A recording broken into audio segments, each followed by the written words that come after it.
Good Tuesday morning, everybody. John and Lance along with Dell for the next 3 hours here on ESPN 97.5 and 92.5.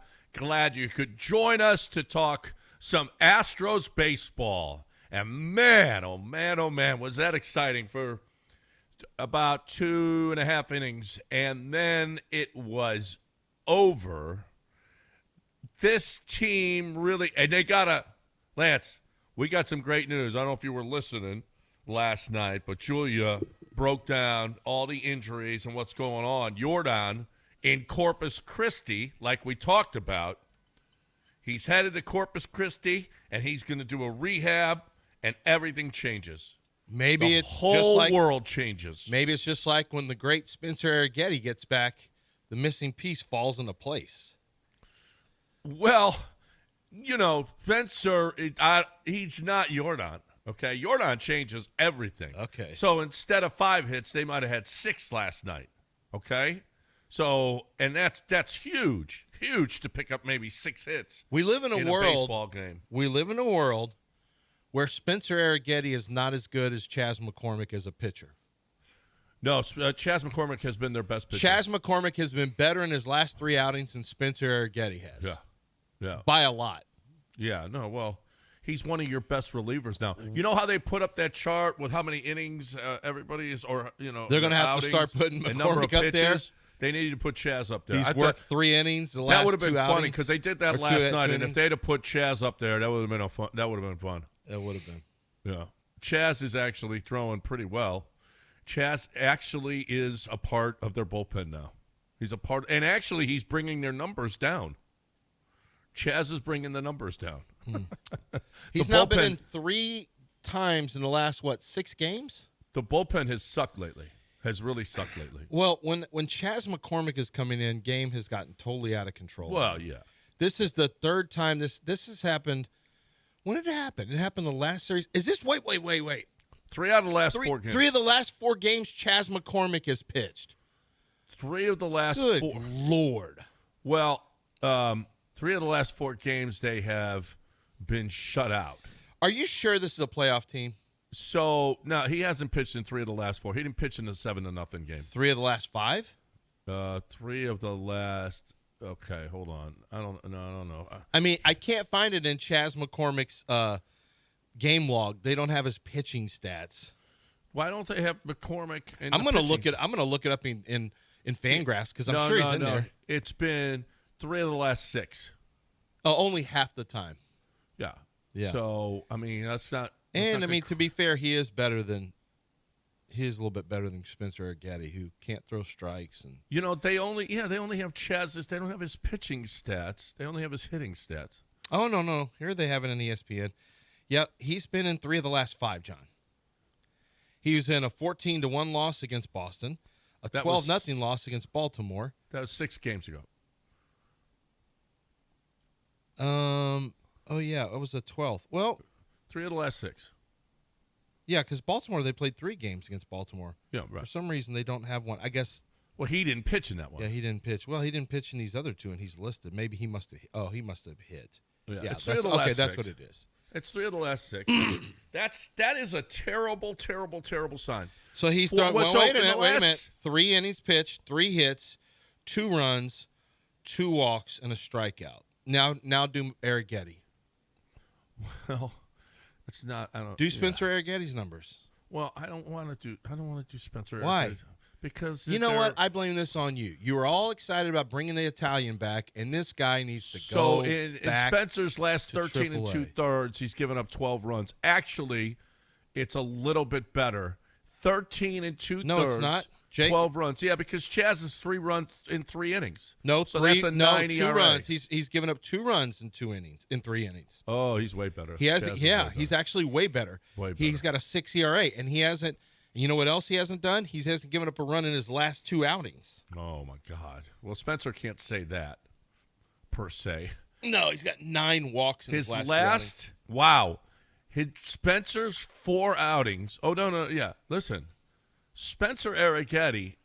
In his last 4 outings, well, he's only pitched 3 since he's come back, but he's given up 12 runs in 13 2/3. He gave up 5 in the game before that, on the 5th of May. April, and he gave up 5. So in his last 4 outings, he's given up 17 runs.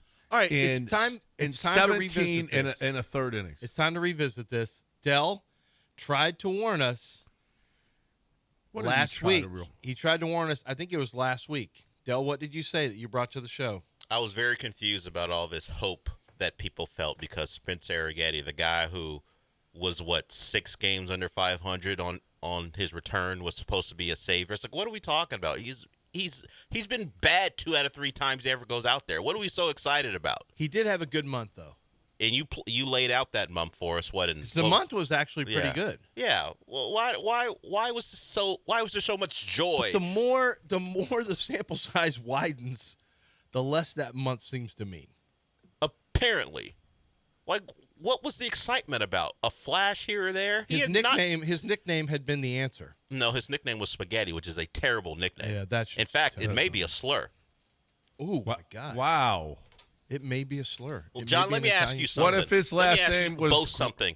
What If an Italian kid rolled into an Irish neighborhood, like his first couple days, and he had an Italian last name, what would the Irish kids call him? It'd be the Guinea Spaghetti. or the Wop. Maybe. But if they didn't want to, what if they're only 2 and they don't know? 9 what if they're only 6 years old and they don't go hardcore like that yet? They would call him Spaghetti. Eddie Spaghetti. They would know his Arrighetti more like Spaghetti, and they would all laugh, using it to insult him. And then they take off their hats and cut him across the face with a blade. Well, maybe. Like Peaky Blinders. So why am I so excited about a guy whose nickname is something some bully Irish kid would call him? It would be a slur back in the 1960s. What am I so excited about? What if he was Italian and his last name was Grop? I don't want to get into that with you. Well, you know it's Groppolini or something why would like his name that. Be Grop? Why would they have shortened it to Grop? I don't know why Arrighetti gets this, but did Dave Rigetti get this? I don't know. Were they calling him Rigetti Spaghetti? No, because he was out there dealing. That's he why. Was. Well, so was Spencer at one point. No, we got to stop. Spencer Arrighetti doesn't have. He's been worse. He's been way worse than he's been good during his time as an Astro. That's actually just the facts. Well, he shows flashes. Oh, the okay, flashes. we got to cut the flashes out. We got to stop with these flashes. Yeah, he flashed. This year he hasn't flashed anything good. He flashed early in the game, getting out of a bases loaded, nobody out, and then he gave up 5 runs. Either of you guys, got out of a bases loaded, no out situation? Yes, I did against the Giants. Whenever I pitched for the Pirates, I've also never been shelled in Detroit either. So what? Loopy Garza used to have that cooler full of Schlitz for him, and the Schlitz, and then he had the Mr. Pibb and Sprite and the 7-Ups for us. Yeah, I got out of it against Brad Grant, no less. Never got out of it against Brad Grant. Yes, Brad Grant, one of the fastest white guys who's ever lived. Oh my God! You can imagine what he could do on the base pass in a little league game. I'm sure he was a smart base runner as well. He was a state champ football running back. Yeah, John, neither one of us has been able to get out of a jam in Detroit. Brad was just stealing. He was forced. He was just getting into hot boxes and on purpose, and then just beating everyone on that. Spencer Arrighetti, Spencer's going to save us thing is over. That hype train's over. So who's up next? Luis who's Garcia, up next to save us? Is Christian Javier can make it through an outing without getting sick? No. Can Christian save us? McCullers is back with the team already. Well, so what? No one cares. Yeah. Who No. cares? No. He's going to save it. And then Luis Garcia comes back, and then Jordan comes back. Boom, boom, boom. Only because Jesus win the loves division us, by are 6 we games. Still 1.5 games up. This is incredible. We're pitching a position player every other day, and we're still up a game and a half. Yeah. How? Because we are favored by the Lord, Del. That's how come. I never suggested I would like to thank Jesus for helping me get through this inning and not give up a run for the second straight time. Why didn't they Raheel the other day? Okay, as an aside, I'm at the Fury Fights, and Raheel's, calling the card, and we both got our phones, and this guy thanks the Lord for the win and all that stuff, and Raheel goes, man, God is 367-0 in Pride Fights right now. I said, well, he's pretty good on the ground. What do you want? He's pretty good with those hands. What do you want me to say? Well, did the other guy say, well, the devil was with me tonight? Yeah, that's why I no one says that. So the Astros have a 90.7% chance of making the playoffs. despite the fact that Chas McCormick has become one of their better relievers. I don't know how this is happening, honestly. They've lost 2 in a row. The Mariners have lost 3 in a row. When the Astros zig, the Mariners always zag into complete confusion and chaos. I don't know why we're a favored team. I don't know why we are blessed like this. But when you're playing some of your worst baseball, shut out, just facing shutout after shutout, somehow they don't lose ground to the Mariners. When the Mariners were the hottest team in baseball for a while. What was that? So let me tell you, Lord, thank you, Jesus, for blessing these Houston Astros. You put the dynamite into the right hand of Chas McCormick. He was a 227 hitter, Lord, in center field. And now he smites the opposition when the game is out of hand. Lord, please come down and bless Spencer Arrighetti. Take that boy out the coma that he's in, Lord. Get him up out the coma, Lord. Please do something for the Astros bats. Let's get these bats going. I ask you to come down and bless the hands of Jordan, the hands that have healed, the hands that have touched the city of Houston and blessed us with a championship. Lord, get up inside those hands, Lord. Use your spirit to heal the bones, strengthen the meat of those meaty Cuban hands, Lord. Help them launch at angles unbeknownst to man. Launch angles, exit velos. Put that spirit inside him, Lord, and bring him back. Bring your son, the prodigal son, back to Houston via Cuba, via Corpus Christi, Lord. Let Corpus Christi bless this lineup, Lord. In your name we pray, amen. Corpus Christi is the body of Christ. And that's where you're Technically, you're right. That's what it means. That's what it means. That's what it means. Corpus body. Christi, right. Christ. Christo means Christ in Latin, Lord. I don't have to tell you invented Latin, Lord.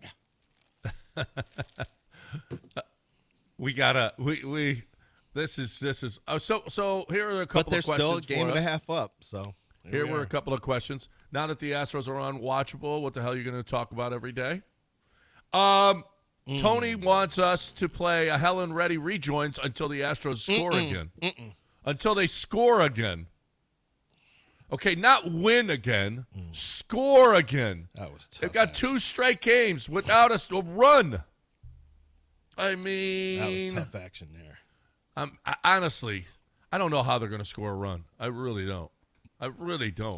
It's 12-0, 10-0, 14-1, 7-0, 7-0. 3 out of their last 4 shutouts. Shut out. And the only other game they won on a walk-off fielder's choice. Yeah, they hit it a little bit in that game, but at the same time, they were bungling idiots for the last 3 innings. I mean, those 3 innings were ridiculously bad. But listen to this. If the third baseman comes home instead of trying to get a double play, you know who was up next? De Los Santos. Because they didn't have a DH anymore. Oh, my gosh. I didn't even think about that. How about that? If he just goes home, you got bases loaded and De Los Santos at the plate with 2 outs. You pinch hit for him. No, they didn't have any pinch hitters left. What do you mean? They didn't have anything left. They had to have had something left. They had nothing left. This wasn't a 19 and they had no game. relievers left. Yes, they did. De Los Santos was the only option. No, they had more. I'm telling you. No, they had nobody left. Was Ort gone? Okert was gone, and Abreu was gone. I don't think Ort had pitched yet. Oh my God! If he doesn't try to turn the double play, the Astros lose that game. With another. Oh my God! Their opportunities in the extra innings were ridiculous. It was just ridiculous what they did. Bunting. They tried to bunt the run home. What are you doing? There's nobody out. You're trying to bunt a run home instead of hitting a fly ball. Man, I'll tell you what. Sanchez is lost. I mean, that just is. It's just bad. Did you see the Cubs are benching Kyle Tucker Yeah. for a mental reset? Mm-hmm. Sanchez might. Do we need some that. mental resets? Sanchez might need that next. All right. And he started off with so much promise. I know. Yep. He's the Trey Mancini of Man, 2025. Trey Mancini started off with promise too. That's Yeah, true. Really do. We got a break. 713-780-3776. I don't like that. We're going to talk about the Golden Nugget. We're going to be there in less than 2 weeks. We're going to be doing our fantasy draft there. I wish you were there doing your fantasy draft there because I don't know that there's a better place with the DraftKings Sportsbook. Look, it changed that. The DraftKings Sportsbook changed everything for the Golden Nugget because before you couldn't bet on sports there, and that sucks. And not only that, you didn't have the DraftKings Sportsbook. So where were you going to watch all your games there? They had different places where you could watch, but not like the DraftKings Sportsbook. It's ridiculous. It's so good. So good. I mean, you can play blackjack in the middle of the floor. You got food, drink, 1,000, maybe 2,000 TVs. I don't know. But it's just ridiculous. Got the bar. It is fantastic, the DraftKings Sportsbook. So during the football season, I don't know that there's a better place to be. And here's the deal. It's only 2 hours and 15 minutes down the road as opposed to going all the way to Las Vegas for a sports book. You got a great one right here. There's nothing that they don't have at Lake Charles that they have in Vegas that they don't have in Lake Charles. It is fantastic. Everything you could possibly need with all the wonderful restaurants. Look up the concert series and see who's coming. If you want to go, your wife wants to go with you, that's great. There's something there for everybody. You're looking for a great time just 2 hours and 15 minutes down the road. GoldenNuggetLC.com, GoldenNuggetLC.com.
You're back in the Veritex Community Bank Studios with John and Lance. On ESPN 97.5 and 92.5. All right, welcome back here on ESPN 97.5 and 92.5. Let's talk a little Texans. Yesterday, Reed Lamance, Reed Lamance, yeah. Yeah, from the Chronicle, predicted the 53-man roster. See if you agree. All right. 2 quarterbacks, C.J. Stroud and Davis Mills. Mm-hmm. Keaton Slovis has looked pretty good. Yeah, I think one of the quarterbacks, maybe Slovis. But yeah, if you're going to keep maybe some Mertz, guys, maybe you on the might practice have to, squad. if you're going to keep a fullback, you might have to cut Slovis. Do you think somebody picks Slovis? No, I just mean one of those guys. Oh no one's picking Slovis. I think one of those guys ends up on there's practice some squad. pretty thin quarterback rooms out Yeah, there. but he's not really done anything. But he actually looked. If you looked at, if people watched him, he actually looked like he was under control. But would you this keep him as a preseason. 2? If you're not keeping him as a 2, you're not picking him up and saving a roster spot on a 3. I mean, I think he'll end up on the Texans, Look maybe at the practice squad. Saints, look at the Saints depth chart. Yeah, but he's not beating Spencer Rattler out. He's not beating Tyler Shuck out. You'd have to keep 3. Yeah, but he might be better than them. quarterbacks.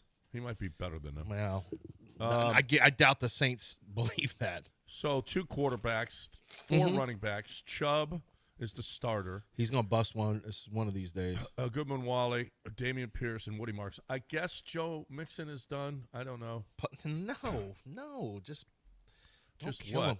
So when he comes We back, had Chauncey Gardner-Johnson killed off. He's not dead either. well, what? His career's not. His I season's get not it, done but either. he's not even included in this. No, he's probably starts pup list. I guess. Well, is what okay, then Reed's when saying. he comes back, what do you do? Well, when he gets back, I think Damian Pierce gets traded. Yeah, I guess. Probably gets traded for a Wide 7. receiver 7. Nico, Who? 7. Christian Kirk, Jaden Higgins, Xavier Hutchinson, Jalen Noel, Braxton Berrios, and Justin Watson.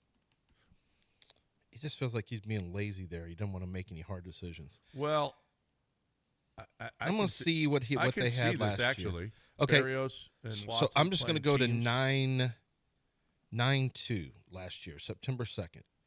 Last year at this time, they kept 7 wide receivers. Yeah, They kept 7 last year.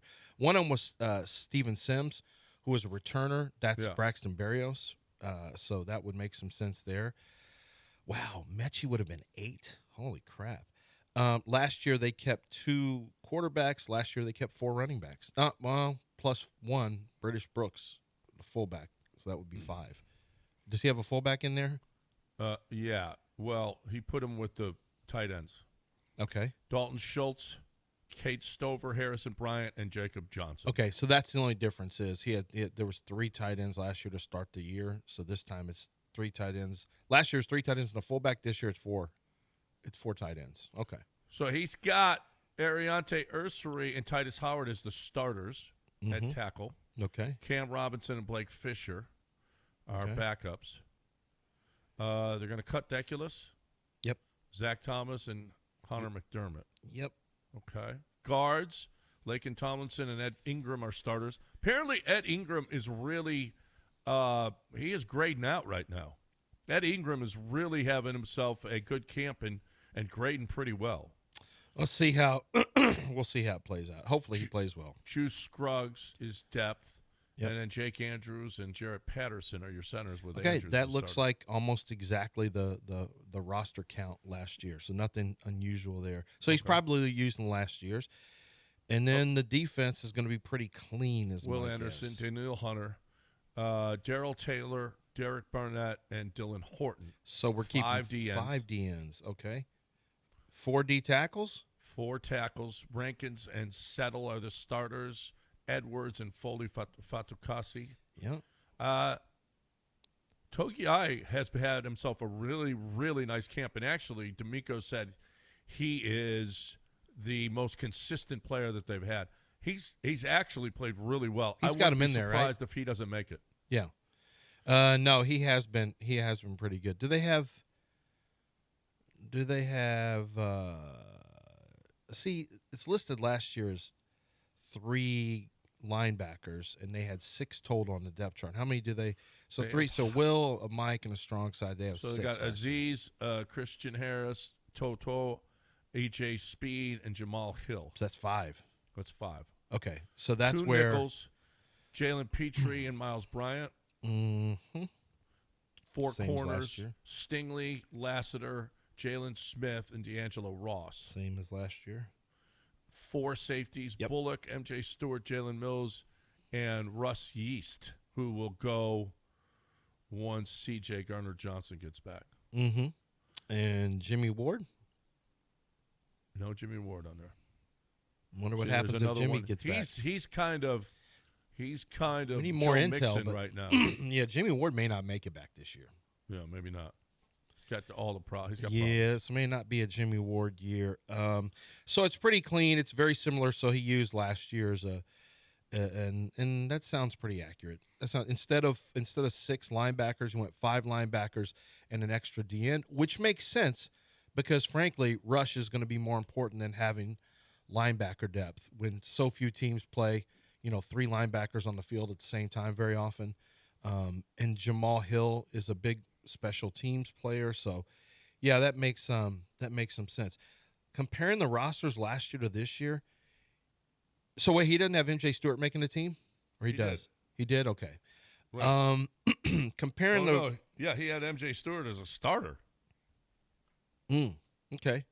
Yeah. Right now, yeah, I think you have to do that right now. Well, in Jalen Mills, we'll find out whether or not he's going to how much he'll be. I think he'll be on the field, but MJ Stewart's and then been you got the 3 specialists.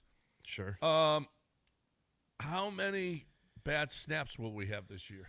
Hopefully 0, because Well, I John know Weeks that. didn't ever have any. I know that the hopefully 0. Mm-hmm. Well, John Weeks, I don't know if you heard, he's not here anymore. I know some other Austin guys here. Brinkman are they going to regret not having? I mean, we've been the most spoiled special teams fans ever. We never talk about never ever talk about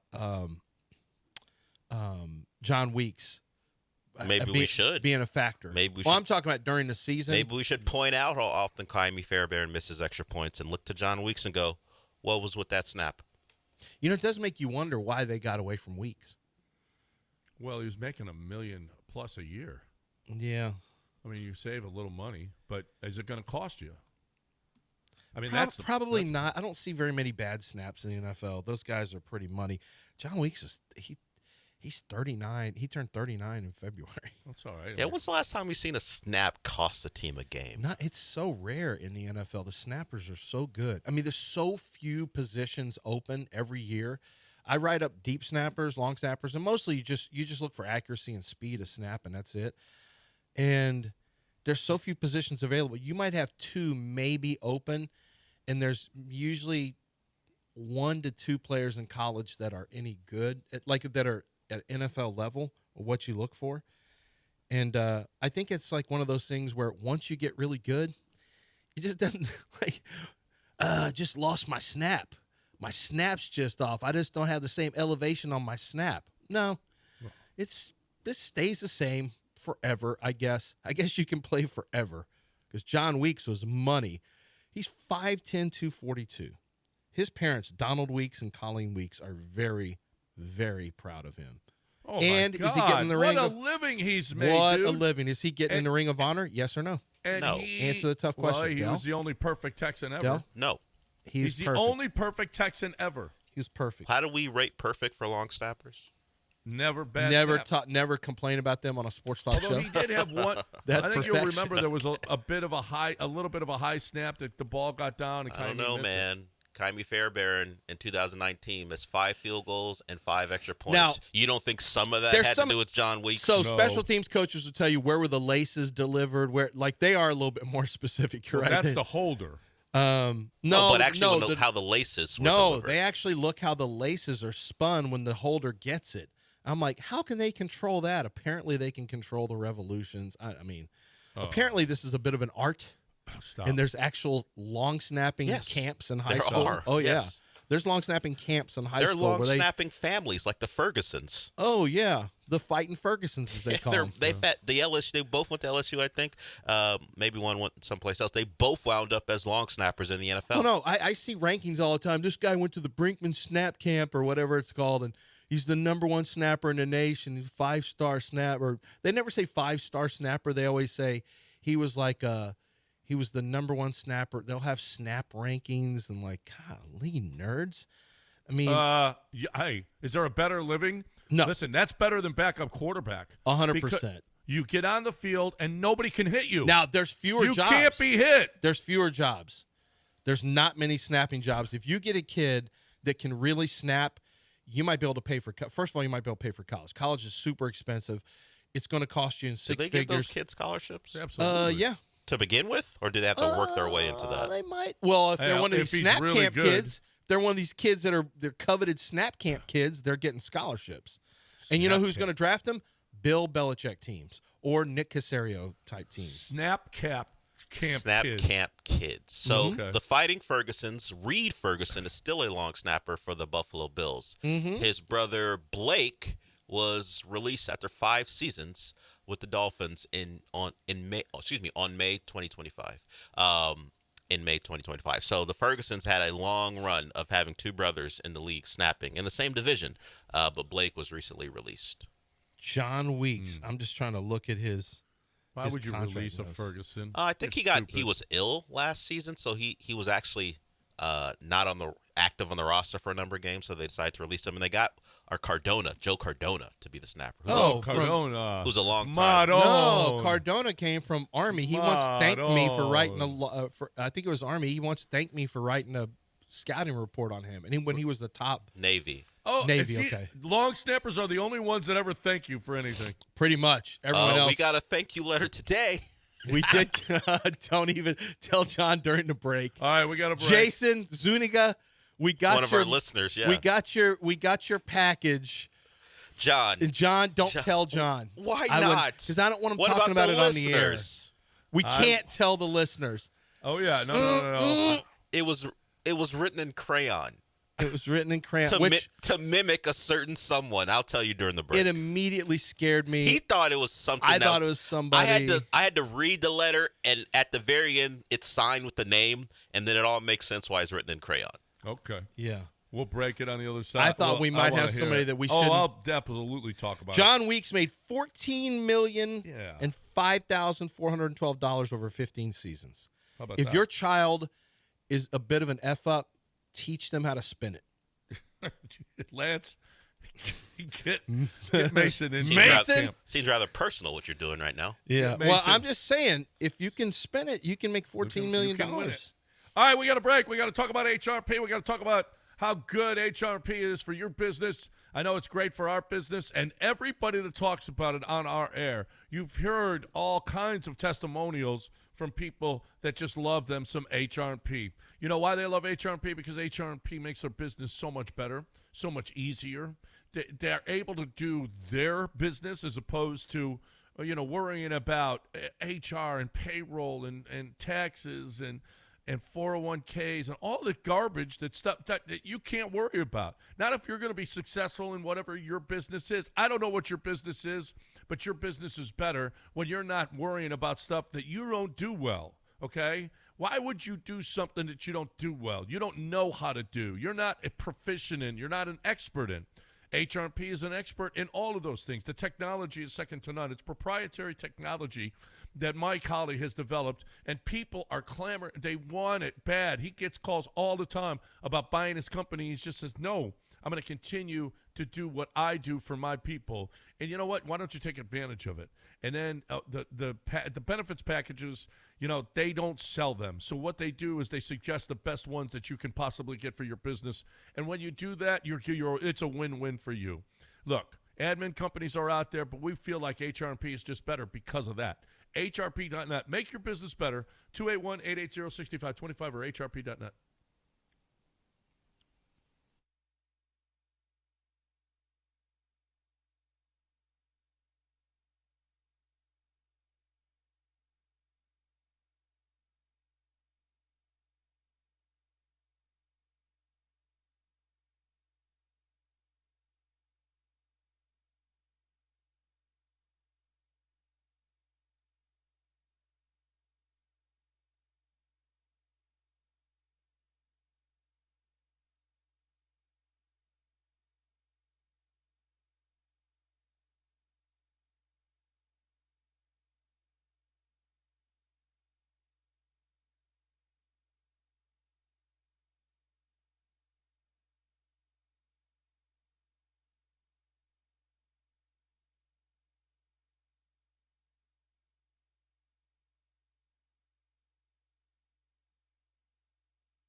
You're back in the Veritex Community Bank Studios with John and Lance. On ESPN 97.5 and 92.5. All right, welcome back here on ESPN 97.5 and 92.5. Yeah, we can't talk about the letter that was sent. I have a filter. But we appreciate the listener that sent us golf balls. Are they good golf balls? Or are they Titleist golf balls? No, they're putt golf balls. Putt golf balls. Oh, okay. They're all different And a coloring colors. book? It was Yes. sent from Cheyenne, Wyoming. That's a commitment. Or that's, I didn't know that he was there. And He's not there, I know. Del. It's because of where that person spends their summers, I guess. I don't know. The person he's imitating spends their summers. No. Wrote a letter in crayon. Now, It I scared remember because I used to receive letters, John and I, but it was addressed to me from the prison system.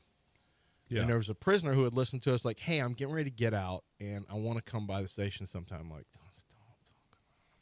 And I don't know why I did that. It's not like, as I'm older now, I know that, something happened. There's nothing wrong with it. But at the time, I'm like, I don't need this guy. And his letters were a little creepy, this guy, to be honest. The letters were a little creepy. But he listened to me and John on 610 all the time. He said there were a few prisoners who would get together and listen to the show. And I'm like, okay, let's not say anything bad about that prison. No. Or maybe we say something bad about the prison system. The system is terrible there, and you guys need to make sure that our friends in cell block B are being taken care of a little better. Maybe we should have said that. No. They're great guys. We love prisoners. Yes, for the record. We're big. We're pro prisoner. Yeah. Yeah. We're big, yeah. Yeah. We don't let the record Have you reflect. guys seen that? Are you guys going to get your Texans Crocs? No, I'm not. I'm not getting any Crocs. I don't care what Crocs they are. Wait a minute. I will never wear a Croc. You never wear Crocs, but No. Texans Crocs. That Crocs in the NFL are doing business, and so Is it hitting my here's- pocket? Because if it ain't hitting my pocket, then I don't care. Y'all do your Croc stuff. Y'all get in your Crocs, but leave me out of it. Yeah. Well, they got the design is pretty cool, actually. If I was a Croc guy, I would want one. I would want them. Well, what about just shoes? What about tennis shoes? Something you'd actually wear as a human. I'm not. Now, no. kids will wear Crocs and put their little pins on it. They don't wear Crocs as much now. Now it's more Birkenstocks with white socks. But they still will wear some Crocs. Grown people, man, it's if you're 37 years old, there's a good chance you just have socks and slides. If you're 21, if you're 18, 17, you have white socks, basic white socks, and Birkenstocks. Crocs can go any age, but the slides, man, I see the slides and socks everywhere. And then you get the little man bag that you got to wear on the side. I just couldn't do that. I mean, it seems, I come to realize the man bag that you have, some people used to call it a Merce. I understand you paid a lot of money for it. It's Louis or it's Gucci or whatever. And it actually is it's actually helpful. See, you couldn't do it when it was the fanny pack. The fanny pack just couldn't, there's people who thought, man, I would love to be able to keep my stuff somewhere, but this just looks terrible. And at some point there was a man who was brave enough who said, I am an extremely masculine, heterosexual man who is comfortable enough to wear this Gucci man purse around my body. But I'm not going to wear it on the side like a slip. You have to wear it. It's a very specific way you have to wear it, You stick it through, put your left arm through, and you wear. But I see these things all over the place, and I think I couldn't do that because it's too chotch looking. But I do recognize that, man, you could keep a lot of stuff in there. Like, it really would be handy to keep this stuff out of my pocket. I can't wait. You come to the listener party with one? Probably none of our listeners would come with one, but I'll bet you a couple of them have them. I'll bet you a couple No, of them. I want you to come with one. me. Yeah. I don't have one. You just said how you get it, okay? I do. I just am not going to buy it. You would be more likely to have one because it's Gucci. Wendy might say, "Put this on, John. I just got you this, and put it on. It's Gucci. Wear it, and this is going to help you. You can put a Coors Yeah, Light in she'd it. boss him around and Yeah. make him wear it. If it was like a cooler, if it had the cooler lining and you could put Coors Lights in it, I don't see why it see couldn't that. be. You Yeah. probably could only fit 2 in there. Well, Usually 2, but that's not bad for a trip. You could have your little Coors Light in there, your little man bag. You could have it with Coors Lights in it. Actually, that would be a That flex. would be all right. That would be a flex. I could respect that. yeah, that would be all right. Like I said, I respect. Like I look at it and think, that's practical actually, but it's just so. It just, I don't. What word do you it's want to just- use I that don't you know. won't use? I say chotch, but I don't know what I want to say. It's just too. I see it. Like if you walk around the Galleria, you'll see that probably 70 to 80 different men wearing this. yeah, and they think they're a little fashionable. Oh, like it. Way fewer than that. Get out of here. When's the last time you were at the Galleria I've walking never around? seen. No, When's the listen, last I'm time in you were at the California Galleria? and I don't see that many bags. You don't know what I'm talking about. When's the you last don't time see you that were at many the man Galleria? bags here. I'm not talking about California. When is the last time you saw flex culture and hype boys? I I'm don't. talking about hype beasts. This no. is a hype beast thing. This is Okay. why NBA and NFL players, a ton of them have these bags. All right, we got a break because we got what did you learn this weekend and Monday We gonna in do one it? sentence. Because yesterday we couldn't do it because we didn't have phone lines. We've got phone lines today, so you call in right now. You Tuesday people, how about this? Maybe you never listened on Monday. You don't even know what this is. You get one sentence to tell us what you learned this weekend and Monday. One sentence. You can only have one sentence. Lance doesn't know how to play this game. Never played it well. You can play it well. You get one sentence to tell us what you learned this weekend. It doesn't have to be about sports. It could be about anything. Anything that you learned. All right. Tom usually learns something about women that he relays that to us and then all the other Toms as well. So here's what you do. 713-780-3776. And as soon as somebody gets off, you get in. Right now we're talking about ProDunk.com, the ProDunk goal. I talk about family businesses. I don't know. Keith Tate has been doing this forever. Keith Tate, when we were over at 610, Keith Tate was doing this. He is an Oklahoma State guy. He loves him. He loves bringing the best product to the market, and that's what he does.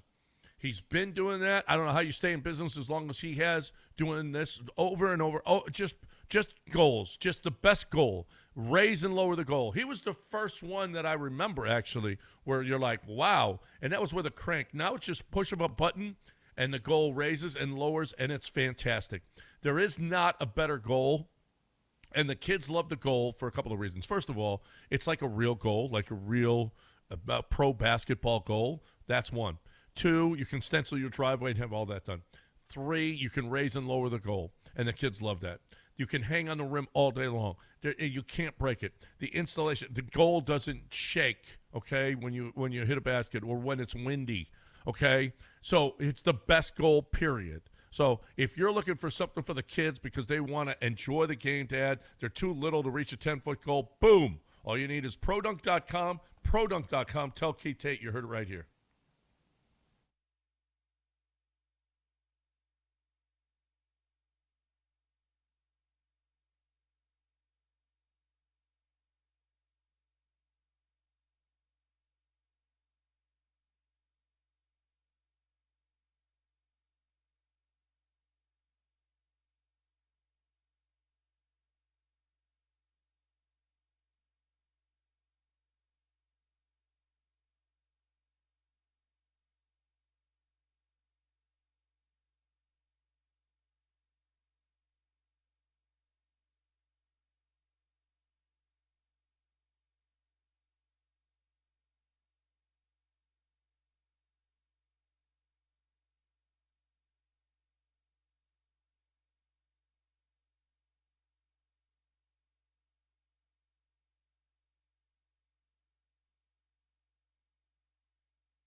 You're listening to Houston's longest-running sports radio morning show. From the Veritex Community Bank Studios, here's John and Lance.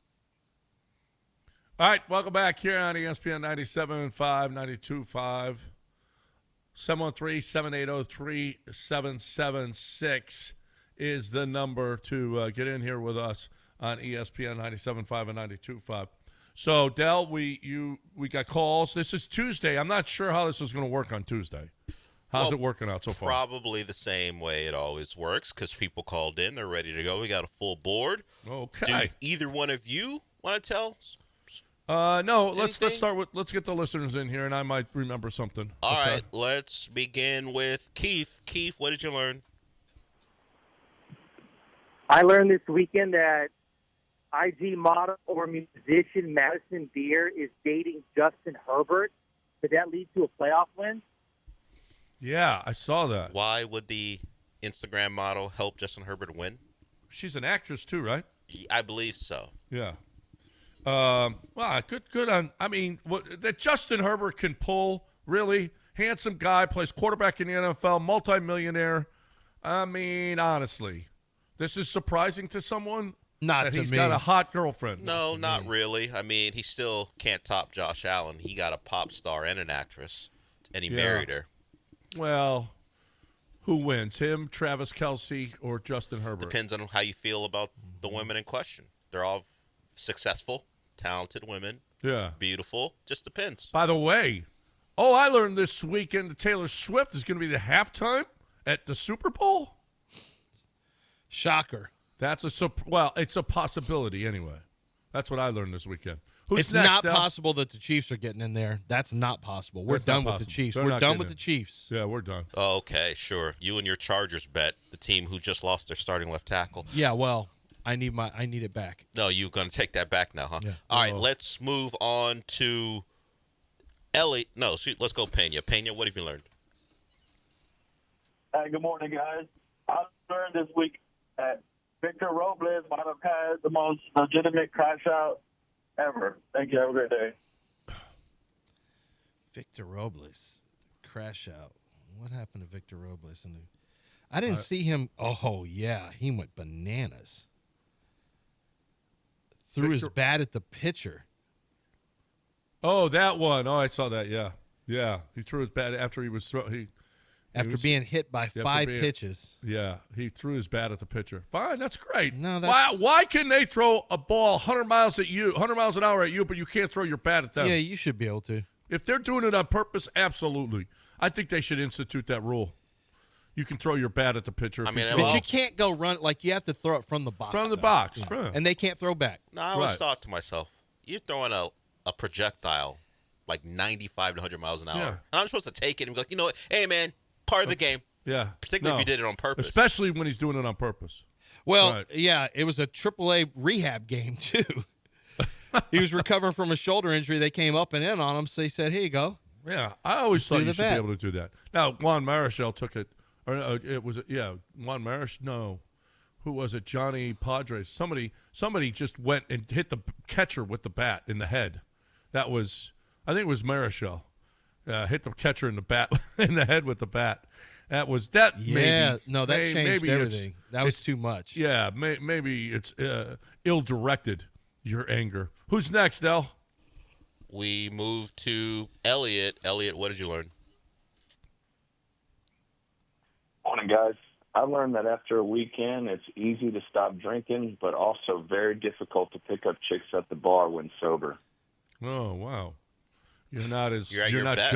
You're not Johnny Suave anymore, are you? No, you're not as smooth as you once were. No. Yeah. There is a point of there's definitely a point of, I shouldn't say no return, but it's diminishing return. There's a line of demarcation and diminishing return where you go from being liquid courage, where you're loose and you're kind of your best self in one regard, and then it goes to like right, not great. This is not great. Not great. This can get you talked about with her and her friends. Absolutely. And, a couple of beers in or 3 or 5 beers in, you're feeling pretty good, You're feeling pretty funny, and then you're feeling pretty sloppy after a point. Who's next, El? How many beers will it take for you at the listener party to go from feeling pretty funny to sloppy? Oh, it takes me quite a few. Okay. I've built up an immunity. Okay. My immune system is pretty good. Someone, you guys, if you get there early, count where John goes from pretty funny and smooth to sloppy and awful at the listener party September 5th. Last time we played a game that, that we asked people not to film. And we're not allowed, if we play the game again, keep your phones away. We're not filming the game. No phones. Actually, we're going to put them in a bag like a Dave Chappelle show. Yeah, no incriminating evidence. Right. Let's move to Tony and Friendswood. Like Tony. Derek Jeter's bringing girls over. Okay, just like yeah, that. I learned this weekend and Monday that I'd rather watch Cobra versus Pena's nephew on pay-per-view and hashtag Chas McCormick for Cy Young. Hashtag Chas McCormick Cy Young. It's a long hashtag. He'd rather watch Colbert, did he say? Cobra versus Pena's nephew. Oh. I gotcha. Rather than watch the Astros, I guess. Okay. Understood. The Astros have not been watchable lately. They really haven't. It's been a tough watch. That's something I haven't been able to say for a while, but they have not been watchable. Last 6 games, 4 of them have been unwatchable. Who's next? Sean, what have you learned? I learned that the Teenage Mutant Ninja Turtles movie still holds up. Really? I never saw it. Teenage Mutant Ninja Turtles, I've never seen it. Yeah, I think, did they get to like 3 back in the 90s? I don't remember. As a kid, I think I watched all of them. Now they're more animated, which are pretty good as well, but I can't remember those. All I know is Shredder was there. Cowabunga, dude. We had Vanilla Ice, I think, was in one of the movies. Yeah, they were all surfer type characters. Cowabunga. Cowabunga, dude. They ate pizza. Yeah. They fought crime. Yeah. Yeah, that's cool. I never got into it. Who's next, Del? We go to Tongue Dart Chris. What have you learned? Tongue Dart, what up? I learned that after getting outscored 33-4 in the past 4 games, the Astros suck right now. All right. Yep, that's what you learned over the weekend and Monday. And yet they're 1.5 ahead still to this day. Mariners suck too. Mariners do suck. No, you suck too. Hey, you suck too. You suck too, Mariners. You suck too. Yep. Who's next?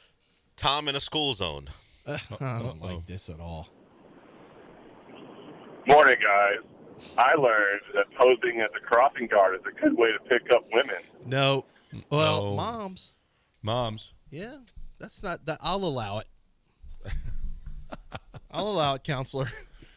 I like the fact that he doesn't go over the top, but he kind of has a Tom voice, though. Yeah, he did have a Tom voice. I thought it might have been Tom at first. He kind of has a Tom voice, and that's something Tom might say. Well, you had this crossing guard thing, but then if you think about the moms, right? If you're a crossing guard, moms are coming across with their kids. I think you're taking a generous approach to this. I'm glad you are, because the other path is a very dark one. Well, moms come across it. No, moms are picking up and dropping off all the time. We have not seen Tom have any pedophilia tendencies. No, Tom is about that. This isn't about Tom. Tom's about that MILF life. It's about what these guys have turned Tom into. Yes. Right. Yeah. Right. No, but that one to me, I think that's where he was going with it. Moms dropping off and picking up kids. Yeah. We got a couple more before we wrap it up. Let's get to the other Eric. What have you learned? I learned that we should keep Texans in-game interviews to less than 40 minutes. Hashtag, it's not a documentary. We're talking preseason games. Well, dude, it was an awful game. Yeah. I'd much rather. It's not a documentary. But they're never good. He's right. They always suck. I don't want to hear. They're terrible. The interviews are bad. Yeah. They're never good. Yeah. Let John Harris do them. But it's the second He's up half in the of a booth. preseason game with nobody that's going to make the team in the game. Understood, but I still would take the football. You know over what the I guys do? talking. I would just go down to John Harris and let him just talk football. It's not John Harris. It's a girl. I know. Put John Harris down there. Let him just roll. And just it's say, cut it loose. Tell us everything you've seen all camp. And it's not even about the interviewer. It's just a guy standing there. Yeah. People, for as bad as the football might be, just put the football on. That's all. I don't care what CJ and usually not even CJ. It's not even that good. No, It's it's someone not else. even. It's Graham Mertz. Yeah, who cares? I'm talking about the guy who they're talking to. I don't want to hear from Graham Mertz, honestly. No, Graham Mertz is on the field. I'd rather hear anything else. No. I take the football over sitting down with a guy in a jersey who hasn't But they played still since the show first you quarter. the football. It's worse with the guy talking. Who cares what the interviewee is saying? They're all terrible. Unless you're Dylan Gabriel and you start a controversy. All right, we got a couple more. Let's go to Tommy. Tommy, what have you learned? Morning, gentlemen. I learned that the 1986 Boston Celtics were 49-1 at home. Oh yeah, they were untouchable. Wow. They were an unstoppable force. 86, 49-1. Wow, that's awesome. Well, I don't know how that. Well, yeah, I guess all the playoff games. Yeah, all the playoff games. Yeah. Who, I wonder who beat them. Did the Lakers get them? I don't know if it happened. No, playoffs in the regular 86. season. The Rockets played them. Lakers in The the Rockets playoffs. played them in the finals. Maybe a regular season game with the Lakers. I don't know. We got one more. Let's go to Chris. Chris, what have you learned? I learned, unfortunately, that the margaritas at Joe T's in Fort Worth go hard in the paint. Wow. You learn those things sometimes. Wow. Yeah. That's awesome. When you get potent margaritas, there's a place in Lafayette called La Fonda, and I swear they're laced with heroin. I don't think they want that on their their ticket. But holy crap, you drink two and you are wasted. Yeah, Wasted. I had a place like that off in the suburbs somewhere where I had two, and I was like, this is crazy. I need to go take a rest in the bathroom, man. What is going on with this? Mm-hmm. What is going on with this? Sometimes they just like to you know what? People will love it if we get them all messed. If we have super strong, let's put some 151 in that, just a little bit. Yeah, just a little bit. Well, there's also what's the place with no name on Westheimer? Oh yeah, it's Felix's. Huh? Club No Minor. Club No Minors. Yeah, that's Felix. Boy, those were, oh my God. Yeah. You can't have two of those either. I went and had that after, remember the hurricane didn't hit us, but we all left town? Yeah. And then I came back and went straight there? Club came back, yeah, because it was one of the only places open, and yeah. I wasn't the only one there. Don't even do that. Well, hey, good job, Tuesday. Tuesday, you did a nice job. We still had more going, too, so yeah, really good job. You guys were fantastic. So it was either that or Astros talk, and what people already want to know. I'm getting it right now in Twitter. Have you guys talked about whether or not Chas McCormick is going to make the playoff roster as a pitcher or a hitter? And I think that's one right. of the great you things. know what? He counts against the pitchers. If that would be bad. Yeah, but you've got an ability to run them both ways. You only get so many pitchers. I don't think it's a stretch to say he's our Ohtani. Is Chaz going to piss off Ohtani? Is Chaz going to piss off an Australian girl and have her air him out on television like Ohtani did? Oh, when we come back. What about when we sued? come back? Or get sued? When we or come get back. sued? Or does Chaz have his translator making bets for him? Or hit 50 home runs? Yeah. Does he have that? Hey, Game Day, thank you for bringing us What Have You Learned This Weekend in One Sentence. Game Day Men's Health, people. Game Day Men's Health is where you get your testosterone and a whole lot more on. I love it. GameDayMen'sHealth.com, GameDayMen'sHealth.com. Del, I got nothing in here, so let's take a break. You're listening to ESPN 97.5 and 92.5. Don't you go anywhere.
I'm looking at the Gulf Coast Chevy Buick GMC website. I cannot believe some of the Chevy deals they have going on right now. This is really incredible. 0% financing available for well-qualified buyers on 2025 Chevy Silverado 1500 Crew Cab with TurboMax engine.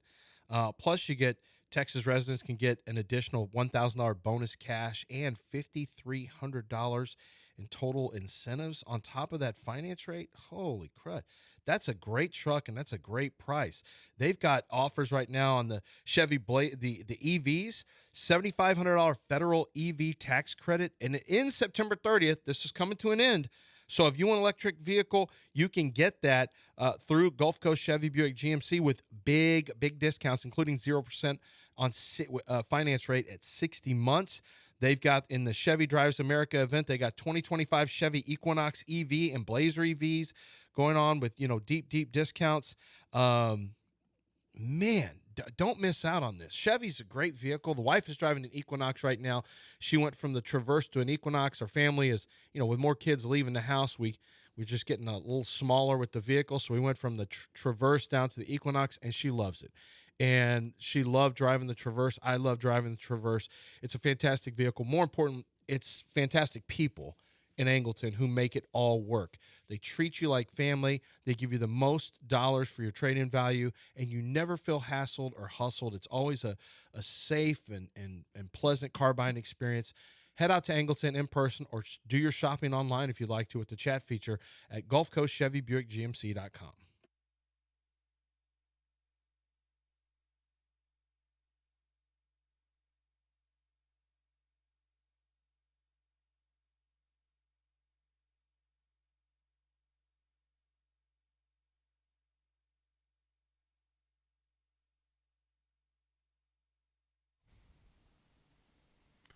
All right. Welcome back here on ESPN 97.5 and 92.5. 713-780-3776. You guys can keep on calling in. You don't have to stop calling in now. You can call in. I mean, you can tell us what you learned still. You get more than one sentence now. Okay? So give us a call, 713-780-3776. We haven't talked about the Astros in a while because there's really nothing to talk about. It is really, really a sad state of affairs right now. These last 6 games have been and they're still a game and a half up.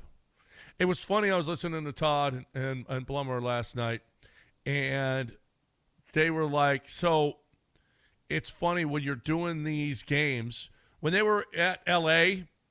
and they're just dominating with guys you don't even know who are all these minor leaguers, and you're just like, he said, Todd said, me and Blummer look at each other like, what is going on? What is the deal? And it's the same when they're getting 14-1 and 12-0. It's like, what is the deal? What's going on? And the answer is it's 162 games. That's what it is. It's 162 games, and everybody, the Tigers, are still up there with, and going to have we'll see, they're, who's going to have the best record. But they went through a stretch where they lost 13 or 14 games in July. I mean, it just is what it is. And we've seen Astros in a lull before. This feels a little different, though. I don't know about you guys.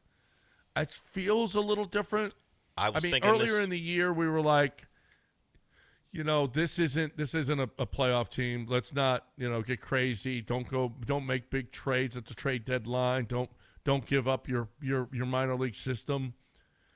And then all of a sudden they're 20 games over 500, sweeping the Dodgers and kicking their ass, and you're like, wow, this is a much better team. And look what they're doing with all the guys. And when the guys come back, holy crap!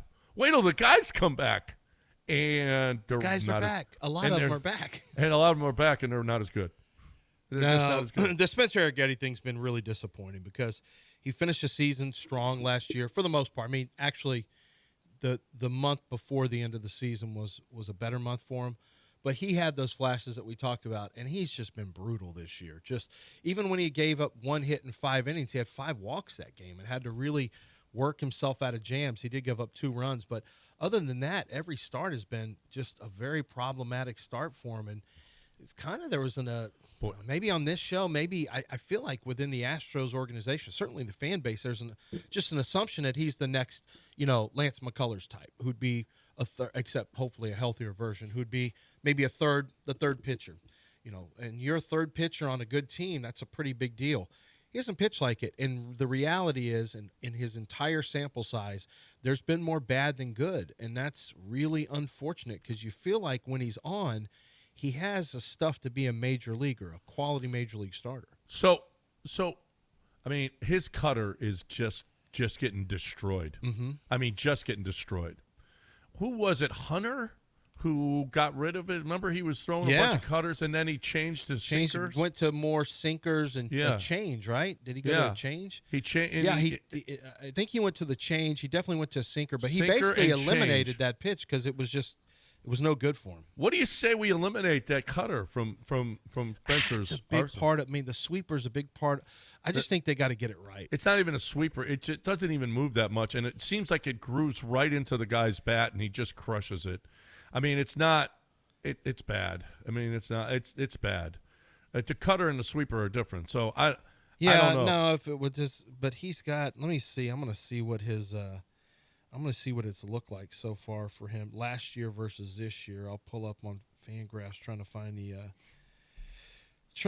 the fastball versus slider versus that whole thing because honestly, it's just not. It's just not. So fastball. So his velocity last year.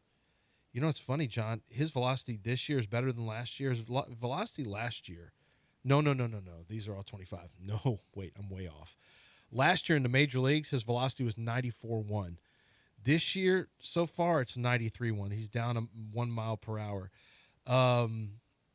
His cutter, he threw 19.6% of the time last year. This year, he's throwing it 15.2% of the time. He did throw a slider, a true slider, 24.8% of the time last year and only 12% of the time this year. So curveball last year was 20%. This year is 20%. Changeup last year was 8%. This year, 9%. It's not a huge difference. Not a real huge difference. Only he's a mile per hour off on just about all of his, almost every single pitch. He's about a mile per hour off. You think that is the difference? And maybe not getting enough spin rate on some of these pitches because he's not throwing as hard? I don't know. I'm not a pitching coach. All I know is it's hard to watch. It's hard to watch Spencer right now. And he showed flashes of being the next Hunter Brown, Hunter Jr., Hunter 2.0. And now he's just showing flashes of being DFA'd. I mean, it's just well, not DFA'd. Not DFA'd so much as, you know what? You need to go work on this in Sugarland. You can't keep throwing him out there if he's going to keep doing this. Well, he's not throwing strikes. His walk count is way too high. Way high. It's one thing to give up hits, but if you're not walking guys, sometimes it doesn't come back to haunt you as badly. Well, maybe a solo home run's not going to kill you, but you're walking guys, it turns into 3-run homers, and you got to really be careful. Maybe I was wrong. I hate to say that. I hate to say about anything. Yeah, I mean, honestly, it's so out of the ordinary for me to be wrong like this. But I thought, just bring him back. Would you rather have? Would you rather have Jason Alexander on the mound, or Spencer Arrighetti? Jason really? Alexander. Easy answer. The answer is easy now. Jason is pitching at a solid level. Well, so 100%. If somebody comes back into the rotation like Lance or Luis Garcia, then you know what? Boy, it's Lance. Spencer. This is the pickle I was talking about, John. Lance. Here you're sitting there with Joe Espada, and what do you do? No, Do you just Lance keep, is back, Del. He's back with the I team. don't know. Aren't we done They're with this? paying him a lot of money. Understood, but he is in the same category as Arrighetti. Don't throw him out there. You're in a pennant race. Well, and on a serious note, how difficult is this for Joe Espada? Because he's got Arrighetti, and Arrighetti's better than Colton Gordon or any Is of these he? other guys. No. Well, I mean, in theory, he is. In theory. So what are you going to do? You're going to not pitch? Are Spencer Arrighetti really just going to get completely pulled? You have to give him, he's had 3 starts back. You're going to give him another one for sure. Lance McCullers is going to have to get some. Christian Javier is going to have to keep getting them.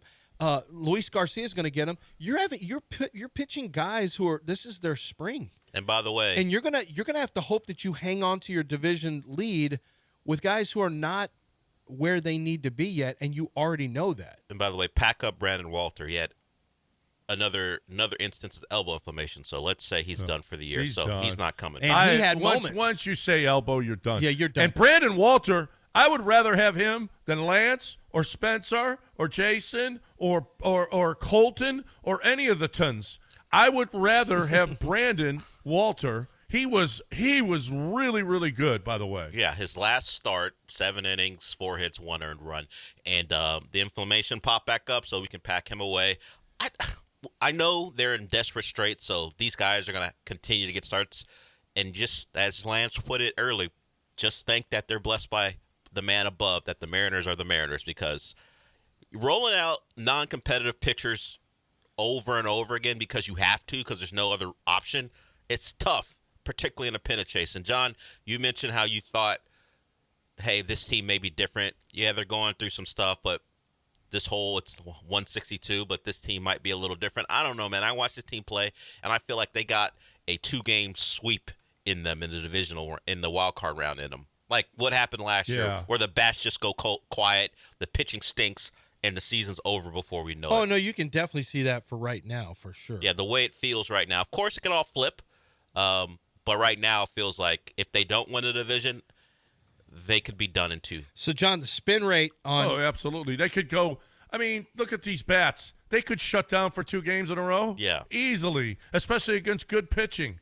Oh, my God, yes. But it seems like they just play better against the better teams. Well, it didn't seem that way last night. Let's hope that flips. We got a good matchup tonight, Skubal versus Brown. Who's going to be in trouble tonight, John? I'm not sure anyone's going to be in a lot of trouble. I think this is going to be like a 40-minute game. Yep. It'll be 40 minutes this game. I don't like our chances here. I love our chances. The way we're hitting it, and now we get Skubal? I know. We could hit a guy who's 0-6 with a 6.9 ERA. He almost perfect gamed us. By us, I mean them. I would have at least got bat on. You would have got on the bases. With 2 months of work. Probably. And I'm like, I would have blooped one in the right field. Yeah. You're in the middle of a slump like this, and you're facing Skubal tonight. Yeah, Watch him just crush him. Okay. Watch him. I hope to watch that. I like that energy. I want to watch that. Watch this. I like I'm that going energy. over in this game. I'm going over. In Astros runs? Total run. Total well, runs, let's see what it is, boys. What do you think it's going to be? It'll probably be 7. 7. It should be 6.5. My guess it'll be 7. It should be 6.5. Well, and boom, there it is, 7. Over is -115. Astros runs 2.5. 2.5. How do you like this? The over/under 7, but the Astros runs are over 2.5 is -140, and over 3.5 for the Tigers is -115. So if you add them up, it's really more like a 6. That's 6. This game should be a 6.5. I mean, that's what you see how they mess with you. It's a 7 under over, yet it's 2.5 and 3.5. I mean, I know that's that. And the over is -115. That's why Vegas is undefeated. What do you think the over/under is for the first 5 innings? First 5 innings, 1.5. Because it's not going to be that. 2.5. I bet you it's 3.5. I bet you it's 3.5. Oh, they don't have it up yet. I'll bet you it's 3.5. And you know what? I wouldn't touch it. I wouldn't even touch that. How is somebody going to score? The Astros can't score 2 runs on Skubal in 5 innings. That's not possible. Unless they get bad Hunter Brown, I don't think the Tigers are going to score more than 2 runs on the Astros. No. All right, 713-7. We're talking Astros baseball right now. That's amazing. Well, not the good kind, but it's what they're putting out on the field right now. I just looked. We know the numbers are bad, but then when you just compile them, the last 4 games, getting outscored 33-5. Oh my God. Yeah, the Tigers are good, but by not great Orioles teams. Great Orioles. Now they've played better since they got the They're interim good. manager. No, the Orioles are a good team. But 33-5. I wouldn't say good team. Road. They're just they're better than their record. They're all right, better we're gonna break. than their record, 713-780-3776 is the number. What are the Cowboys' longest odds at? The Cowboys and the Texans are second longest odds. We'll tell you on the other side. Don't go anywhere. Lance, you tell everybody about St. Arnold. I'll tell everybody about St. Arnold because we're going to St. Arnold for our big listener appreciation party, and it was pretty easy. Once we knew that they had the beer hall open, that was really an easy call for Todd and for the people here at the station, because St. Arnold is a great place to have a party. And people have parties there. They have their holiday parties. They have wedding receptions. They have rehearsal dinners there. They have celebrations of life. They have a big one right now is company events, whether it's a big company, happy hour, or a big company event where, because they have AV there, they have the audio and visual capabilities to basically, you're having a great time. You have all this awesome beer from St. Arnold's. They have incredible food, whether it's an app station or a full-on feast. But they've got the AV there that you can actually host an event with the AV setup and get everything done while you're having fun right there in that beer hall. The beer hall is for the larger groups. So, anything over 100, you're going to go to the beer hall. But if you have a little more intimate, setup where you have 20, 30, 40 people, they suggest the Investors Pub. That's another one. So a couple different places, but if you've never been to St. Arnold, it's a really cool spot. If you have been, why don't you bring your parties and your events to St. Arnold? It's very easy. All you have to do is go to starnold.com, click on private events. That's starnold.com, click on private events, and set up your private event with a great date and time, a premier prime date and time that you're looking for. Set it up today with the private events at St. Arnold.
You're back in the Veritex Community Bank Studios with John and Lance. On ESPN 97.5 and 92.5.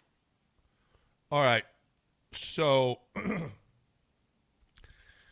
the Minnesota Vikings and the LA Rams have introduced male cheerleaders to their repertoire. Get your Aggie joke out now, John. Get it out. No. It's not. I don't have any jokes on this. Okay.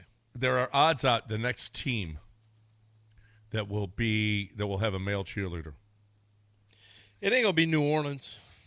The next up is Washington, 3-1. Oh, They're yeah. the favorites. Yeah. Seattle, 4-1. Yep, the Northwest. I could see it. Chargers, Arizona, Denver. I can see Denver. Did you guys know the Patriots have done this already? They've had a male cheerleader. They've had a male cheerleader. In fact, they've got 3 male cheerleaders. Did Alonzo tell you, John? No, he did not tell me this. Falcons, Dolphins, Vegas, Jacksonville. So the Texans are 33-1, which is second highest odds. The Cowboys are 80-1. Yeah, Jerry's not doing it. So in more conservative states, I got and the odds are reflecting that, right? Yeah, I think Atlanta should be a little higher probably. up the list. I think Atlanta's not. I probably wouldn't. I don't know. It depends on. To me, it depends on the owner. I would take a shot. Jerry Jones ain't doing that. No, Jerry Jones is like, are you kidding me? The Dallas Cowboy cheerleaders is a whole brand. They've been a brand for decades. So, no, he's not going to. But I can see the Falcons. I'm all about that glory hole. Yeah. Listen, I just don't understand. I don't care. I don't care. It doesn't bother me. Whatever. I've gone to college games and I've seen the male cheerleaders out there, and not the ones that hold the girls up, the ones that are actually dancing.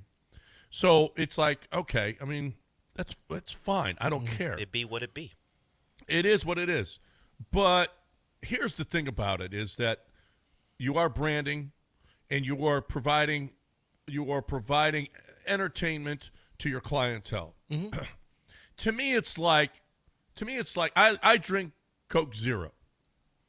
And it would be like if Coke said, all right, we're putting cinnamon in your Coke Zero. Cinnamon is fine. I don't care about cinnamon. Cinnamon is good. I just don't want it in my Coke Zero.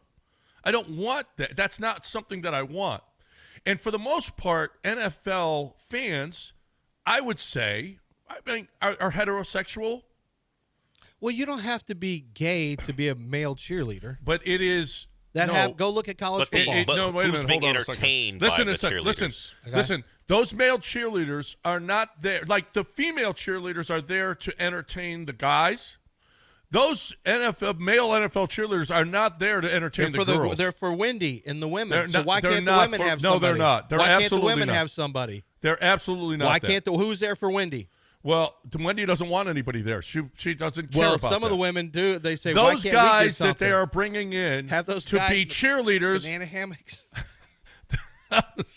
Give you some of that on the sideline. Well, now listen, that's what we're watching with the hot pants. Yeah. Well, why don't you give the ladies some of that? Well, that's what. But you want okay, that cinnamon listen. in your Coke? But you want that listen. cinnamon in your Coke? Listen, a little sugar. That's not what they're doing though. That is not what they're doing. If they would give the banana hammock, would give. Oh, I don't want that at the game for sure. No, you don't want that. Right. But maybe women do. Well, they can go to LeBaron or whatever. The male cheerleaders that they're giving are not supplying entertainment for either the guys or the girls. Do you really care about this? No, but it is. But I'm not watching any of them. To be honest. But to me, it's ridiculous to put this on. Well, a lot of people do. In Minnesota, they're pissed. I gotta say, so they gotta chill. Is this really something to die on a hill about a male cheerleader? And he's the one I saw is sassy as hell. That's right. But he's hitting those moves though. Like Queen Bee Spice says right here. One of these guys is really sharp. The other, meh. I'm still not a fan. Well, actually, the one who was with the Rams? You said the Rams. The Rams one. Well, the Vikings guy's sassy. He is sassy. Well, so is the Rams guy, but every move is on point. I'm like, I gotta admit, he knows the routine now. I said the routine, like this is. You were a Texans cheerleader judge one time, John. Yeah. And so was I. And remember, we watched. And so if I was judging and he was there, I'd be like, I mean, he did hit it. He did hit if we're going by performance. If we're going by performance, like that was a tight routine. Is this like, how do I judge this? Because, I mean, he smashed the routine. What else am I supposed to do here? Yeah. So I'm just saying. He did smash it. He did. So what? But the thing is that it's just to me, it's forcing stuff on your fan base that they don't want. They just honestly, it's not necessary. It's just not necessary. Who are you? I mean, what are you trying to prove by this if you're the NFL? You know that's done a lot. But there's a lot of stuff I'll go to at maybe not so much baseball games, but basketball sometime, and football. That's just not my flavor. I'm like, I don't care about this. I do that all the time. There's a lot of little things that I don't care about either. I just think I don't know. For me, I don't care that's. I get that it's going to be a topic and people are going to laugh or be upset about it or whatever. Well, do your thing. I don't care. I'm here to watch a game anyway, so I don't really care. And it's not even taking up that much time. And when when you're not doing a dance routine, you're not like real cheerleaders like we see in college, who I also don't pay attention to, by the way, other than when you're paying attention to them as a guy. You know what I'm talking about. That's what I'm saying. But you're not like, I'm starting to get hyped up because of this cheer. Right. No one ever said that. No one ever. You're not actually bringing, even when you're bringing it, you're not actually hyping the crowd up. Listen, nobody is. It was just on here. There's a male, it looks like he's a high school cheerleader. He's about 250, 260, maybe 5'10", and he can twirl. This girl, and he picks her one-handed. See? And he picks her, and now that. How do you know Daniel, the cheerleader from Minnesota, can't do that? Daniel's dancing. I don't know if he's. Daniel ain't picking up any.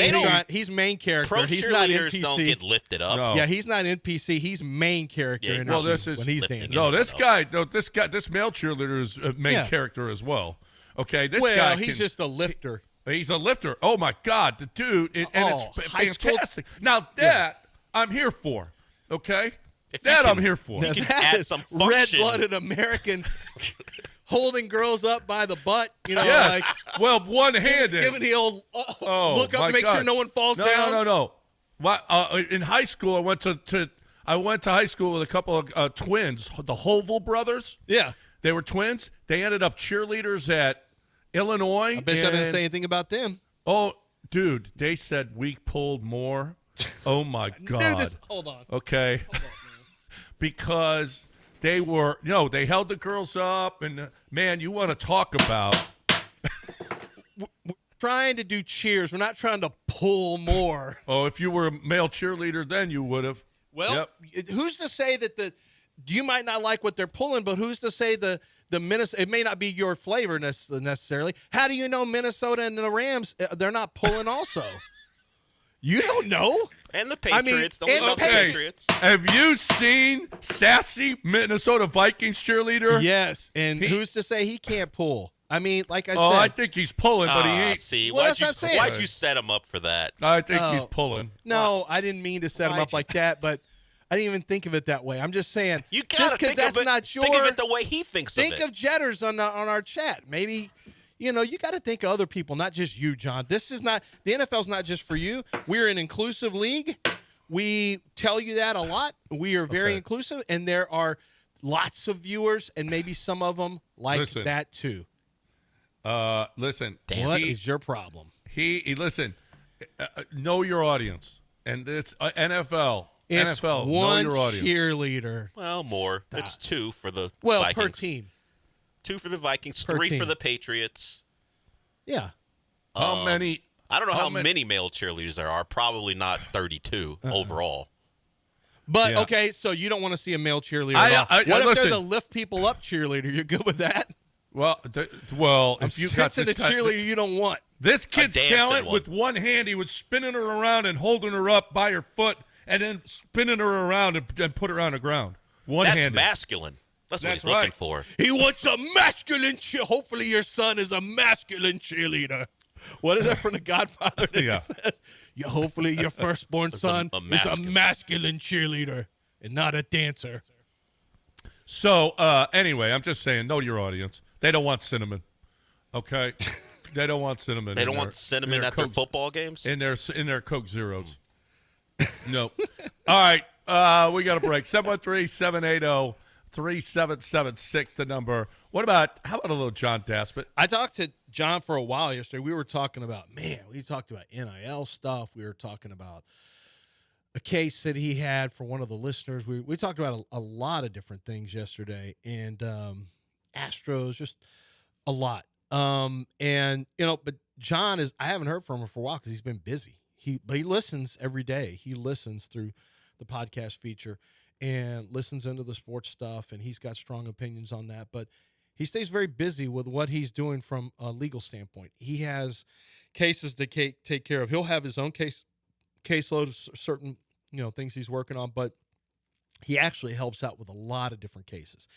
He's just a chronic worker. That's what he does. So even though he's got more than 60 lawyers across the state working for you, he is going to be involved in a lot of these cases because he wants to make sure they get done right. He has a standard that is set that he does not let any of his lawyers slide, and he wants to make sure that everyone who signs up with the Daspit Law Firm gets the same treatment, which is an aggressive lawyer who is out there trying to make sure that all of the medical stuff is taken care of when you're injured due to someone else's negligence. All of the time missed from work you're going to be compensated for. And maybe most importantly, your pain and suffering is compensated for as well. This is not something that you want it to happen. In many cases, you are going to have an issue for the rest of your life physically with some of the injuries that occur from the negligence of others. So you need someone who is going to make sure that you're compensated and someone who is going to fight for your rights. And that's what John Daspit and the Daspit Law Firm does. Call them today before anything else when you're in an accident. Make sure you have them on your side. 713-CALL-NOW. That's 713-CALL-NOW, or go to DaspitLaw.com.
You're back in the Veritex Community Bank Studios with John and Lance. On ESPN 97.5 and 92.5. All right, welcome back here on ESPN 97.5 and 92.5. John and Lance. 713-780-3776. The listener said they did not expect that conversation in today's show. Who said that? The listener said that was not on their bingo card today. It wasn't? No, the conversation we just had, they said this one wasn't on my bingo card. Well, when the odds came out yesterday, I was like, holy crap, there's odds on this. And when the Texans and Cowboys were the highest odds against it, I was like, oh, but I it can feels see that. right. I don't see the Texans. No, I don't see the Texans having it either. Maybe, who knows? But like I said, I don't really pay that much attention. I was not joking when I saw the Rams Steelers. Somebody was spotlighted on them, and I'm like, man, I don't want to dance next to him because he's gonna make you look bad, girl. You do not want to be standing next to him because this crisp. So Chris in the Woodlands wants to talk about something about this subject. What do you say, Chris? Hey, what's up, guys? Love the show. Hey, kind of a funny thing, though. I was hoping that a longtime former caller or listener might call in, and that would be Reggie. Maybe he might have something to contribute on the subject of male cheerleaders and what they mean to this sport. Reggie never calls anymore. Yeah, I know. He used to call all the time about working the low post and how to back down a player into the goal. So he used to give a lot of good feedback. So anyway, that just shows you how I'm listening. But hey, John, I super agree with you on this. I don't know if you guys feel this way, but have you ever turned on like NBA TV or like ESPN, and they're talking about basketball and it's three girls? And I'm like, whatever happened to like Stuart Scott? I know he got rest his soul, Stuart Scott, but like I used to be able to turn on and hear guys talking about guy sports, but now like turn on and I'm like, I can't even watch this. Like I got to turn off. You never turn on. Which hopefully you never turn on a WNBA game anyway, but unless Caitlin Clark's playing. But you never really turn on and you see like three dudes on there talking about WNBA. It just feels kind of weird, but it just feels like it's creeping into everything. Like you can't have guys just talking about guy sports, and you can't have girl cheerleaders just being girl cheerleaders. It just feels weird. So I 100% agree with you, John. I don't know what you guys thought about that. Yeah, John. Yeah, John, expound on that, John. No, for real. Nobody. Yeah, no. Yeah, I mean, I don't know. You know what I don't need Monica McNutt talking about the NBA. Hey, beat it, woman. Chris is like, I'm with you, John. These broads are ruining sports. Jones, the stuff you get upset with, Paisan, you're creeping closer to. I'm not upset about it, Joan. I'm just talking about it. Just because I'm talking about it doesn't mean I'm not upset at all. I just think that the NFL is missing their audience. That's all. I'm not upset with. I don't care that. Honestly, you can have your sassy male cheerleaders because they're there, and you know what? But I honestly don't think that it's a good marketing ploy for the NFL, especially with the type of fans that they have. You're missing your mark. Yeah, the general fan that they market to. I'm not sure they were looking for this. They may not be that bothered by it. I'm sure there's some people, as you pointed out, that are. But that particular entertainment is supposed to market to a certain group. Like cheerleaders are marketed to a certain group. I'm not sure that group is looking for what the NFL is doing now.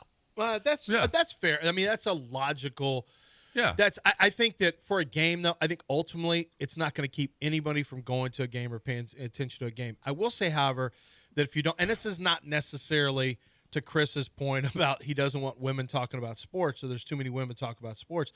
But I do think that who is, and it can be Chris's opinion or it could be, like, I'll be honest, and I actually think Doris Burke is really good, but I much preferred, in a general sense, Jeff Van Gundy. I was not a huge Mark Jackson fan personally. He's all right. No. I don't mind Reggie Miller, but that has now your broadcasters actually do have some impact, I think, on enjoyment of the game more than in stadium stuff. For me, I think there's a much bigger impact, and sometimes I wonder if that's thought about enough. No, and listen, you have your preferences. Listen, Chris, if you don't want to watch three women talking about sports, turn the channel. Mm-hmm. You know. I mean that, and if it's not my cup of tea, I think I'm opposite of get off my lawn. I don't. You know what? Literally nothing bothers me. I just move on. I just do something else. Well, that's how I am with the cheerleader thing. Yeah. I don't care. I honestly just. I don't care either. But there's just things to talk about. And when there are odds out there, I mean, you could bet 80-1 I would take that the Cowboys will never have a male cheerleader. Well, as long as Jerry's alive. As long as the Jones own that team. As long as the Jones owns that team. No is minus 50,000. You could put $1 billion on it, and you would win. No is 100%. I think, John, you're bothered by the logic of it because it doesn't seem logical to do it. It's really not logical. You're not hit. To me, you market your product. It's a marketing tool for your product, and I don't know who what audience you're trying to hit. If you think about it, sports and sports programming in general misses the mark all the time. They don't know their market, and I'm just saying in a very general sense. Some of the programming that I see in general, some of the decision-making ideas are not in line. Like, it shows a lack of understanding of who your consumer is. So we watched Jessica Mendoza. I like Jessica Mendoza. I think she's very knowledgeable. Now, I've been watching with other people and seeing, and they're like, what does she know about baseball? And I was like, well, she was a really good softball Mendoza player. knows a lot. She was a really, really good softball player. I think Jessica Mendoza is excellent at what she does. I think she's great.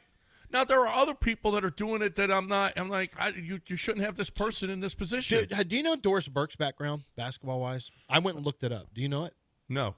Doris Burke was a really good basketball player. I looked her up. Somehow I stumbled onto her highlights because like Awful Announcing years ago picked it up.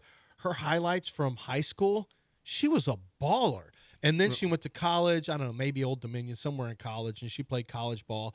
I think Doris does a good job. I know Mina Kimes, for whatever reason, I think some of it is because she has, political opinions that have come out in the past. Not on an everyday basis. I think that's why some people get upset with her. But I think Mina busts her ass in football. Mina Kimes knows way more football and is way better at delivering it than a lot of the guys who are on TV right now that actually played. I mean, she may not know more X's and O's, but in terms of the conversation points, like there's just some guys who just turn the mic on and they just start talking, and you realize you're not adding anything. Like, you're not adding anything to the show. There's lots of men on TV that are adding nothing to any of these broadcasts. We say, I'm on record as saying, Kendrick Perkins, for me, I don't know what they're doing. They have so many former players or former coaches that could be on there that are doing a great job. Kendrick just says crazy stuff on a regular basis that he actually believes.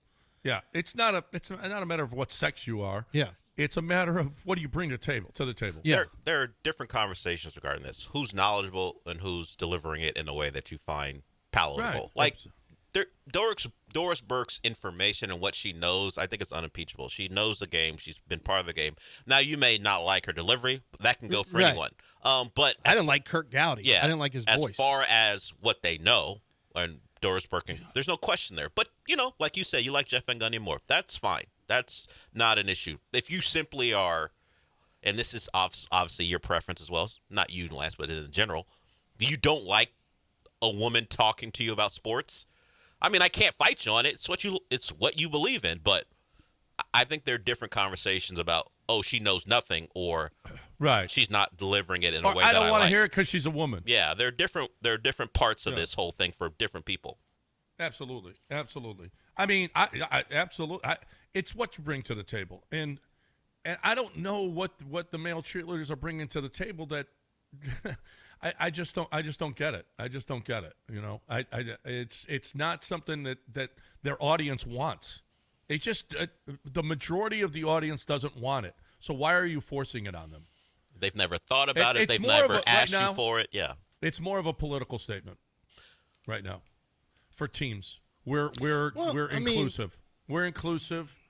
We want to show that we're progressive. I would say that's why the Cowboys will never do it. Okay, so you're looking at it as a political thing. Do you want? If somebody said, do you want a whole month of pink gloves and stuff for breast cancer awareness? If that's not what you're marketing, but that at least has. It's a purpose. There's a purpose. And they raise money. Yeah. Well, I think everything the NFL does has a purpose.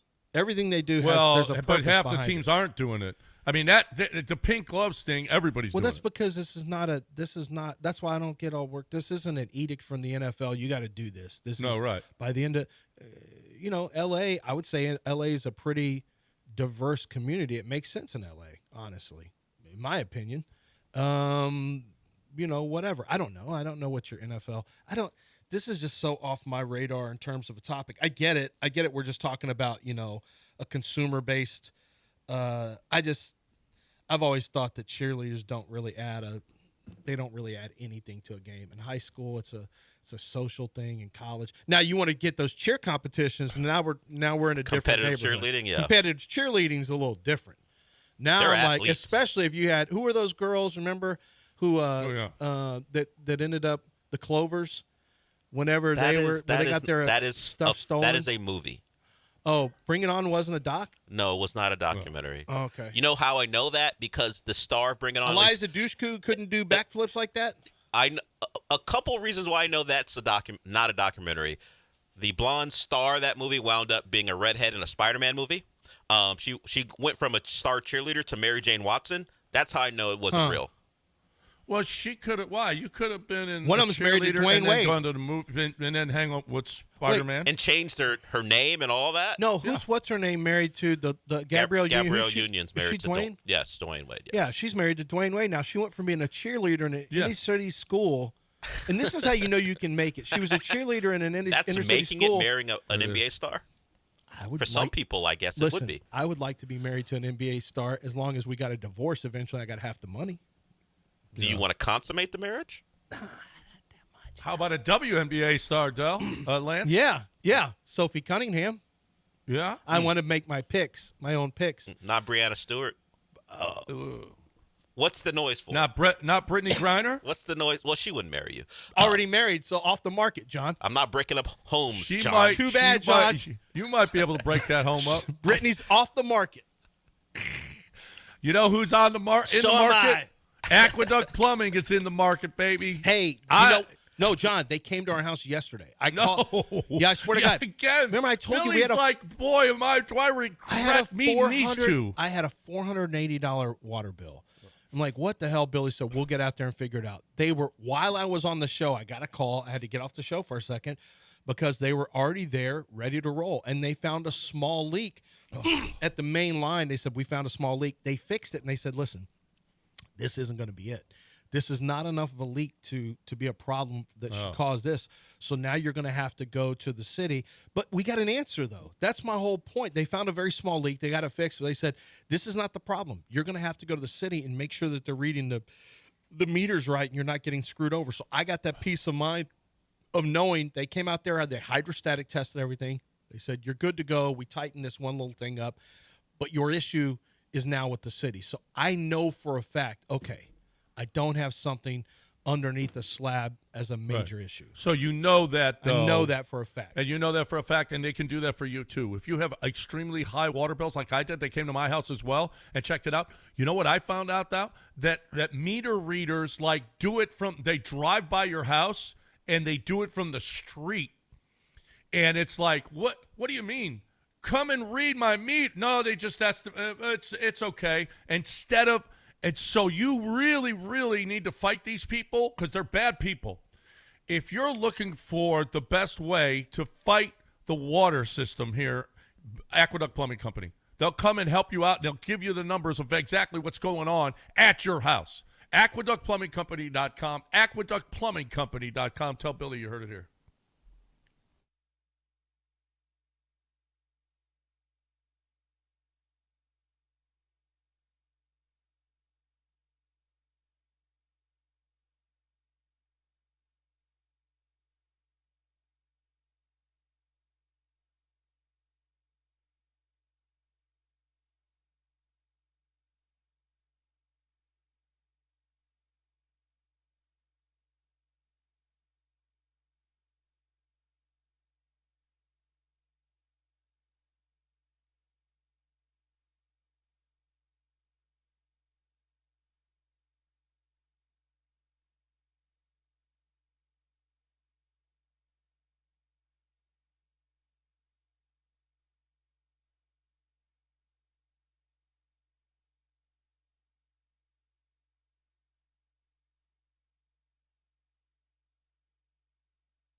You're back in the Veritex Community Bank Studios with John and Lance. On ESPN 97.5 and 92.5. We've been talking quite a bit about what the consumer wants and what they don't want. Well, I believe a lot of you want this. So let's say 9:05. 9:05, we're giving away a pair of tickets to the Listener Appreciation Party at St. Arnold's. That's September 5th.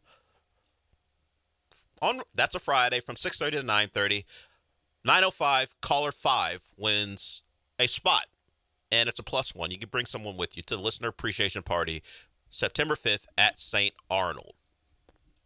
And this Friday, El Tiempo Cantina on Washington, noon until 6.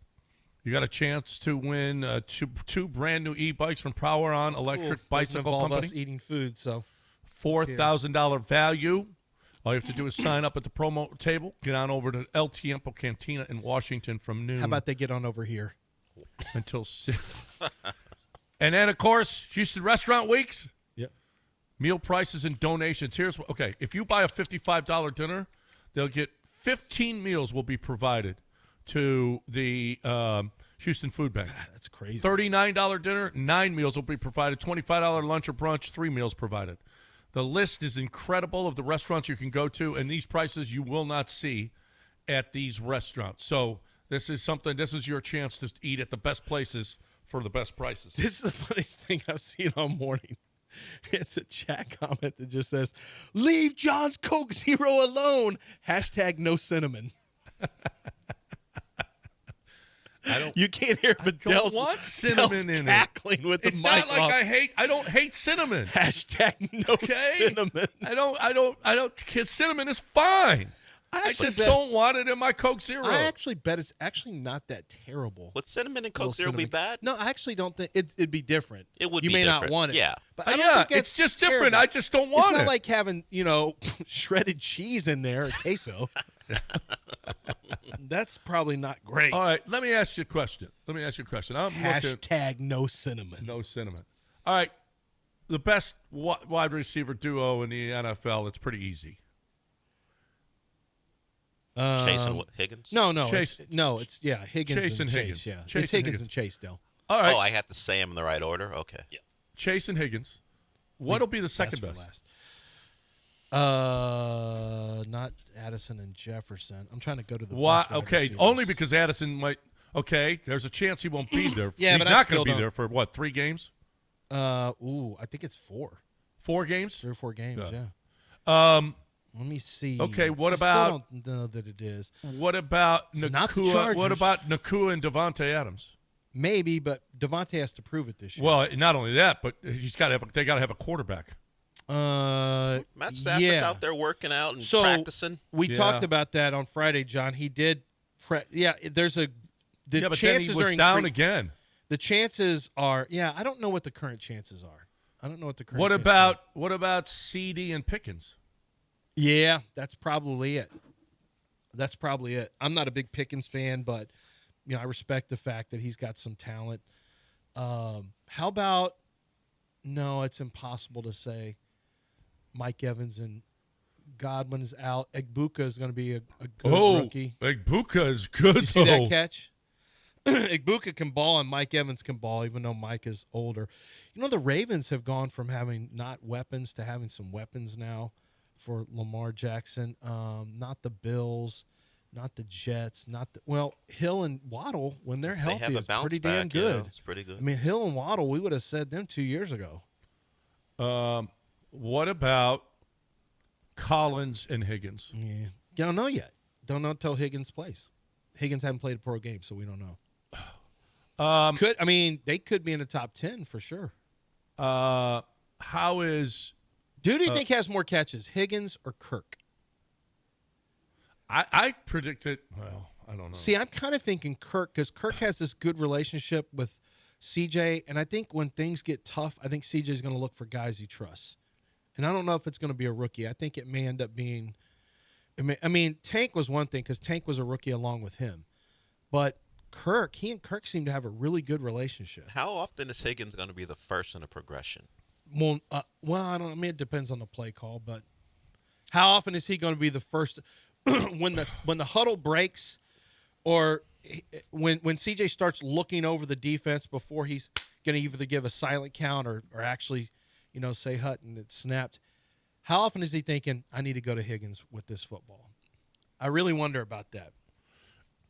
Higgins has some talent, though. That little break that he had, and somebody tweeted it, and I just retweeted it and made a comment. Man, the body control, the footwork, getting in and out of his breaks, he was smooth. Like, he looked really – Higgins has some talent now. I'm with you, John. I know where you're going. I don't know if we're going to see it all this year. I don't know if – I think 700 yards receiving will be a good year for Jaden Higgins. Actually, it's a good year for a rookie in general. Yeah, that wouldn't be bad at all. What about I don't know, Brian Thomas Jr. and Hunter? I don't know. Not yet. No. I think that. What about Tyreek? What about and Jalen? Yeah, we just talked about it. That. They need to bounce back. Reek and Waddle 2 years ago, we would have said put them in the top 3. Yeah, we'll see what happens if Reek's even on the team. Yeah, that's a good point. Wow, that's a good point. It's not the Steelers. A lot of this depends on the quarterback that you got, too. And I wonder if CJ has a big bounce back, if the offensive line has a big bounce back, then they've got a chance. But, again, this is 3 guys because Christian Kirk throws a monkey wrench into it. I don't know that Christian Kirk is okay, over Christian Kirk, 52 receptions. I'm going to go over, but that all depends on his health. And it's not been there the last 2 years. I mean, 52 receptions, you're basically saying that's 3 a game. And you've got how many? You got Dalton Schultz that you're going to get. Stover's going to get some more catches this year. Mm-hmm. Nico's going to get his 95 to 100 catches this year. Well, we can just look at Higgins is going to get some. Noel's going to get some. Noel could be the odd man out for the year, but in the long term, Jalen Noel is a major player. I think they're going to try to use him like they use Tank. I do too, but when is he getting on the court? Then at whose expense, Higgins or Kirk's? It would have to be Kirk's. Yeah, do you see that happening? I mean, one thing the Texans do is they go with guys who are veterans. At least they have in the past. I mean, Tank played, but boy, they're not afraid to throw Brandon Cooks out there. They weren't afraid to throw Robert Woods out there for a while. And some of that had to do with injury. I get that, but Christian Kirk I think they brought him in for a reason. But that was also before they drafted Jalen Noel, I think. Right? Isn't that before they drafted him? The trade was before. What if Russ is really good? How good will Neighbors and Wandale be? Well, Neighbors is going to be really good no matter who's quarterback. I don't know about Wandale Robinson. To me, is just a guy. I don't think there's anything with him. But Neighbors is already. Listen, Malik is going to get most of the attention. Wandale might have himself a nice year. He may, but he's also going to get most of the targets. Neighbors is going to get a ton of targets. You know who I think is the sneaky pick? So, to me, the odds-on pick for Offensive Player of the Year is MVP is not going to be a wide receiver. Offensive Player of the Year a lot of times is running backs, sometimes wide receivers. I think it's Jamar Chase, and Jamar Chase is the betting favorite in Vegas. I saw something where odds to have the most receiving yards this year, and Chase is the favorite and should be. The guy that I like at about 10-1 odds is Brian Thomas. Yeah. Brian Thomas was so legit last year. He was legit. His last year at LSU, he had 17 touchdown receptions. Look what he did in the pros last year. He tested and worked out better than Malik Neighbors did. This may not be a fluke. This is 2 straight years, one with Jaden Daniels, one with Trevor Lawrence last year. Now Trevor and Trevor, it's their second year. I think Brian Thomas could step into that pantheon of really, really dominant receivers pretty quickly. He could, he's projected as a first rounder in fantasy, first or early second in every fantasy draft. Mm-hmm. He's a legit number 1. Legit. I had him last year on my team. Loved him.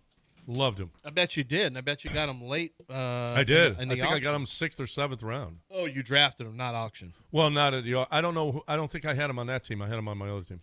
But he was fantastic. He was one of those are the guys you got to find 5th, 6th, 7th rounds that are just producing like crazy. All right, 713-780-3776. We're behind. Let's catch up. Let's catch up with Air Team. Let's talk about the Curtises. Let's talk about another family-owned business that we love. That's a family-owned and operated business that's been in business since the 70s. that they are passing down to generations, that they are fantastic at what they do, that they are, and you know you're getting solid people who have been doing this for years. I been at the Air Team facility, met the Curtises. They're great people, and they care about, you don't stay in business this long unless you do it really, really, really, really well. So they put in a couple of air conditioners for me, three air conditioners for me. And right now, no payments, no interest for 3 months. So this is something, if you're tight on money, you're like, but you can't go without air conditioning. You just can't. So they're going to help you out here. They're going to give no payments, no interest for 3 months on select air conditioners. But you know that they're great at it. They came and they measured the entire house, showed what we needed as far as the tonnage for our air conditioner, and it couldn't have been a better, more professional way to do it. I am a big fan. I hope that if you need air conditioning help, that you called them, because they are really, really good at this and been doing it for a long time. 713-936-5346, 713-936-5346, or airteamltd.com.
All right, welcome back here on ESPN 97.5 and 92.5.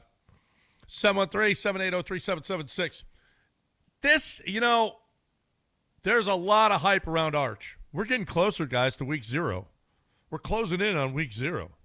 Mm-hmm. And then, Jalen Sayin is the starter for Ohio State. He looks pretty good. We'll see. He's had a little bit of experience. He transferred from Alabama, and he looks like he's pretty accurate. But Coach O, apparently, Coach Orgeron, he was on with the guys from Barstool. Uh-huh. This is interesting. Coach O knows he coached Joe Burrow. He watched him have one of the great, if not the best, college football seasons ever. And listen to this, what Coach O has to say about Arch Manning. So going into this college football season, if you were coaching a team and I was like, hey, you get any player you want, what quarterback would you want to be coaching? Arch Manning. Yeah? He's the real deal? No doubt. What makes you say that? I had an opportunity to go to Texas and speak to the clinic, and speak at their clinic, and I watched practice. Now, we knew Arch Manning as a young kid from Louisiana.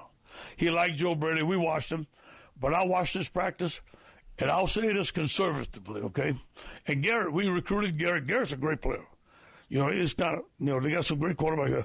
But Arch is as close to, or maybe as good as Joe as I've seen. Really? Mm-hmm.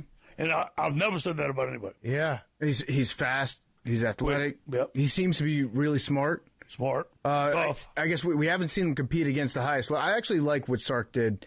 It might not have been the best idea for the team last year, but he definitely told Quinn Ewers, like, hey, we're bringing Archie in, but I'm going to stay loyal to you until the end. Like, I'm giving you my word. Yep. And then everybody else that's in that building saw that happen when the fans were all asking for Archie. I think that's going to end up being a good thing for Sark moving forward. His credibility. Yeah. Your players learn to trust you. If you tell them something, do it. Yeah. All right. That he is the closest thing, maybe the hype around him, I don't know. I haven't seen it yet, although. That is a lot. That's a lot. Joe Burrow in 19 was as good as you'll find in college football. Yeah. A lot of weapons, but he was good with his weapons. You put a mic in someone's face, they just start saying stuff. Well, I don't know. He said he's never said it about anybody else. Ed Orgeron, in some ways, is part of Miami's program, and he watched Cam Ward practice last year. Now, Cam Ward, maybe not Joe Burrow, but he just watched the number 1 overall pick practice last year. But Arch, who's never taken a snap, not as a QB number 1 overall. Yes, I know he started, but as the QB number 1. He's got 2 starts in his career. That's it. And he is the best he's seen since Joe Burrow. By the way, Joe Burrow wasn't even Joe Burrow till year 2. Yeah. He was a fine player in year 1. But he didn't still had that in his background. He's still Orgeron saw that and said that about this kid, man, that is strong. That's really, he does strike me as somebody who might be a little bit a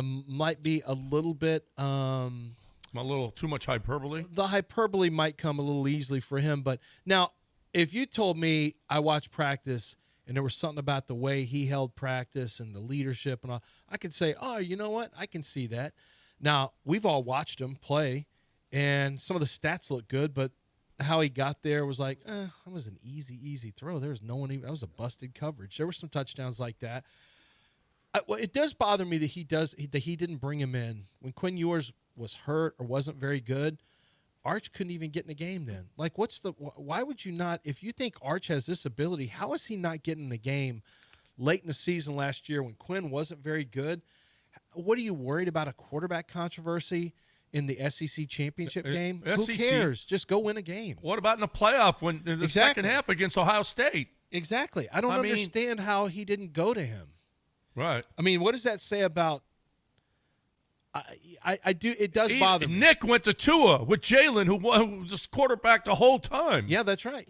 That's right. So that kind of bothers me a little bit that you say he's the greatest that you've seen since Joe Burrow and this, that, and the other. But Steve Sarkisian, who sees him in practice every day, didn't have enough trust in him when Quinn Ewers was completely ineffective. He didn't roll him in there in a big in a big game, like he didn't give him any chance. That bothers me a little bit. It makes me wonder, what does Sark know that we don't know?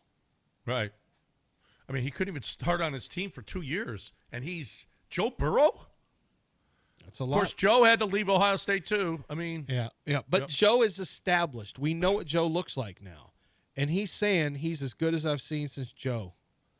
And that was a strong 19. I mean, he was Joe. It wasn't just the stats. Joe knew where to go with the football. He was smart. He was poised. He was elusive in and out of the pocket. Like, that's a lot. He had a front seat. He had the best seat in the house for the greatest quarterback season ever. And he's saying that about Arch. That's interesting. That, to me, is really interesting. Okay, Bill Barnwell put out, these teams will most likely decline in 2025. His first team, the Chiefs. They were 15-2. You know how many close games the Chiefs won? I mean 10-7 is not. They could have been 10-7. Their offense was meh last year. Yeah, They I would say it easily declined could have from lost. 15-2. They won every close game. Now, winning close games is also, teams do that because they're good at it. Yeah, they know how They're to. good at it. They're good at winning. But there's no way they go 15-2 this year. I agree wholeheartedly. The Minnesota Vikings, 14-3 last year. No, I don't know. I don't know about no chance, but I can certainly see them falling off. Right? Yeah, I could too. Say that. Well, yeah, based on where they were, because we got to see what the rookie quarterback. Once again, I'm calling these guys rookies. If they haven't played, they're rookie quarterbacks. J.J. McCarthy's a rookie quarterback. He's a rookie quarterback. The question is, does Detroit take? Where's Detroit on this list? Well, Detroit's on this list as well. 15-2. They lost their two coordinators. No, they're not going to be as good. Almost nowhere to go but down. Yeah. Yep. He's got the Colts on here. 8-9 Colts. Does Danny Dimes, is this? I mean, it's not like they got great quarterback play last year. I don't know. Are they better with Anthony Richardson or are they better with Danny? We'll find out. I think Richardson's going to get the start. I'm just guessing that if all things are equal, they're going to go with the guy who is the fourth pick of the draft. But I would be shocked. I mean, if Richardson lasts the whole year as a starter, then that's a great sign for the Colts. That means things are going good. Well, to be real good, because I'd rather have a guy who is solid than so up and down. I would too, but I don't know if Danny Dimes is solid. Yeah. I mean, he wasn't really solid at New York. He had one good year. So I don't know. The Texans have some holes on the offensive line and things like that, and I was thinking that, boy, if the Colts had, I think there's a chance that Jacksonville, there's a lot of belief that the Colts probably have a limited ceiling because of the quarterback play. Jacksonville, you feel like there's a little bit more fluidity in terms of how high or low they could finish. But the more I think about it, the Texans are so good potentially defensively that I'm just not sure. I think we take them for granted sometimes how good they can be defensively. And I think they're going to be better this year with, believe it or not, I think E.J. Speed is going to have a big impact on this team. I think Kamari Laster being in his second year is going to be huge. Chauncey Gardner-Johnson, if he's healthy, I think he makes a big impact. This is Will Anderson Jr. just being a third-year player. Kalen Bullock. Kalen Bullock being a second-year player, you only get better typically. Will Anderson is going to hit his prime this year. He's going to be a Defensive Player of the Year candidate this year. The Texans' offense just has to be average, and I think they cruise in the division. I don't even think it's close if the Texans' offense is average. Yeah. Just average. Average me 23 points a game, and you're going to win minimum 12 games this year. I'm feeling it. I'm feeling it, boys. It looks like we're back. The Texans are so back into the 12-win column. Hey, the offensive line is giving you a little bit of hope in these first couple of preseason games. That's for sure. Ursary's not playing. Look at how about this? I pulled this. This is what Jonathan Alexander said. He covers the Texans for the Houston Chronicle. He said, I feel like he's talking to us here. He said, in 2024, the Texans offensive line developed a reputation among its fans as a bunch of pretty boys.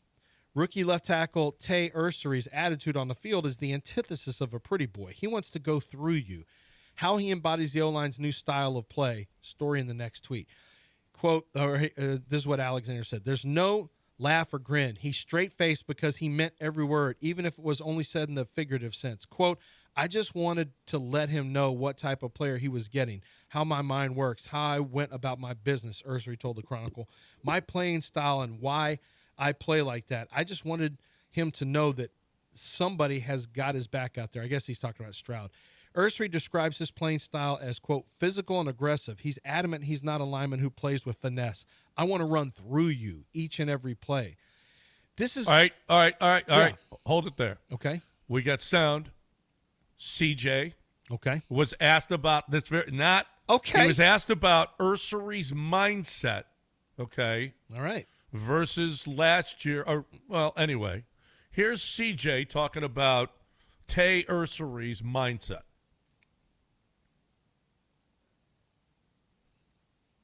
I think Tay has one of the best mindsets I've seen from a rookie, in my couple years in the league. He texted me the night he got drafted, and I texted him. I was like, hey, bro, excited to have you on the team. And he was like, I'm going to die on the O-line for you, bro. I'm going to die out there. I was like, all right, bro, appreciate that, man. I respect that, bro. I appreciate you saying that. So that's just his mindset. He wants to, be great. He asks the questions, going against Will and Daniil every day makes him really good.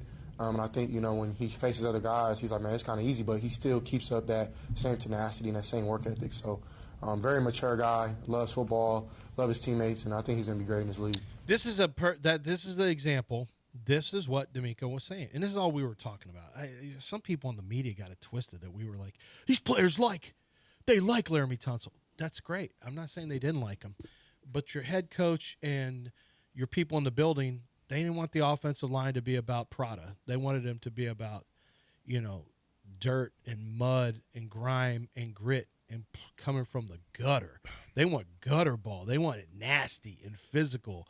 And they want guys who have the mindset that the number one thing on our mind is to run through you, just like Ursery said. And it's just a mindset. It has to, and that was not the mindset of the offensive line last year. And D'Amico recognized it and said, I'm sorry, we got to make a change. If your head coach says that, you need to trust him.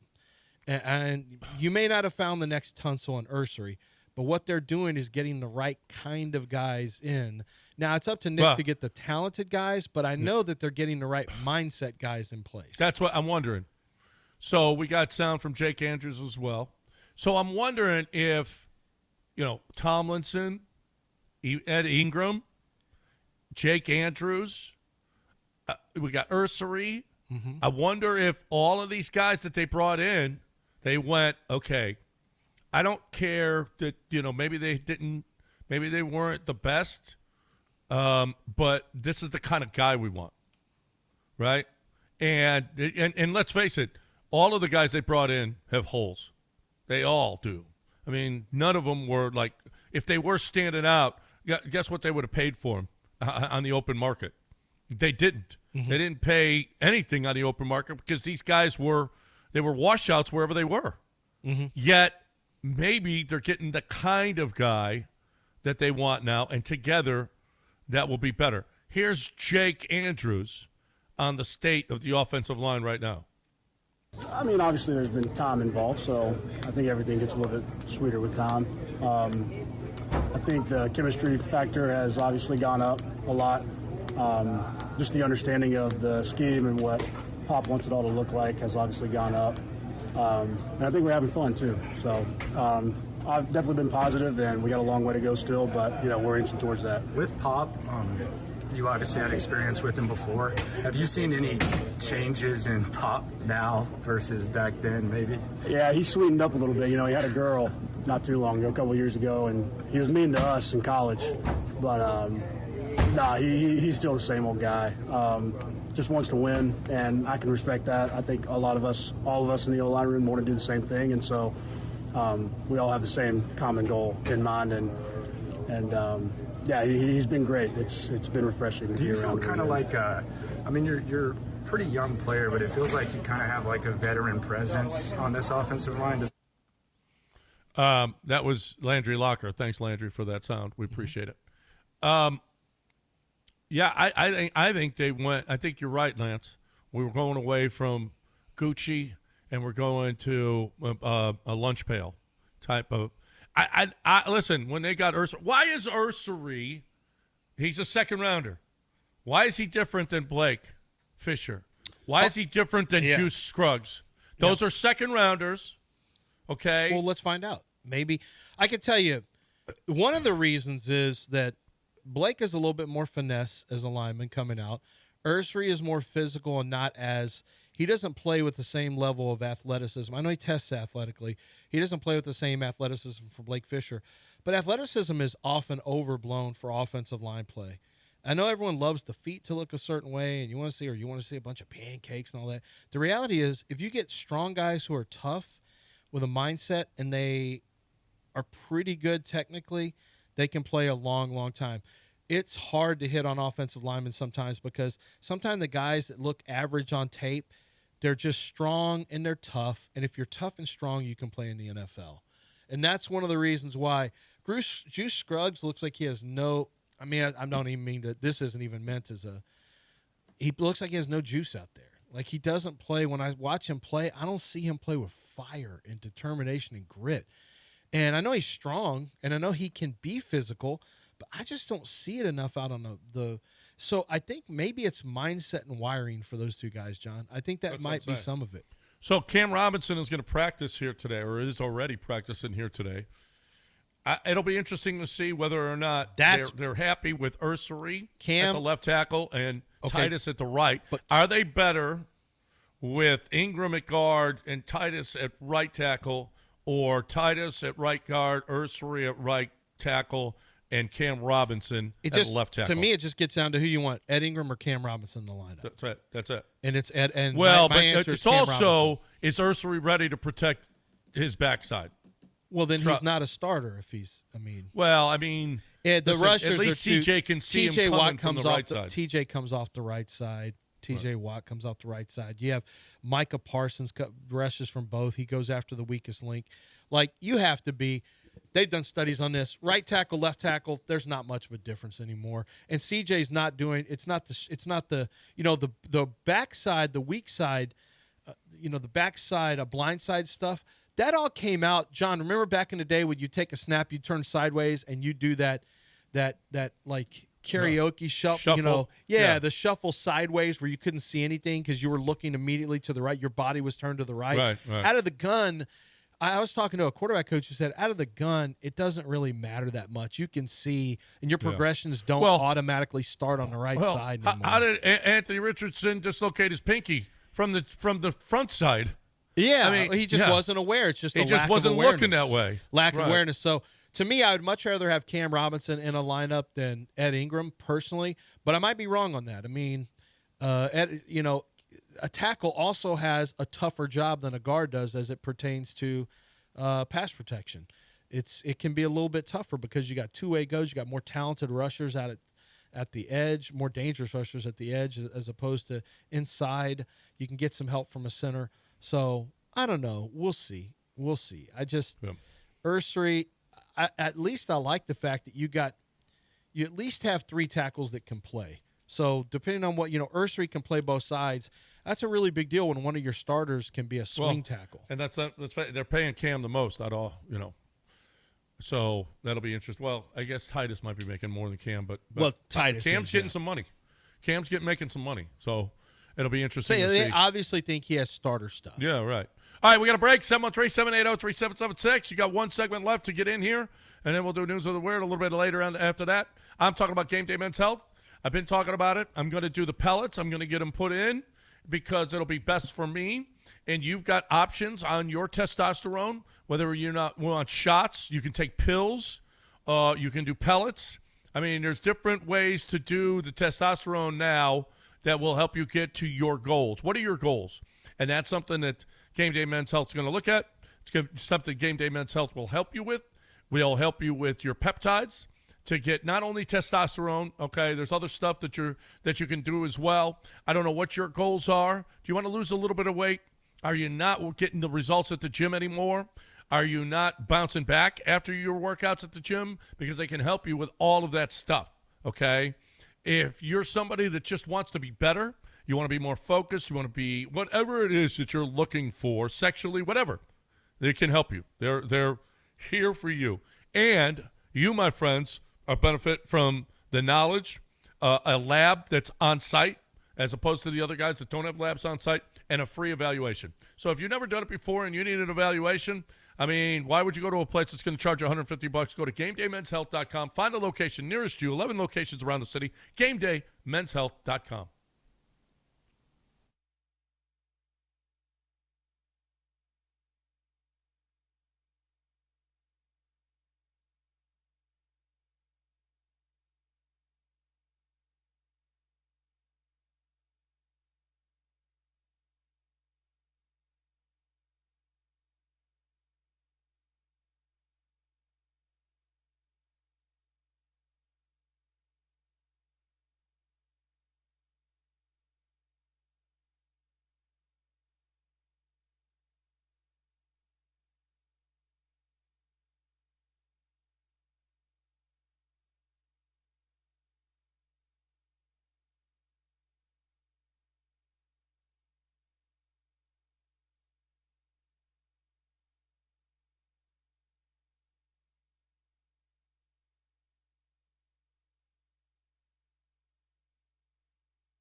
You're back in the Veritex Community Bank Studios with John and Lance. On ESPN 97.5 and 92.5.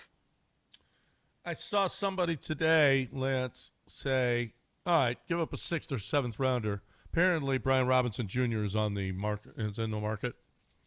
We got a billion running backs. Well, we don't have great running backs. We got a lot of running backs. We just don't have great ones. Not that he's a great one, but he's all right. Did you watch Ja'Cory Krosky-Merritt last night? Dude, Ja'Cory Krosky-Merritt was my sleeper of the whole draft. Yeah. I already know about him. I've been knowing him. He played one game this year. One game. So here's the problem. He played at Alabama State, and he had 4 games played. He was listed as 8 games played, but they try to go back and say, no. He played the first 4. Because remember, you can have 4 games, and then if you don't play again, you get a redshirt year. And he's like, no. What happened was I played 4 games, and then we switched numbers. After 4 games, me and another guy switched numbers, and then I didn't play the rest of the year, and he played under my number. So we get another year. Oh, let's see. He was at, where did he come from? Arizona this year. Arizona let him play 1 game. He went off for 100 and some odd yards. He was really good because I watched the tape of that game like, holy crap, this guy can play. And Arizona basically said, we need to look into this eligibility thing real quick because we're not sure about you saying that you switched numbers. So let us look into this. And then they basically kept him out the rest of the year because they're like, we don't want all of our wins voided. So he got to play one game. He went for like 120 yards. Then he played in the Shrine game, went for over 100 yards, was the MVP of that. Then I went and looked at his 23 tape, and he was freaking good. That guy could roll. He was with another team before Arizona. He was with New Mexico, either New Mexico or New Mexico State. He was with New Mexico. I think it was New Mexico. Yeah. And I was like, holy crap, this guy can play. I wanted to give him like a 63. There ain't a lot of tread off the tire either. No, Can not a we lot of talk tread. about Arizona's, He had a 26-yard touchdown run, by the way, for what you're talking about. Yeah, last night. How Arizona manages their transfer portal stuff. How do they do They it? didn't get the film. They couldn't tell that he might have been a guy who played 8 games. They couldn't have gone through the Alabama, A&M, would you say, state film? He never made it back on the field, Dale. He switched numbers. Maybe they did see something and they said, he ain't playing.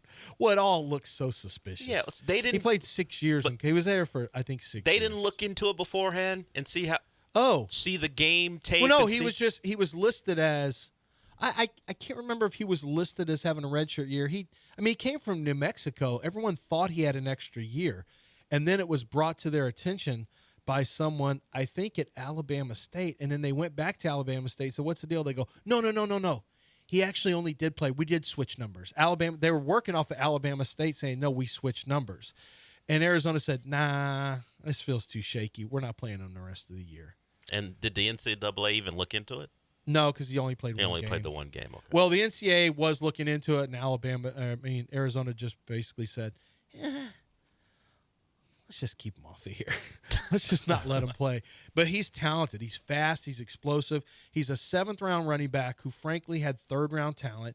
I expected him to go 5th round because of, just he only played 1 game this last year. But like John said, he has no tread off the tires. He's going to play for a Washington team that has a really good quarterback and some good wide receivers, and that's a guy who's a sleeper. I don't know, maybe a sleeper in fantasy football this year, maybe, but for sure a sleeper in keeper leagues, for sure. Yeah, well, and it'll be interesting what happens with Eckler, too. What kind of if they trust Ja'Cory enough for that rookie to get the ball all the time. If they're shopping Brian Robinson, they really trust him. Right. I don't know that I want Brian Robinson Jr., but man, we got a problem though. We got a problem. There's no, and not that Brian Robinson Jr. is explosive anyway, but yeah, he's a hammerhead though. I like him. To me, he's better than Dameon Pierce. Well, do you like this? Because there was talk out of Washington. One of their radio guys was on air saying the Commanders did not like the way Robinson approached the last half of the year. He's supposed to be a downhill, aggressive runner, and allegedly they didn't see that from him deep into the year, and that's why there's a problem between. I wonder why, because he was at Alabama. Like we've seen it in him. We know and in a gap scheme, you are headed to a gap. This is not a bunch of reading the front and all that stuff.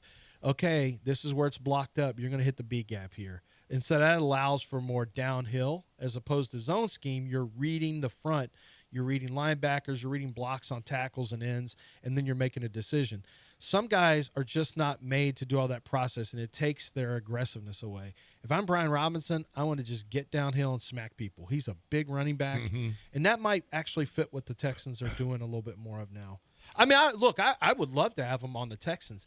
Do I think it's likely? I don't think it's likely. I think they love having a veteran like Nick Chubb back there. I don't personally see Joe Mixon being gone for the year. I don't know where this is coming from. I guess just because there's – is this even out there that Joe Mixon is long-term injured? Is that even out there? That's not out there, is it? No, it was supposed to be maybe ready for week 1, but if not too far afterwards. I haven't heard anything where it's maybe just absence. We haven't seen him anywhere near the team, right? He's not obviously he's not practicing. We haven't seen him out there walking around, so maybe that's part of it. So it was from Chris Russell. He's 970, the team 980, excuse me.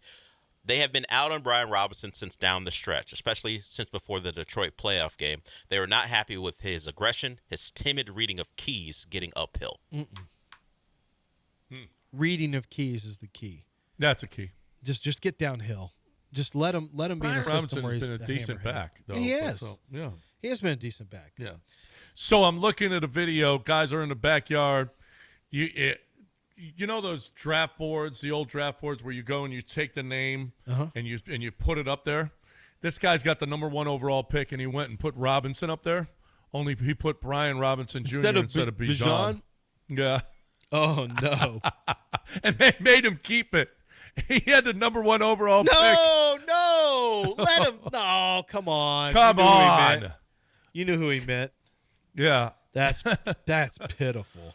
Well, you guys know who will be the commissioner of our league, the Fantasy Football League, that will have its draft. Who? It'll be Joe George. Because I trust him. Because neither one of you want the responsibility, and Sean and I don't want it either.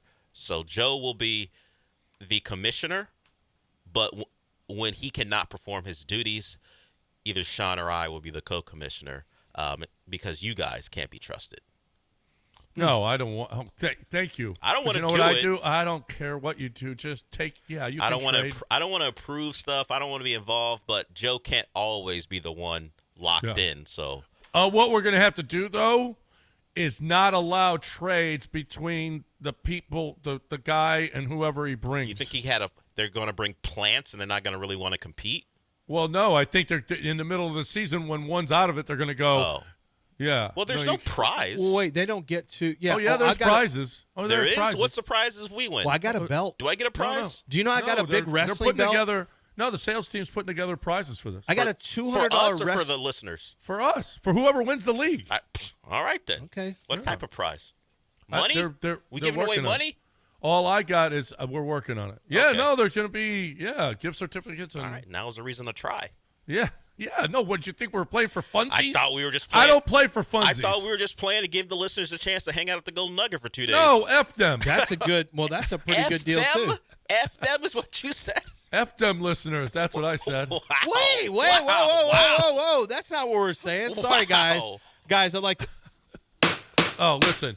They're in the fantasy league now. Objection, Your Honor. This is why I really didn't want to be involved because listen, John, the game hasn't even started F them yet. listeners? And he's saying F them. My That's right. gosh. No, they're the enemy now. Okay. I don't know about that. We're just having a good time, right? Fantasy Boy, it football's was just war. fun and games until John said F them listeners. Listen. F it's them war customers. now. We're in a fantasy war now. Guys, John's energy won't be matched by the rest of us. I doubt that Sean will have that energy. I don't think Lance will either. I We certainly like will. you. So we're glad you're part of it. John may trash talk you. Just realize he's not a representative of all of us. No. Yeah, no, I represent the company. You do not. No, you no. do not. The company line. No. Yeah. No, I will never We'll utter. bring David Gow back to distance himself from that. Never utter okay. F them listeners when it comes to fantasy football. F them listeners. I just had another question today because they brought it up. Cincinnati's going to trade Trey Hendrickson. Are you guys idiots? And Micah's not done. I mean, they put a list up of every defensive end that's making $35 million, and Micah's right there with all of them. It can't be dumber. It really is stupid. This is a team with with they got a great offensive line. Did you see Troy Aikman? It's been a big story on ESPN all morning. They've rotated around it. But Troy Aikman just said the Bengals are wasting Joe Burrow's best years. And it's true. Yeah. It's true. You've got this great offense, and you need defense. You need rush. And you're going to deal off your best pass rusher. It's unbelievable. Daniel Jones, named Week 1 starter. Oh, wow. Colts is breaking news. Colts just named Daniel Jones the Week 1 starter. Yeah, there it is. I think he's better. I mean, I think he's safer. You know what you're going to get at least. Yeah, I think he's way safer too. Way safer. But yeah, you're less likely to be on a roller coaster ride. But let's see what you can do with him. Huge loss for the NFL podcast media. They love themselves some. They did back in the day. They love themselves some Anthony Richardson. I don't even see it. Where's this inaccuracy? Said Dan Orlovsky one time. I don't see it. I've watched all the tape. I don't see the inaccuracy. Look at this throw.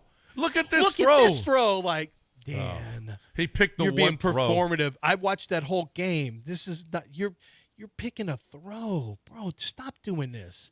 Stop doing it. Israel's going to be in shambles right now. But the question is, when do they play the Texans? Israel, the caller, is going to be in shambles. Yes, we got to always clarify. Because when do they play the Texans? Because there's a real shot Daniel Jones is not the starting quarterback when they play the Texans. There's a chance.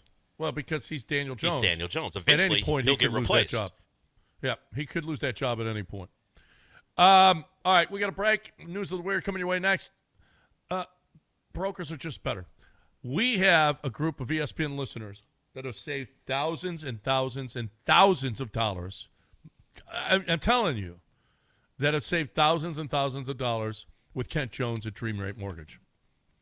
If you're thinking about buying or refinancing a home, get expert advice. Doesn't cost you anything. Kent will take your call, okay?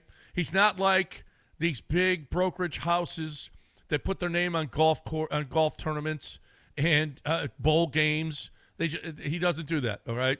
He is, I mean, this dude is streamlined and everything. And who wins in that case? You do.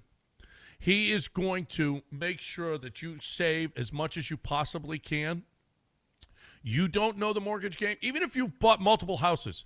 I wish I had known Kent when I was buying a house in Texas, because I didn't know what the hell I was doing. I just walked in and signed papers.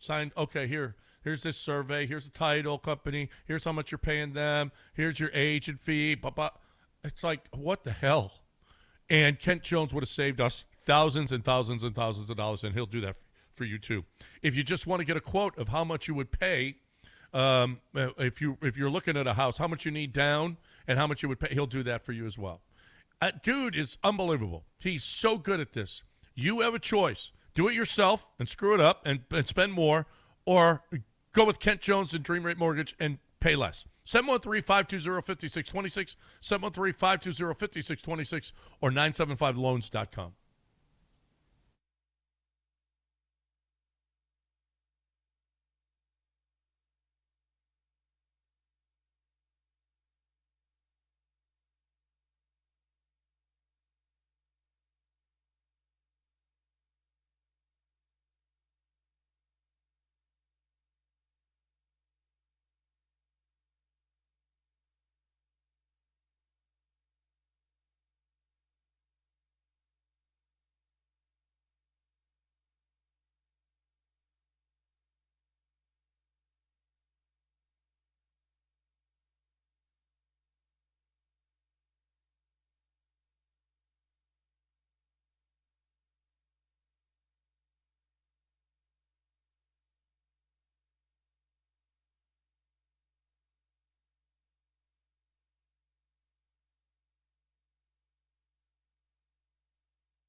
Stephanie Carlquist is going viral.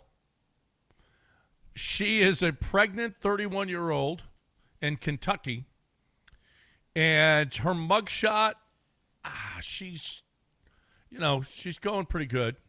But she is, she poured salt into her boyfriend's vehicle, into his gas tank. Ooh, that's she put glitter in the AC vent. Red flag. Glitter in the AC vents. Slashed the tire, cracked the windshield and rearview mirror, and shattered the radio screen. Now, she's pretty hot. I don't know how this would go in my court. Okay? My question would be, well, what did he say? Okay. Or what did he do? Yeah, but she's gone viral. You can find her. Just look up girl messing up dude's car, and you'll be able to see it. You'll be able to see it. Yeah, I don't love that. Right off the bat, I've got some concerns. This is a bad one for you, Lance. Okay. A teen who killed his father during a fight over electronics gets no prison time. What? From a merciful judge. What? Yeah. So that's Maybe a bad precedent. Maybe the dad wouldn't want it to be that way. Maybe the dad would want him like, you know what? I don't want to see him go to prison and ruin his life. No. If I was the dad, I'd say, oh, no, put him away. That some bitch killed me. Okay? No, he's done. You know the mom was looking for leniency, though. That's her baby. How would Nicole react? Oh, which if one Mason killed you? He may have to do some time. No, any of my kids, even though she's pissed off at a lot of them right now, I still feel like she would have their back. So, Do you feel? Yeah. I mean, if I'm dead and I've been murdered by a family member, I think she still gets some insurance money. So it's like kind of win-win for her. She's like, I got some money coming. Yeah, so. but they'll still cost her. They're going to use up that money if they're in prison. Then she's got that money to herself. She's traveling. Put money into she's going to go commissary. travel. She'll put some money on his books, but she's going to go travel. Yeah, on his books. I don't know if I die, she's just going to start living her best life. Yeah. Yeah, I feel that way about Wendy too. Yeah. Oh, no, I think Wendy already is living her best life, if I'm being honest. You two both think you're anchors for your wives? Why do you Yeah. say they're going to live their absolutely. best lives if you die? Oh, my mom was much better Well, off. I just think my wife wants to just be a jet setter and travel the world. I already know. And you're stopping her? Yeah, I got to sit here and work. Well, she work 2 jobs. She feels while she bad travels leaving the you at world. home. She just won't leave you at home and do it. Apparently, she can travel. Oh, What she money? had that- What money? She had that Lance insurance money. She could go.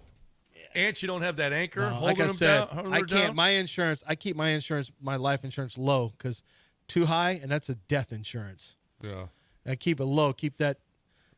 I'm not. That I'm incentive. worth. Yeah, I'm worth more alive than dead right now. That incentive. Yeah, is not the there. incentive for life. Yeah. Not the other Watch way if she around. takes out a couple policies on you, though. Yeah, I need to know. Nope. Hey, okay, a couple of dad deaths here.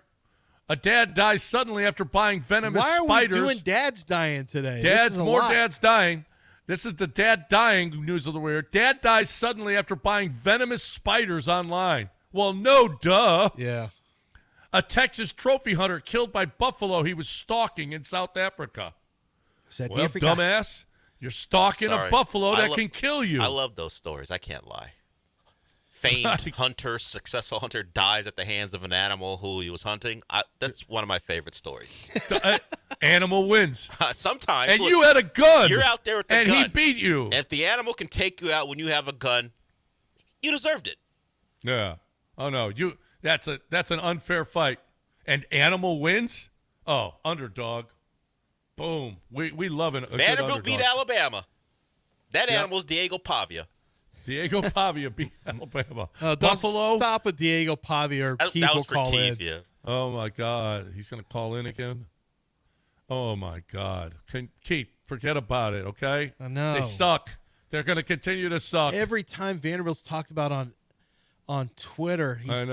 he's tagging us and telling us about Vanderbilt all the time. Vanderbilt to the CFP. Don't care. Let's play the game. See what happens. We got a game not with now Vanderbilt. I got to cheer against Vanderbilt, which is dirty. I feel bad. Like Yeah. I should never be cheering against Vanderbilt. You always root for Vanderbilt. Yeah, who cares? Now we They're can't anymore. harmless. You He don't took that away from us.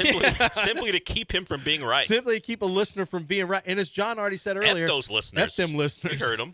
You heard what he said. No, just the ones we're playing in fantasy football.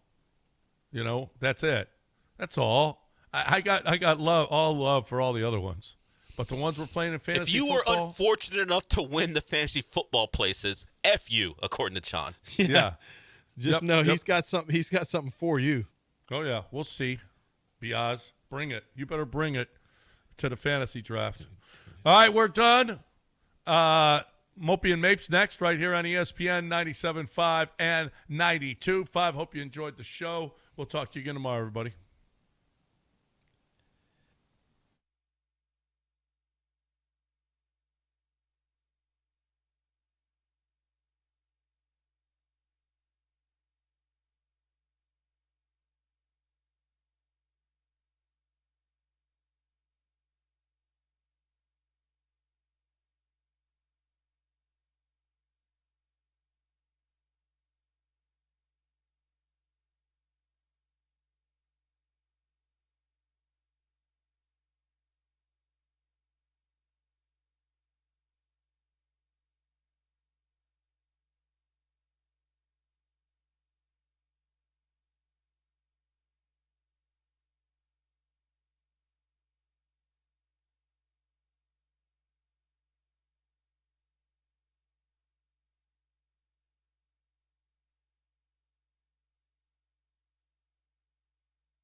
You know, some legends get passed down through history, word of mouth.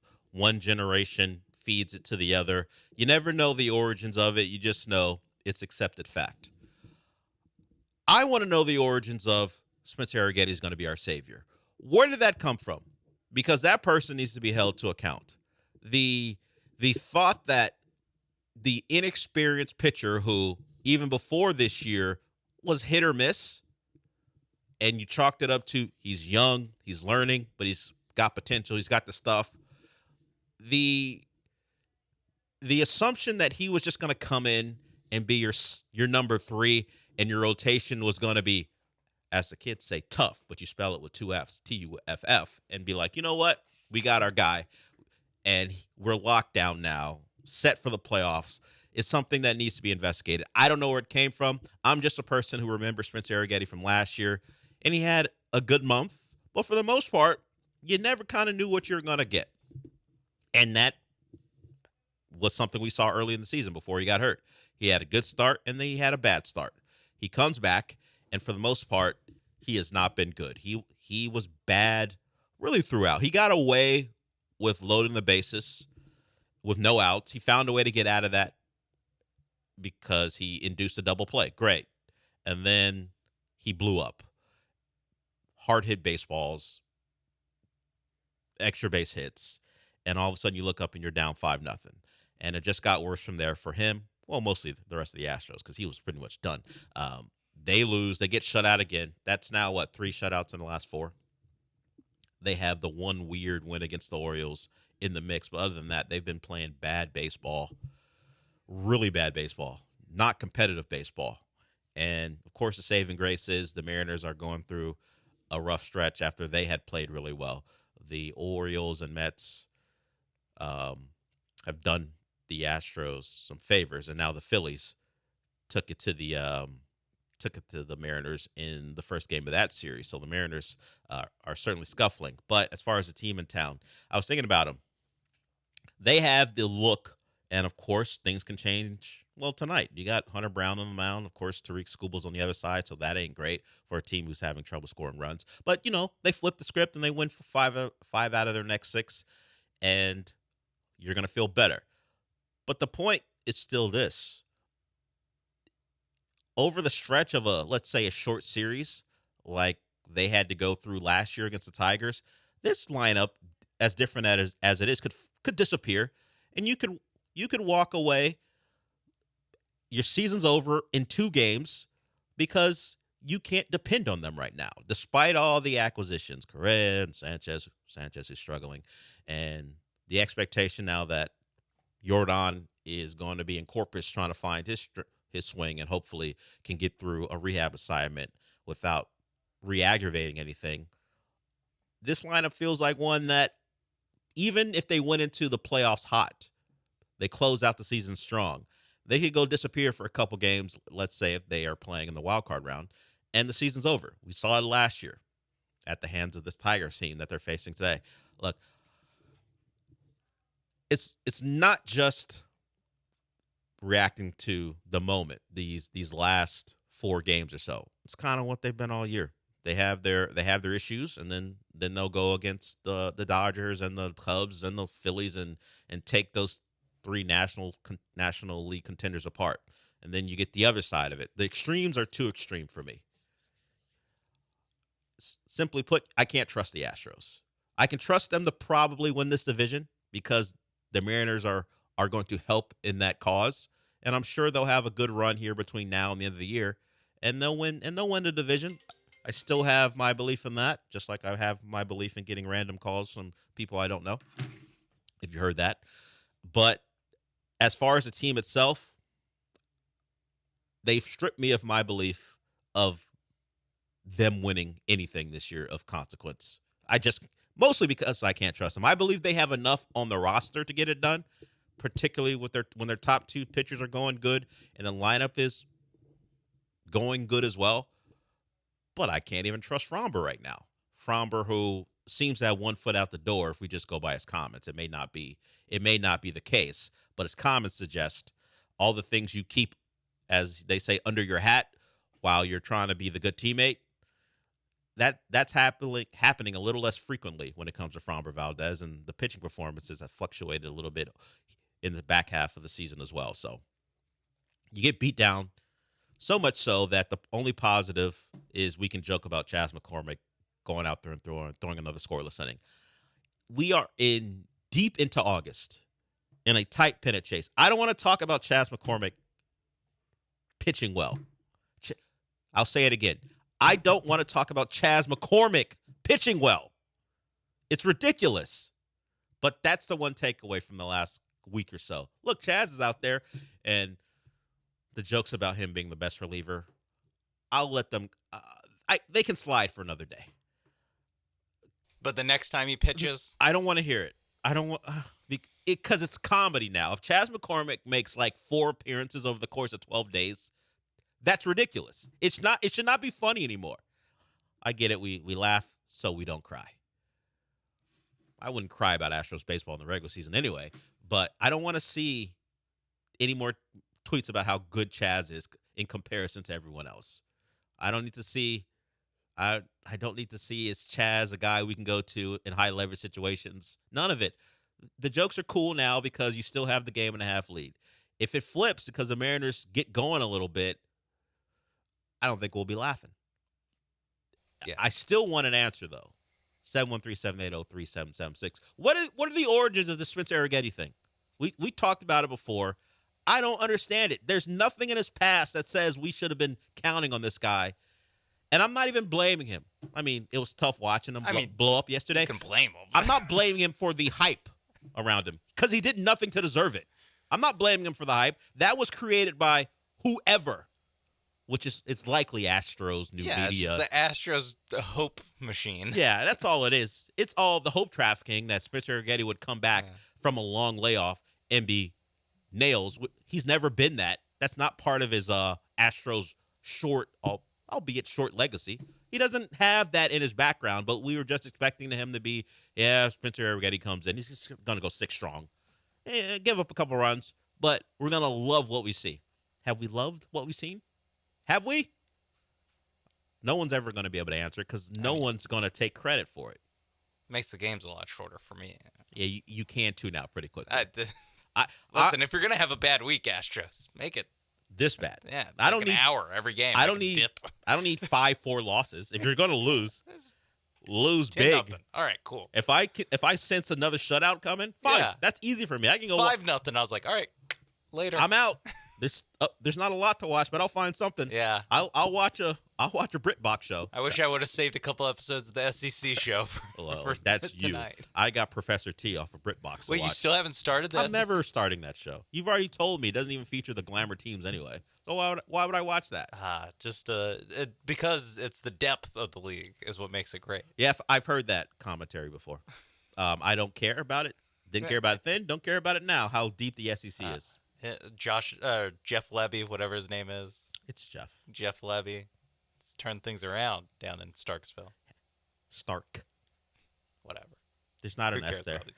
Exactly. So why are you talking about what's going on with the Bulldogs in the Starkville? Documentary was a little bit like, who cares about these guys? we don't get Georgia. We don't get Florida. What are we doing here? They get like 20 minutes. Yeah. Speaking of Florida, DJ Lagway's taking snaps in fall practice. There is some college football news we'll get to later because it happened yesterday, but quarterback news has been made as far as guys winning jobs. Notre Dame still hasn't named their starter, but one of their ex-quarterbacks has been named the starter.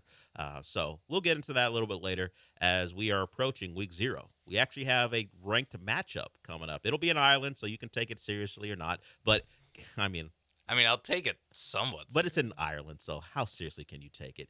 It matters. It does matter. It matters in the Big 12. When Florida State lost in Ireland last year, funny. It mattered. It mattered. It turned out it didn't matter because they go 2-10. Nah, it mattered. If they went 3-9, it would be less funny.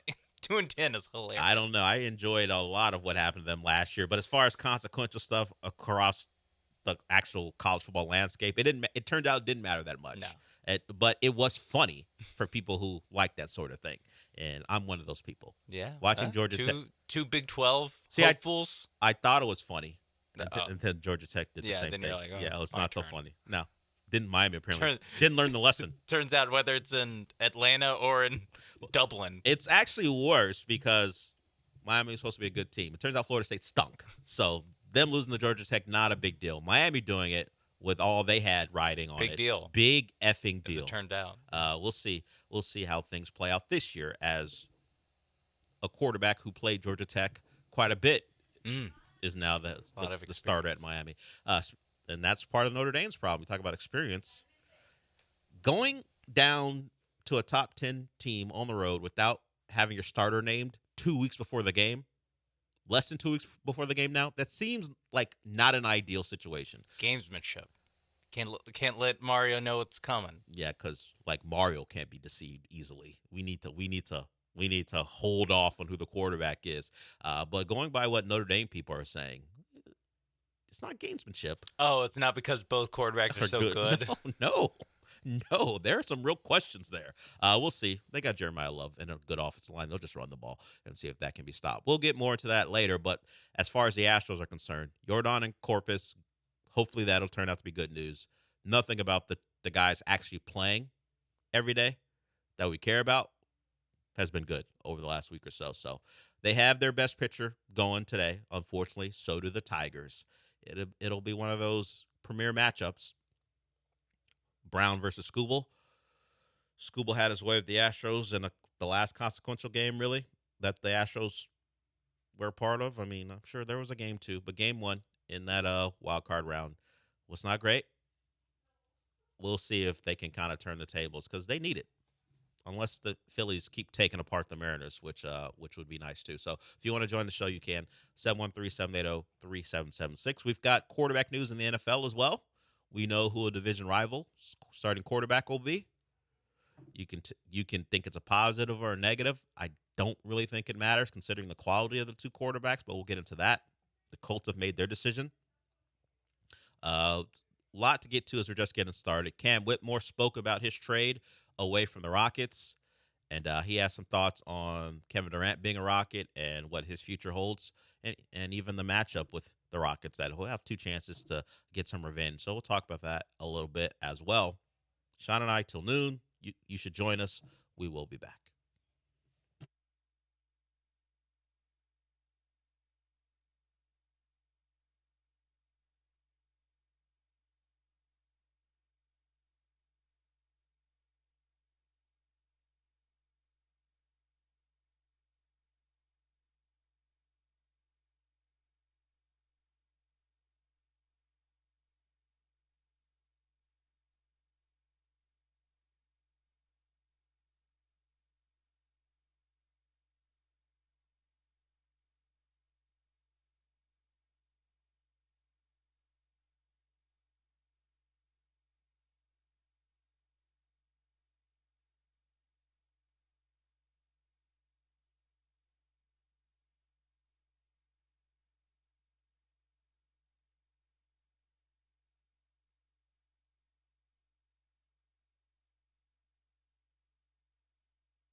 This is the Del Olaleye Show, on ESPN 97.5 and 92.5. broadcasting live from the Veritex Community Bank Studios. Here's Del Olaleye.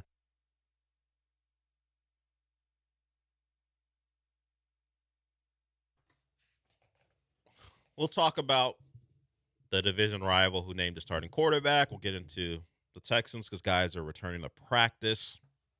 But first, let's get to Pena. Pena wants to talk. What's up? Hey, what's up, Dale? So you and Sean were just talking about for the Astros get blown out. Y'all gonna go watch something? I got something for y'all to watch. I watched it over this weekend. It's called Toward the Pharmacy. I don't know if you watched it or not. If you have, give me your review on it. Thank you. Have a great day. I have not watched Tour de Pharmacy. Is that what he said? I think that's what he said, yeah. It's a film about, well, the Tour de France. And it's kind of a comedy. I have not seen it. It's got a Sandberg, so you can expect a comedy there. It's a mockumentary about the Tour de France. I imagine there'll be talk of steroids and other things in it, considering the title. It is on... And considering cycling. Considering cycling as a whole, yes. Lance Armstrong's in it, which is interesting that he's in a movie about that thing, considering what he is accused of. John Cena's in it. Of course, he's never done, I think, a serious thing ever. Oh, I thought you were going to say no. pharmacies. No, I wasn't going to say that. It's Not going to accuse the guy who looks unnatural of being unnatural, because I don't have any evidence. But he's in it. Orlando Bloom is in it. Jeff Goldblum's in it. So a lot of people who have done funny things. So not Orlando Bloom so much, but apparently he's pretty funny in that new Prime movie that John has seen. It's him, Bryce Dallas Howard. They're playing. What are they playing? They're improv people who have been recruited to go undercover. It's on Prime. Apparently got good reviews. I forgot the name of it, but no, I haven't seen it. I guess I could take a look at it, but it probably will be lower on the list. I'm not a big Sandberg fan. If I see his name in something, I'm like, I got to be convinced. Although the reviews, Rotten Tomatoes at 90%. Not a big hot rod guy? Nah. I see Sandberg and I'm pretty much out. I don't know what it is. It's nothing about him. It has to be something about him. I just can't put my finger on it, actually. I was going to be like, there's nothing about him. Obviously, there's something about him. Yeah, but it's nothing personal. It's nothing personal. I just see his name. And, like, there's some people who I see, I'm going to give it a shot no matter what. Yeah, it's just there are other people I flavor. see. Not for me. Not for me. It's not for me. It's not even a rip on his talent. He's clearly been a very successful comedic actor for a long time. He's just not for me. That's kind of where Will Ferrell is. Although his more recent things over the last 15 years or so probably don't hit the way the early stuff does. But he's a Will Ferrell, Andy Samberg. I see those names, and I'm like, you know what? I'll watch something else. Adam Sandler at this point as well.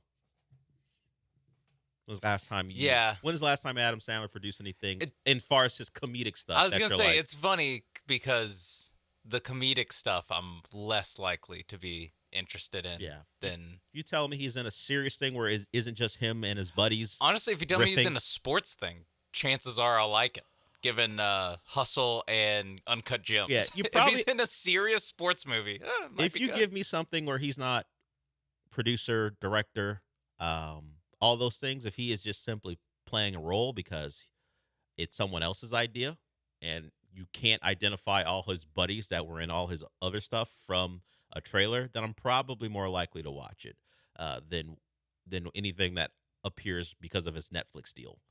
If it's part of his Netflix deal, forget about it. There's no chance. Maybe that's just but the Hustle is good. So, but when did he have a lot of familiar faces, or was no? That was, there were familiar faces, but it was but Anthony Edwards and and Willie Hernan Gomez. Yes, actual basketball players. Yes, those are the familiar faces. Yeah, you didn't see. I don't know if we saw like a bunch. No, I don't think Rob Schneider was in that one. No, see, I don't think Kevin Nealon. His was best in that friends aren't in it. Yeah, so I'll watch it. If you tell me that, I'll give it a shot. But if it's the crew together hanging out someplace and having a good time, they Grown Ups 5, and they happen to do a movie at the same time, forget about it. No chance.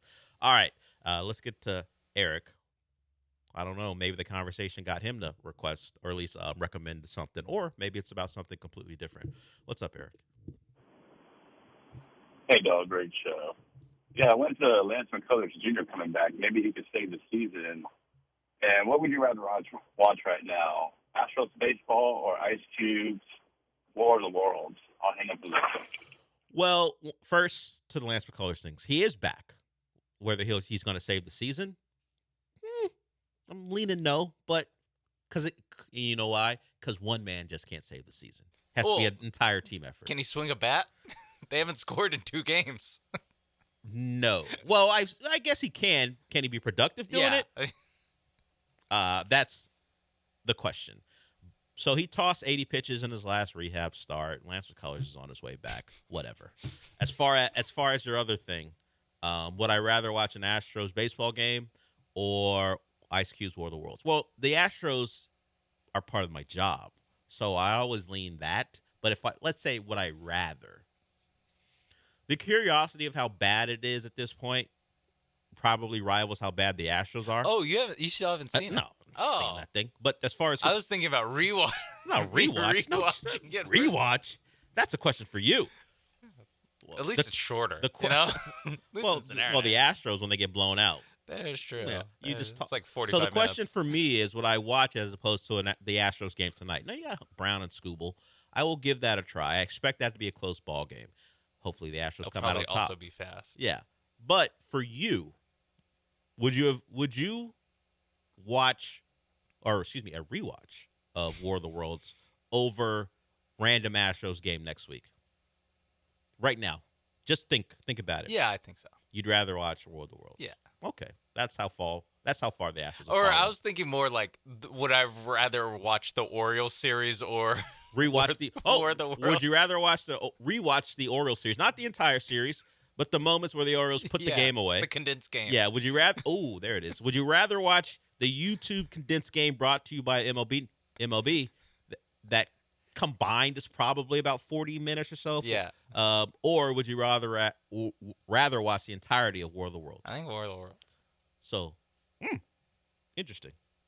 So it was a 3-game. Also, just in general, like on a Friday night, Saturday afternoon or night, I'd rather watch a TV show than this stuff. Understood. What about on a Wednesday night? 45 minutes of the Orioles series or War of the Worlds. I get if you're going to lean War of the Worlds. Understood. Yeah. I mean, Cowboys doc came out today at 8 a.m. Haven't been able to watch it. Thank you, Netflix, for having come out. It's a weird time to drop a documentary or anything that you're putting out. Why at 8 a.m.? I was also wondering, like, when Alien Earth comes out, because I was like, it doesn't come out at night, or like, because it said it comes out today. But I was like, is it midnight, or is it at night, or when can I expect this thing? Still unclear. But 8 a.m. definitely isn't the right answer for when to drop things. And there are some things I refuse to watch during the day, like Alien Earth. Oh yeah, have to watch that tonight. Yeah, I'm not, and I'm certainly any Alien movie you have to watch. And I'm certainly not watching it in the morning. Like my schedule's a little different because I got to get up earlier, so maybe I will watch something during the day that I wouldn't normally. But I'm not watching anything at 8 a.m. that I care that's about. like at 2 p.m. You're watching something. Yeah, I'm not watching anything I care about at 8 a.m. What's that? That means it's not that important to me if I'm watching it. That's tonight at 7. Sources say. So our source, Michael Carroll. 7 Central? 7 Central. We've got word. Okay. If you are looking Mr. Worldwide, MC, didn't give us in Central Time. From the 713. You heard him, 713. Speaking of that was the big thing people noticed when it comes to Billy Wagner being his number being retired. His number was retired right after Craig Biggio's numbers was retired. So in sequence, it's 713 up there. People are like, oh, look at that. So they do that chronologically, right? Like they're up there chronologically? Yeah, by when their number was retired. By when it's retired. Yeah, it just so happens that 7, then 13. You get yourself your 713. It wasn't planned. It's just how it worked out. So now they can retire Lance Berkman's number. Now they get now that 713 is up there. They're just holding off. 717 doesn't hit the same. Yeah, can we get Bregman at 81 so we get 281 representation? Well, we got to have someone put on the 81, I guess, then. Well, the number 2 is going to be given to someone. If someone wants it, it's not going to be. Probably. Because I assume they gave 13 out in the last 20 years. Yes, I imagine they did. So, yeah. 2 will go to someone at some point. Now, I mean, 1 went to Brendan Rodgers this year, and then they traded for You don't Correa even back. an 81's unlikely. You need a 2, An 81 that you're good. You need an 8, Yeah. and then a 1. Christian Walker. Well, good luck. And then Carlos Correa. Well, Carlos Correa, yeah, he finishes out. He finishes out his career here. He's probably going to get his number retired. Probably before Christian Walker. Yeah, likely, I would say. So we're still looking for that 8. I don't think it's happening, unfortunately. All right, we'll go to break with that. We'll talk Texans when we come back. We'll hear from. I don't know if we didn't get to everything C.J. Stroud talked about after the game, so we'll hear from him. We'll also hear from a fan of baseball, an Australian girl who has some not so kind words for Ohtani. She didn't really crush him per se. She just pointed out that maybe he's not such a good guy. Nothing to do with the gambling. Nothing to do with ripping off real estate agents or whatever the hell he's in for now. She just had an interaction with him and didn't particularly like the way he acted. So we'll hear from her. Plenty to get to. We'll talk some college football. Probably we'll get to that in the second hour. Sean and I will take you to noon. We'll be back.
You're listening to the Del Olaleye Show. On ESPN 97.5 and 92.5. Live from the Veritex Community Bank Studios, here's Del Olaleye.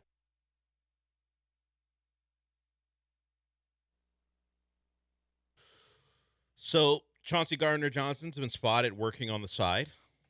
He's not a full participant in practice, but he's out there working. Joe Mixon cannot be said about him, so we're still waiting to see. While that week 1 deadline is fast and faster approaching, looks like Chauncey Gardner-Johnson closer to getting there than Joe Mixon. We'll see. Also, Cam Robinson back at practice, but not your starting left tackle. That belongs to Ariante Ursery. We heard from C.J. Stroud on his mindset. Ursery's a guy who has said he's willing to die out there to protect his quarterback. And C.J. rightfully so said, "Okay, that's cool, man," in a joking way. "All right, I mean, I appreciate the sentiment, but you don't have to die out there. Just keep me upright." Joe Burrow probably would ask for his offensive lineman to maybe have that mindset. I don't know what Joe Burrow's doing out there. Not why he was playing, because the Bengals have kind of stated our slow starts are unacceptable. It has kept us from making the playoffs. We need to get reps in. Why Joe Burrow was still playing once Higgins and Chase's nights were done, I don't know. But he was out there. Gotta get on in rhythm. With Charlie Jones, I guess. Yeah. Hey, it's on you, 9. But he's out there, and first he got horse collared, led to a sack, but actually a personal foul. And also he ran around for whatever reason and then wound up ducking his head and getting tackled by a really big individual. And you're like, Joe, chill out, man. Just throw the ball away. It ain't that big of a deal. There's no need to make a play in preseason game 2 against the Commanders. Just throw the ball away. What are you doing? He avoided injury, thankfully, for the Bengals.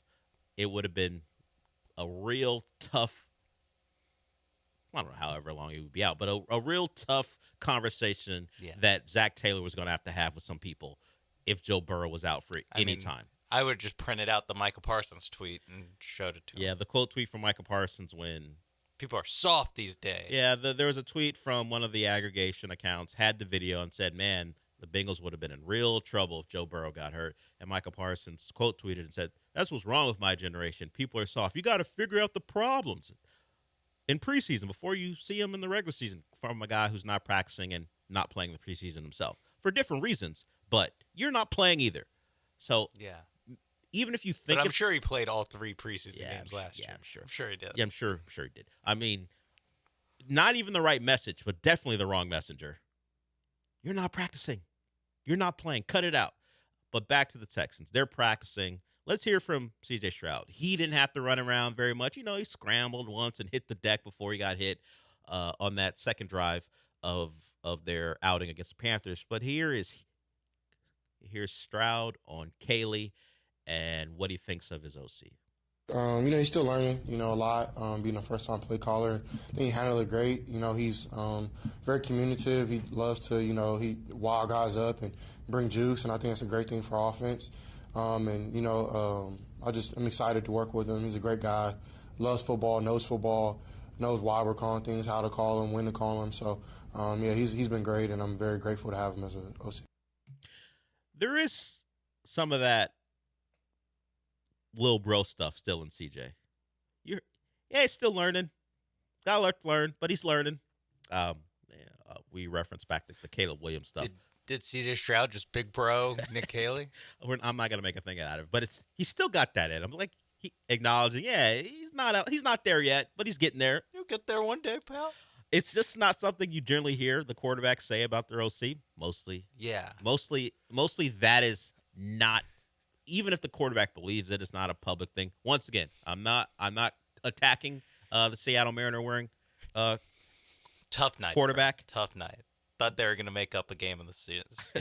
Do you think he was really upset? He got excited watching Arrighetti struggle, and then he looked over.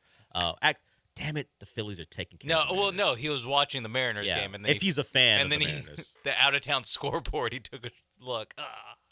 Yeah, but he probably felt pretty good because because the Mariners are getting their ass kicked, and he looks over and goes, "Okay, all right, we're not going to lose the game." My boys aren't going to lose the game here. Yes, we know he wore it for different reasons, but the jokes will remain. I think it's funnier if we just keep acting like he's just a Mariners fan. It does make more sense than wearing a Mariners hat for style, but we were told that it wasn't strictly because of the fit. There is some connection of Nipsey Hussle there that is why he wore, at least according to our caller yesterday. But beyond the jokes about the big bro, little bro stuff, which it's whatever, but he is a fan of his OC. But we know he's been a fan of other OCs. He was a fan of Slow at the beginning. So all of this, it'd be a huge problem if he wasn't a big fan. Yeah. Right So now. at this point, I'm glad they're working well together. The real test, the litmus test of all this positive relationship, positive movement for the offense and the OC and the O-line will be week 1 when they go to the Rams. But right now, what we're hearing is what you want to hear. He likes the OC, likes that he knows what he's doing, and they're moving in the right direction. And beyond us joking about CJ, he's been pretty measured in his talk about what the offense will be, acknowledging that they're going against a good defense. And he talked about how they'll call plays even when the defense has them at a disadvantage because they're just running stuff. So certainly he seems to understand what the deal is and that this thing isn't going to be great immediately, that there will be stuff to work on. Certainly they will hit the things that they're good at right now, and as they develop over the course of the season, they hope to be at top speed once the games hit November, December, and January, and hopefully, of course, February if everything goes well. So there's that. As far as a team who would want to stop them from playing deep into January, the Colts make their announcement. Their quarterback will be Daniel Jones. Daniel Jones beats out Anthony Richardson. As far as what it means, it just means that the Anthony Richardson thing at this point is a complete failure. They drafted a guy higher than they should have because they are desperate for a quarterback. They liked his traits. They felt that, I guess, 3 years in, at some point, the light would turn on. They brought in Daniel Jones for competition, and the competition won. If you are a Richardson backer, particularly in that organization, you go, hey, we bring in some competition. We don't just give the job to him. He rises to the challenge. And we got our guy. The first time he really had to compete, he won, and we move forward. Instead, he doesn't win, and now that front office plus coach are banking on Daniel Jones to save their job. That's a tough spot to be in. Leaning into Daniel Jones in the hope that he keeps his job. When the dude in New York, Dayball barely survived Daniel Jones. He's got one more shot. He was like, please give me another quarterback. I swear I can make it work as long as I don't have to do it with this guy. And they're like, yeah, we'll see. I think that it is a tough spot for the Richardson backers in Indy because it is a little bit of like, well, do we want Richardson to win this competition and be good? That would save our jobs the easiest. But the next easiest way, I guess now, is that Daniel Jones somehow saves our job. So Daniel Jones, we win the division with this guy. It seems like they've already been fired. You think they packed it in? Yeah, but it's like their bags are packed already. Now in September. Now the Texans don't play the Colts until November 30th. So it's likely that there would have been a quarterback change between this announcement and that game. So there's no guarantee you'll see Daniel Jones. If you were thrilled because you remember Anthony Richardson running all over the Texans and the big arm and all the things that the variance in how he plays and how that could be a threat, you're more than happy to see Daniel Jones. Yeah. I mean, by then, we might see Riley Leonard or Jason Bean. It's very possible. Like, it's the guy who gets hurt 60% of the games he plays in, Anthony Richardson, and it's Daniel Jones. It's a real chance that you get the third-string quarterback at some point. Despite the decision being made and Daniel Jones being the early season starter, it's Daniel Jones. There's no telling what's going to happen in late November as far as who the Texans are going to have to deal with. Yeah, just don't even worry about it. Yeah, I think at this point, unless there's an injury, you can likely guarantee yourself 2 games with Cam Ward, 2 games with Trevor Lawrence. What you're going to see from the Colts, you may see multiple quarterbacks play in both games. You just never know, because they play the Colts November 30th and they play them in the last game of the year, January 4th. Now that's a Riley Leonard spot if I've ever seen one. You think he's going to beat out Bean? Try to secure the 4th pick in the draft or whatever. Man, they better hope for higher. You never know. Now, we'll see if it's a good quarterback draft. We will hear from a gentleman who thinks the guy who likely won't even be in the draft, but people had already put at the number 1 spot. We'll hear from Ed Ogeron on Arch Manning. And, we do this. We have a mic in front of our face, so sometimes you get to just saying stuff. Sean, you can disagree or not, considering your vested interest, but it feels like they put a mic in front of Ogeron's face and he just started saying stuff. I love retirement Ogeron. I don't know if he knows he's retired. But. No, I mean, he's around programs all the time. Yeah. He'll get invited back. Okay. And that's the issue I took with it, because he has a quote, an outrageous one about Arch Manning. I haven't seen it, so I can't wait. And he has been around programs. In fact, he was around a program last year that had the number 1 overall pick. And yet he still said this about Arch Manning.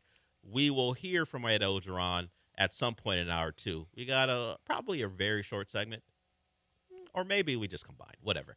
Probably a very short segment before we get to hour 2. And before we do any of that, Sean's going to tell you about Prize Picks. Yes, Prize Picks, America's number 1 daily fantasy sports app. And they're proving why they're number 1 yet again by giving you some max discounts for week 0 and week 1 football action. Dak Prescott, all he has to do is throw for 1 yard, and you're on your way to making money. Same thing with Avery Johnson, the Kansas State quarterback who takes the field in Ireland on Saturday. All he needs to do is pass for 1 yard. He's a running threat, so, maybe he doesn't throw, but I think he will throw for 1 yard, and you're on your way to make money. I mean, with how the Astros are playing right now, maybe you fade the Astros and throw in a max discount for Avery Johnson and wait until Saturday to win your money. That's the way to do it, whether it's Tarek Skubal to have more than 19 and a half pitching outs, or whether it's him to have more than 7 strikeouts. See, either way, that seems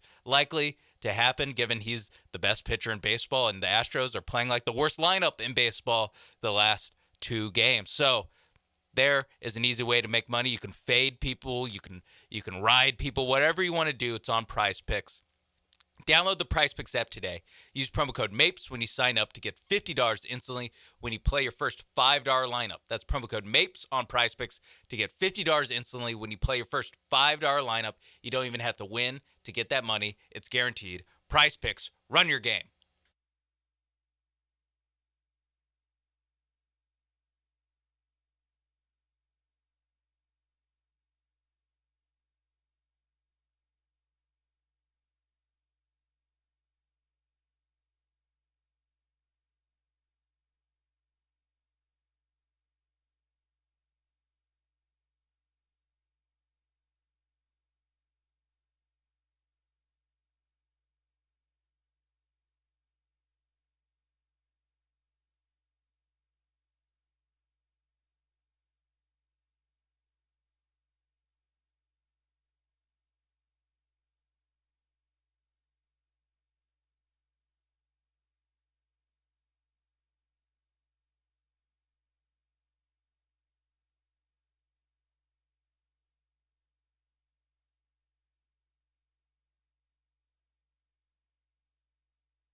So yesterday we talked about a player who sat out an entire year and then signed a deal. Xavier Howard didn't play a down last year, signs with the Colts at 32 years old. He'll be part of their secondary. We talked about the Colts earlier in the show in that last segment. So let me ask you this, Sean. Well, Sean's sneezing. Yes. I was going to let... No, I'm ready. Yeah, okay, you're ready now. I'm ready. Okay, if you sit out 2 full seasons... Okay. And then announce your retirement... Should you have to announce your retirement if you sat out the last 2 seasons? And I bring this up because that's what John Wall did. John Wall, who hadn't played since 22-23, so he didn't play in 23-24, didn't play in 24-25. Wow. Time flies. Announced his retirement. Former Rocket John Wall. Yeah, I was going to say, number retired? Speaking, unlikely. What was his number for the Rockets? Do you even remember? 1? No. Well, actually, maybe you're right. Now I look at it. Yes, he did wear the number 1. He wore 2 in a couple different locations. Can't believe they gave out Trace McGrady's number to John Wall. Number. Yeah, it's some carpetbagger. It's insulting. John Wall. Carpetbagger. Now it's Amen Thompson. He was never a real Rocket. Right. Well, was there a question? Well, about do you have to announce your retirement? If you sit out 2 full seasons, don't we all just believe you're retired? I feel like the NBA gets to announce your retirement, not you. At this point, because you the file NBA literally tells you you're retired. Well, I guess he has to file the paperwork. I mean, maybe there's some pension stuff. That's part of the deal. But as far as announcing it yourself, John Wall, we all just assumed. I don't think it was necessary for that announcement to be made.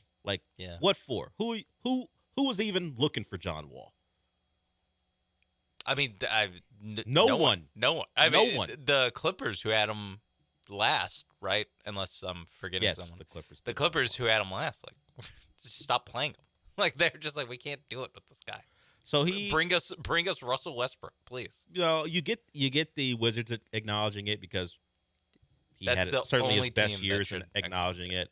And they're doing some of the social media stuff where they're tweeting about all his time there, which cool. Yeah. Understood. Him doing the John Wall. The Dougie, was it? Yeah. But I don't know that anyone else. I guess I'll look at the Rockets account, see if they're acknowledging John Wall, considering he sat out a full year until they bought him out.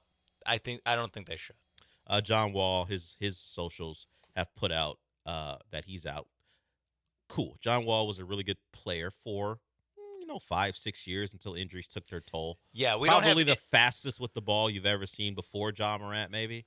Remember anyone faster with the basketball? It's him, Westbrook, D Rose, which they all came around the same 3-year time span. They're all just on, I don't know, double X speed. It felt like when you were watching them play that it was insane. Obviously, 2 of those guys, or really just Rose, got kind of hampered by injuries to where he's a what if. Yeah, John Wall, but it was a little bit later. It was the end of his career got hampered. He was 28 years old when the injuries he was actually 26 years old, coming off an All-Star season, top 10 MVP, 78 games played, and then he never played more than 41 in the season. So he was in the middle of his prime when this happened. You would think his trajectory would say he had 5 to 6 years left of being a top player, if not more. His speed probably would have diminished a little bit just with age. So he was in the middle of what could have been a great career. And that being said, he was, a 4-time All-Star. I think he was crushed by injuries too. Not to the level of Derrick Rose, because Derrick Rose, I don't even think reached the level of success that John Wall did as an individual player. Of course, Derrick Rose got to an Eastern Conference Finals, and won the MVP early in his career. So maybe you give that to Derrick Rose. So yeah, John Wall done as a player. We can take a second, actually 7 seconds to remember John Wall's time with the Rockets as basically as he remembered his time with the Rockets. You got traded to the Rockets. Talk about the Rockets experience. Trash. I already know. I know. Beyond trash. Well, when you sit out a season, now he came in the middle of a transition because Stephen Silas was taking over. He was traded for Russell Westbrook. Yes, when those two, I mean Russell Westbrook and James Harden decided being a Rocket wasn't for them anymore. So he came in that trade. Do we remember the wow lineups that people got excited about for about 5 to 10 games? It was him, Oladipo, and what's his name? Christian Wood. But what was the Trash. what was the experience like again with the Rockets? Trash. Yeah, I mean, I think people who rooted for the Rockets, Beyond trash. who root for the Rockets, felt the same way. It was trash. I mean, he was on the court for when they lost 20 games in a row. Like, I think he took the last shot of like several games. Of course he did. To lose. Of course he did. There's one where like the play was obviously not drawn up for him, And he decided anyway. Yeah, John Wall. You think for the 40 games he played for the Rockets, you go 20.6 points per game. Oh, that's not bad for a guy who suffered all those injuries. He shot just under 40%, or just under 41% from the field. Not great. Jalen Green numbers. Less than, actually. Jalen Green never shot 40.4% for the Rockets. Yeah, it was like 43. Yeah, he was never a three-point shooter. John Wall did under 32%. Yeah, it was trash all around. No one was excited about it. Super trash. Beyond trash. Now he can retire. Mm-hmm. I'm sure. Now the question is, we know the Rockets aren't retiring his number. Will the Wizards do it? I mean, if you're the Wizards, whose jersey are you going to retire if you're not going to retire John But it Wall? does highlight the incredible, as he says, trash that the Wizards have been. That John Wall, who was good for them, really good for them, from the ages 20 to 26, before the injuries took their toll, is the guy that they're going to go, you know what? Yeah, let's get that 2 up into the rafters. It doesn't speak well of the franchise for the last 30 years. Hey, I get you. I just think it will get retired. People love him there. It probably will. will. He is kind of their D Rose, where like they maybe What- not to the that what- the same what could have extent. been? Yeah, well, not even what could have been. Just like when he played, people effing love John He Wall. and Bradley Beal were, when they were a really good duo, and really good, maybe strong, good duo. They're a good duo. They were never going to win anything. No, even in the Eastern Conference, the closest they got was losing in Game 7 to the Celtics when Kelly Olynyk did what he did. Kelly Olynyk sent him packing in the second round. John Wall was young and up and coming, but the Heat had the Heatles, or the Big Three, whatever you want to call them, when he was just getting started. And of course, as he got older, LeBron was still in the conference because he was a Cav, so they were never going to actually win anything. They were in that tier below like the Hawks and the Raptors. Yes, because they literally lost a series to the Hawks. Yeah, so. they were below the Hawks. So while they were clearly never a challenger to LeBron's teams, No. they also weren't a challenger to the teams who weren't challengers to LeBron's teams. I think the Hawks series, I think it was 2014 or 15. It was all right. You know, they gave a respectable effort. I think they got hurt a little bit, but yeah, no. I mean, this is just I'm grading on the Washington Wizards curve. Yeah, you're doing a lot of they it's can't the Wizard retire stuff. Gilbert Arenas' jersey for reasons. For reasons, yes. For reasons, yes. John Wall, yeah, sure, put it up there. Bradley Beal, no, that one you played longer. It's true, but More available. No. Untradeable. Imagine that. More available. Bradley Beal of all people. He was at one point more available. Yeah, no, I mean, it's tough. The Wizards as a franchise, they haven't won 50 games since like the 70s. Just they haven't had a 50-win season. They've had the likes of Juwan Howard and Chris Webber, Gilbert Arenas, John Wall, and Bradley Beal. Never could get it done. They had Michael Jordan. That is true. Why is that not brought up in the GOAT debate? That he couldn't lift the Wizards to 50 wins. Probably because he was like 40. It's probably the reason why. Oh, LeBron could do it. There we go. Yeah, that would be the argument. There we go. 713-780. Nope. Jordan or LeBron? Nope. This is all just us laughing. Oh, John Wall or Darren Williams? Who was better all time? John Wall or Derrick Rose? This was all just supposed to acknowledge that John Wall has retired 2 years after he had not played a basketball game. John Wall's like, thanks guys for the tribute. It started off nice, and then Did it? I asked the question: should his retirement even be announced, considering he had not played for true. TC? It didn't That is start true. off nice. We got to some compliments there in the middle. And then we realized for the Wizards. So there it is. I think his jersey should get It retired. probably does go up, considering all he meant for Gotta sell some tickets John one Wall night of the year. John Wall night, yeah. For the make it against the Rockets. It'll be a star-studded. It'll be an emotional night.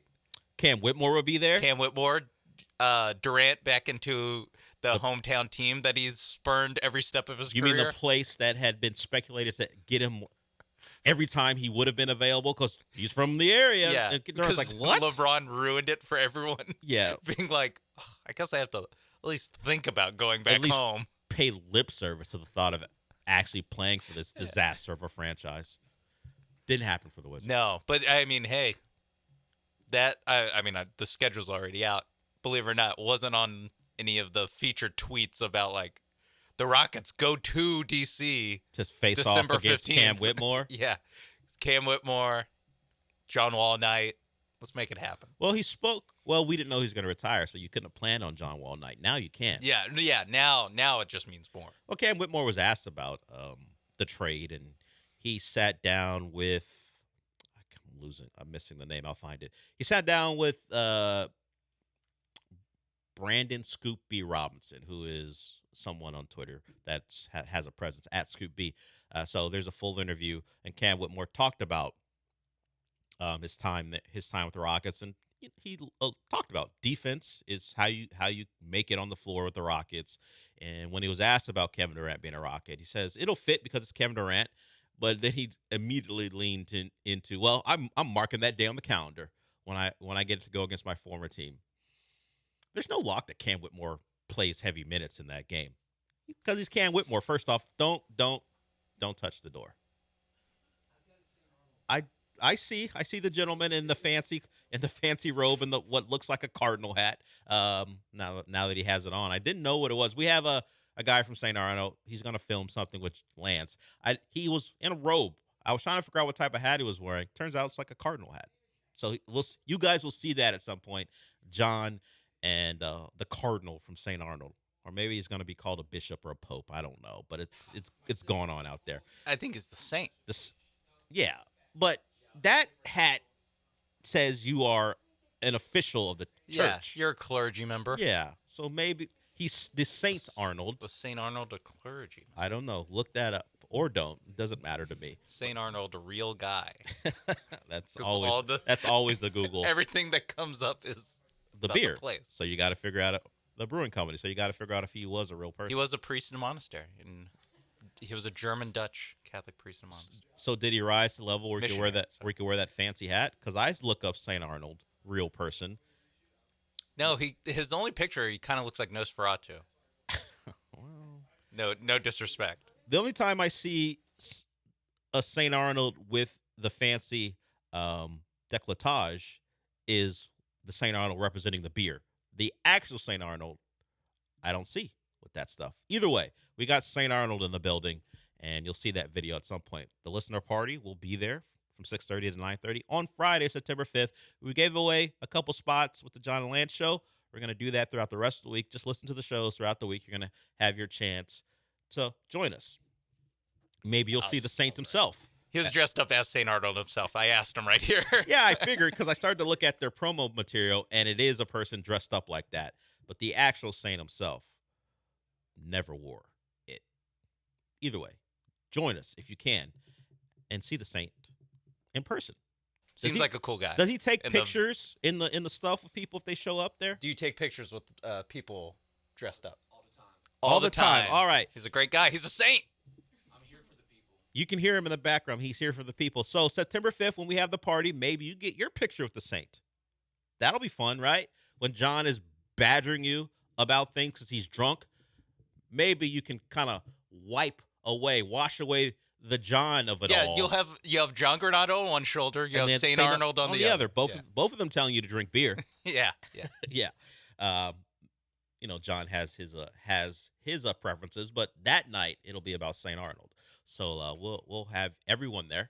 who can be there. The entire station will be there, from the Saint to Lance, Sean, and I, and the rest of the guys here. We're going to all be there in some way, shape, or form, celebrating you guys, the listeners. Okay, now that we're done celebrating John Wall and the Saint of Arnold, we will go to break, and we'll hear from Ed Ogeron when we come back, he said some flagrant things in the past.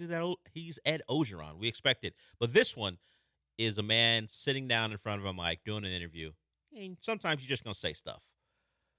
It is very complimentary of Arch Manning. I just don't believe a word of it. We'll hear from Ed Ogeron when we come back. But first,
Broadcasting live from the Veritex Community Bank Studios, it's the Del Olaleye Show. On ESPN 97.5 and 92.5. Now back to Del Olaleye. so we got some quarterback decisions in college football. Steve Angeli, who was at Notre Dame last year, is now the starting quarterback for Syracuse. He takes over for Kyle McCord, who's now, what, is he a Steeler? No, it's not. Will Howard's a Steeler. Where's Kyle McCord? I don't remember. Philadelphia Eagle. Okay. Julian Sayin is the quarterback at Ohio State. Buckeye. Yeah, I knew that one. Come on, man. I didn't know where. I thought you were quizzing me. No, I didn't know where Kyle McCord wound up as an NFL quarterback. The defending champions. The defending champions, correct, have They named. decided, how do we get better? Kyle McCord. They did not go into the transfer portal. Ryan Day spoke to that. We've talked about it. He wanted to develop the guys in-house as opposed to doing what he did to go win a title, desperate to win one. Got Kyle McCord, and it worked out. Now they're going to go with guys they've recruited. And the guy in question is a guy they recruited off Alabama's roster in Julian Sayin. So he will be their guy. That's who Texas will see in week 1 in Columbus. So we'll see if they made the right decision, not just naming Sayin the starter, but not going for more experience out of the portal and not investing in that position in that way. We know around the country, transfer portal quarterbacks are always an option for the top teams. We talked about it, some of the lack of stability at the quarterback position with the top 10 teams. We talk about Steve Angeli going to Syracuse. Well, the place he left, Notre Dame, still hasn't named their starter. They have had a couple in-house options. They didn't go to the portal for a quarterback like they did with Riley Leonard. And the year before with Sam Hartman, I guess mid-tier ACC teams ran out of guys they could steal. Now, instead, another mid-tier ACC team took their guy. They're like, damn, we missed out on Thomas Castellanos. I don't know if you missed out. We'll see if Thomas Castellanos can hire, or I guess it's Castellanos. Castellanos. Castellanos. Yeah, I screwed up because I pronounced it like the baseball player, but I think it's different. It's Thomas Castellanos. His first start as a Florida State Seminole will be against Alabama, a team who he has kind of provoked by saying he wasn't worried about him. So we'll see how that's going to go. I wouldn't be worried either. At Texas, I wouldn't be worried. No, they're going to win by 30 no matter what. Oh. Don't worry about it.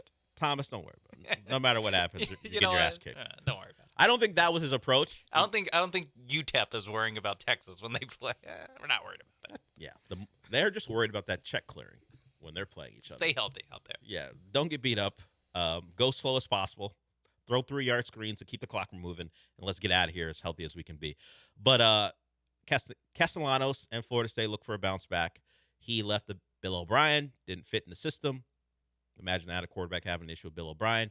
Now he is at Florida State. But for Texas, back to them, their opponent is Ohio State. Julian Sayin is the quarterback they're going to have to face. There are no questions about the quarterback at Texas. That's Arch Manning. The hype train has been in full effect since really stepped on campus. It got louder when he was the heir apparent, inherited the QB1 from Quinn Ewers. We heard earlier this offseason Paul Feinbaum talk about how great Arch Manning would be. Well, let's add another SEC honk to the mix, I guess, now, in Ed Ogeron. Ed Ogeron, he was sitting down, I guess, with the Barstool guys, one faction of the Barstool company. I don't remember who it was. He's sitting down with him, and they ask him about Arch Manning, and then he gets into, you want me to say something? I'm going to say it. Here's Ed Ogeron. All right, so going into this college football season, if you were coaching a team and I was like, hey, you get any player you want, what quarterback would you want to be coaching? Arch Manning. Yeah? He's the real deal? No doubt. What makes you say that? You know, I had an opportunity to go to Texas and speak to the clinic, and speak at their clinic, and I watched practice. Now, we knew Arch Manning as a young kid from Louisiana. He liked Joe Brady. We watched him. But I watched this practice, and I'll say this conservatively, okay? And Garrett, we recruited Garrett. Garrett's a great player. You know, it's not, they got some great quarterback here. But Arch is as close to, or maybe as good as Joe as I've seen. Really? Mm-hmm. And I've never said that about anybody. That would be Joe Burrow, He's fast. He's athletic. Yep. He seems to be really smart. Tough. I guess we haven't seen him compete against the highest. That's I enough. actually like the rest what of it Sark is, did. pardon my take, doing whatever.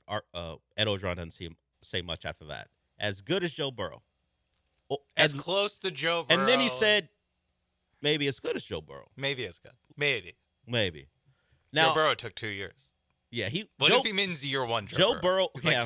he's better than a good SEC. So all it's going to take is for Arch to get his head Bell caved in rung. by Boise State in the bowl game, and then he'll turn it around. It was exactly. UCF. I was just trying to find the apropos comp there. In a Fiesta Bowl? Yeah. Okay. And then he'll turn into Joe Burrow. It clicks. It clicks. Like an Accountant 2, where that lady becomes a kung fu master after a head injury. Sure, and I imagine that's what happened with Joe Burrow. That did happen in the Accountant 2. Yes, I do Spoiler remember that. for Accountant 2. That actually happened. So does the brutal hit on a guy trying to tackle a defender on a pick six, also include two of the best receivers to come out of LSU, or in this case, it would be Texas, who turned into all pros? I'll take it. I bet you would. You know what? Sign me. Whatever Coach O is selling, I'm buying. Well, we know they're not going to hire a new OC because that'll be Steve Sark's job. Yeah. Because also part of the whole Joe Brady or Joe Burrow experience was the hiring of Joe Brady. Yeah. Probably helped more than getting demolished on that one play. Yes, we're joking, but the fact that Jamar Chase and Jordan Jefferson were waiting in the wings, Justin Jefferson, excuse me, not Jordan Jefferson, that would have been a less likely receiver Although to do. He was things. also he was pretty good back in his day. Pretty good. They went to a title game with him. That's about that defense in the running game. I remember what Jordan Jefferson looked like He was playing better quarterback. than the other guy, whatever, Chris Lee or whatever that guy's name was. Close enough. Matt Lee, maybe, or whatever it was. Whatever. It's always a Matt or Chris. Matt Mock, Matt Flynn. There might have been a Lee there. I don't remember. Maybe a Jarrett Lee. Who knows? I think it was Jarrett Lee. Who knows? Either way, LSU's quarterbacks have gotten a lot better since that point, and now Arch Manning is being compared to a guy who had maybe the best quarterback season in all of college football history. Conservatively. Yeah, he's like, you know what? I don't want to put too much on him. I don't want to go out on a limb or anything. But remember Joe Burrow? Let me compare him to Joe Burrow, number 1 overall pick, Heisman Trophy winner, national champion, so on and so forth. So there's another one. And, Sean, would you like to guess where this clip came from? Now, we know it came from Pardon My Take, that show. But the clip that it was grabbed, the account was named Arch Highlights. Good job. Doing your job. Hold on, let me follow. I didn't know you existed until now, but now I can was follow not familiar with your game, Arch Highlights. So we've got Joe Burrow reincarnated, starting for Texas. Conservatively. Yeah, maybe he's not Joe No Burrow. disrespect to Garrett Nussmeier, who we did actually recruit. Yes, but he this did. guy, guy's way Garrett, better. you heard him. Garrett's great too, but he ain't Arch. I do want to point out, particularly because this guy's on my screen right now, that Ed Orgeron has spent time around the Miami program. He and Mario Cristobal have a relationship. He watched Miami practice last year. They just happened to have the number 1 overall pick on their roster. Had a great season. I think he at this point now is the guy who's thrown the most touchdowns in history in college football, at least in D1, I think. Oh, yeah, probably. I remember this because he stopped playing football against Iowa State after he set the mark. I don't remember exactly what the mark is. Yeah, but I know there's he some set it. record that he broke. some record that he broke, and then he decided I don't want to play football here anymore. It's time for me to go to the pros. Later. So he watched watched Cam Ward play, and still believes that Arch is the closest thing to Joe Burrow in the last, I guess now 6 years or so. Conservatively. Says that conservatively. He doesn't want to be crazy about it. Let's not go nuts, people. So if you guys maybe the greatest quarterback of all time, greatest college quarterback of all time. But I'm gonna make that comp. And was it Feinbaum who said Arch had the chance to be the best college quarterback since Tim Tebow? Yes. Was that his quote? Something so, like that? That's crazy. But what? He's being more conservative. He's only going to 2019, not 2010. But also in that quote, you just talked about how Joe Burrow was one of the best quarterbacks, if not the best college season of all time. Cam Newton also probably better. He's there. Well, tell it to Feinbaum because he and Cam have problems now too. I will next time I see him. He's part of the ESPN. Sir, I appreciate what you're doing he's about part Arch of the Manning. ESPN family. I'm sure you can get a hold of him. But Arch is better than Cam. Mm-hmm. Arch is better than Joe. Conservatively. No, for Paul Feinbaum. Oh, for Paul Feinbaum. Joe Burrow, he's better than Joe. Yeah, not conservative. And Ed Orgeron thinks he's conservative. At least as good as Joe. Oh, boy. If Arch goes like 14-23 and in that first game, they'll just play it off. It's like, his first start against a big-time team. Hey, know what I'm worried about, Del? Know what stat I'm worried about? Yeah. Wins. Joe Burrow got 1-0, baby. You should take heart or maybe take this into account. Joe Burrow, who Arch is as good as, conservative. In his second year, who did he start his season against? Or was it the second game of the year? Texas. He played against Texas in week 2. And how good did he look? He looked pretty effing amazing. So is Arch going to be able to do that? Now, Joe had a full year. Yeah, full year and And a game against, I'm sure they played like Southern or someone. Something like that to get them ready. Do we expect a Joe Burrow type performance on the road? In week 2, yes. But not, well, maybe, because whoever they're playing, it'll be much less comp than Ohio State. Tom Herman, Texas was a little bit worse than Ohio State. That's true. A little bit worse. That's true. But I'm being told that I have the greatest quarterback since Joe Burrow out there. Back when Texas actually beat Georgia, the Tom Herman days, that one time. Either way, I expect great things from Arch because I've been told to expect great things. Mm-hmm. Mm-hmm. And if he doesn't do the great things I've been told about, I'm going to enjoy all those people being wrong. I'm not going to root. I'm not rooting against Arch. To be clear, I appreciate that. It's not about you. I'm rooting against all those guys for their hyperbole. That's all. I hope Arch is good. It's fun if Arch Manning is good. But the greatest quarterback since Joe Burrow, if you don't get the F out of my face with this, come on. It's funny because can he just play a real D1 team first? Can we get that? Mississippi State. No, I said a real D1 team. All of a sudden, SEC is not real. I have a documentary for you to watch. Doesn't matter. Starkville, cut it out. Not real. Not this version. It was in Austin. I'm talking about where they're located, not where the game was. Mississippi State, not real right now. They have been at points, but not right now. To like Dak Prescott, baby. Go back even further with James Johnson, the great running back out of Mississippi State. They've had some fun teams, but they're not fun right now. So when they see when he sees a real team and plays well, then we can have a real conversation. Up until this point, it's always this. If his name was Arch Miller, first of all, there's already an Arch Miller, Archie. Oh yeah. Yeah. But if his name brother's the coach of Texas. If his name was Arch Miller, this conversation isn't had. So cut it out. Let's see him. I want to see him. Yeah. If his name was Arch Miller, they'd be like, he's only the best quarterback since I don't know. Whatever. Sam Ehlinger? Yeah. Yeah. The best Texas quarterback since Sam Ehlinger. Who's the best Texas quarterback since Colt McCoy? If you say so. There has been a Quinn long Ewers run. it was looking good there for a second. There has been a long run of mediocrity at quarterback for Texas. Maybe Arch takes it to another level, but I just would like to see it first. That's all. Yeah. Give me Ehlinger plus. That's pretty good. That would be good enough considering the rest of the roster. Ehlinger plus wins you the Ohio State game last year. Well, we can all hope and dream. I can, at least. I can. I hope Coach O's right. Love Coach O. Shout out to you, Coach O. He's also pretty much just gassing up Sark's team, and they coached together at USC. Yeah, there is a connection there. I think that's part of it. We'll find out pretty quickly. We're less than 2 weeks away from the biggest matchups. We're 11 days away because there's countdown on every Texas football account, and yesterday was Colt McCoy days away, so now we're 11.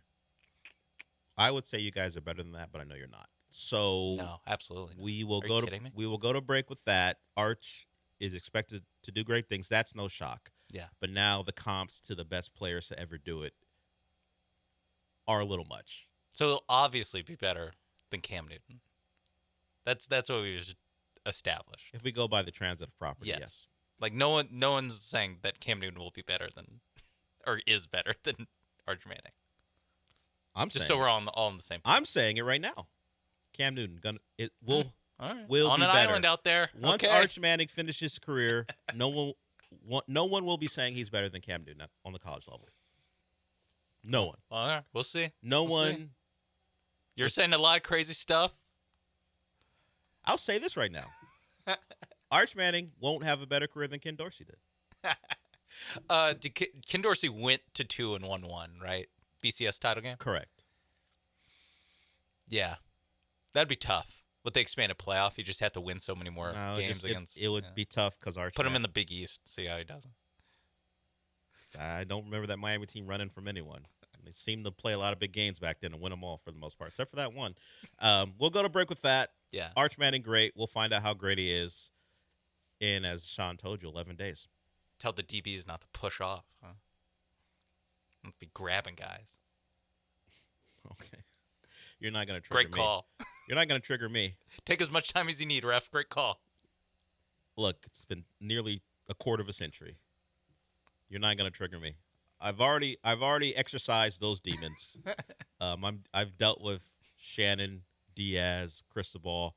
I won't blame Mark Rick so much. Best year in Miami history. Best year in the last 20 years until last year. Coker. So Mark Rick, you get none of my slander. You're good. The rest of those, you're good. The rest of those guys, Cristobal included, slander away. All right, we'll go to break. We'll hear about Shohei Ohtani. He got slandered a little bit on national television thanks to a young Australian girl who did not like the interaction she had with him. Not been a great run for Ohtani recently. The Dodgers are struggling a little bit. He's still a great player. But the PR hits keep coming. And now, this is what happens when you don't sign an autograph. You get put on Front Street, as they would say, by an Australian girl with a great accent. We'll hear from her when we come back. But first, I want to tell you about Monument Chevrolet. Arch may be great, but you know what's better? The people over at Monument Chevrolet. They're great people, and they'll get you into a great car that you're going to love. They won't disappoint you like a certain quarterback against Ohio State in a couple Saturdays away. They will get you into the best car possible, and it'll be the car that you want. They're not going to try to trick you into getting a car that they want to put you in.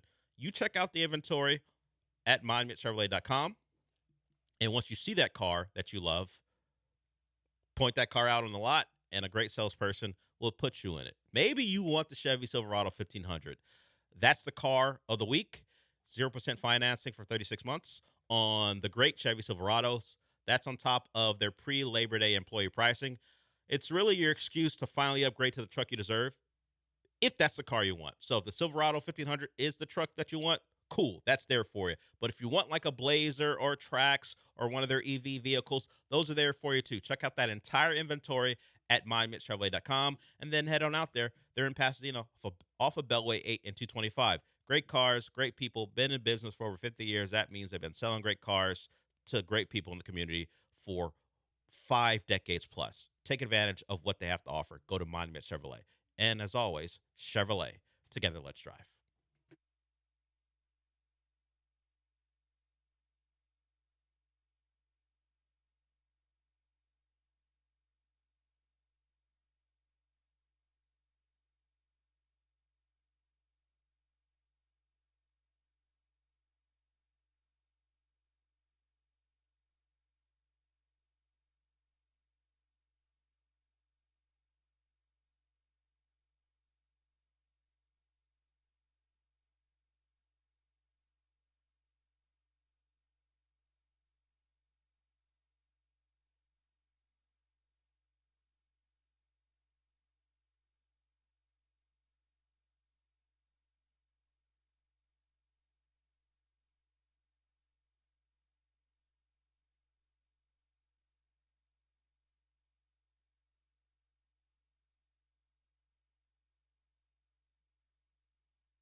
Broadcasting live from the Veritex Community Bank Studios, it's the Del Olaleye Show. On ESPN 97.5 and 92.5. Now back to Del Olaleye. So we talked about Notre Dame not announcing their quarterback. That decision came down less than 5 minutes ago. C.J. Carr, the grandson of former Michigan head coach Lloyd Carr, will be the quarterback at Notre Dame. He's a redshirt freshman, so his first start will be in a hostile environment. Another top 10 matchup, one of a couple of them that first weekend of the wide ranging games. Like week 0, you'll have like 5 games, one top 25 matchup in the games in Ireland. Week 1, everyone's in action for the most part, and it'll be Notre Dame down in South Florida playing Miami in a top 10 matchup, and C.J. Carr will get his first start on Sunday nights in South Florida. So a lot of great history for Notre Dame in Miami. Until last year when they beat Penn State, it had been a bleak experience for Notre Dame, whether they're playing Miami or Alabama. Orange Bowl. Yeah. It had not been great for them down there. Think they even have a loss to Colorado down there back in either the late 80s or 90s in an Orange Bowl where they could have won a national title. So it's been a rough go for the Irish when they go down there. They will get an opportunity to at least, it wouldn't be evening the slate, but at least get one in their favor going down there. Get their lick back from the Mark Richt game in 2017. Yeah, where no one who was a part of that game, coaching staff or otherwise, is Get still the around. lick back, though. ADs have changed since that point too. But there it is. Notre Dame announced their starter, C.J. Carr. We talk about Arch Manning's name. There's another big name who will be starting for one of the glamour teams in all of college football. All right, let's hear from this young woman. She's being interviewed, and she was asked about just interactions with star players, and she had something in her back pocket for Shohei Ohtani that the interviewer didn't expect. You won't be able to see clearly, but her facial expressions, the interviewers were like, "Oh, I can't believe this is happening." Here is this young woman talking about meeting Shohei Ohtani. Shohei Ohtani was still in Angels, and during that time, Kikuchi from Toronto Blue Jays was pitching, and then Ohtani was batting, and then he hit a home run into an area where the fans couldn't go, and then this guy got the ball and gave it to my brother. So the next day, we went to the VIP box at the front, and I asked for his signature, but all he gave me was a side eye and like not a nice glance. So after that, like I've never liked him ever since. He's not really humble, so yeah. It's not my style, no. No.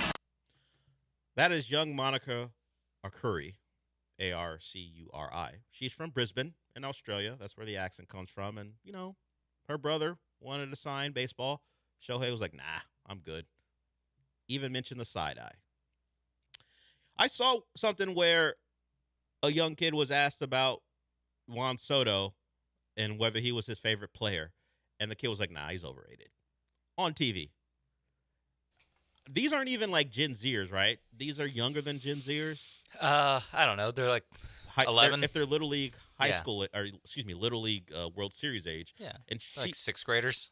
Yeah. So I think they fall under the Gen Z. I don't know the exact ages, but this was part of Sunday Night Baseball's KidCast. They played their Little League. I don't know if they call it a classic, but their Little League game. They play a game in Williamsport. Yeah, and so it was Mets and Mariners, and of course, thanks Mets for taking care of the Mariners during that game. Appreciate it for the kids. Well, we got this, sure, and for the Astros. And then we got this golden interview from young Monica where she goes, First off, beat it, show. Since you're asking me, you're giving me the opportunity. Let me talk about what a crap individual Shohei Ohtani is. She plays for the Australian. He walks, the way he talks, I hate the way they dress him. Yeah, and that side eye I didn't like either. He's not humble.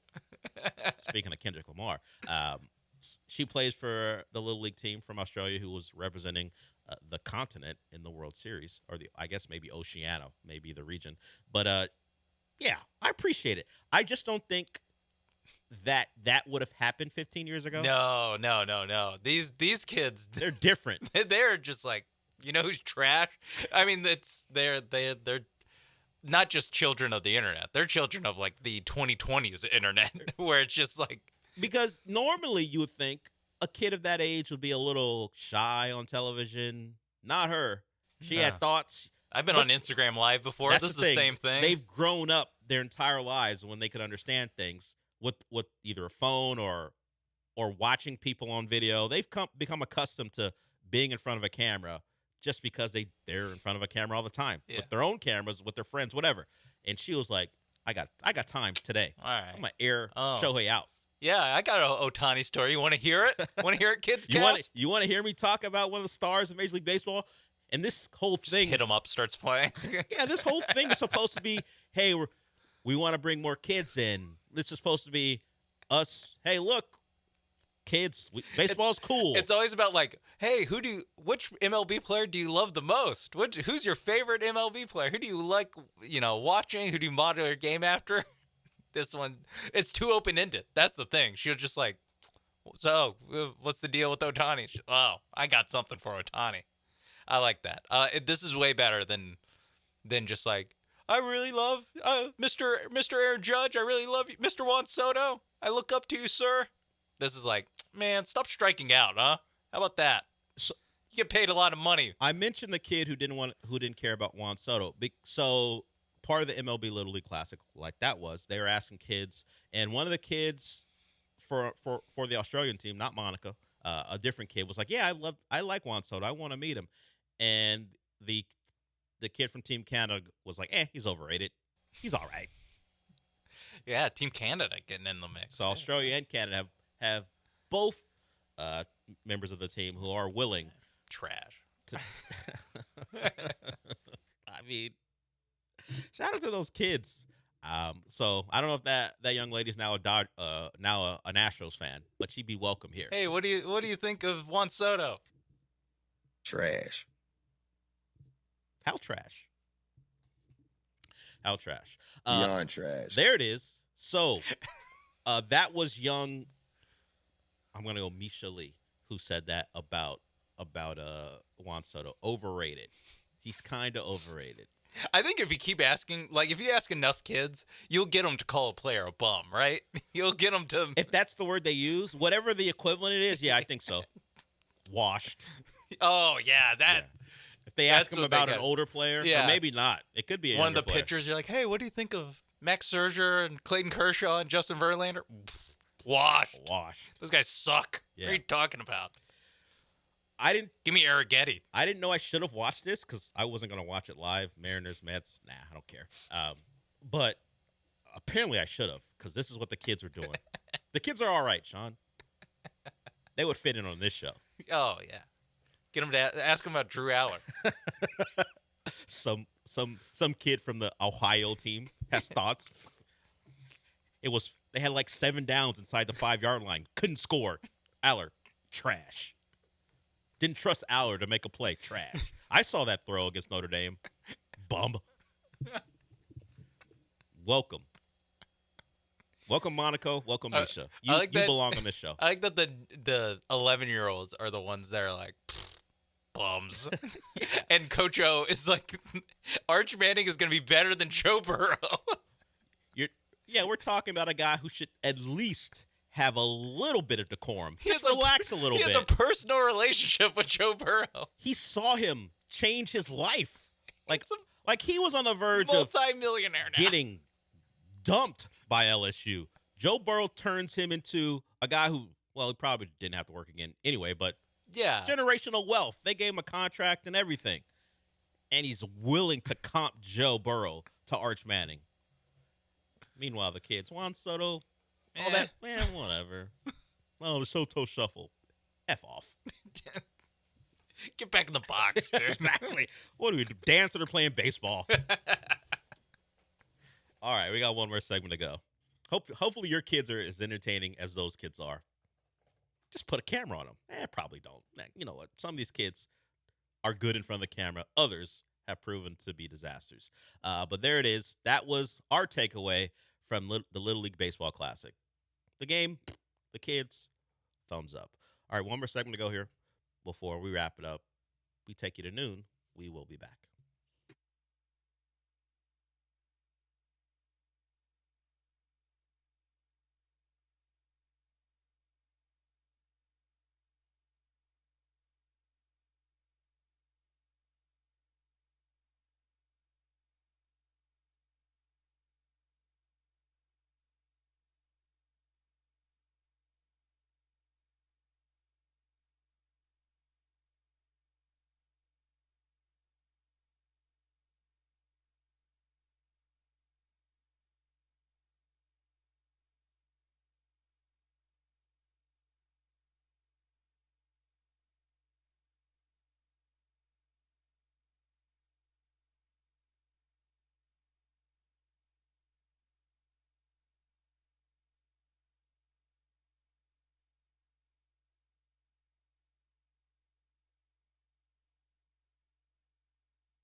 The Del Olaleye Show continues. On ESPN 97.5 and 92.5. Live from the Veritex Community Bank Studios, here's your host, Del Olaleye. So Nick Caley has announced today he will call plays from the sideline. If your preference was you wanted your OC up in the box, it's not going to happen. They tried both this preseason. He's decided, and he said it right after practice today, that he's going to call plays from the sideline. So that has been settled. Tonight we've got Brown versus Skubal. The Astros try to score a run. That would help the cause. Brown has been, in some cases, the victim of lack of run support. He's going against one of the best pitchers in baseball. At one point, those two were going back and forth to see who would win the Cy Young. Hunter Brown's had some iffy outings, so don't know that he is one of the leads to get that award, but he's got a chance to help the Astros respond from what was an awful night last night, where Arrighetti got out of trouble early, and then it turned into a disaster. Wound up with Chas McCormick pitching again for the third time in 6 games. I think he has to rest his arm today, right? He can't pitch 3 days in a row. You know when I said early on, I kind of sick of the Chas jokes. I'm not going after you, but that's my point. Like we have to make jokes about Chas and resting his arm. That's how bad it's been. I don't want to do that anymore. Do teams have like a designated position player? Well, pitcher? it was Cooper Hummel until they DFA'd him. So maybe it would have been Hummel if he was still on the roster. Maybe that was their guy. I'm sure they do. Some guy who's done it before, who doesn't mind doing it, because that's part of the thing. Yeah, too. I'm sure part of it is like, I'm not doing it. Carlos Correa is like, I'm not doing going that. out there. Yeah, Kidding me? Chaz is a guy who doesn't mind it, so he goes out there because you could get shelled, you could be out there, and even though you're a position player, it is a little tough. You got a little pride. You're not supposed to get these guys out, but if you're out there and you don't get any outs, and it's now you've given up 5 runs, that sucks. You don't want to be that guy, so you got to have a guy who's willing to do it. And now it's Chaz's turn, and credit to Chaz for the last couple of outings, but I don't want to see it anymore. I'm done here. I'm done with this. Let's get back to not having position players make appearances where you can rightfully make the joke, does he need a little rest? All 9 innings from pitchers tonight. That doesn't guarantee a win, but it also doesn't guarantee a blowout. I mean, it does guarantee a non-blowout. Maybe. It helps. It helps guarantee a non-blowout. Because if it's a position player, then you can pretty much guarantee things have gone terribly wrong. Like, you can get blown out if your pitchers pitch all 9. And, in fact, they'd only have to pitch 8 if it is a blowout. That is true. So, pitching all 9. I was thinking all 9 because I also would like a win. So, understood. So, pitching all 9 would mean definitely not getting blown out, and that's what we're looking for. All right, Astros, Tigers tonight. With Skubal on the mound, I don't feel great, but at least Hunter Brown is out there, which makes me feel slightly better. Again, this really puts to test the Astros stink against guys with 7 ERAs. See Friday's game. But they're really good against the elite pitchers in the game. See their game against Garrett Crochet. Yeah, after the first turn through the lineup, they turned it around on him. This is another opportunity to be Cy Young contending merchants, where you can only get it done against the best of the best. Now, game's at 5:40 on TBS, so it's an earlier start. It's on TBS, wow. Yeah. So I guess no Space City Home Network, so you have to watch the national broadcast. Just to let you know, if you're looking for the game, it's earlier than normal, and it will go to the TBS crew. So let's hope. It's better that the 10-0 game happened yesterday, if you care about national embarrassment. It's not great for the Space City Home Network guys and lady with Julia Morales, but for talking about embarrassing things, let's have it happen on a day where in-house, where we can just keep it as a local embarrassment as opposed to a national one, because there's no baseball tonight anymore. No. So you can't have Carl. If it doesn't get tweeted out, or if there's not a viral highlight, people don't know what happens. In nothing baseball. nuts. Yeah, nothing nuts happened in the game where people could pay attention to it. So it wasn't a glamour matchup going in. You got one tonight. Let's hope for the best. Astros, Tigers. Let's get back on track. Let's have the bat speed. Can we get a run? maybe 3 or 4 to win the Give me game. 3. Give me Yeah, 3 3 runs. gives us a real shot to win with Hunter Brown out there. We'll see how they get to Brian Abreu. That's another question. They have to get there, but the 3 runs would help. All right, we're done for the day. Paul Gallant's up next. Since we're done for the day, what does that mean, Sean? You want my dead mom's clothes? If I feel like that when the Astros play sometimes. I feel like crying. All right, we'll talk to you tomorrow.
How do we get to 1-2? I think he's only thrown. Oh, he dialed it up and he picked up his first big league strikeout. What the hell was that excitement? What was that? What was that, Todd Callis? What was that, Jeff Blum? I'm not going to go and say that the Astros season is going down the toilet because of what's been going down the last couple of days. I'm not going to go that far. But I do not want any mirth. I do not want any joy on this broadcast that I do not want to watch when the Astros are getting their asses kicked. This is how down bad we are. We're getting happy about Chas McCormick pitching in relief because the Astros are down 10-0 and he gets a strikeout. This is where we're at? I'm sorry. I thought this was the Houston Astros, one of the best dynasties in baseball history. We're really doing that. And it wasn't just Todd Callis and Jeff Blum and Julia Morales on the broadcast last night on the Space City Home Network. I'm seeing this online as well. I don't want none of this cutesy stuff. Sunshine, rainbows, look at Chas McCormick. Isn't baseball great? Isn't baseball fun? No. Baseball's a terrible sport when your favorite team is getting shoved into a locker game in, game out. What is going on with this team? I know the Tigers are good. 10-0. Maybe Spencer Arrighetti isn't that good. Maybe we shouldn't have been that excited about his return. 10-0. So now, over the last 4 games, the Astros lost 7-0 to the Orioles. They lost 12-0 to the Orioles. They lost 10-0 to the Tigers. They lost, 14-1 to the Red Sox last week? They've scored a run in 4 of their last 40 innings or so. Their negative 38 run differential over the last 6 games is the second worst run differential over a 6-game span in franchise history. It's the first time in more than 20 years that the Astros have been shut out 3 times in a 4-game span. Do not give me they went to the World Series that year, Paul. Shut up. This offense has been poo since the All-Star break. 15th in average, 25th in OPS, 25th in home runs, 26th in runs scored. They're 21st on the season. 22nd best ERA pitching-wise since the All-Star break. Their starter ERA is 15th. Bullpen 26th. 13 wins, 21st. I'm not panicking. I will be freaking out in just a moment on the Nick Cage scale of freakout. But that pissed me off last night. That little moment, Chas McCormick gets a strikeout. Why the hell is Chas pitching? Why is your bullpen so bad? Taylor Scott, is he going to... I know he's a citizen now, so thankfully he won't be deported, but he sucks. Some of the guys you're throwing out there, just terrible. And you lose like that. I don't want any smiles. I don't want any smirks. I don't want to do this rant. And yet here we are. Saw that clip last night. It bothered me. It is the Paul Gallant Show. Hello, and welcome aboard the Paul Gallant Show. It is Tuesday, August 19th, 2025. Sean Mapes is behind the glass, and if you want to get in on the most interactive sports talk show in Houston, 713-780-3776 to call, to text. I think it's time to put the Astros in timeout, but they deserved a little spanking, and I just gave them that spanking. No belt, no paddle, no switch. I ain't a Southerner. I know some of y'all do that. I understand why after watching the Astros last night. I get it. And then I hear Todd Callis on the call going, look at Chas. He's a good reliever now. How many times have they used him, Sean, the last couple of games? Is this the 3rd time? Yeah, I think it's like 3 in the last 8. Something like that. Oh. Not great. Not great stuff. It's not. From the Astros. So don't smile about it. Don't be happy about it. You go through stretches like this. This is a pretty brutal stretch, though. This is a historic stretch. And then, look at Chas. Shut up. Come on, Todd. Come on. Come on. I like you. I like Jeff. That was ridiculous. Yeah. I have tapped out of these games when they go down 5-0. I do too. Later. So there's a little bit of Todd Callis is listen, he actually has to sit there for the last 15 hours of Astros baseball, which has all been terrible. But still, let's tone down the mirth just a little bit. But I can see how he's like Tom Hanks in Castaway, slowly going insane watching this team. I can, by being forced to have to watch this team. That is a good defense. Todd Callis was being driven to insanity. Yes. And starting to laugh at the fact that an outfielder is one of their more effective relievers right now. Jeff Blum wasn't even in that clip because Jeff Blum left, and there's just a volleyball with a handprint on it with a headset sitting next to him. Okay. It's actually a pretty good defense for Todd Callis theoretically there. Because I was about to think to myself, is this Stockholm Syndrome? Is this what you're like, It could be whoa, Stockholm Syndrome. Chas McCormick, what a great pitcher. Because you've had it so rough over these last couple of games. But that made me annoyed, and I saw some Astros fans on the internet doing that too. And I'm like, come on, we're ball washing this team when Chas McCormick has a strikeout. His ERA is still 6. It's not like it's good. that is the part that gets forgotten. Yeah, like he's getting touched up too. It's not great. I mean, he only comes in where they're already down 10 runs. Yeah. Still not great. He doesn't. It's not like he's putting them down every time he's out there. Only positive last night is that the game was over and done with quickly. By like 6:30. Yeah. And on top of that, if you did suffer through the entirety of that, I think it was over about like after 5:40 first pitch. I think it was over, considering it was a 10-0 game. Yeah. It was over, I think, at 8-10 or so. So you had that going on for you. We are bringing back the Nick Cage scale of freakout to describe how we're feeling about the Houston Astros. 1 low, 5 is high. And yes, this is the most overreactionary show that yesterday was saying, yeah, it's fine, whatever, but it's annoying. I'm going to put the Astros, when it comes to making me freak out, I'm going to put them at a 4.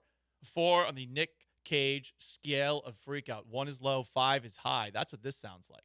Someone's gonna kill me, man! Yeah. That's how I feel. That's how I feel. I'm starting to get worked up. This is gross, and I don't want to watch it. And somehow, some way, the Mariners keep on biffing it, and the Astros still have a 1.5 game lead in the American League West, and they're probably still going to make the playoffs. And there's a very good chance that they win the American League West.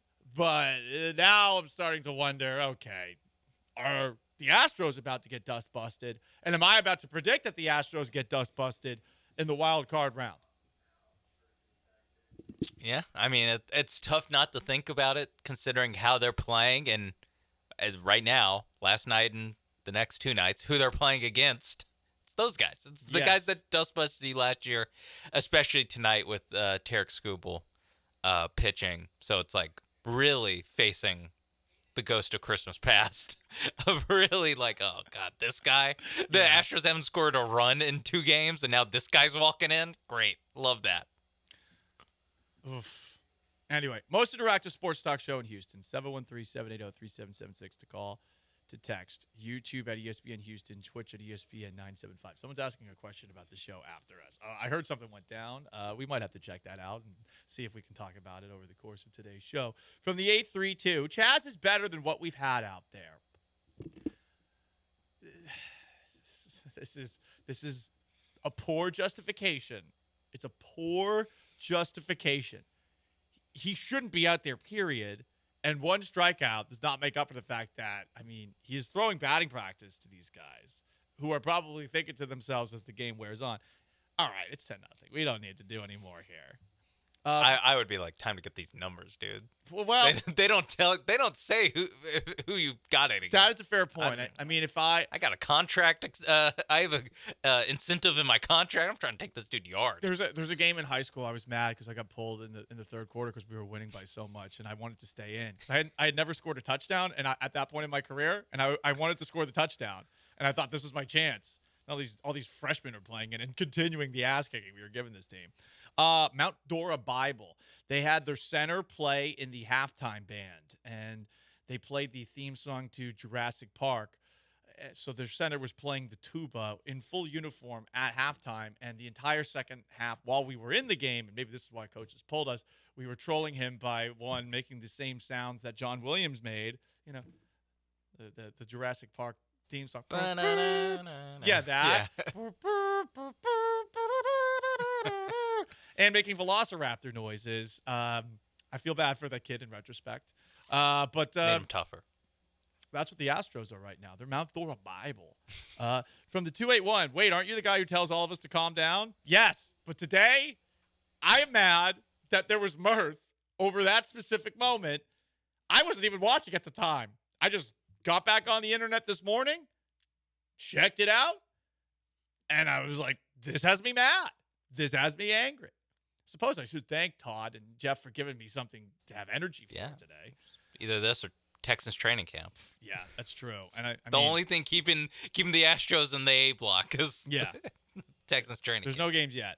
From the 832, Blum and TK, we're trying to put lipstick on that pig. I mean, that is fair. From the 409, my wife said I'm a sore loser because I won't watch highlights if we lose. No, that's normal. That's very normal. That's a Houston sports thing. Why do you have to watch highlights? Yeah. What do you need to see? What highlights were there? What are you going to watch? Are you going to watch Chas McCormick have one strikeout? Yeah. It's very, very, last night, Tigers friendly. From the 346, it's embarrassing, pathetic. The bullpen is already taxed. They aren't good enough to be. Whatever it took, they should have scooped up Dylan Cease. Yeah, but they were asking for a lot for Cease. Look, they're undermanned, and there are some legitimate excuses to be made for them. I do not know, though, what's going on with the offense. The offense should be better, and this past week of offense has been wretched. Yeah, don't let losing by what was it, like 14-1, 10-0. Well, the other was like 7-0 on Friday. Don't let that distract you from the fact that they've only scored one run in all these games. Like yes, the pitching is bad, and a lot of that is the bullpen. Like after Christian Javier has to trot off the field because of illness. After last night, after Arrighetti did get touched up a little, but it was like these games get out of hand once you go to the bullpen. Don't let that distract you from the fact they're not scoring. Yeah. They're also not scoring. The offense is a bigger issue. I think there's excuses to be made for the bullpen because now all of a sudden they don't have Josh Hader. And the rotation, it's a bunch of guys coming back from injury who you hope can be really good. And I think, honestly, it might be time to reevaluate the ceiling for Spencer Arrighetti. From the 713, could you get a hit off of Chas? Doubtful. I think I could maybe make contact. Maybe. How fast was he pitching? That off the top of my head, I don't know, and I don't want to find out. Once it gets past 80, if it's in the 80s, it's tough for civilians to hit that. If he's throwing in the 60s, I could probably make contact. Big issue for me is if I swing a bat twice, after the second time I swing the bat, it feels like my left shoulder is separated. So I can't swing a baseball bat for whatever reason. So you got to work the count. You got to take some pitches. Exactly. Like I'm gonna have to hit it on the first pitch. Yeah, give him something. Yeah. What else do we have on YouTube? Steven says, you're right. It's not the losses, it's the ass kickings. Yeah, that's. Yeah. I agree. If they were like 4-1, this was. It would suck, but it would be less like. Yeah. Just demoralizing. I could make a spin zone if they were losing 4-1. Oh, it's the Tigers. Hey, whatever. It's about what happens in the postseason. But no, I mean, you've gotten your ass kicked 4 times in a week. Yeah, and if you only get your ass kicked once, it's like, all right, that happens in baseball. You lose 10-0 every once in a while, but like that happens so often. That's like what, basically 3 out of the last 4 games are just like completely unwatchable. Yeah, it's crazy. Louis Maloney says, not many other relievers in the bullpen you can say when scoreless in their last 2 outings. Yeah, they're out of guys. There's nobody left, like in the original Batman. Batman Begins, Batman has to go into the Narrows while they're all drugged up onto the Scarecrow's medicine. From the Twitch, what do we have here at ESPN 975? Some optimism here. Tony the Handsome says the Astros are never losing after today. Donna says she's past a 5 on the 1 through 5 Nick Cage scale of freakout when it comes to the Houston Astros. Tony the Handsome even thinks the Astros are going to score 10 runs tonight. Law of averages. And we shall see, I suppose. So Donna is past a 5? She's past a 5. She's past this? But she was past it yesterday, right. I don't think she liked that. I think she thought we were mansplaining, the Astros a little bit to her yesterday, which, to be fair, I mean, we kind of were, which is funny because I know very little about baseball, which I admit all the time. God perhaps will an Astros winning streak going forward. Todd the Show says, I just hope the Astros are having fun playing the game they love. Well, Todd Callis thought they were when Chas McCormick came into the game. 832, worst team in baseball the last 7 days. Is that true? 713-780-3776. Call. I mean, run differential, yeah. YouTube at ESPN Houston, Twitch at ESPN 975. You might be right, Sean. Up next, could realignment save the Houston Astros in the midst of this swoon? And is realignment really about to happen in baseball? Sounds like it for Rob Manfred. You'll hear what he had to say, and we'll react to his comments next on the Paul Gallant Show. ESPN 97.5 and 92.5. Stay put.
You're listening to the Paul Gallant Show. On ESPN 97.5 and 92.5. Live from the Veritex Community Bank Studios, here's Paul Gallant.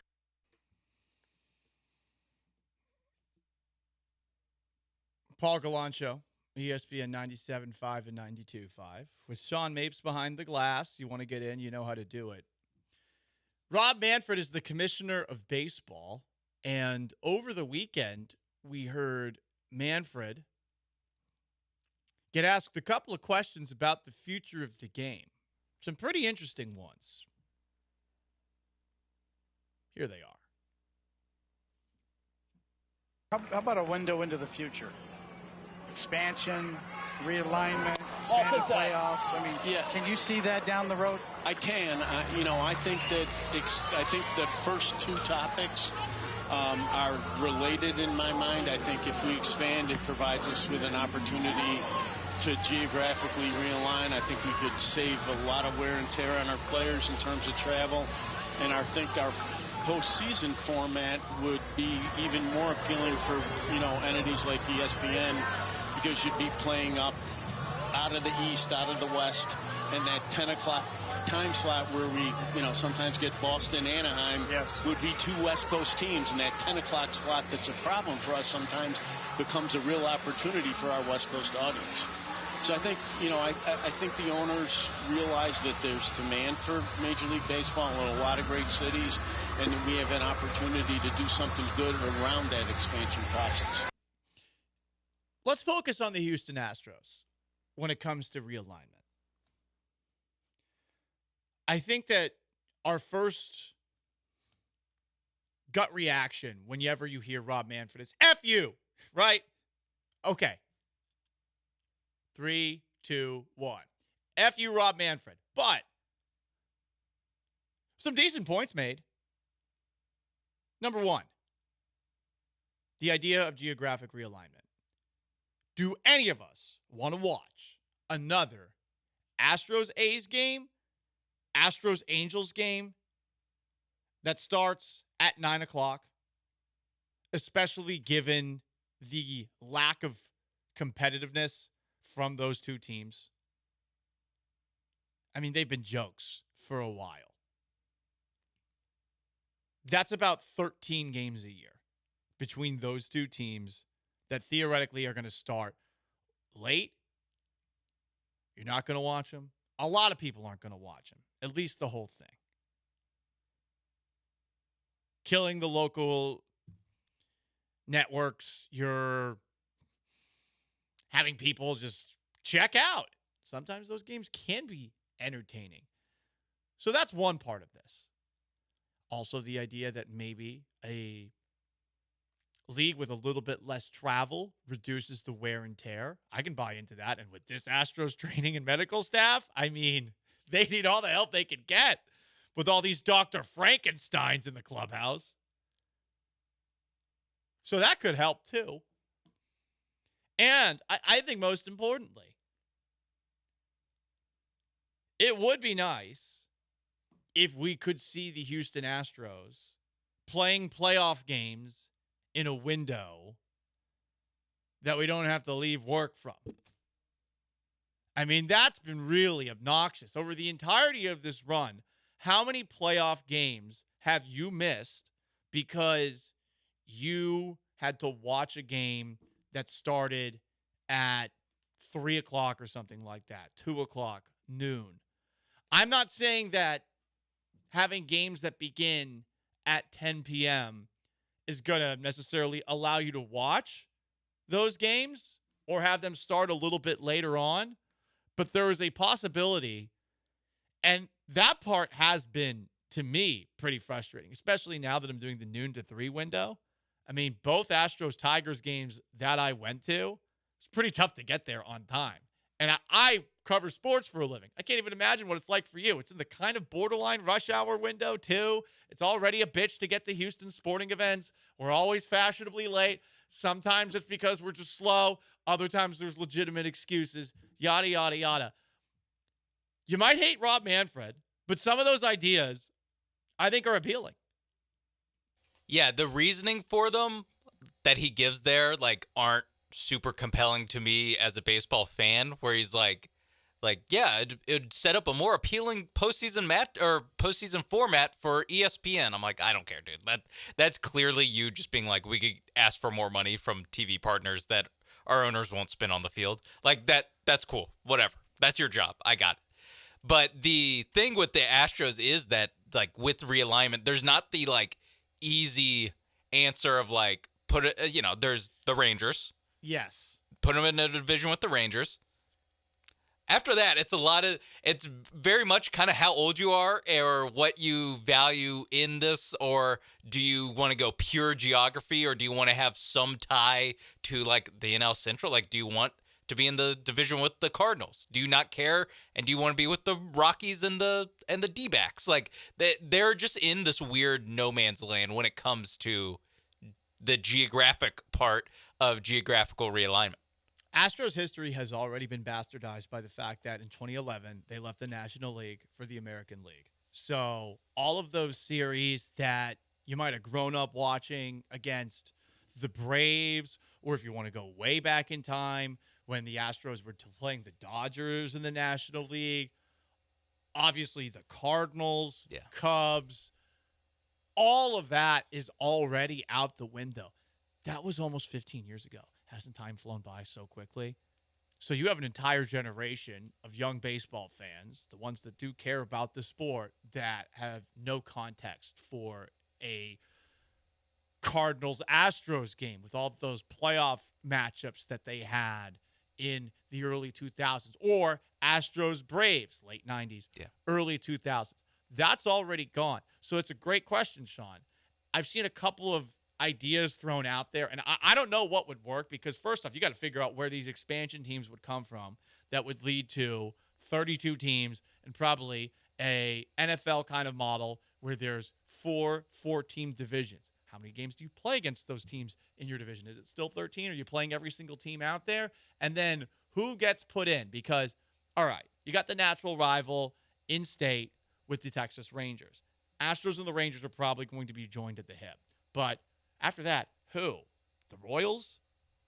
If we're talking about geographically close teams, that's the next one. It's pretty far, and it's geographically the closest. I mean, you do have a little playoff history with them back in 2015, but that's it. Yeah. Cardinals also closer than most. It's a little bit of like those two teams are paired up and don't have a clean fit elsewhere.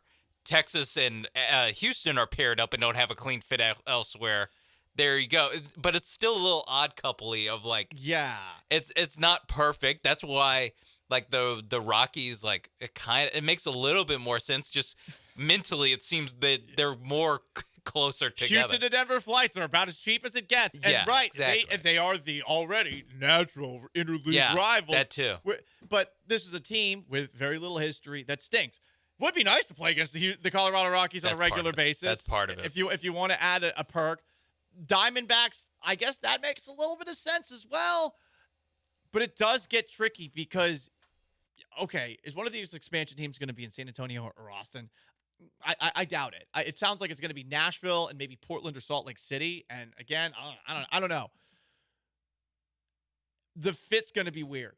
Is there some sort of division that features the Atlanta Braves? But the Braves are close to the Tampa Bay Rays and close to the Florida Marlins. And this is where it gets a little bit wonky. I think what sucks for the Astros is their location and the fact that their history has already been just thrown in the trash as far as the history playing against other teams. And I think that's one of the few things baseball has left. And it is, I think, Rob Manfred's biggest flaw in his attempts to modernize the game. He has really, and I don't think intentionally, but he should have been able to see this, given a middle finger to the history of the sport.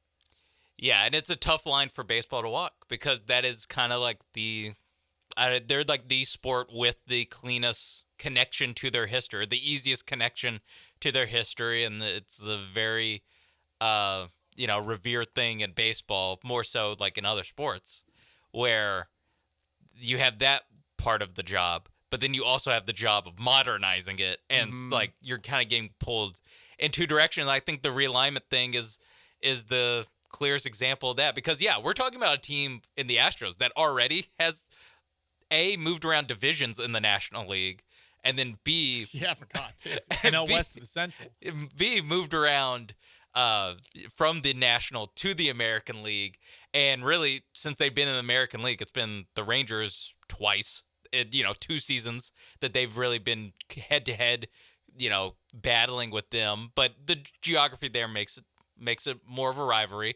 But then like some Mariners, there's no chance that they're going to be in the division with the Mariners, the A's, or the Angels ever again if this plan goes through. And I'm not going to lie, I've enjoyed Astros Mariners. Yeah. I have. It's turned into a. I mean, you don't like the Mariners if you're an Astros fan. Mariners fans hate the Astros. There's actual hate there, and you're just going to throw that out, and now you're going to try to recreate this with the Rockies or with the Diamondbacks or with the Royals. I guess with the Cardinals is there, but again, it's still dated when it comes to the Cardinals. So that's what gets a little bit tricky. If you're looking at it from give the Astros the best advantage possible, then you should be praying that the Rockies get added to this division. Praying, like truly praying. Honestly, the Royals wouldn't be bad in there too because the Royals are a small market team and they have been good the last couple of seasons, but generally they would find their way back in there. But there's definitely no easy fix. And while the idea is certainly an interesting one to talk about, like I feel like the Astros will lose in some way, shape, or form coming out of it. And definitely where they will lose no matter what is in history because you are once again going to try to recreate a feeling of dislike with another franchise. I'd say this about the Astros and the Rangers. It has heated up recently. And like for the last 10 years, there have been moments where it was good towards the end of the Rangers' early 2010s run. And when the Astros were finally getting good, I remember 2015, they got in some fisticuffs a couple of times with brouhahas, Donniebrooks, whatever. They weren't like serious or anything like that. But then, of course, the Rangers went downhill for a while, and it's only been until the last couple of seasons where they've had a pulse. And, I mean, I've seen Astros fans root for the Rangers in the World Series. So I even wonder if you even have that much vitriol for the Rangers as a whole when they're not good, you know? Like, and that's the bummer about this. And I think that will ultimately be the L that the Astros take if there is some sort of realignment and there is expansion, is that you're going to once again have step rivals, essentially, where there's not really history behind it. It's going to have to be created over time. And it's just really hard to do that if now you are in a league where you're playing every single team over the course of a season. You know, do you go back to the way things were before where you were playing 18, 19 games against your division opponents a year? I suppose that could add to it, but it's going to take 5-10 years to, I think, hate these other teams. Oh, yeah. You have to learn to hate them. You have to become a married couple with them, essentially. Yeah, I mean, the AL West, like, there's not really besides the Mariners and when the Rangers are good, because you bring up a good point. When the Rangers and Astros are good at the same time, there's not like a huge rivalry. Like before 2022, there wasn't a rivalry with the Mariners. Like No. it was, there's nothing there. So I think that it is something that it just will have to build over time, and it's going to be like a refresh button when they actually do this. I also think that given the Astros, last decade of success tells you anything, a lot of these rivalries are going to get made in the postseason anyway. So if you look at if you're to run a poll on who Astros fans hate the most or what teams they hate the most, like it'd be a lot of Yankees and Dodgers. And that is strictly through playing in the postseason, less so than division rivalries. Because for the first half of the Astros run, there really wasn't a division race ever. No, not at all. They're just running away with From it. 17 on. From Right. 17 on. No, you're right, though. You're right. I mean, they were running away with the thing for a while. That is Sean Mapes Behind the Glass. I'm Paul Gallant. 713-780-3776 to call in, to text in. We'll react to some of what you had to say about this at 12:45 or so. Want to go straight into, in case you missed it, everything you missed over the weekend in sports, Sean? Let's do it really quickly. A busy weekend in sports.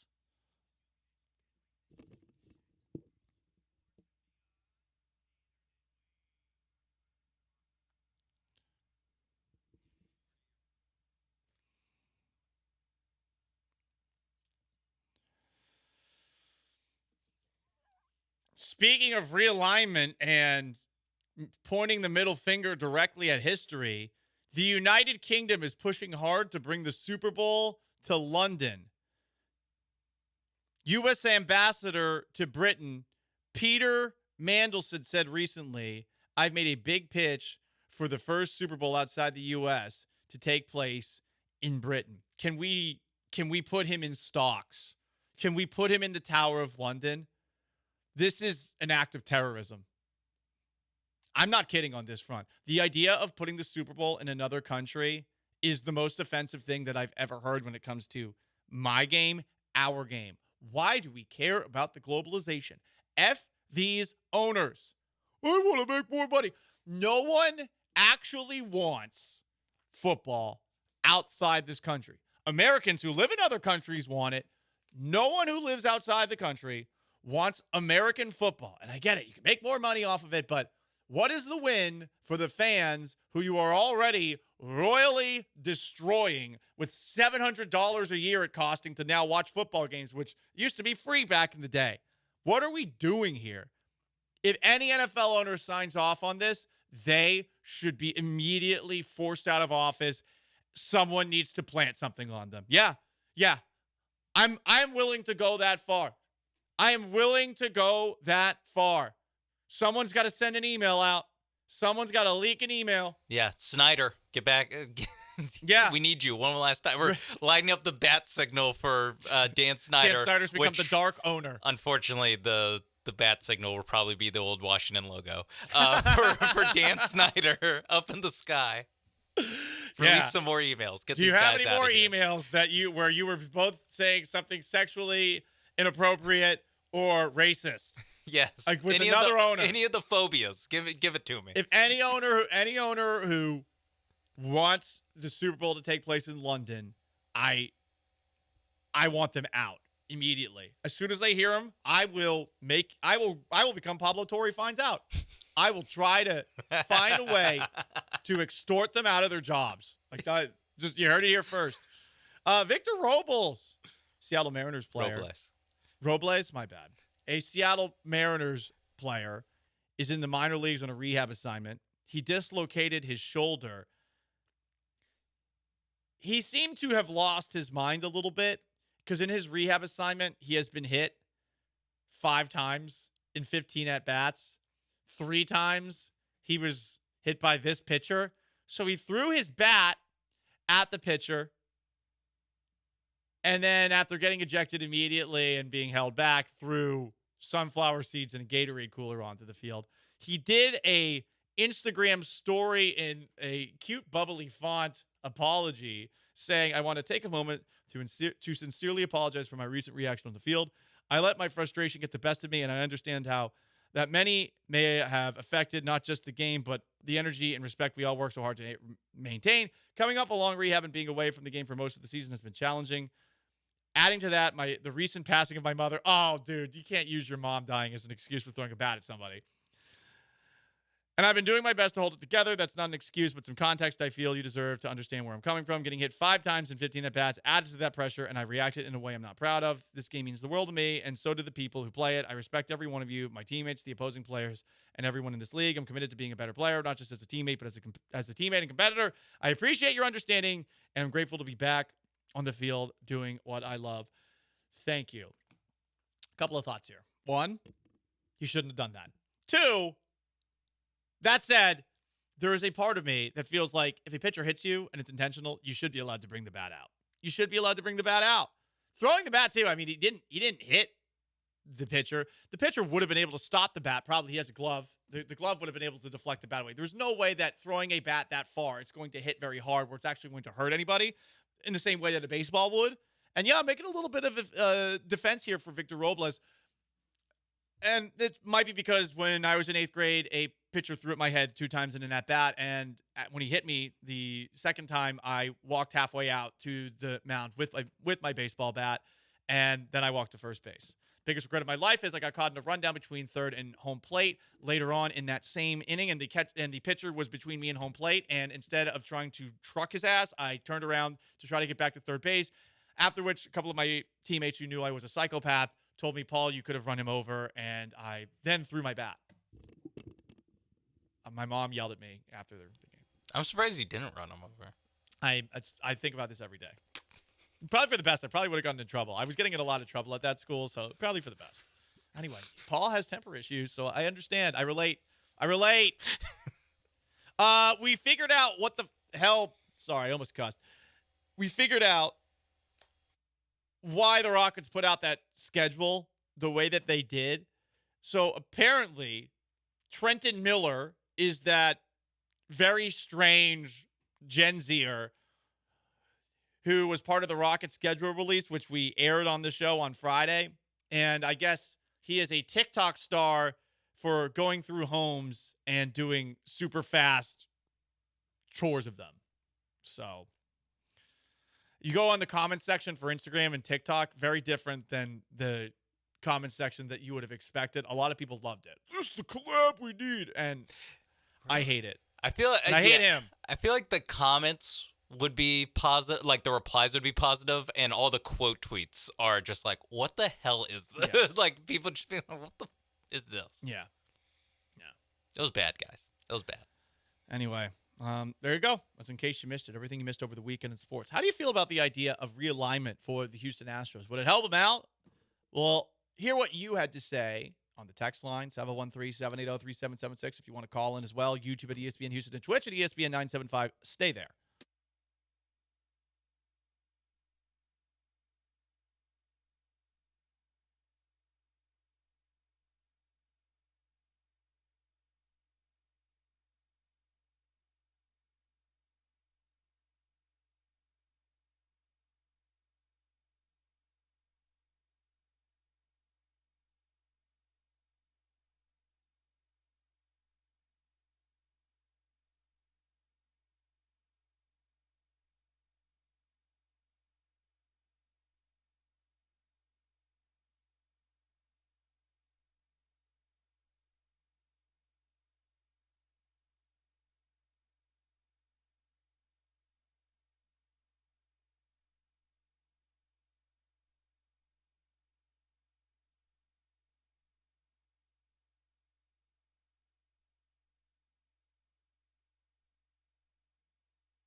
This is the Paul Gallant Show on ESPN 97.5 and 92.5. from the Veritex Community Bank Studios. Here's Paul Gallant. Astros smoked last night by the Detroit Tigers. What was the final score? 23-0? I forget. They've given up a lot of runs over the last week. They haven't scored a lot of runs over the last week, and the game got so bad that once again I've turned back to one of my worst addictions, which is to go and play the video game Civilization 3 on my computer on the hardest difficulty. That's what the game had me doing. I hate it. The Astros, when they struggle, it feeds my addictions. I must do something else. I must play video games. I must go to Chick-fil-A after the show is done. Did both of those things. Oof. Yeah, yesterday. This is like we talked about last year during football season when the Saints started 2-0, how they affect the crime rates in New Orleans. Shout also Baltimore with the Ravens. Shout out to Ray Lewis. True. The Astros, should we be worried that our fair city is going to turn into Gotham because these guys can't score runs? Good point. It's a really good point. Every time Chas McCormick takes the mound down 10, some little kid is like, you know what? Maybe I will sell drugs. The only person that benefits from the Astros being bad are the LTM margarita vendors at Lincoln Park. That's it. Except last night was for nothing. But that's true because it was in Detroit last night, so that didn't help out. And by the way, we will be at El Tiempo to wrap up the one on Washington, our summer circuit, for a chance for you to win a pair of bicycles from Power On Electric Bicycle Company. It's a $4,000 value, so that'll be fun. I'm really excited for that. There's a server, and I forget his name, at that El Tiempo, who is a legend. I've been to that one so many times. The guy rules. I'm terrified that he's going to bring me a picture of El Tiempo like he did the last time I was there. No. I don't want to take an Uber home. At 2:30. At 2:30. It would be the most... I don't know. Listen. So you don't get fired while you're on air, and then... Yeah, I'm going to wait until 2 o'clock to have my first one. But here's the thing. That guy's funny, and he's charming, and he will get you... He will get you to take it before you want to. Anyway, the Astros have not been playing very well. Earlier in the show, we were talking about the idea of Major League Baseball realignment and if it would be good for the Astros. Some comments, 713-780-3776 to call, to text, YouTube at ESPN Houston, and Twitch at ESPN 975. Todd the Show just hopes that the Astros are kept in the Central Time Zone. I would as well, but it is kind of tricky as far as teams who are in the Central Time Zone. Plus, you also have National League Central and that history. There's no way they're moving the Cardinals and Cubs away from one another. That's the issue with the Cardinals, is that the Cardinals would be great. I would love it as someone who grew up on Cardinals-Astros. However, I recognize that the Cardinals or the Astros aren't the Cardinals' main rivals. Yeah, you're their B or C rival. Exactly. You're not even the way Texas views Texas A&M, even though secretly they hate Texas A&M more than they hate Oklahoma. It's like Texas versus like Kansas State, or the other big higher than that. the other like Big 12 teams. I think it's Texas versus Texas Tech, where there's the occasional blip in the radar, and you're like, oh, I hate them, but you don't hate them that much. That's what you are to the Cardinals, and they will bend over backwards to kiss the Cardinals' ass because of their history. It'll be Cubs Cardinals. The Cardinal way and all that stupid crap. So, yeah, the Cubs and Cardinals will be in the same division. Someone brought up the point on the text line that the Northeast could theoretically have the division with the 4 biggest payrolls in baseball between the Red Sox, Yankees, Mets, and Phillies.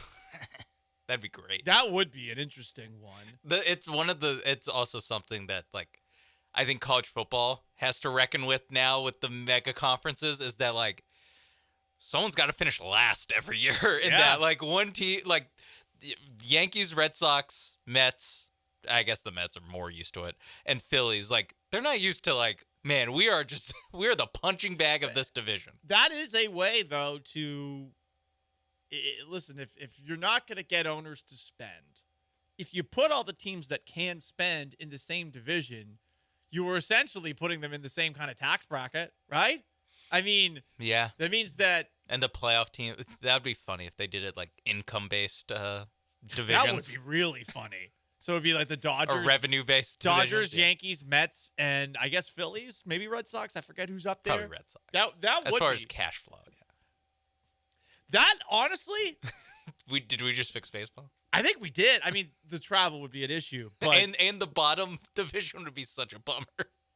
But the Marlins, A's division. It would de-incentivize them spending because if you're in a division and all 4 teams are bums, then you're like, well, screw it. Let's see what happens. I just need to make the playoffs. I mean, so now the Marlins won't spend. Okay, now they spend even less though. They probably spend even less. Okay, but anyway, we're spitballing here. Yeah. Baseball realignment. Would it help the Astros? How would you go about doing it? 713-780-3776 to call, to text. YouTube at ESPN Houston. Twitch at ESPN 975. The biggest thing for the Astros, like we talked about how like they've kind of been already rehomed a couple times. Like there's not, decades of AL West rivalries or anything. That is also a benefit to that, where it's like the downsides that like the NL East, like the top of the NL East, where it's like Mets, Phillies, Braves probably won't be, like the 3 of them won't be in a division together anymore. Like that probably at least partially sucks. That like Mets Braves just won't be a rivalry or a division rivalry anymore. That's a little different than like the Astros kind of know who they're paired up with, and then it's about the other teams that they're paired up with. Exactly. I can see how like the NL Central. We talked about the NL Central, where it's like, how do you because you kind of have to do Minnesota and Milwaukee together because they're not really close to anyone else. So, and then you do Chicago because Chicago's close to Milwaukee. So some of the alignment that's been suggested is geographically based. Others would still feature an American and a National League. Someone texted in an image of the proposal that probably makes the most sense, where AL East is the Orioles, Red Sox, Yankees, Blue Jays. The NL East is the Mets, Phillies, Pirates, and Nationals. The AL North, White Sox, Guardians, Tigers, Twins. NL North, Cubs, Reds, Brewers, Cardinals. AL South, this is where the Astros would be in. This is one I'd already floated. Rockies, Astros, Royals, Rangers. That would do well for the Astros. I mean, from a spending perspective, you'd only be competing with Texas. It makes the Texas rivalry a little more juicy. The AL West would be the Athletics, Angels, Salt Lake City or Portland, and Mariners. That division's gonna suck. That division has, incompetent owners and a new ownership. Mariners get ready to win a lot more divisions. Yeah, Mariners would like it. Get ready to add some pennants to that. That would be big for wall. Seattle. The NL South would be the Braves, Marlins, a team in Nashville or Raleigh, and the Rays. You're just making the Braves. You're making it like the ACC was for Florida State. For the Braves here. That's bullshit. I can't say that. That's BS. Even like geographic, like they do kind of have to be with the Florida teams. Yeah. But it's like the Braves are going to come out the biggest winners for sure if they do this. Of just like the Rays are like they kind of cycle in being like good, and then they have to rebuild because they don't pay anybody. So it's like they're always just kind of cycling through. Is this going to be a good Rays team or a bad Rays team that costs no money? So to get that every year against the Braves, the Braves it would be the 90s Braves again. It would they be would the just 90s win Braves. the division. Yeah, we don't want that. I guess we'd have hatred for the Braves again, but you're not even playing them that much. The NL West would be the Diamondbacks, Dodgers, Padres, and Giants. That could be actually. I think that's like the cleanest one to do. Yeah. And yeah, I guess you do still have to incorporate the National and American League at some point. Mm-hmm. Obviously, some teams switched, but you can't totally throw that in the garbage. Yeah, I'm with you there. Yeah. From the 713, how soon we've forgotten about Albert Pujols ripping our hearts out? Well, listen, I never forget. That's what baseball is doing. Baseball's making you forget about a lot of the stuff that used to happen, and ultimately for a game that supposedly cherishes history more than anyone else, like there's definitely going to be some ruffled feathers after theoretical realignment and expansion. I have real questions about how competitive the expansion teams would be, like real questions about it. And I already have questions. I mean, we don't even know where the A's are going to play. I'm not convinced the A's are going to be in Vegas, you know? And that's just one operation. So we'll see what happens, but I thought this was an interesting conversation. Thanks for participating in the most interactive sports talk show in Houston. 713-780-3776 to call to text. YouTube at ESPN Houston. Twitch at ESPN 975. The Astros are getting their asses kicked of late. Here is my question. What could be done to make these ass kickings a little more enjoyable for us? Is there anything that could be done? Could there be some changes, perhaps, to the way that they broadcast these games when things aren't going so hot? Do we want to make them a little more Savannah Banana-y when it turns into a blowout? Paul Gallant Show, stick around.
The Astros got crushed last night in Detroit by the Tigers.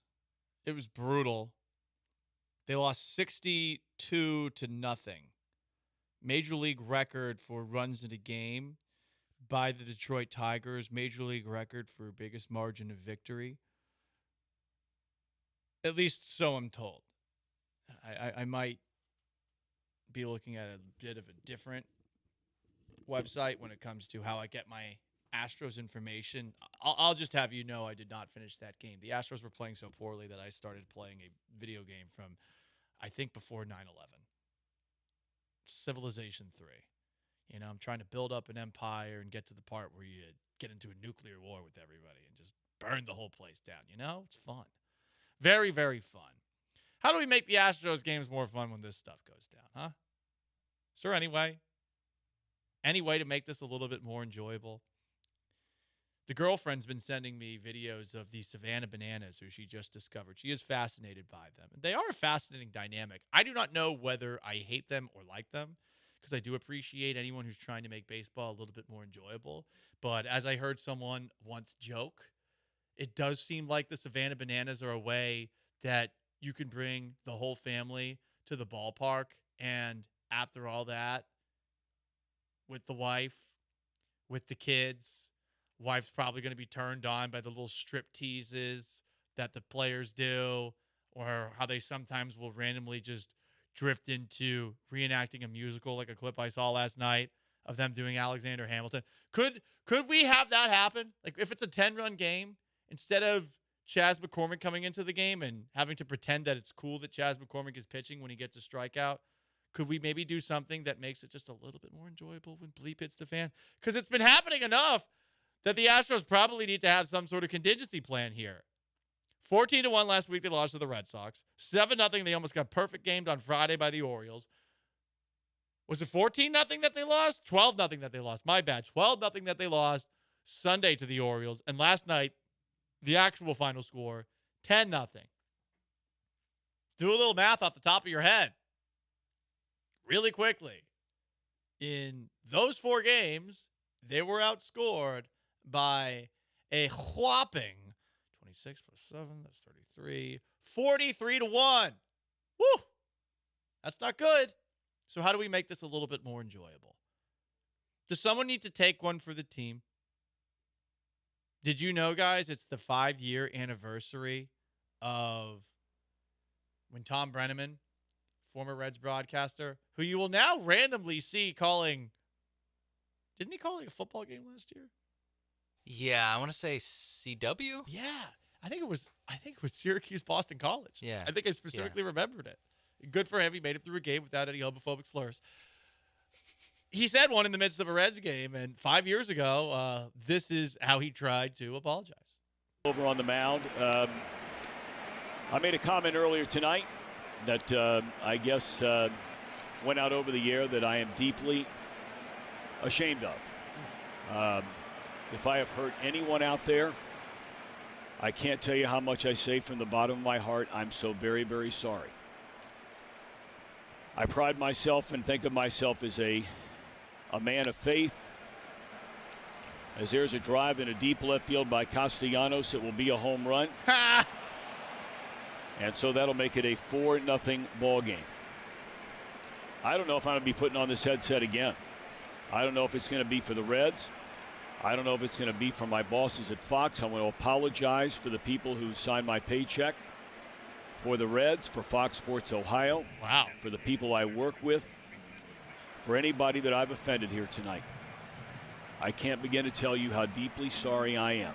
That is not who I am and never has been. And I'd like to think maybe I could have some people that could back that up. Happy 5-year anniversary. 5 years ago today. Forgot how long it was. I mean, because the part is just the Castellanos home run. He apologized to everybody. You want proof that cancel culture might not be real? This dude's back. This dude's back. He's back in the game. On the CW calling college football. Syracuse game. Hey. That's a 10-win team last year, mother bleeper. That's a 10-win team. Going up against former NFL head coach Bill O'Brien. Yeah, that's who is, I don't know, we talk every now and then. So that's not cool, man. Don't dismiss 2 ACC powers. The ACC, maybe the wildest conference in all of college football. You know? After Clemson this year. Maybe. After Clemson. No one knows who's going to win. No one knows. That's a real take. That's a real honest-to-God college football take. Maybe that will make it a little bit better. Maybe, you know, we are officially, it's week 1 is this weekend for college football. Week 0. Yeah, whatever. It's week 1. That's stupid. That's stupid. Week 0. No, it makes no sense. It makes no sense. Like, also, something I learned yesterday. You know what else makes no sense? Apparently in Korea, you are born and you are age 1 upon birth. Oh, yeah. What? There's different countries where that works. Okay, yeah. So that also makes sense. It's the exact opposite. No, it's week 1. It's not week 0. It's week 1. It's the first week of the season. Not everyone plays, but it's week 1. Don't call it week 0. That's not a real number. You're what 0 are you years about? old, just like when a baby gets born. See, that makes sense. It's because you are 0 years because we're talking months. That's why we talk in months. You know, that's why no one says, like, my child is 0 years old. Yeah. It's week 4 hours. But anyway, maybe that's what we need. We need to have Slurs? TK and no. Oh. TK and Jeff apologizing to us. I don't want anyone to take one for the team. I like all 3 of them. I don't want Julia to go on, you know, some rant like she's Brianna Chicken Fry yesterday talking about Gaza. Like I don't want any of that. You know what I want? I want them to apologize for the Astros to us over the course of a game. That would be nice. What if Sorry about that, guys. TK apologizes for his enthusiasm with the Chaz McCormick strikeout? I mean, I hope the Killer Bees ask him about that. He's like, I heard a Syracuse broadcaster to Syracuse broadcaster. Yeah. Like, listen, man, this is a serious game, and that seriously was embarrassing because it was embarrassing that Chaz McCormick was out there, and we're getting excited about a strikeout in a game where the Astros are down 10-0. I get it though. He's got a job to do. I got a job to do, but I was annoyed by that. And I would have liked an apology like Tom Brenneman, minus the slur. Syracuse on Syracuse violence. Syracuse. Well, this is Syracuse on Syracuse violence. This is Syracuse. Syracuse man helping Syracuse man. 2 of the most incredible Syracuse graduates ever, right? Like Paul Gallant, obviously. Working in Houston Maybe the today, greatest like sports talk show host there's ever been. And Todd Callis, who is the Astros play-by-play guy. You know, like we're on the same level. Like a lot of people respect us, right? Yeah. They're wondering about what we do all the time.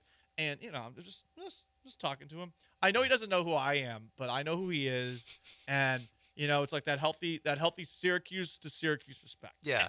It's the Jeep wave of Syracuse. Backseat play-by-playing. Yes, exactly. And by the way, I mean, everyone knows I'm being completely serious right now. Yeah. What else could make things better when the Astros are getting shelled by the Tigers 200-0? That was the final score last night. Major League record. Incredible. How about this? How about can they call John Kruk? Just cold call him? Just cold call. Just cold call like the funniest baseball people, like Kevin Millar, Pedro Martinez, until you get somebody.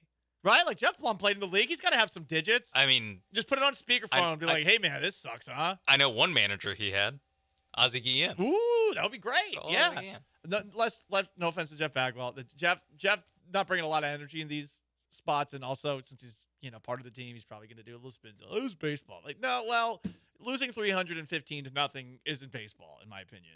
Jeff Bagwell can sit there. Hey, I remember 20 years ago, we had a pretty bad stretch. Guess what happened then? Yeah, that's true, because the last time the Astros had a stretch like this, they made it to the World Series. If you want to do that spin zone, I saw a McTaggart post that. McTaggart was not spinning it. He just facts only with McTaggart. This is the first time in more than 4 years the Astros have been shut out 3 times in a 4-game span. They went on to the World Series that year, but it was April of that season, April of 2005. So I mean, maybe you just cold call John Kruk, and he gives you stuff like this, where he's talking about clocks or something. So you know how I think of things when I have free time and I shouldn't? Yep. So I was wondering. Yep. The person who invented the clock. Yeah. Which one? The digital or the hand? The first clock ever. Okay. How did that person know what time it was? Oh, that's a really good question. I thought so. Bouncer back toward the middle. Gobbled up by Young. One hopper. And Bohm is safe. You know, there is that sundial they might have used. Is that accurate, though? Oh, I guess it's as accurate as it can be. So when you were contemplating the clock thing, did you come up with any answers yourself? No. I thought I'd ask you. I would think sundial. Okay. See, this is riveting. I like this because it's a lot like my radio show where we're just spitballing. It's like, hey, what's that all about, huh? That's crazy. Anyway, there's a drive to the left field by Castellanos. It is like if Paul called a baseball game. Oh my God, wouldn't that be What about amazing? sundials? I mean, listen, no one would be able to fill the time quite like me, but it would definitely. I mean, unlike Vin Scully, who was an artist, it would be just like, what the hell is wrong with this guy? They might have a straitjacket waiting for me. It's like outside the booth. Vince Scully is like the radio broadcaster equivalent of painting the Mona Lisa. You're just throwing paint at the wall. No, and then I call it art later. Yeah, it's modern art. Right, you wouldn't get it.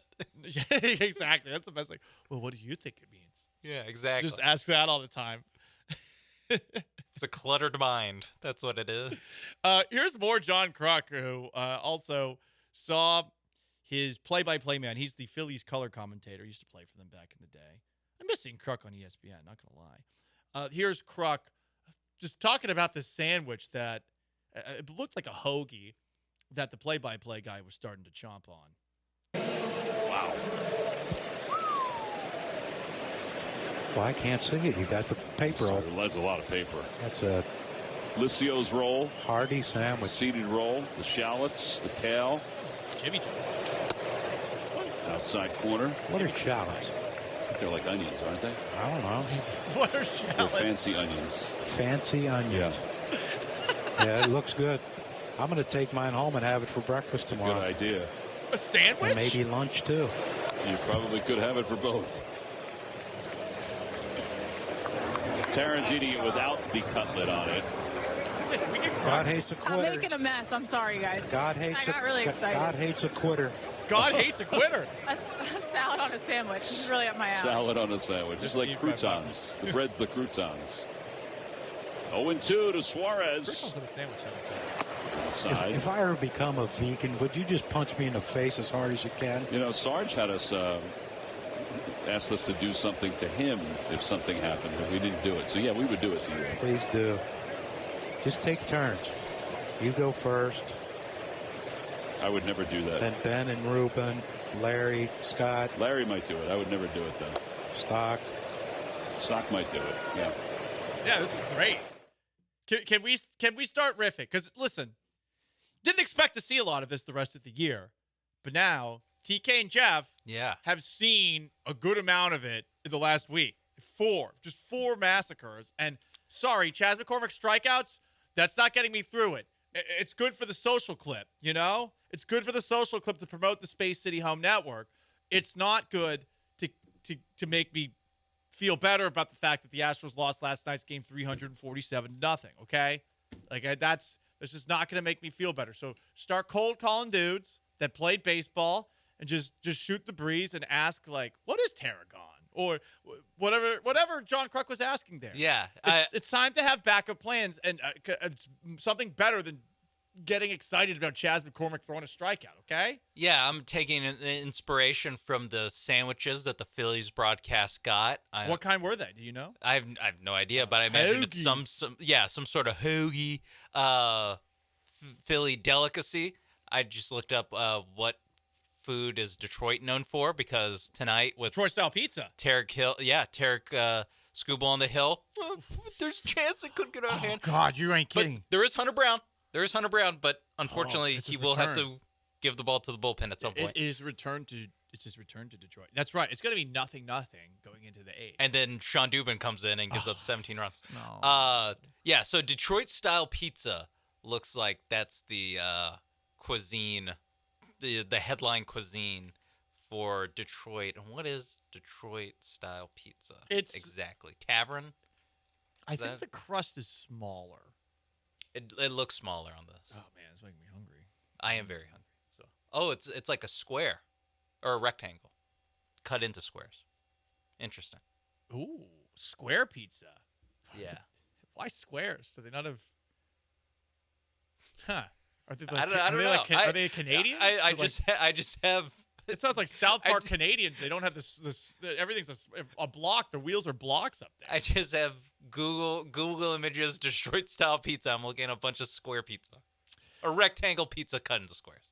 From the 713, those sound bites bring you back to the days of 3 to 4 hour baseball games when you could talk about things and you came into people's living room and became part of their life. But I know you like those 2 hour games, Paul.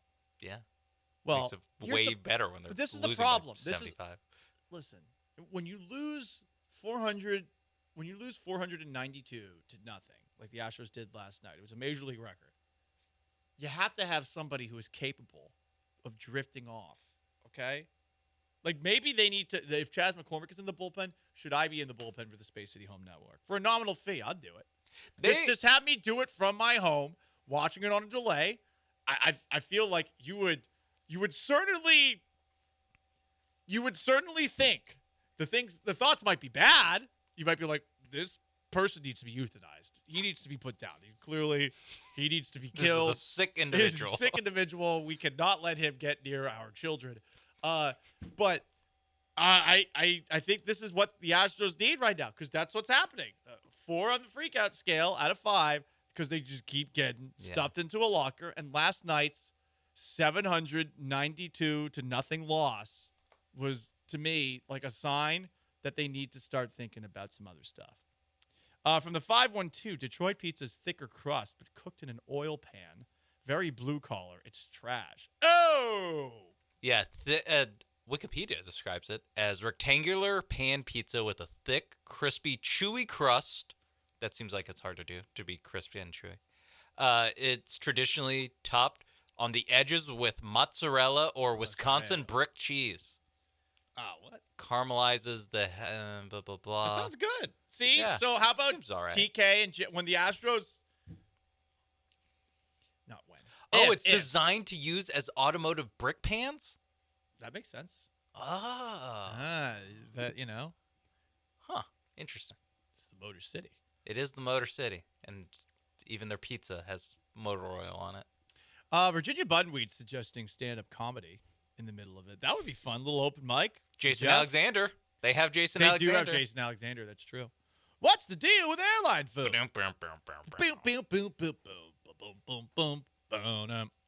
They could pander into nostalgia. Let's just drift in last night. Did you see SportsCenter last night? Rich Eisen, who has been at the NFL Network for a very long time, but was a SportsCenter anchor back in the day. He used to do SportsCenter with Stuart Scott. He was in, and I think ESPN realizing that a lot of people have become turned off by the constant speak for your pizza shows and that there's a lot of random people talking about sports like they probably shouldn't. Like, I don't know, Monica McNutt talking about the NFL and confusing Barry Sanders with Shador Sanders when she's my age. That happened. We played the clip of that. So they're bringing back Rich Eisen, and in a way to foreshadow his return, they brought him back doing what he used to do. And I'm not going to lie, maybe this is something that the Astros could do in the middle of an Astros game when they're losing. Did you hear the SportsCenter theme that they played? It's like this. Oh, man, it was sexy. It was good.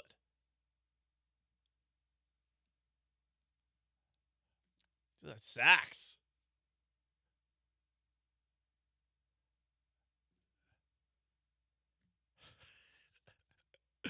Let's just put a saxophone underneath everything. Chas McCormick on the hill. Astros down 854 to nothing. And he slides it into the strike zone for strike 3. Oh, give me that saxophone, Jeff. Hell yeah. Like, just give Jeff a sax. Play this underneath it. Also, the clips on the YouTube video are like so quintessential 90s and 2000s. Highlight. It's like Jorge Posada and Randy Johnson and Shaq and Kobe. It's like just such a time capsule. Nostalgia is a powerful tool. A lot of people were excited to see Rich Eisen back on SportsCenter last night. I didn't actually watch it. I figured there would be highlights.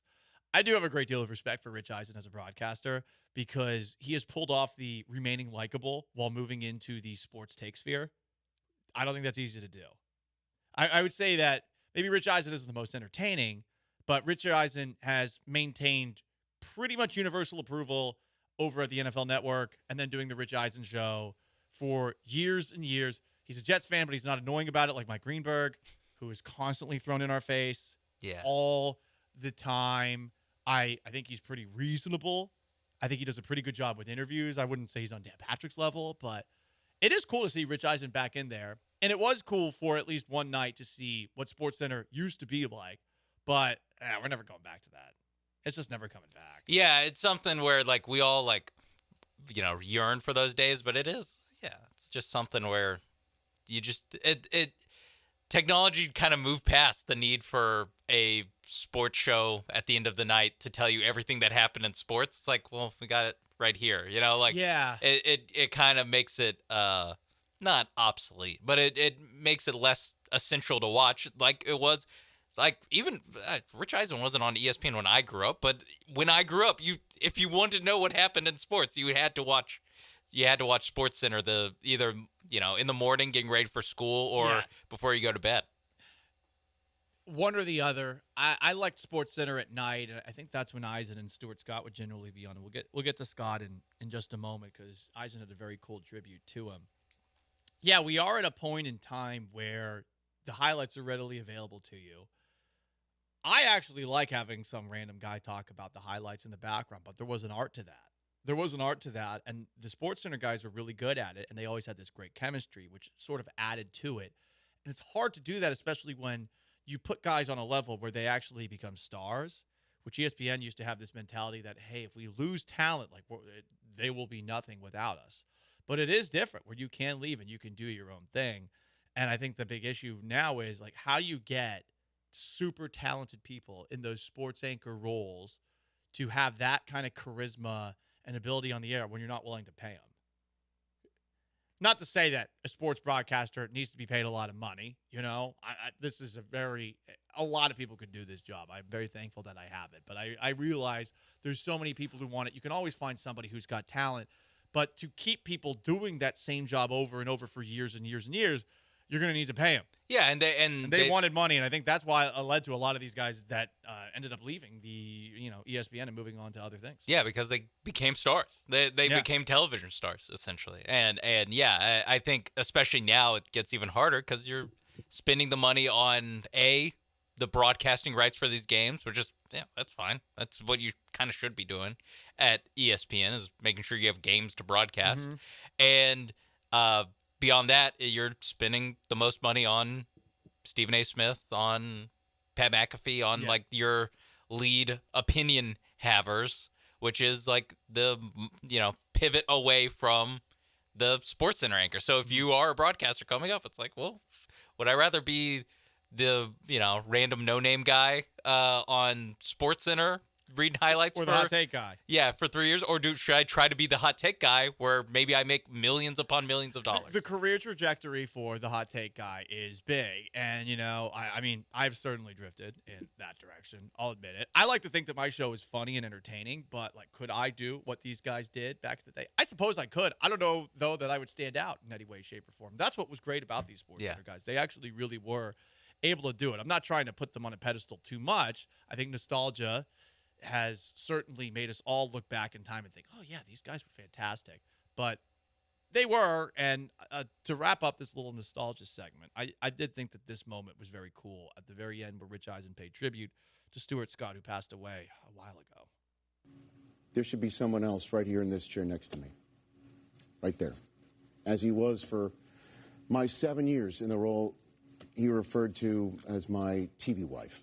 And that's my dear late friend, Stuart Scott, who is indeed looking over my shoulder tonight. I frequently think of Stuart a lot and what he might think of the sports headlines of the day, like, say, Bill Belichick being the head football coach at his beloved school. We used to host sports centers after LeBron's high school games, so what would Stuart think of James still playing at age 40 with 40,000 points? And with all these new crossing of sports TV streams, like, say, ESPN buying NFL Network and partnering up with my daily show, what would it look like if Stewart sat in with, say, Ernie, Shaq, Kenny, and Charles when Inside the NBA comes here to ESPN this fall. I could go on and on because I miss Stewart so very much. He should be in that chair with me, with us tonight. I thought it was cool. He's been gone 10 years, Stuart Scott. One of the best. And ESPN, it used to be the best. It's certainly a little bit different these days. I see a lot of texts talking about that right now. Someone did have a good idea to lighten up the mood a little bit as far as making the Astros broadcast a little bit better the next time they get spanked. Because last night they lost 1,053 to nothing. The Tigers set the record. That was incredible, honestly. You know, I did play Civilization 3 for a little bit, but I tuned back in to see run number 1,053. But someone suggested, bring Milo Hamilton back. And it did make me think, back in the day, what radio guys would do, the radio broadcasters of baseball, since there was no visuals, some of the stuff that they would do to jazz things up, pretty cool. Like very creative, very elaborate, like playing on a bongo or like on a bell to make it seem like something was going on. You could pretend that a streaker happened if you really wanted to. Back in the day when radio had all the power, like hell, you could do what the guy from Citizen Kane did. Was Orson Welles? Yeah, Orson Welles. You could pretend that their world's getting invaded by aliens, and everyone starts freaking out. And then Ice Cube makes a movie about it. I might 70 watch years later. If the Astros lose tonight, I will watch that. Oh, that was a hypothetical we had on the Dell show. Someone asked us, would you rather watch an Astros game or the World? Yeah. I was like, well, I've seen both. Or the Worlds is a little bit shorter. That's what I heard. Sean Mason behind the glass on Paul Gallant. It's the Paul Gallant Show, ESPN 97.5, 92.5. Up next, 10-minute drill. A quarterback competition is over, and it affects the Houston Texans. We'll talk about it next. Stay put.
We are 16 days away from the start of the NFL season.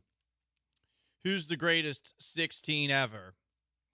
Well, I think we got to give it to the one, the only, Joe Montana. Got to. You got to. Yep, the greatest quarterback of all time. Shut up. Undefeated in Super Bowls. Well, listen, that part is true. That part is certainly true. But I don't know. Let's take a look at something. Let's take a look at Joe Montana's playoff game log. It was a different era back then. It was a different. They're allowed to play defense back then, Paul. Well, some do say that. Some do say that. Joe Montana, and let's see, his game log for the postseason. Having a tough time finding it. Here's what I can tell you. Joe Montana was stuffed so hard into a locker by the New York Giants multiple times. That would never happen to Tom Brady. Ever. It's one of the things that drove me crazy when people would be like, well, Montana's undefeated in Super Bowls. There was a time where people made that argument. Well, he's undefeated in Super Bowls, which is the stupidest argument. Brady kept on making it. Had Brady lost all of them or played poorly in all of them, that would be one thing. Montana's 4-0 in Super Bowls, man. Oh, cool. Guess who got to his Super Bowl without Joe Montana?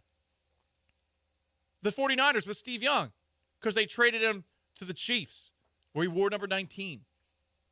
I'm just saying. Joe Montana is one of the greatest ever. But I will get militant, defensive, and jihad you if you suggest he's better than Tom Brady, especially because of the idea that he had a 4-0 Super Bowl record. Once it was on the biggest stage, that guy didn't lose. I think Joe Cool didn't lose. I think, okay, Tom Brady threw for 500 yards in the Super Bowl and they lost. Like, I think that big internet is making it tough for me to find Montana's playoff game logs. Roger Goodell is disrupting the signal. It's a smear. Once again, smearing Tom Brady. That's what they do. Anyway, silliness aside, Joe Montana was awesome and was the greatest quarterback of all time before. For a while, yes. And those 80s 49ers teams were unbelievable. Joe Montana, Jerry Rice, Ronnie Lott, amongst others. They were incredible teams. Montana was awesome. And one of my big regrets is that I was not old enough to ever watch him play. He, I believe, was out of the league by the year that I really started watching. And I remember games 1995. That's the first year I remember watching football generally every single Sunday. He had retired after 94. Bummer. 2 years with the Chiefs. Anyway, 16. Who's the best 16 in Houston Texans history? This is another number not so great. At least there's no Brock Osweiler memory lane to go down and remember the horror. The horror. Matt Amendola. You might remember him as the guy who subbed in for Kaimi Fairbairn and lost because he had a field goal hit the crossbar at the end of regulation, a game between the Texans and Jaguars. Looked like the Jaguars were going to run away with the AFC South there, 8-3. That's where that dork Jaguars fan, I told you, the Jaguars run the AFC South. And then the Jaguars just had an epic collapse down the stretch, which was so glorious to behold. Just so beautiful. But had Matt Amendola hit that field goal, I mean, goodness gracious. Yeah. They might have fired Doug Peterson earlier. Kiki QT wore number 16 from 2018 through 2020. One of the biggest what-ifs in Texans history. Sure. Trendon Holiday wore 16 for a little bit. And then that guy was good. Well, yeah, part of the Trendon Holiday was big-time player for the 2012 Broncos. Yeah. Had a couple of big kick returns. The rest, Keaton Slovis on the team right now.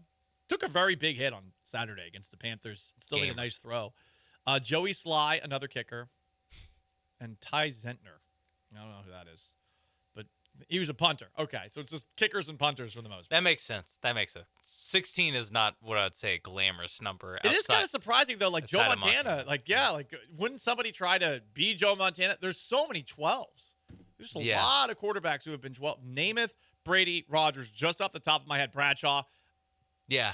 That's just top of my head. So many. Dan Pastorini was 7. Kenny Stabler was 12. That's it. Because Stabler was an Oilers quarterback for a cup of coffee. Anyway, we continue our countdown. What's going on in the National Football League? The Indianapolis Colts have named Daniel Jones their starting quarterback. Interesting. Daniel Jones will start week 1 for Indianapolis. Shane Steichen, when asked about Daniel Jones, said this: "We will not have a quick leash on him."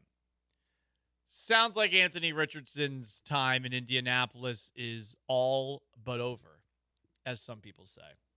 Until Daniel Jones inevitably does some catastrophic turnovers in a Colts game, and all of the dorks online, the dork mafia, start saying, "But you gotta let Richardson play to see what he's got," which has happened so much to the point where even though he is a Florida Gator, like I just want him out of Indy. I think right now is a great time if you're still a Anthony Richardson defender, because now the beauty of it is he doesn't play. So now it's hypothetical. Now it's all like, come on. Anthony Richardson could do that. If Daniel Jones is doing it, of course he could do that.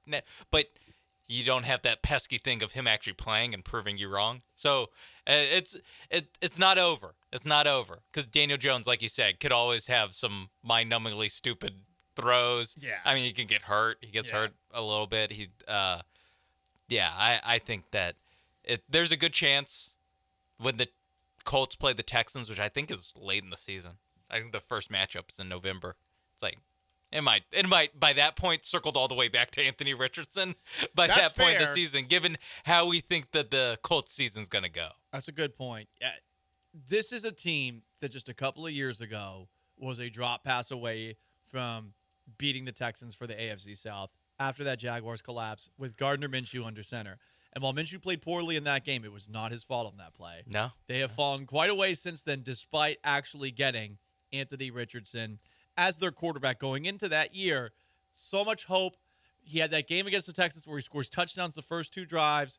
Colts fans lost their minds. And ever since then, he just can't hit the broadside of a barn. One of the most inaccurate quarterbacks we've ever seen. Yeah. Other quarterback controversy still ongoing. The Saints, we have no idea who their starting quarterback will be. They will not announce one this week, it seems. Kellen Moore, when asked about it over the weekend, said, "We'll see." Too many good options. So many. I wish I could start all these guys. I mean, you got Tyler Shuck, and you got Spencer Rattler, and you got Jake Haener. See, I remember all 3 of them. Big 3. Big names. I feel for Saints fans. This is going to be a rough year. Saints fans are cool. They care. They're Aints level again in an excruciating amount of debt. And with I don't. They need to call. They need to call a hotline or something. Get out. I truly what? Who is a good player? Now I'm debt free. I'm Mickey Loomis.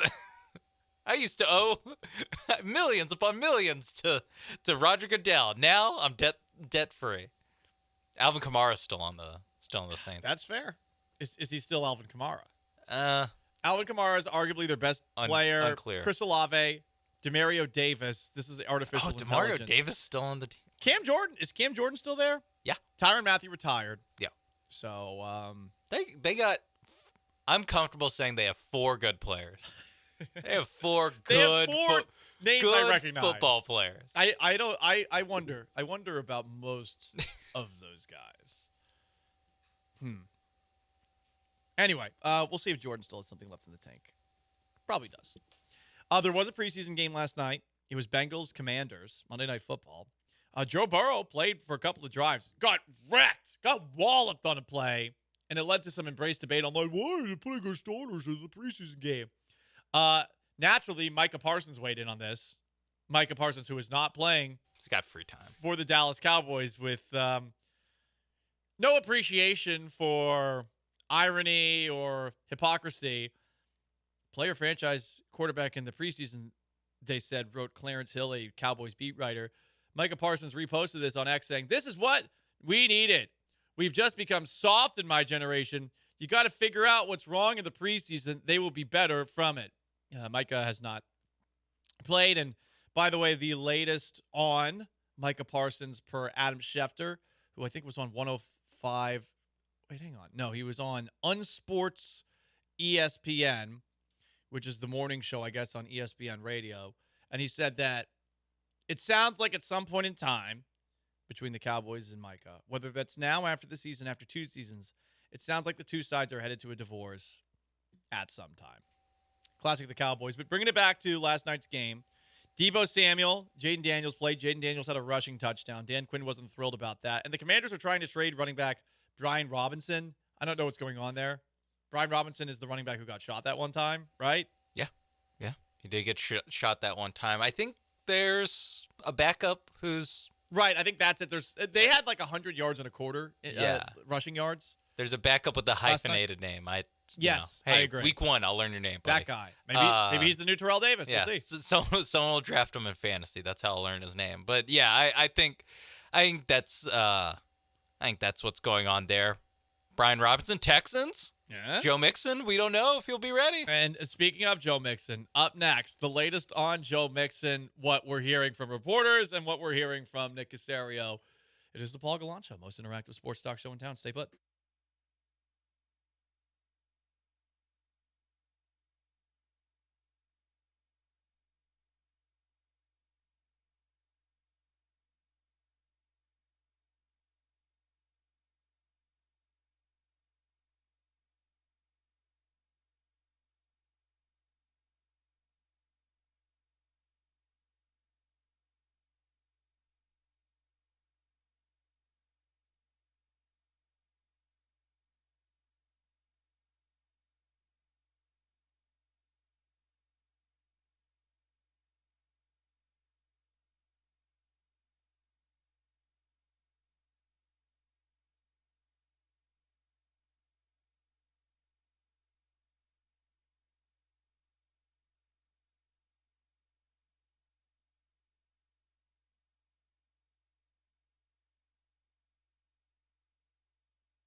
Broadcasting live from the Veritex Community Bank Studios, it's the Paul Gallant Show. On ESPN 97.5 and 92.5.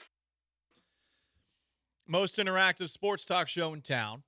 713-780-3776 to call, to text. YouTube at ESPN Houston. Twitch at ESPN 975.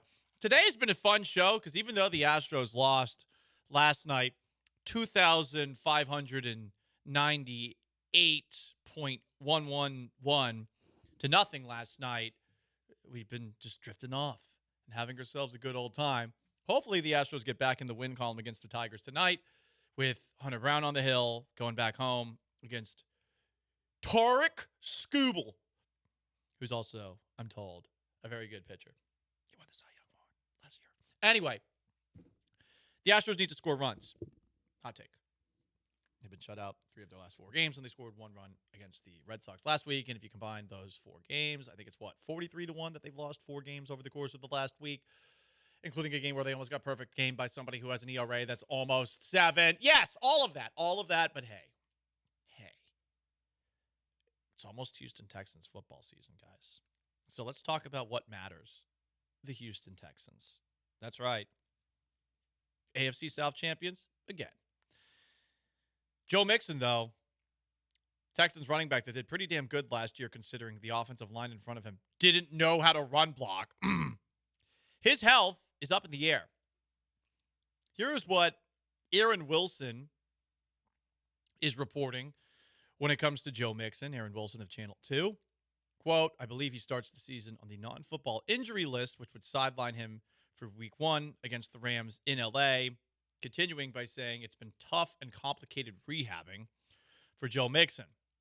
Nick Caserio, Texans GM, was on with the Texans flagship this morning, and while on, he gave a bunch of vagaries about Joe Mixon's status. The last segment we had talked about whether or not the Texans would potentially sniff Brian Robinson. Whether they will or won't, whether they should or shouldn't, to me, it's not about that. To me, it's if they go and get Brian Robinson, then Mixon's probably in some serious trouble for this season. And you would definitely prefer Mixon to a Brian Robinson. But I am curious about Nick Chubb. Training camp, it's been a hard watch. But in training camp, it's weird because you're not supposed to tackle. And Chubb is one of the best running backs in NFL history when it comes to yards after contact. I've been listening to Landry and Cody doing their SNL Houston Texans podcast to stay as on top of Texans training camp as I can. And one of the things that they've been laughing about, and I can confirm this observation, is that Chubb looks like he gets stuffed a lot at training camp practices, but since no one can get brought to the ground, he just keeps going, and then he takes off downfield, and people who have been watching training camp practice from the stands, they get super excited whenever he does that. They're like, yeah, touchdown run. He looks like the guy he used to be. And I would say to a lot of those people, take that with a grain of salt, but to bring it back to the preseason game on Saturday, I thought there were a couple of moments where Chubb looked like a running back that at least is always going to go forward if he's not the old Nick Chubb. So if Mixon can't go, a lot of pressure on Chubb early on this season. And I don't know what's going on with Dameon Pierce. I really don't.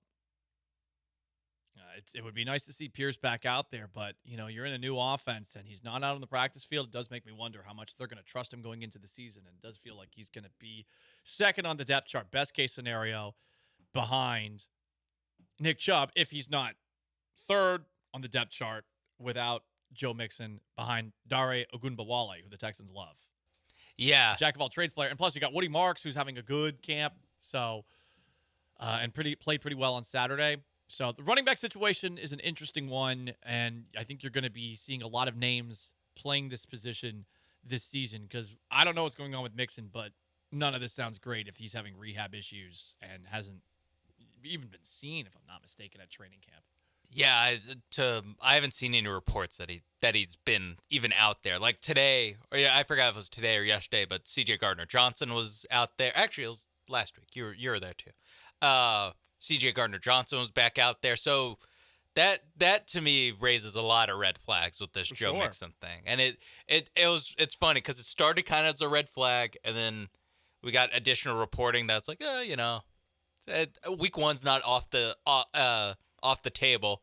And then now we're getting close, 16 days away from the start of the NFL season. It's like Joe Mixon's not even out there and not practicing. He's not out there at all. I think it's fair to just be like a little, Nick Cage panic scale, not at a 4 like with the Astros, but it's on my radar now of like, hey, I'd really like Joe Mixon to be out there at some point. Yeah, I think it's less than a 50-50 proposition he plays week 1 right now. Same. How much less? I don't know, but I already was a bit skeptical with the way that they rolled that news out, and they tried to really keep it quiet to start training camp. And look, they're always going to keep you in the dark when it comes to injuries, for good or for bad. There was a lot of freak out over C.J. Stroud. Oh, yeah, that's part of What's going on? And you've heard also D'Amico Ryans get a little annoyed when asked for injury updates. They're just going to be vague because the NFL has just a weird level of paranoia for some reason that I can't quite put my finger on. But as far as Joe Mixon goes, it's not looking like he's going to be playing week 1 against the Rams. We have some breaking news, some major breaking news, guys. And this directly impacts your Houston Rockets because, get this, one of the most recognizable Rockets of the last half decade, hell, arguably the most recognizable Houston Rocket of the past half decade before Kevin Durant got brought in, he's calling it quits. John Wall has officially retired. He announced that today. I thought he already was retired, but John Wall retired after 11 seasons in the NBA. He played for the Wizards, Clippers, and Rockets. The Wizards put out a post. A couple of posts. I've yet to see a Rockets post. That's understandable. He did trash them a little bit. You got traded to the Rockets. Talk about the Rockets experience. Trash. I already know. I know. Beyond trash. Poof. How long ago was that? This clip, I can find. He did not play for the Rockets in 2023, right? He was on the Rockets, but he never actually played for the Rockets. Taking a look at his Pro Basketball Reference. 2021, 2022.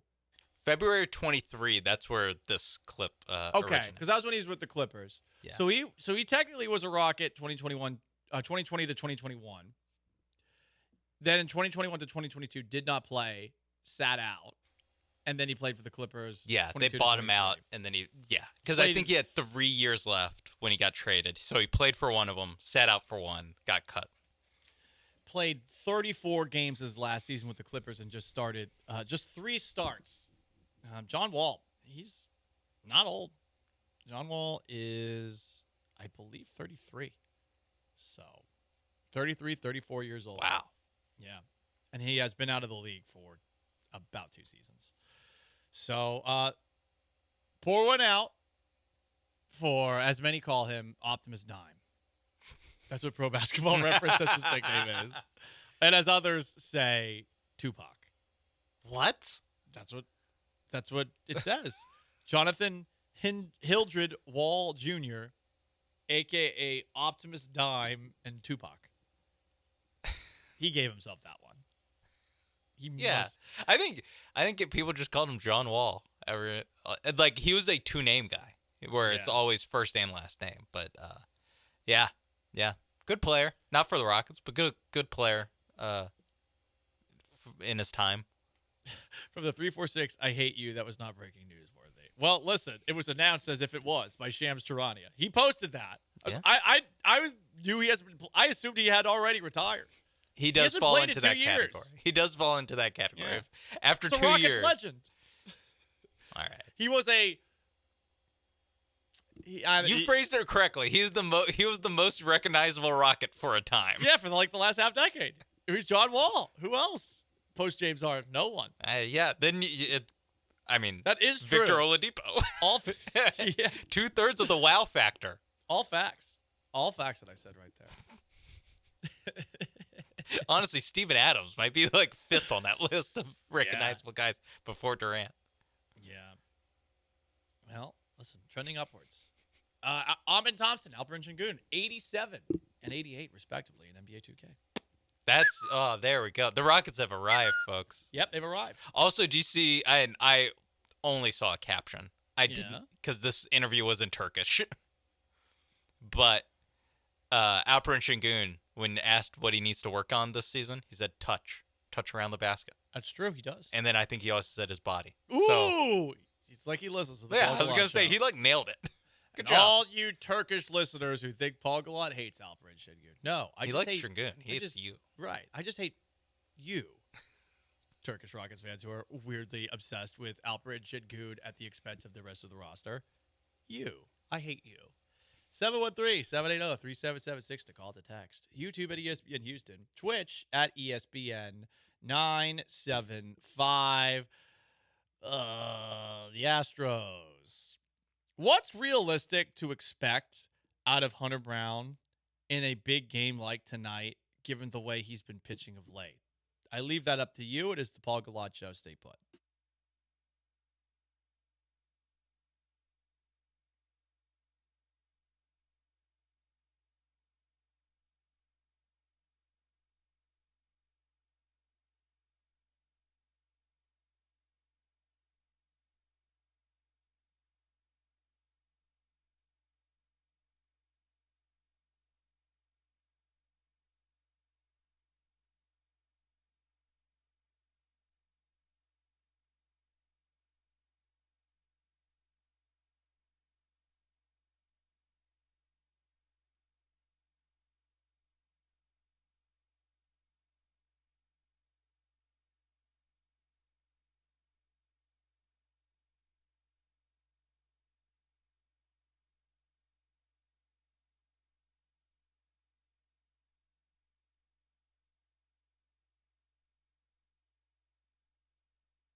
the most interactive sports talk show in Houston. Sean Mapes is behind the glass, and I am Paul Gallant. 713-780-3776 is how you call. That's how you text.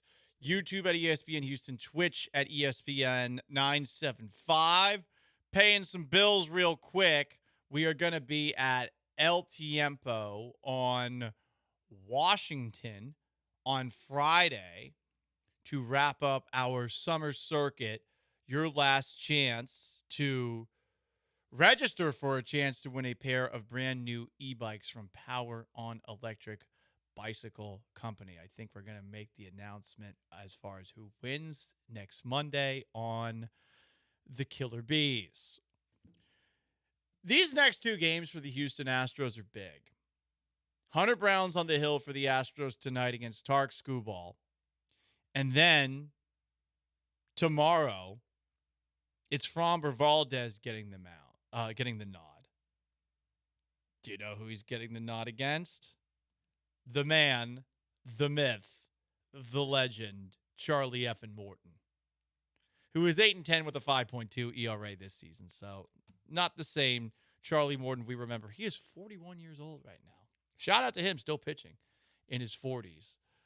Probably the weak link in this Tigers rotation. I saw this posted by Adam Spillane, who I think is a great follow if you like Astros baseball, Rockets basketball. And it basically is this. Going forward, the Astros are going to have to win about 90% of their Hunter Brown and Framber Valdez starts. And what's unfortunate is Valdez has really struggled over the last month. And when it comes to Hunter Brown, it just hasn't been as dominant as it was to start the season. Now, if iron sharpens iron, going up against Boston, New York, and then Boston again should help out, but he had a pretty rough month of July. Cleveland touched him up for 6. Texas had 4 against him. He got chased from that game in Seattle after 4 innings. He allowed 3 earned runs there. It's not looking like it looked the first couple of months of the year where you had an argument to make he was the best pitcher in the American League. You could at least try to argue that he's better than Skubal, even if that wasn't actually the case. But now here you are, and it's a lot of pressure tonight on Hunter Brown, especially since this Astros offense isn't doing anything. So what's a realistic expectation for him? Unrealistically, I want him to throw a complete game tonight. I want him to do a Framber. Because Framber, we see that occasionally. But, you know, with where the bullpen's at, the bullpen has just been awful. Awful, awful, awful. And not just post Josh Hader. We're talking about really since the All-Star break. Some of the numbers for the Astros since the All-Star break. Good God. 22nd in team ERA. 15th in starter ERA because Brown and Valdez have not been themselves. 26th in bullpen ERA. Woo! Then throw the whole 685 OPS, 25th in home runs, 26th in runs scored deal on top of that. And you're like, how are they still in first place by a game and a half? Oh, because the Mariners keep on losing. A lot of pressure on Hunter Brown tonight. I think he has to go 7 innings.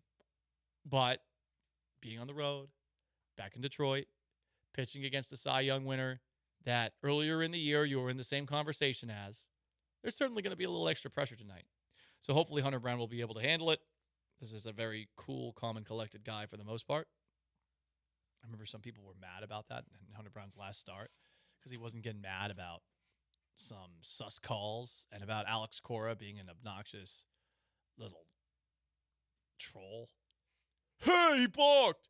Hey, he balked! Shut up, Alex. Or whatever it was that Justin Verlander said about him back in the day. So, Astros, Tigers tonight. If you want to weigh in on that, you can. 713-780-3776 to call to text. A realistic expectation for for Hunter Brown on the hill tonight. Framber Valdez gets the start tomorrow afternoon. First pitch in tomorrow's game will be in the midst of the Paul Gallant Show. From the 281, the Astros are causing my specs bill to go up. That's fair. Very fair. From the 832, Brown, 6 2/3 innings, 1 run. Is that enough? That's where we're at right now because the Astros offense, which is a lot healthier and made those moves at the trade deadline, it's been pretty tough to watch. I'm taking a look at some of the stuff that we learned today at Texans training camp. It does seem like the Texans are closer to establishing a pecking order at wide receiver. Yesterday, we talked about how the discourse about John Mechie over the weekend after he was traded to the Eagles was a bit much, especially confirmed today by the fact that the Texans signed 2 wide receivers after trading Mechie for a tight end, Jawan Winfrey and Cornell Powell. So those 2 guys are in. Obviously, Nico Collins is the Texans' #1 receiver. And I also say, obviously, Christian Kirk is up there. And from what we've seen recently, Xavier Hutchinson has that 3rd spot, and that we will see Jaden Higgins and Jalen Knoll get in there from time to time. As far as training camp practice today, and I couldn't get out there because it was a little bit later than it normally is, the offense had a good day today. And Nick Caley had this announcement after practice. He's going to be down on the field calling plays this year. Interesting. So you're going to be in the thick of the action. But lots of potential for distraction. Yeah, no, I think I like him. I like him in the booth. Up in the booth. I See think the whole field. If I were an offensive coordinator, I would probably stay in the booth. I think I would get a little bit too much ADD. I would get caught up in what the defense is doing. And if I'm in the press box or wherever they are to call plays, I feel like I can put myself in a better space. You got the play sheet in front of you on a table. You don't have to hold it the entire time. Yeah, and I'd have a tablet up there, put Breaking Bad on in the background for a little comfort. So you could hear the play calls, and you can also hear, Walter White. Tight. Yeah. Wait, is that Tuco Salamanca? Yeah. Like, oh, wow. Delay of game. But on a serious note, I think I'd rather be up in the press box. I think being up in the press box helps you out a little bit more. That said, he's a first-time coordinator, and he's made his decision. So make the most of your last test run on Saturday when the Texans wrap up their preseason. Got to do it, big boy. Gots to do it. Up next on the Paul Gallant Show, I want to talk a little bit more about the biggest move announced in the NFL today. Daniel Jones is going to be the Colts starting quarterback, not Anthony Richardson. Who is your least favorite group of stands in football today, August 19th, 2025? Since this faction, the Anthony Richardson must start despite everything you see, faction has been vanquished, thankfully, eradicated, killed. They're dead, and I love it. I have a massive pants tent over it. But who else sucks as far as stands amongst NFL fans? That's on the table. We'll do a little South Side as well. It's the Paul Gallant Show. Stay put.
This is the Paul Gallant Show on ESPN 97.5 and 92.5. from the Veritex Community Bank Studios. Here's Paul Gallant.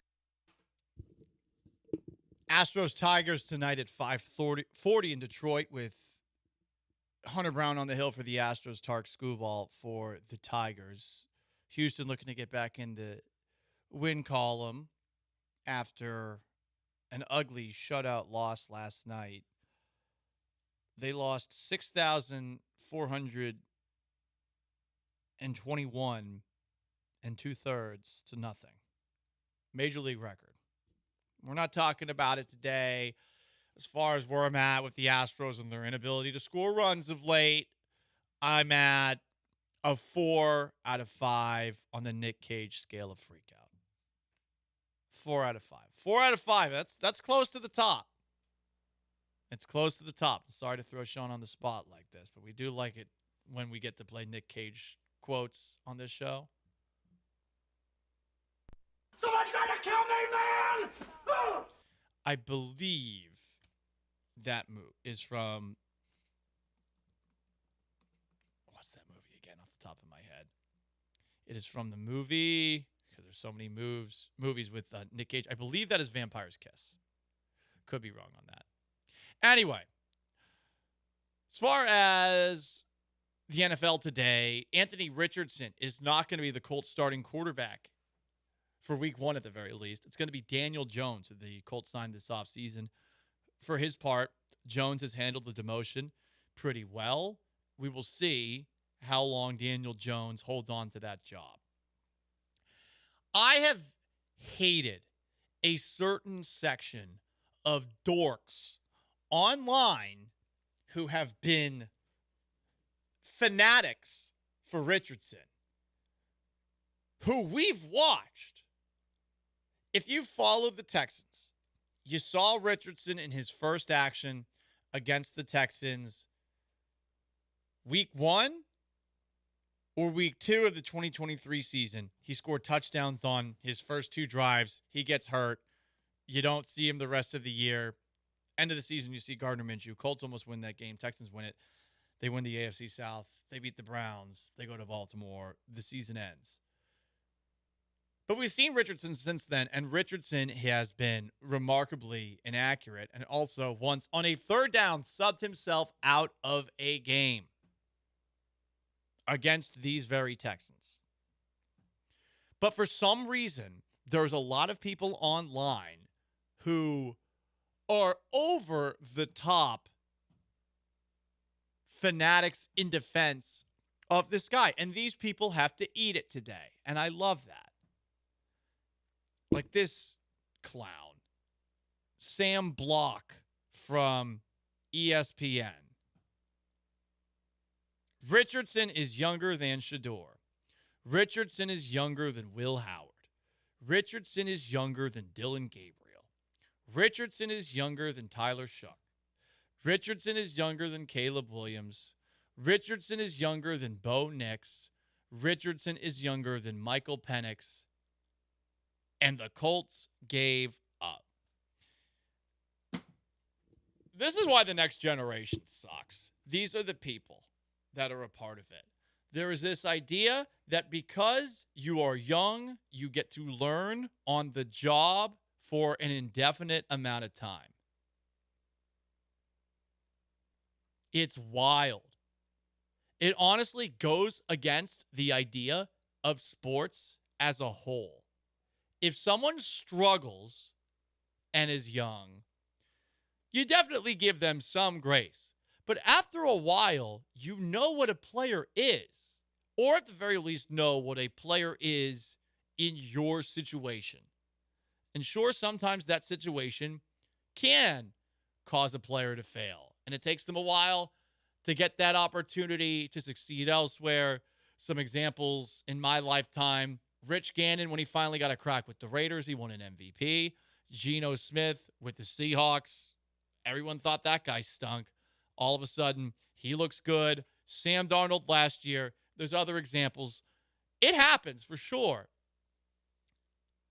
But this is a league where you are trying to win at all times because you do not know what tomorrow will bring in a league that is this violent, in a sport that is this violent.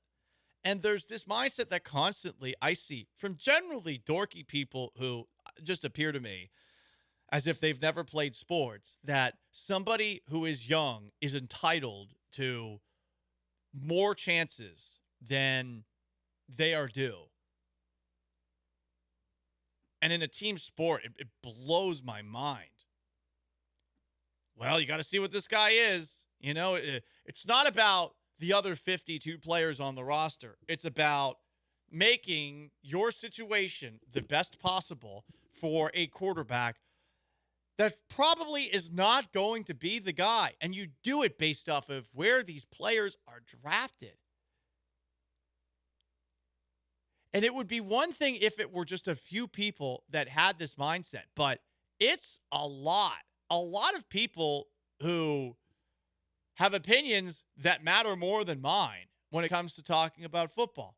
I do think it's important to note that very few of these voices are ex-players, but there's this movement in the sports world towards, yeah, you just let the young guy do his thing. And whenever I think about it, I just think about bad parents. That's the first thing I think of. And I'm sure there's a lot of hippie parents out there and their kid's a little bleep.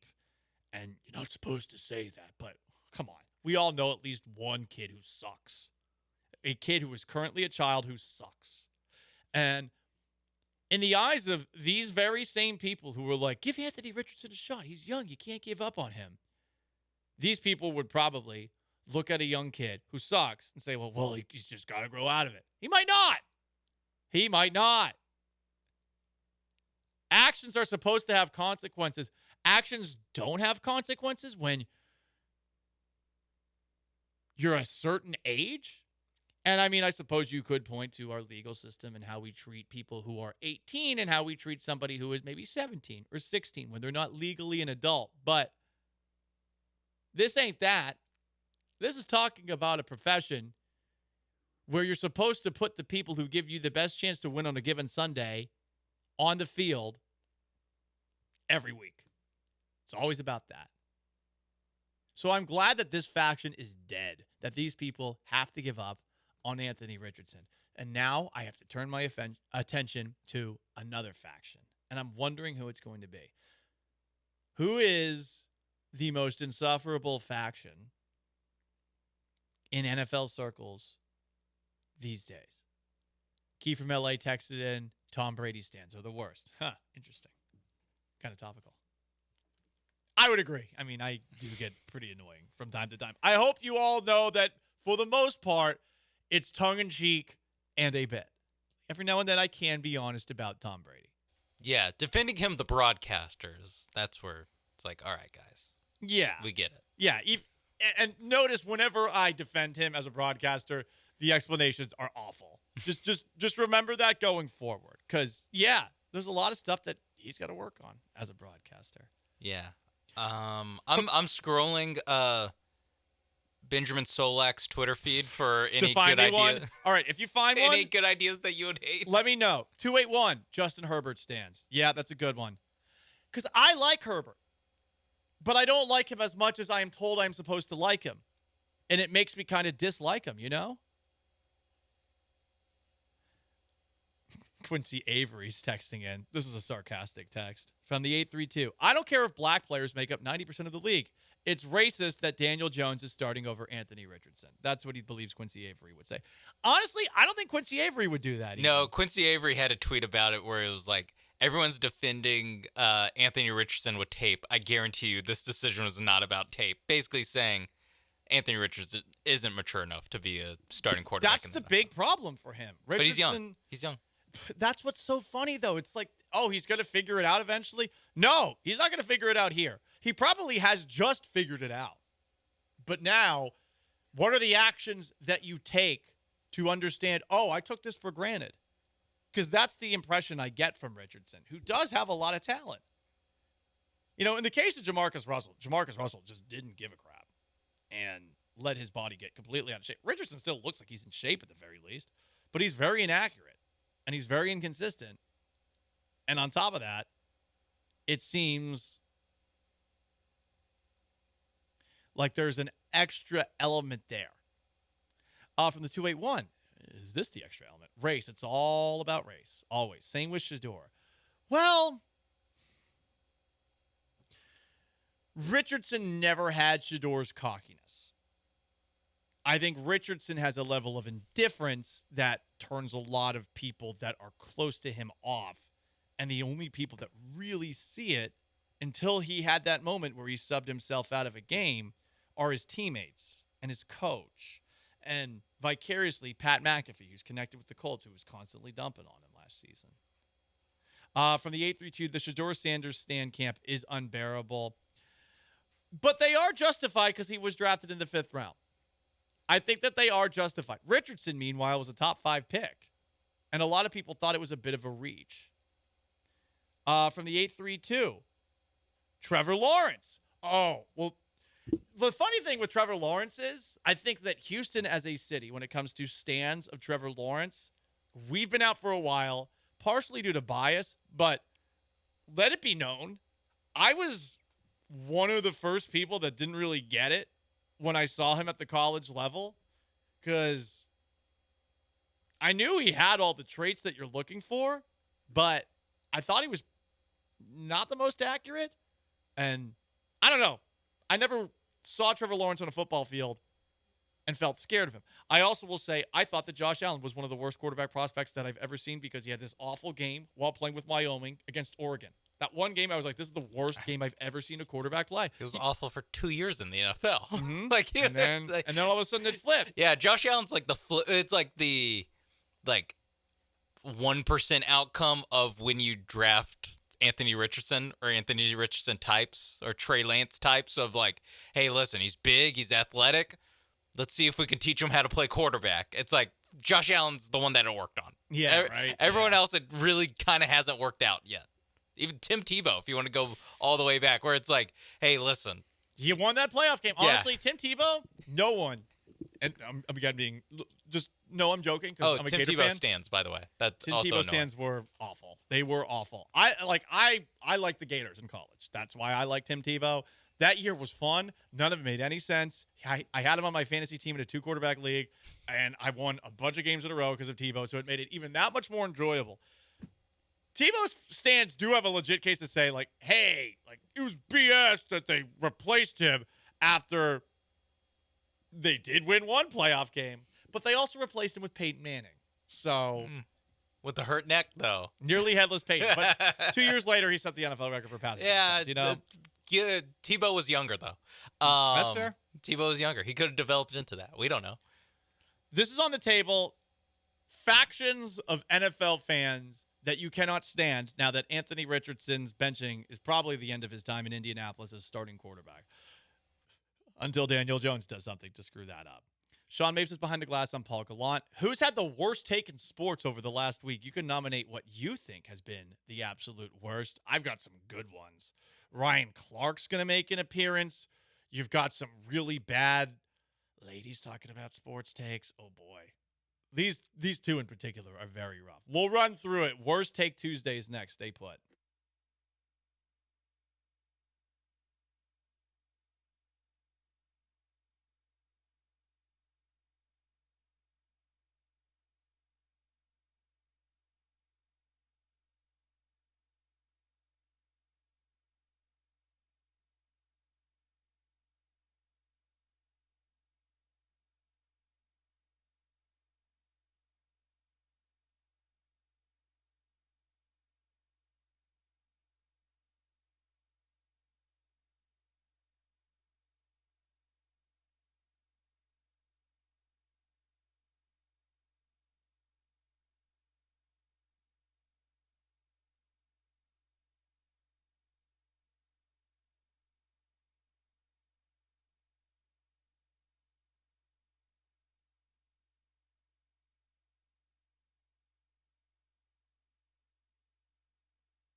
Every Tuesday at 2:30, we run you through some of the worst takes that I've seen either on TV or the internet in sports. Sometimes it's sports analysts, sometimes it's randos, sometimes it's athletes. Let's start with this from Ryan Clark.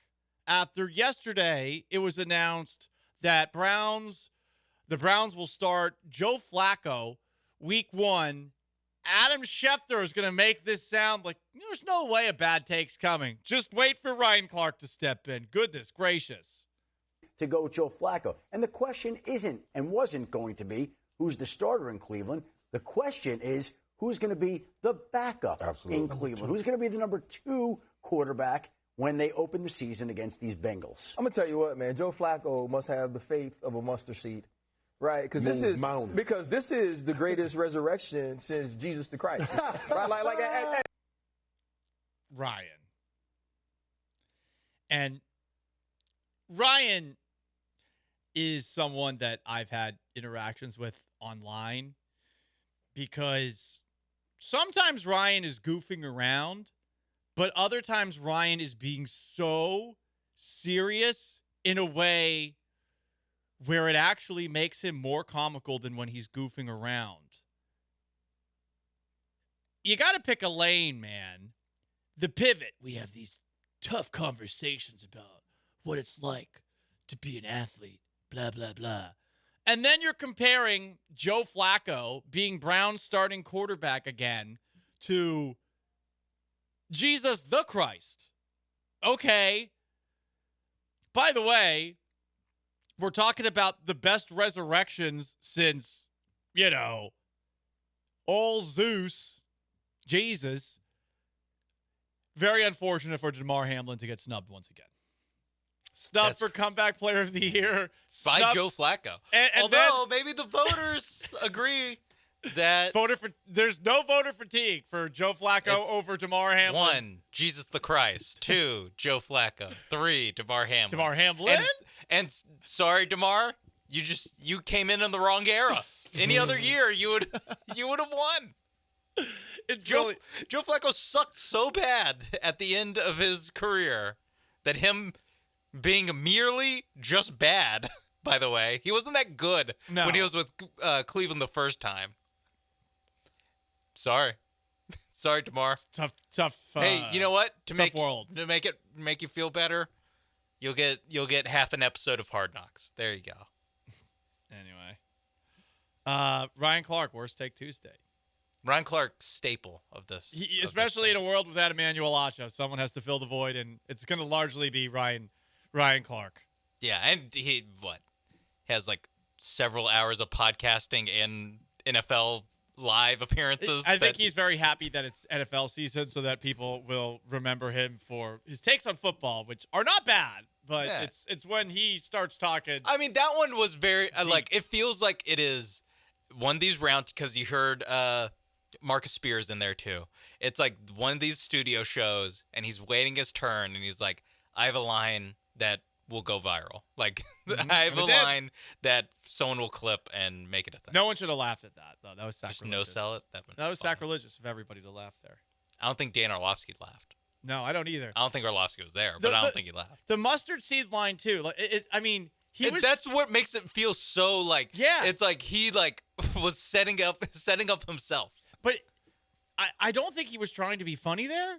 And yet, that's the only way you can deliver that line there. Yeah. It's like just to say it in such a comical way. Like he's bringing up the mustard seed line from the Bible. Like, okay, man. More Worst Take Tuesday.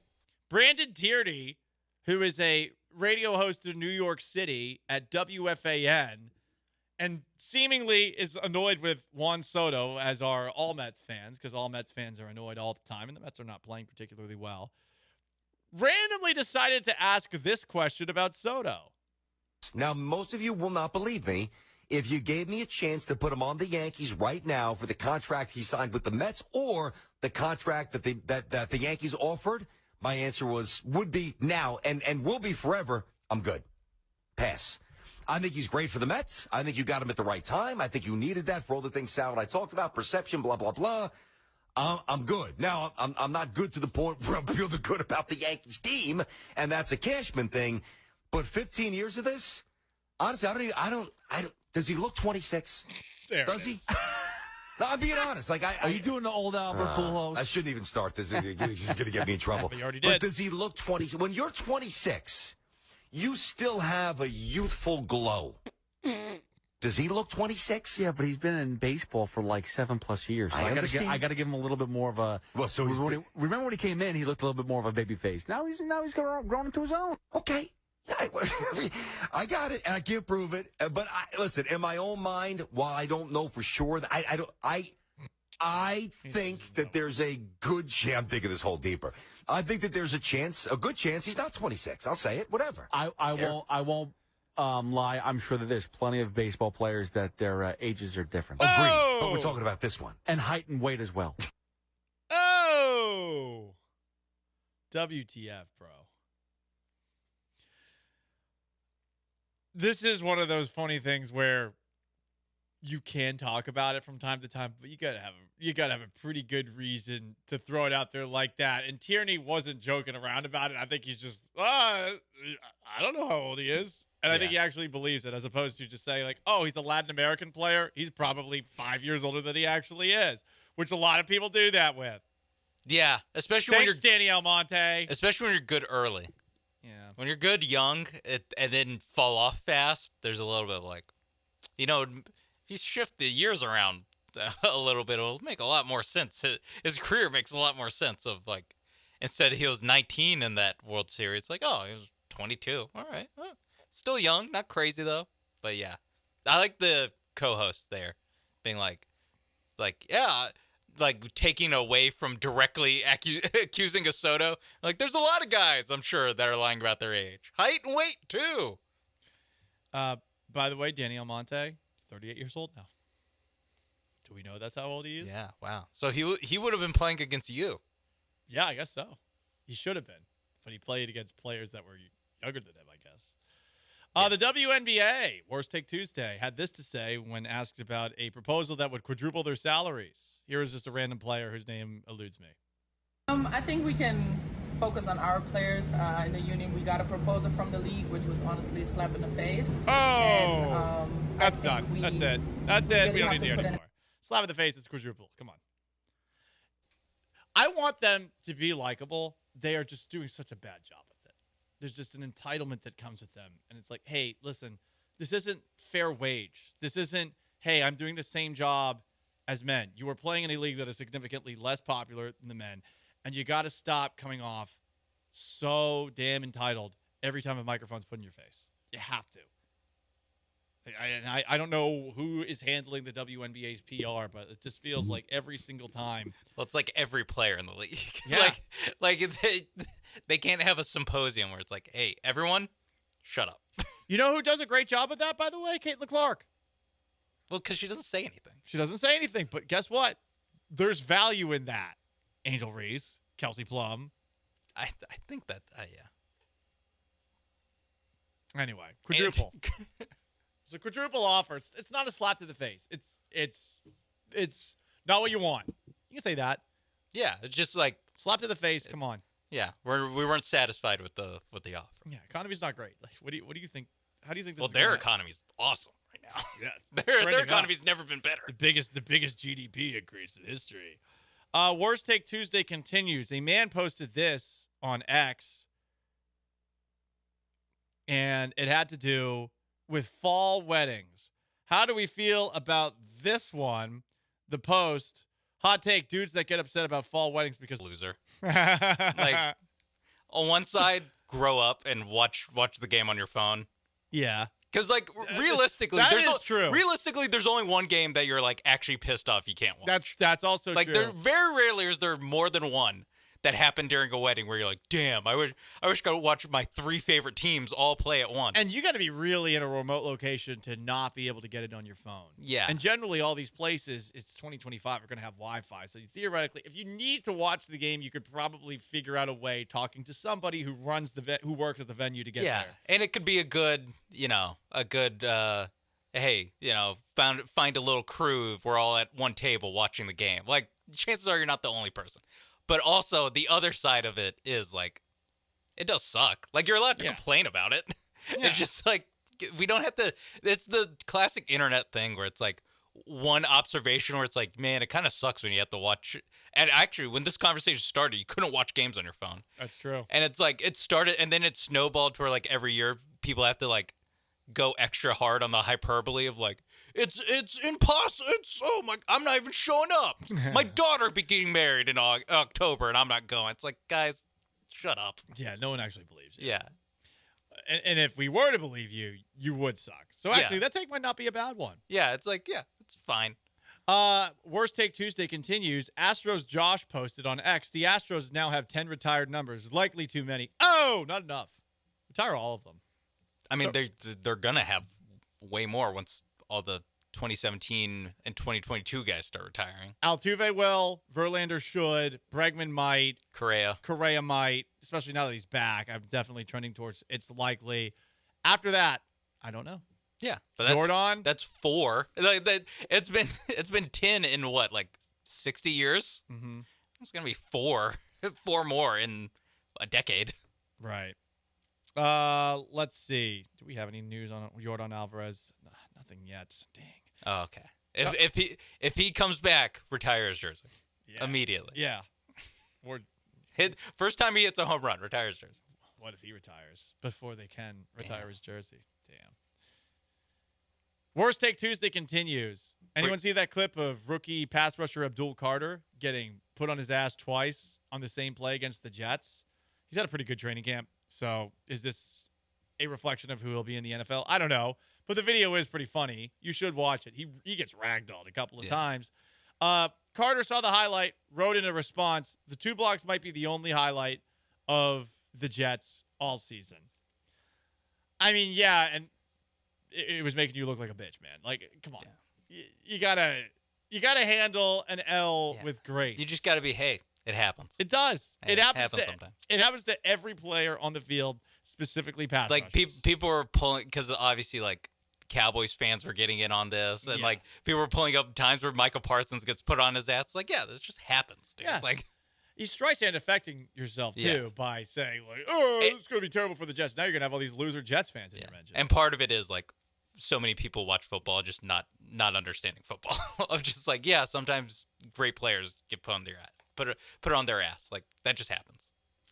A Lions wide receiver said, quote, I'm one of the best players in the world, end quote. Sean, can you guess who? Amon-Ra St. Brown. No, it was Lions undrafted rookie receiver Jackson Meeks, who had 11 catches for 176 yards and 2 touchdowns. Reminds me a little bit of former Texans undrafted free agent Dwight Jones, who said that he's the next Andre Johnson and retired 3 days later. But that's bad. Jackson Meeks actually had 11 catches for 176 yards and 2 touchdowns to this point this preseason. So actually, he at least is one of the best players in the world at football from the perspective of he might be in the NFL. Yeah. Like, if you're in the NFL, you're one of the best players in the world at football. Like, that's not crazy to say. But it does sound kind of wild. I'm more okay with Amon-Ra St. Brown saying it, or I'll even give Jamison Williams. I'll even let Jamison Williams say it. Yeah, once you get like, I guess you are still one of the best ones, but it means a lot less. Worst Take Tuesday wraps up with a couple of hot takes. Joy Taylor, remember her? The former Fox Sports analyst is trending. She fired back at critics who mocked the NFL for having male cheerleaders on the sidelines and said, so teaching kids that slavery was not a big deal is acceptable, but male cheerleaders is where conservatives draw the line. That seems to be a very false equivalence. It's taking 2 things in the news and really pushing them together. I mean, this is how you get clicks. So if she's starting a podcast, hey, good luck, sister. Doesn't work for Fox anymore. That's also what that tells me. That is a wild 2 things to compare. And Fox is definitely not bringing her back. Definitely not. One last one. Josina Anderson posted this about Joe Burrow. One thing Joe Burrow is going to do is stick with the drive mentally, no matter what car wash he's going through to get to the end zone and still score. First off, Josina, and I hope you haven't learned this the hard way, when you go in a car wash, you put the car in neutral. It's the first thing. I'm gonna look this up. Josina Anderson car wash accident. Also, what? Yeah, that's really all I got. Josina Anderson, everybody. I wish it would have started with "I'm told" one thing that Bengals. There is. She had started with that. It's the only way to make it more of a Josina Anderson post. Anyway, that is Worst Take Tuesday. It is the Paul Gallant Show. Let me tell you about my friends at Walmart really quickly before we dive into garbage time. Guess what, guys? Walmart, the Walmart you thought you knew is now new. Who knew? I do. You do too. They have more than 500 million items online. You can find a huge selection that you can't find in stores. Do you think groceries cost more when they're delivered? They might at some stores, but not at Walmart. Grocery prices are the same for delivery as they are in the store. And of course, because it's Walmart, you know the prices are low. Did you know Walmart can deliver in as fast as an hour? They can. And if you use express delivery, you can get all sorts of things from Walmart that are eligible, from groceries to home goods and prescriptions as well. When it comes to feeding your family, hosting a tailgate, or throwing a party, think Walmart for all your grocery needs. And remember, they've got more than 500 million items online. Order them online, and they'll deliver it to you. The Walmart you thought you knew is now new. Who knew? Walmart.com. Sean, do we go to break or do we go straight into garbage time? We are going straight into garbage time.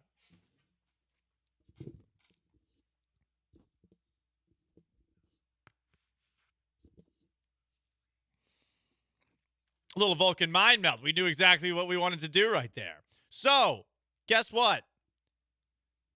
42% of people who go to Disney World and wait in line to meet characters. Can you guess what demographic they were a part of? White? Well, maybe. Childless adults. Oh. 42% of people who asked for pictures with characters were childless adults. There's that many people going. 42 is a bit. 42%. At least it's not the majority, but it's too much. It's almost the majority. It's too much. It's way too much. Wow. Guys, you can now buy breast milk ice cream. Breast milk ice cream was released, and it's made by a company called Frida. Frida breast milk ice cream. Hard pass. Hard pass. How do they...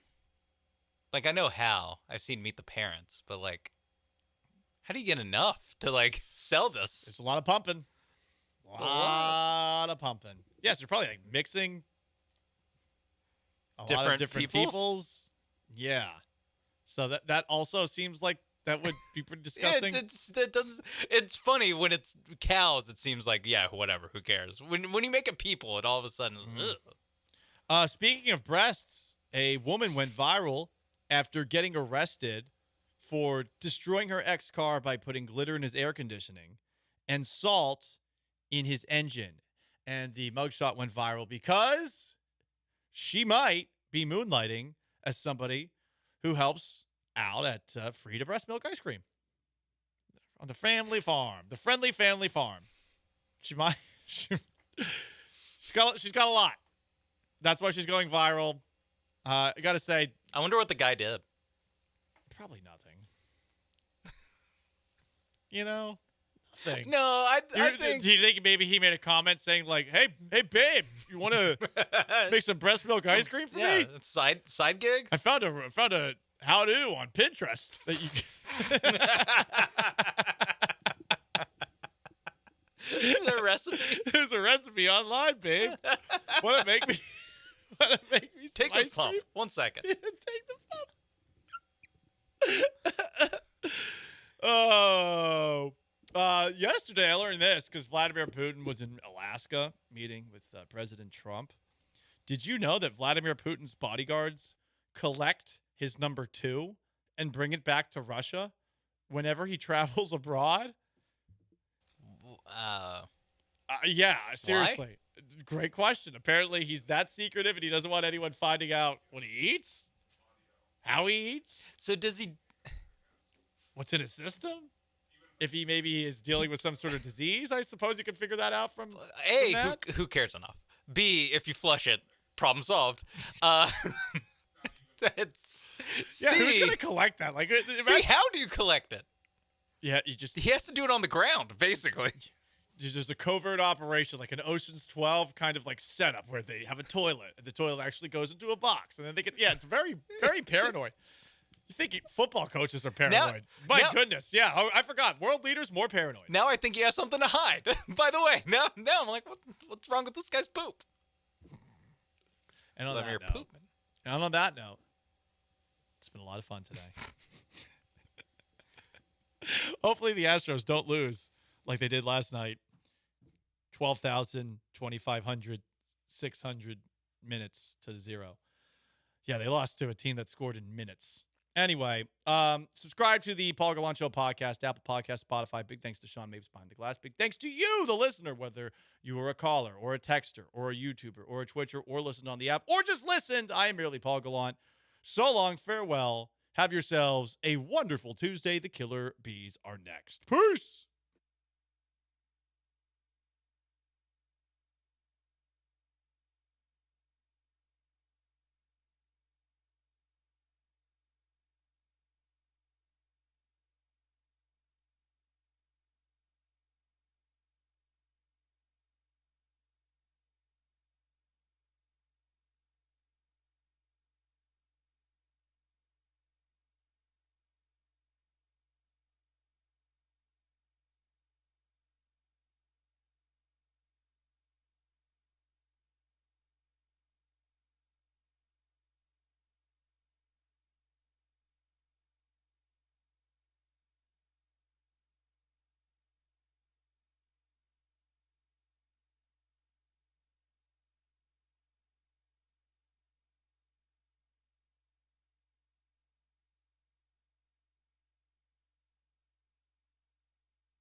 What up, H-Town? Hey, how we doing? He's Blank. I'm Branham. It's Brian behind the glass. Tuesday edition of the Killer Bees. Taco Tuesday edition. I invented it. Lots to get to today. Acknowledge me! Lots to get to today. Texans are doing things out on a practice field. They got a joint practice with Detroit. That should be fun, but it's not here. Go Texas. Maybe some... it's definitely a closure. Maybe some clarity on Joe Mixon? I don't know. You're starting to get nervous about that. And then Tay Ursery said he would die for C.J. Stroud. That's my kind of guy. That's my kind of football player. He's willing to die for his quarterback. Laramie Tunsil can't be bothered to go help his quarterback up. Tay Ursery wants to die for C.J. Stroud. That's the kind of left tackle I want protecting the blind side. Not some dude that's helping him up, not refusing to help him up. Not some dude that's asking for Beyonce for an autograph and then posting the autograph on Instagram after they get hammered by the Ravens on Christmas Day. He's willing to die for his quarterback. It's my kind of guy. It's been intense. It's been over the top to say something like that, but hey. I mean, whatever floats your boat. I mean, yeah, you like the fact that he's a little bit of the anti-Laramie Tunsil in his dedication level to his signal caller. I mean, what are the best soldiers? The best soldiers are the ones front line that are willing to die. Tay Ursery, football, not nearly as intense as war, but that's the first line, baby. That's the first line, and he's willing to die on his sword for C.J. Stroud. He's willing to die on his Stroud for the Houston Texan football team. I love it. We'll talk about that later. I don't love that phrasing. Die on his Stroud? Die on his Stroud. No. 713-780-3776. Let's grade the phrase. Let's grade the mantra. Tay Ursery willing to die on his Stroud for the Houston Texans. 2-2. 2-2. Let's Blinkers? 1-2. 1-2? Yeah, it's pretty I feel like there's some anti-Branham bias going on here. We've had too many innuendo-led comments lately. Man, we've been kind of dicey. Specifically from Branham. Well, we've been kind of dicey. As a show, we're in this together. It's kind of dicey. We've gotten some dicey comments. Anyways, we'll talk about that later. Astros lost a baseball game. Another lifeless performance for the Houston Astros, who have been shut out in 3 of their last 4 games. They've been blown out. Chas McCormick is finishing games now for the Houston Astros. This one was ugly. You want to start with Arrighetti in the pitching, or you want to start with this lifeless, hapless offense? Let's start with Arrighetti. All right, what'd you think?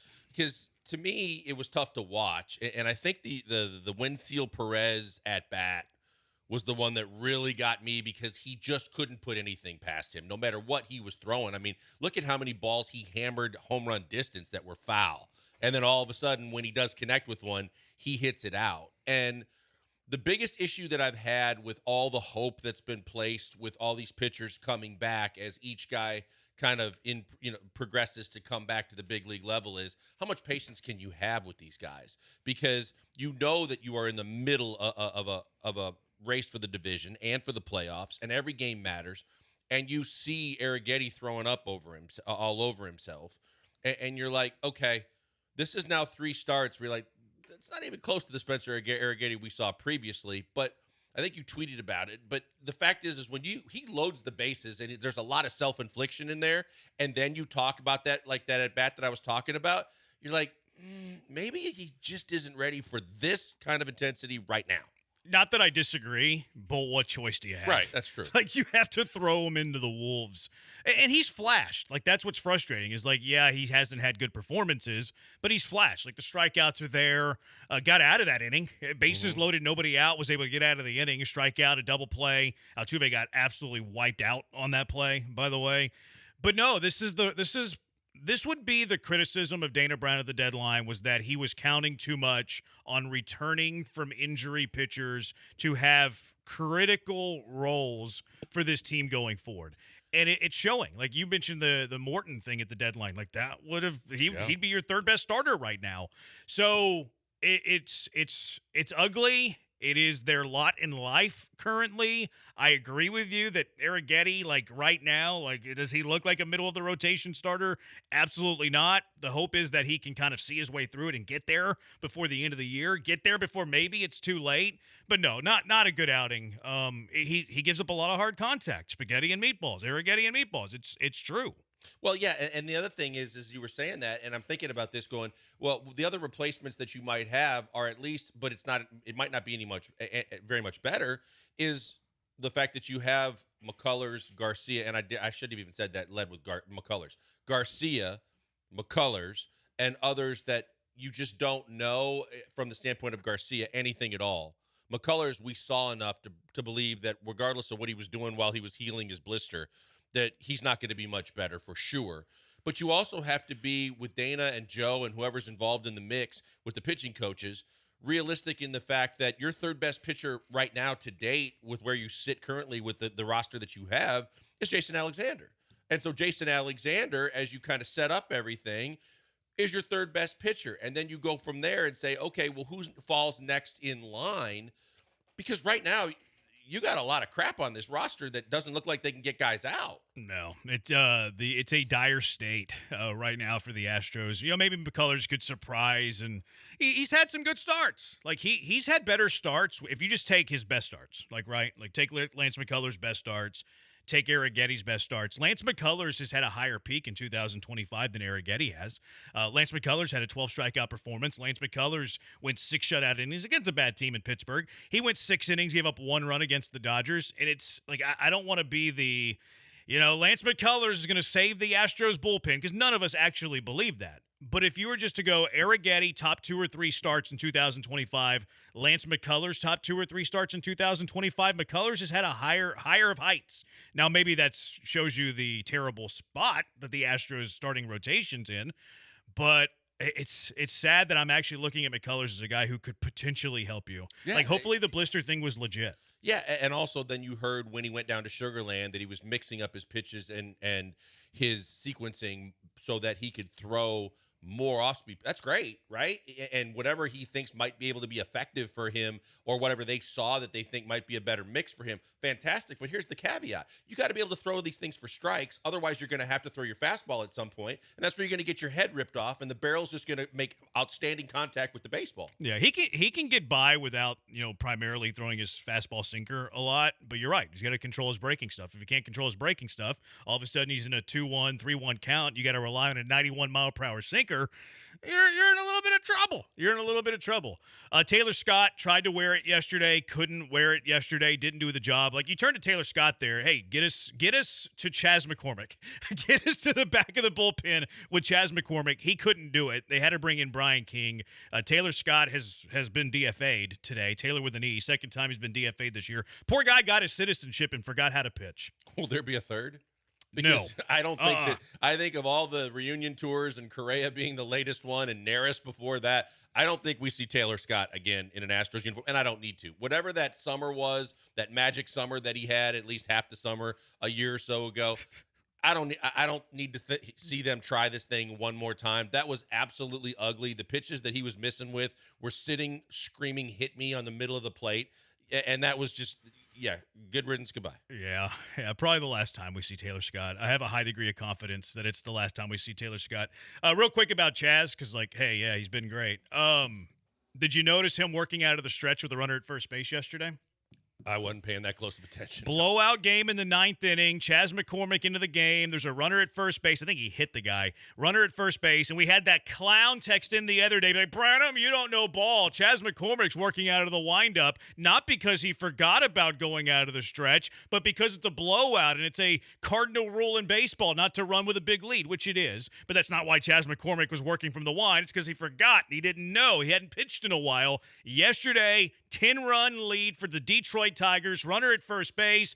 Chas McCormick was not out of the windup. He learned his lesson, bozo texter, and he was working out of the stretch, Chas McCormick. Not that it's important. I just wanted to get my to get my flesh there. It is pretty a sad state of affairs when, with everything that we already know about 3 shutouts in the last 4 games and all that other stuff, that the main talking point out of last night was Chas pitched again and it was scoreless. So back-to-back games for Chas. You think he's sat down tonight? I mean, he's in the starting lineup, but do you think he's unavailable out of the bullpen? Yeah, I definitely think that the arm needs a day's rest. I mean, you don't want to hater him this early. I mean, especially if you think about going more than 1 inning with him at a certain point. I think they would use him if they had to. I know you're joking, but I think that they would use him if they had to. The offense texture right now saying that you guys are burying the lead. The Astros scored 0 runs, and you're right. Like that, the offense has been a disaster lately, and I don't know where you want to start with this bad offense. I mean, Jesus Sanchez is hitless in his last 24 at-bats. Yep. Cam Smith had another rough night. I ran the numbers, Branham graphs. Since July 6th, Cam Smith is slashing 155, 233 on base. His on base is better than his slugging. He's got a 198 slugging in his last 129 plate appearances. That's a decent sample. Israel said that that's not a slump. Okay, Israel, your definition of slump's a little bit differently than mine. He has 39 strikeouts over those 129 plate appearances.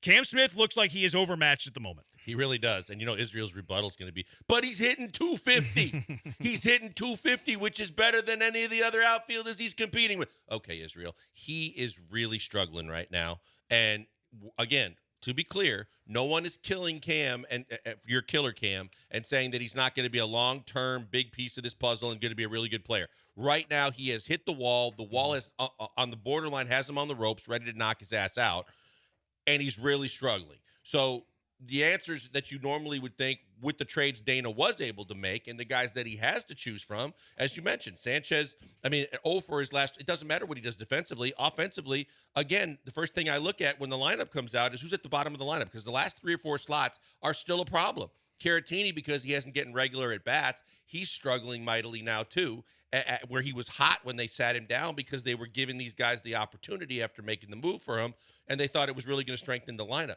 I hear people saying, well, Jordan can't come back soon enough. When he comes back, all will be right in the world.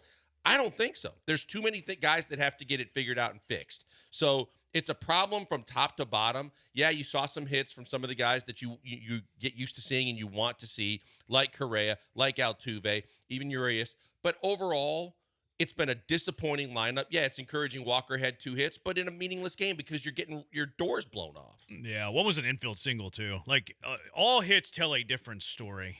Shout out Brock Osweiler. I'm doubling down on that Cam Smith needs to be sent down. And I said whenever both Jordan and Myers come back, I think I'm just to the point where just Jordan. Like, I think just Jordan is enough for me to send down Cam. And it pleases all parties. Like, one, it's good for Cam Smith's development because you mentioned he hit the rookie wall. Mm-hmm. I hope that's what it is. I hope that it's the rookie wall. I hope it's not worse than that. I hope that it's not pitchers have figured him out and Cam Smith doesn't have a counterpunch. I hope it's not that the Astros put way too much on his plate and have ruined a young prospect. I hope it's not that. I hope it is the rookie wall. And I think that it is, but it could be the other things. So I'm to the point where I'm willing to, once Jordan's up, which that's a huge if, he could go, play for the Hooks tonight, and then all of a sudden, his hand hurts. So, that's a huge if. But when and if Jordan comes back, I'm willing to send Cam Smith down, even before the Jake Myers thing. It's good for Cam, I believe. You see lesser quality pitching. It's easier to work on your game, less stressful at bats. I think that he can get going there. I think it can help his confidence. If he gets going there, you still call him back up before the end of the year. We're not saying goodbye Cam for the entire season. I think it helps Joe Espada because Joe Espada right now, he has to play Cam Smith at least some. Not all the time. Like he's playing today against a lefty because he's a righty. But Joe Espada feels the pressure to play Cam Smith because he's the prized prospect you got back in the Kyle Tucker trade. And then lastly, it's great for the long-term benefit of this organization because if you send Cam Smith to Sugarland for 2.5 weeks, then all of a sudden Cam Smith's under club control through 2031 instead of 2030. So it helps Cam, it helps Espada, it helps the long-term health of the organization. Quite frankly, it's a no-brainer. No, it is. And the fact that that they will be sure and being very communicative and saying, don't take this personally. We just need you to get right. Just relax. Just take, the article that came, I think it was The Athletic about a month ago about how they're forcing him to not come in as early, not do as much work, try to take some of the load off of him and the weight on his shoulders from the fact that it was all stacking up. He needs to detox for a couple of days. I mean, and more than a couple of days. You hear the Cubs doing what they're doing with Tucker. This is more important because this kid now is probably grinding his gears harder than ever, thinking, I'm the guy that they're counting on. I'm the guy that's supposed to be. It's not long-term. It's definitely short-term, but the ramifications could be long-term if he continues to struggle at the big league level and you don't find some way to kind of ease and soothe what he's been going through. The problem with all of that is like you said, whether we knock on wood or otherwise, it's the same thing that we're dealing with the pitchers. Because you're relying on guys coming off of injury to suddenly pick up where they left off or be the guy that we know them to be in the case of Jordan, You just don't know. So you're going to go to two guys that, in the case of Jake, was having probably his best season in the majors. But you can't just expect that the minute you plug him back in the lineup against Major League pitching, Switch is going to go back on. He's going to be the same kind of player. And Jordan was really bad going into the injury. Now coming out of it, you expect him to be the savior. That's just too much to expect of any guy, even with the abilities of Jordan Alvarez. Yeah, they're in a tough spot. It's not great. Israel says 250 clown emoji. I mean that's good, Israel. He's hitting 155 in his last 129 plate appearances. Like we can look at either stretch that you want to. He says Dana's not doing that. If Dana doesn't do that, I'm going to put fall on Dana Brown. Like I've been pro Dana Brown. If Dana Brown if Dana Brown, when Jordan's back and Jake Myers is back, and Cam is still struggling, if they don't send him down, I'm going to start bashing Dana Brown. Like, that's where I'm at. That's how strongly I feel about this take. All right, 713-780-ESPN. We'll get your thoughts on what the current state of affairs for the Houston Astros. We'll talk Tay Ursery a little bit later and how he's willing to die for his quarterback. Is there clarity on the Mixon situation? It's hard to understand. 713-780-ESPN, the HRNP listener line. We're on YouTube at ESPN Houston. We're on TikTok at ESPN 975. You can find me there at Jeremy J. Branham. We're on Twitter at ESPN 975. Blankers at Pac-Man Joel. Brian at Sack by BMAC. I'm at Jeremy Branham. How worried are you now with the Astros? Where's the panic meter at? 713-780-3776. Killer Bees, ESPN 97.5 and ESPN 92.5. First, a moment with my about my good friends at HR&P, Human Resources and Payroll. Had to call them last night. My call, a U of H class of 1990. Go Cougs! Been protecting the interests of businesses for 25 years now.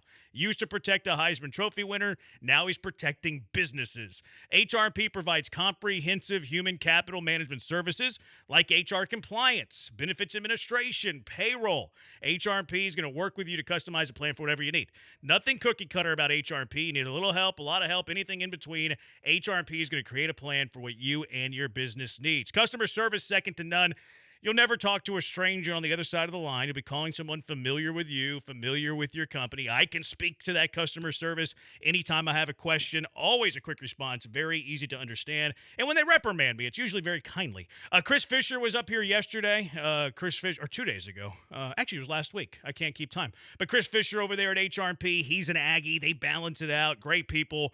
Chris, the bee's knees. He's fantastic. Let HR&P take on the demands of human resources. Eliminate your HR burdens so you can get back to growing your business. Give them a call at 281-880-6525 and let HR&P customize a plan for you. 281-880-6525 or visit them online at hrp.net. That's hrp.net.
Live in the Veritex Community Bank Studios, it's the Killer Bees. Now back to Joel and Jeremy. 713-780-ESPN. Get to the panic meter in a minute. Israel's yelling at me on the text line. Shocker. 713-780-36. 3776. Almost read his number. If Smith has hit a wall, what's riding on buses and staying at cheaper hotels going to do? Actually, well, that wasn't Israel. It could do nothing, but it buys you an extra year of service time, and it means Joe Espada isn't forced to write his name in the lineup every day. Maybe it doesn't help Cam Smith for the remainder of this year. But if it doesn't, that means Cam Smith's not playing on the Astros and hurting you. Secondly, you get the extra year of club control. And realistically, if he's facing AAA pitching, aside from the bus rides and whatever kind of beds they're sleeping in, the fact of the matter is that it should be a way for him to play every day and just relax and work on his craft and like I said, touch up some pitchers that aren't as good as some of the major league pitchers he's facing more times than not in the show. So I guess you could think that the minor leagues is just this big demotion, but at the same time, sometimes the guys need it. He needs it right now.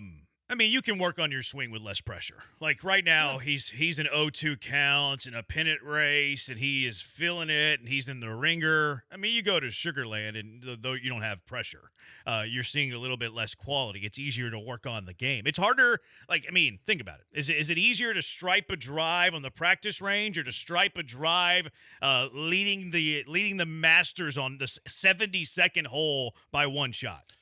Less pressure helps. Yeah, and I think the other thing is we've talked about and highlighted it before. In the PCL, the ball travels all over the place. And, and one of the knocks early on when he came up to was where's the power and where are the power numbers. And people are always kind of side-eyeing, regardless of what he's doing, where his power numbers are. He's probably going to get fat and happy power number-wise hitting in that league with all the different altitude that he's going to be hitting in. Yeah, the PCL will help you a little bit. Okay, here's Israel yelling at me specifically. I'm laughing at you goofies.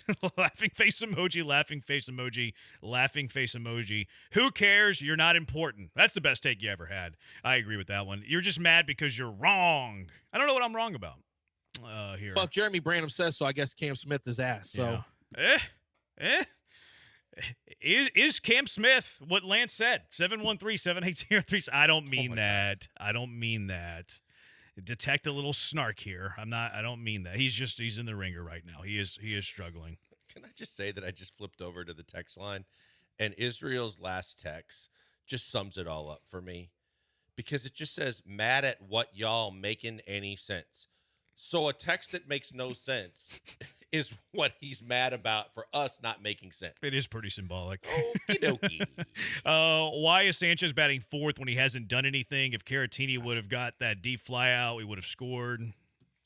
One of the things, he was 0 for 21 going into the game last night. When I first saw the lineup, that's the first thing that caught my eye was why the hell is he batting there? So I believe that there is validity to that.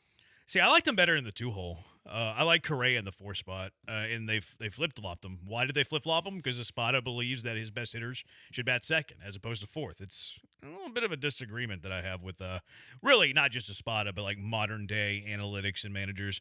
Wheatstraw never thought I'd see the day. I'd hear the debate if Chaz would be available out of the bullpen. I mean, he learned the stretch with the runner at first. Texture Bo, Chaz is the modern-day Vaughn Wild thing. That He can't remember the guy he hit. I was kind of checked out, but I still had it on. He hit a guy, and then the very next batter, he threw one kind of inside, and the hitter tried to wear it. Like, he tried to, like, not just wear it. He tried to lean into it with his left elbow. I was like, you got to be the softest person ever if you're trying to get hit by a position player. It's ridiculous. Yeah, that is bad. I mean, you're supposed to be getting fat and happy for your average, trying to clean up on a guy that is throwing way less and throwing meatballs more for a Major League Baseball team. You're supposed to be collecting some hits to bump your average up. Soft. Texture McCullers got lucky versus the Dodgers. They were on a huge slump. Maybe so. But it was still one of his better starts, right? Jason says, see, I told you about McCullers. I'm not a sicko after all. Yeah, I think you are a sicko. The problem is the Astros have made us all go sicko. That we're clamoring for Lance McCullers' return, that he can somehow help this pitching staff. I don't believe that he can, but I actually want to see him back on this big league team for the first time since the blister. I mean, it essentially comes down to which mistake would you like to see first, right? Or best. like because of the fact that there are so many injuries, and then you're seeing Arrighetti not be able to get guys out, and you don't know what you don't know about the guys that are still being pushed back before they come back up. He's one of your best case scenarios right now. Before, when you had everybody else and you thought Walter was coming back and you had some other options, no one wanted to see Lance. Now you don't have many other choices other than guys you've already seen that haven't been very good. They brought up Logan Van Wy today. Why did they do that? Because Taylor Scott got hammered yesterday. A texter. Who is that guy? Logan Van Wy? He's been here and done not a lot. Logan Van Wy gets that treatment? That's probably fair. He spells his name weird, though. It's Vanwey. I don't know why that's weird, but it's pronounced weird, really. Because it looks like way, but it's pronounced Y. It's Van Wy, Logan Van Wy. I have no idea why it's pronounced that way. Costanza over the last 3 games been the best pitcher on the Astros pitching staff. To your point, probably. And we're talking sitcoms here, Brian. Keep up. If you have a guy seeing your stuff, you just walk that batter and get on to the next. I think that was to your point about the win sell, which most situations I would agree with that. I didn't have a good feeling in that at bat because he homered foul. He's seeing everything. Multiple times. Yeah. He absolutely turned and just ripped 2. And I'm like, oh, dear God. And he was still up in the count. It was like 1-2. And then the next 2 pitches, they weren't even competitive. And I'm going, oh, God, if he throws anything close here, and then before you know it, his neck is hurting, and that ball is on a freaking jetliner on the way out of the park. What do you think that ball was flying? Was it Virgin Airlines? Was it what's the one that's Spirit? Spirit's the one that makes you pay for every single upcharge. Are you sitting in an aisle? That's $15. You're bringing a backpack? 15 more. We haven't been able to touch pitchers who have been sucking. What's the odds we touch an ace? 5%? See, that's the crazy thing, although it didn't happen last time, but you would expect, like, you've gotten to Crochet, you've gotten to guys that are really, really good, so there's at least hope that when you're facing a pitcher like Skubal, that you can push across a couple of runs. I think they have to win like a 2-1 game. They beat him. Did they beat him last time? But they got some runs off of him last time. Oh, I have to look it up. I don't remember. I got to look that, I pulled up the Vegas numbers on this game because I was kind of intrigued after that last text. The Astros are plus 135 dogs today. So if you have confidence in this offense that's been shut out 3 of their last 4 games, plus 135. You want to guess the over/under run total, which is minus 135. So it's juiced a little bit. 5. A little bit more. 6.5. Okay. 6.5. You on the under there? Hunter Brown scares me. But yes, I will say under. I have a hard time thinking there's 6.5 runs scored. The Astros, actually, it's been bet up to 7.5. I'll go under. You can get it 6.5. You can get it at 6.5 runs for minus 135. You can get it at 7.5 runs for plus 110. So you're trading off some value there. But it opened at 6.5 and it's been bet up to 7.5. That's insane to me. How are people betting that up? Yeah, I would think he just has. I mean, as long as he's got. His pitches are working a little bit. He's always I want to say that the last time he pitched at home, he pitched really well. You talking about Hunter? Yeah, it was I think last year in Detroit. I vaguely remember that. Yeah, I would think that he's going to be fine. You know what this has to be, like this run line? It has to be people that just automatically see a run line that low that bet it up. Like they're just automatically on the over no matter what. It has to be that. Yeah, because you would think with those 2 guys, top 3 in Cy Young, that you're not going to have 7-8 runs scored. Yeah. So Skubal hasn't faced the Astros this year. Let's see what he did against the Astros last year. Probably was pretty good. Faced him in the playoffs. There was that. That's right. They saw him 3 times last year, twice in the regular season. First time they saw him, 2 runs, 6 1/3, struck out 7. Pitched in Houston in June, gave up 4 runs and 6 1/3. A game that they lost 7-0. The playoff performance was pretty good though. That was, it's a rematch of that game too, because Skubal and Hunter Brown pitched in that second game. He went 6 shutout innings. I would actually take that. Am I crazy to take that? And then he's off the mound, and then you get to their pen. Am I nuts for that? See, but no, because I was just going to say the one thing about that over under that's going to be the challenge is Hunter Brown's got to give you 6 or 7 for you to have a chance because of the Astros bullpen. I would sign up for that. I'm a maniac. I would sign up for 6 shutout innings from Skubal because he's out of the game after 6. Now, Hunter Brown, to your point, has to keep you in it. All right, 713-780-ESPN HRP listener line. Panic meter. Mine is growing. Usually I like to talk people off the ledge. Usually I'm a little contrarian at times, and everybody's freaking out about the Astros. I'm officially worried about them. I do think they're in trouble. Where is that panic meter at? 713-780-3776. Killer Bees, ESPN 97.5 and ESPN 92.5. The good news, my panic is high, but I got Walmart in my life. So anything I need, I can just go to walmart.com and it's at my house in an hour or less. It's fantastic. It can be there as soon as an hour. Houston, the Walmart you thought you knew is now new. Who knew? Did you know that Walmart has more than 500 million items online? A lot of that stuff I need right now. Find a huge selection online that you can't find in stores at walmart.com. My family, we've been using walmart.com for a long time. Branham family loves ordering online from Walmart. It's wonderful for a family who doesn't have a whole lot of time. I like to watch the ball games. I don't like to go to the store. I'm a little bit lazy, so that's always a good aspect for that as well. So we order online with Walmart and get all of our groceries without having to leave the house. It is fantastic. Oh, that's expensive. No. That's not the case. Online grocery shopping doesn't cost more at Walmart. Grocery prices are the same for delivery as they are in store. And because it's Walmart, you know that the prices are already low. And they're fast. That's what I love about them. Walmart can deliver in as fast in an hour. Going online at walmart.com, ordering the groceries, whatever you need is faster than actually going to the grocery store and getting the groceries you need. They're going to save you time. Use Express Delivery to get all the eligible things you need from Walmart. You get the groceries, of course, but you get home goods ordering at walmart.com. You can even get prescriptions at walmart.com. They are simply changing the game. So when it comes to feeding your family, hosting a tailgate, throwing a party, think Walmart for all your grocery needs. Start an order right now at walmart.com.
Broadcasting live from the Veritex Community Bank Studios, it's the Killer Bees with Joel Blank and Jeremy Branham. On ESPN 97.5 and 92.5.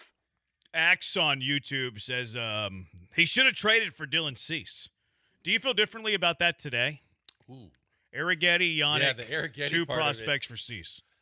I'm going to say no because Cease is still going to be a free agent in the offseason. You're probably going to lose him. But the way Arrighetti is pitched, it did make me at least pause for a second. Yeah, I'm still on the no side of that, but it's a little closer today than it was July 31st. I'll give Axe credit for that. A little closer today than it was then. Where is the panic meter at on this Astros team right now? I'm worried, Blankers, because this offense right now is lifeless. It has some holes in this lineup. Now it could add pieces like Jordan would help, Jake would help. if they find their form.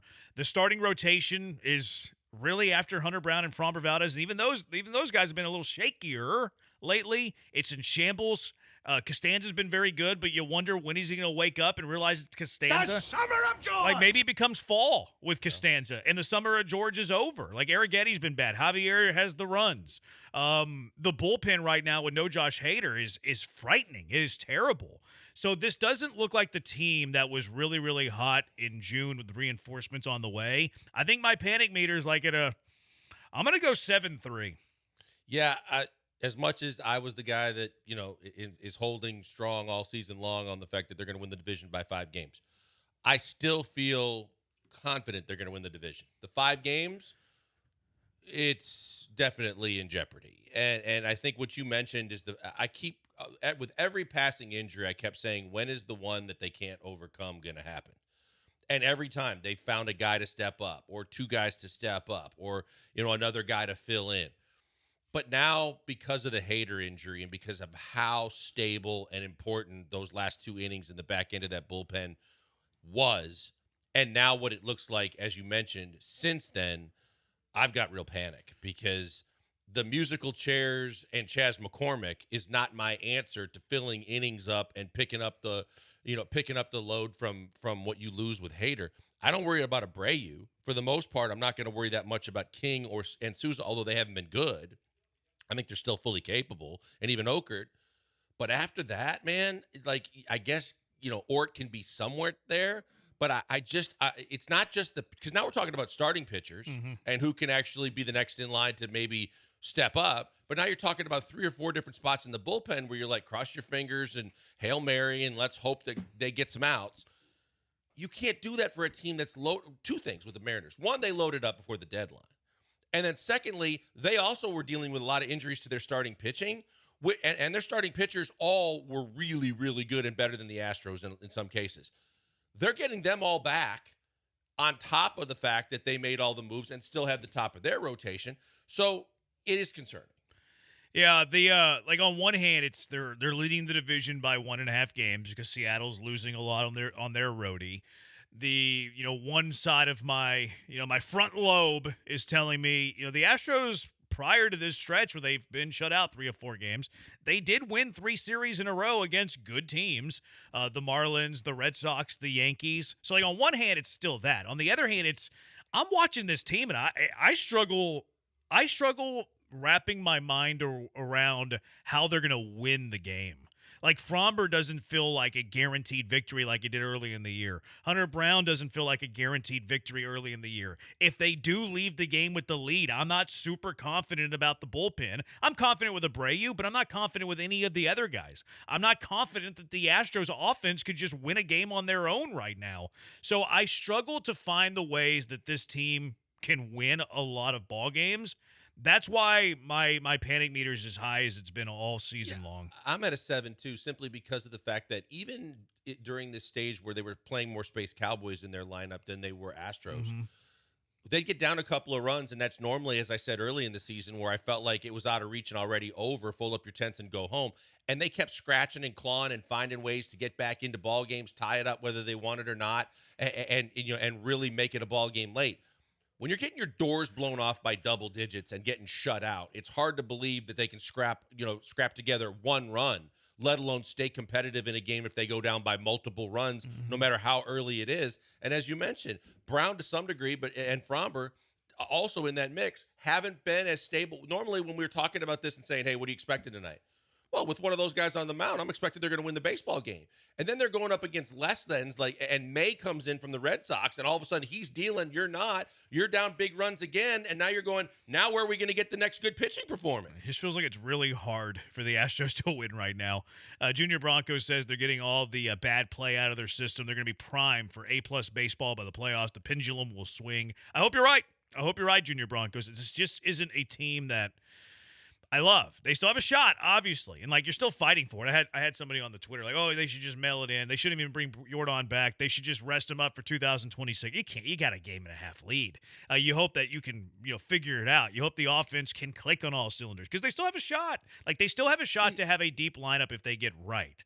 The starting rotation and the bullpen, But you're at, what, 37 games left? Something like that? Uh-huh. So the fact that you're still sitting in first place and you're in a position where you can still dictate your own future to where no matter what they've done to this point, it's a hell of a season. It is a fantastic run just to do what they've done to stay competitive to this point. But normally when we're talking about a team that gets shut out and their doors blown off in 3 of the last 4 games the way they have, you're talking about a team that's like stumbling and falling 5-6 games out of first place.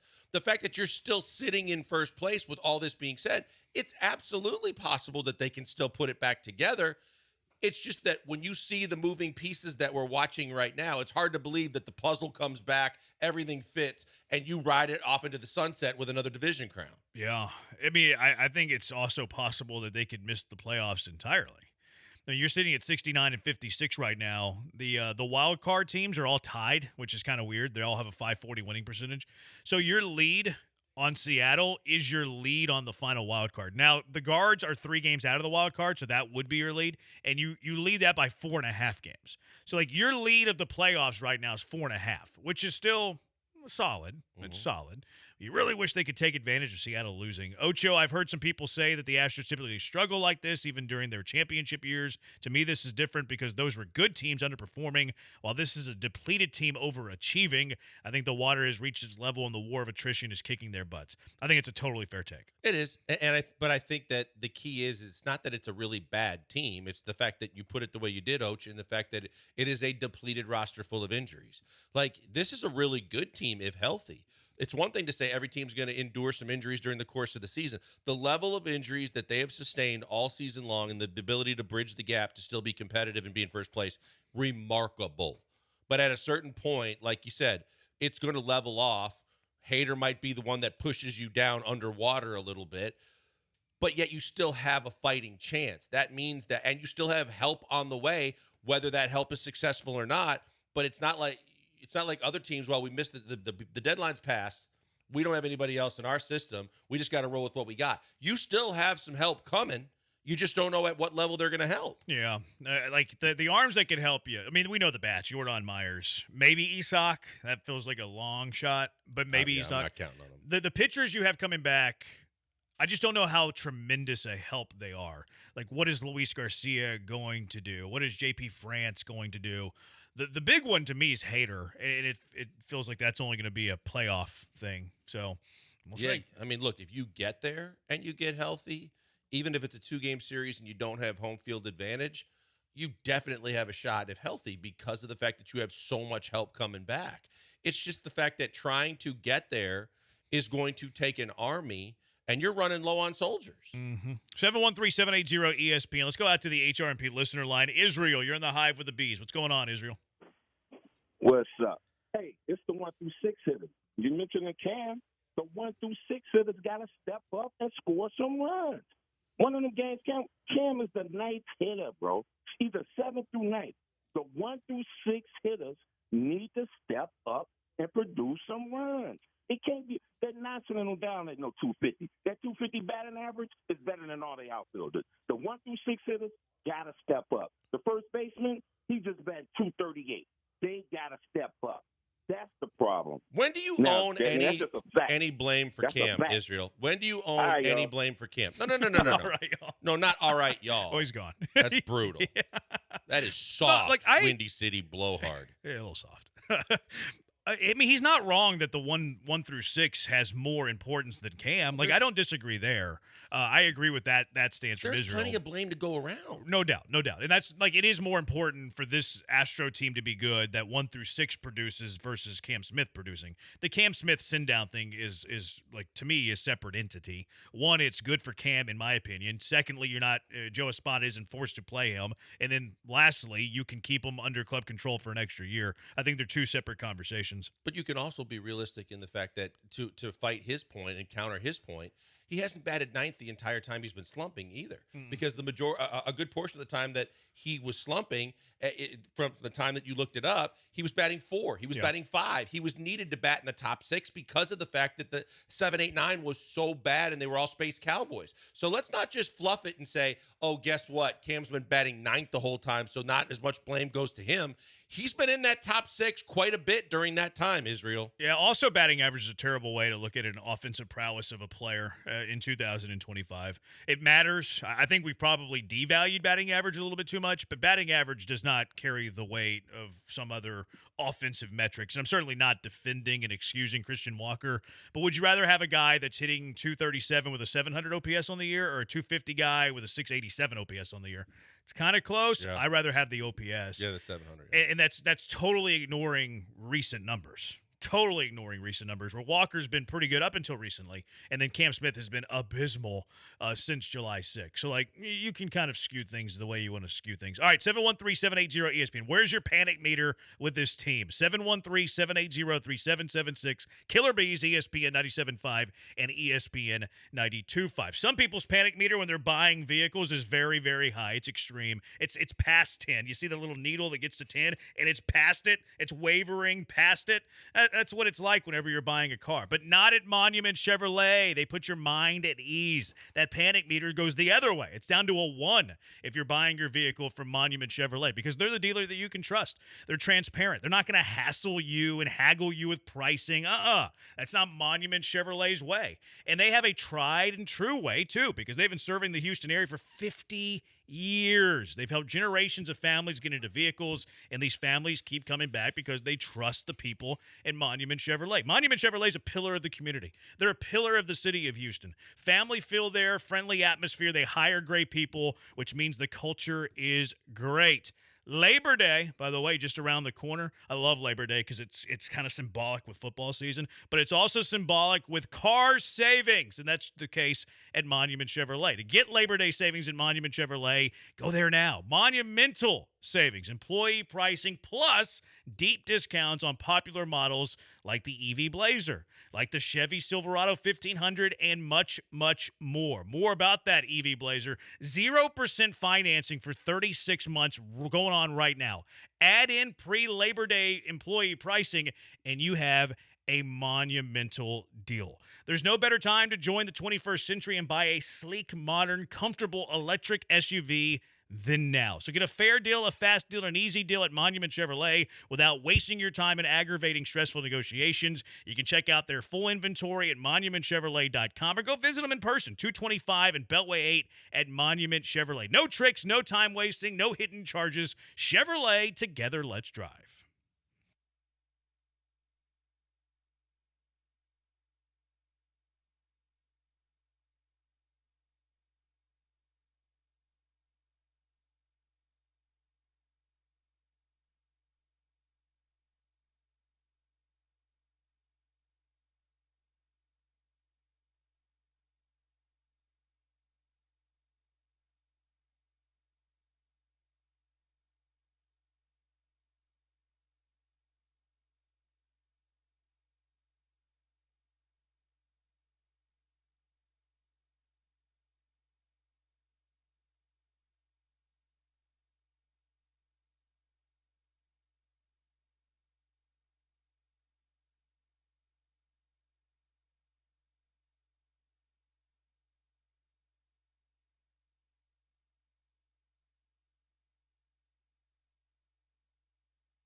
Now back to the Killer Bees. On ESPN 97.5 and 92.5. Live from the Veritex Community Bank Studios, here's Joel Blank and Jeremy Branham.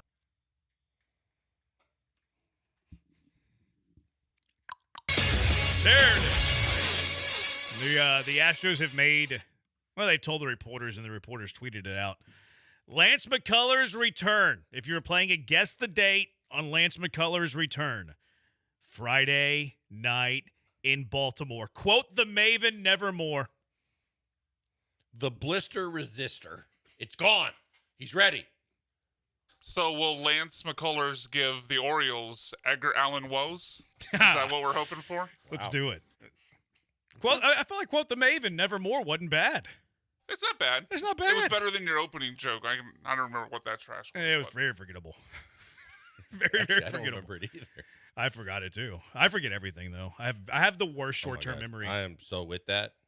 I think I have good long-term memory, but I have the worst short-term memory. Well, the thing that I hate too, and it's like when my wife says something and she's like, "Remember what we talked about like last week?"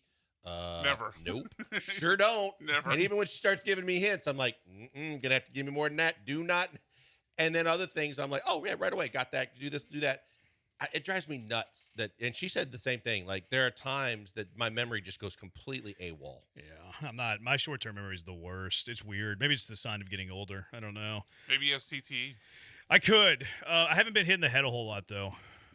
Because you have great hands and you always catch the ball? I had a concussion one time. We were playing football during baseball practice, and I made a catch like going back, and I tumbled backwards, and I hit my head on the warning track. I didn't realize I had a concussion at the time, but looking back, there's no doubt I had a concussion. Like see spots and yeah, I was all dizzy. that. Yeah. Like I didn't like get my vision back for like multiple hours. It wasn't great. You mentioned CTE though, and before I don't want to get off the Astros, but if you can find it, there's a podcast out right now with the doctor that Aaron Hernandez donated his brain to science. That was nice of him. And so she started like doing all of this to break down like if CTE played a part in all the stuff that he did. Oh my God. When she started describing it, like she's like the frontal lobe of his brain was basically gone. And there was a mesh screen that's supposed to keep this from doing that. Because it didn't, it was like attack. And I'm like, wow, that's a lot. But it does sound like there was a lot going on in his melon. Yeah, that stuff's kind of scary. Like you see the repeated, and you see like the images of the brain whenever it does have CTE and like the vicious hits that they take. It is scary stuff. Scary stuff. Texture, my panic meter's at an all-time high because of the way they are losing. They are not very competitive. That's kind of the point I was making. Like it's hard to see them winning a bunch of games because everything that they're doing is a struggle. Scoring runs is a struggle. Getting good starting pitching is a struggle. Having any quality from the bullpen right now is a struggle. Like we always talk about the phases of the game, offense, pitching, the different areas of pitching, starting, bullpen stuff. All of the phases the Astros are going through right now are not good. No, both offensively, defensively to some regard, but more so than anything, it's just offense and pitching. I mean, their defense hasn't been bad per se, and all year they've been an above-average defensive baseball team, especially on the infield.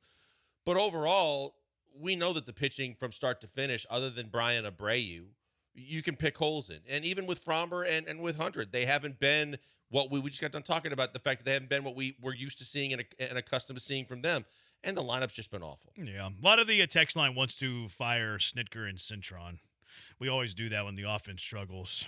I think that this is just another case of when the fan base is frustrated and angry, it's who do we lynch first? You know, because there was a time when they wanted the pitching coaches' heads on a platter. So it's typical, it's expected, but is it fair? No. No, I don't think it's fair either. They haven't had a full deck. And far from it. Coaching staff starting to remind me of the Texans with Bobby Slowick. That's an anti-Cintron Snitker thing. If Jordan is half the player he is, he brings an intimidating presence at the mound. You see pitchers fear throwing that ball down the plate. No, there's no doubt. You respect Jordan. So yeah, that's kind of what you hope brings stability back to this team. Texture, can we eliminate middle relief by piggybacking 2 or even 3 starters with these guys coming back? See, I've seen this idea floated around. And I think that one aspect that we're not discussing whenever this idea gets floated around is that you do have roster constraints. Yeah. You can only carry 13 pitchers as of now. You carry 14 once September 1st comes around. So, like, maybe you can get away with one piggyback starter, but it's very difficult to do with more than one piggyback starter. Maybe you can go to 2 when September rolls around, but you just don't have an unlimited pitching staff. No, because you're going to have to get extended innings from all your starters when you're going to carry 6 and 7 starters if you're assuming that there's going to be more than one piggyback. And once those guys pitch, you're not calling them back on short notice to do something else when you need outs. So the 2 piggybacks, if you do that, have to finish the game basically, except for maybe the last inning. And then you better hope the other guys start and give you at least 6+ just to give you a shot to get through that. Yeah. I think you can do it with one starter up until September, maybe 2 starters in September, but you can't do it with more than that. Now, it is interesting that Lance McCullers started in Sugar Land. He pitched 5 innings in that game. Do you know who pitched the last 4? Gordon. No, AJ Blueball. Oh. AJ Blueball. So maybe that is part of their plan. Maybe that's, okay, AJ Blueball is going to be a piggyback for one of those guys, but he can't do it yet because he's not eligible to return to the roster quite yet. Okay.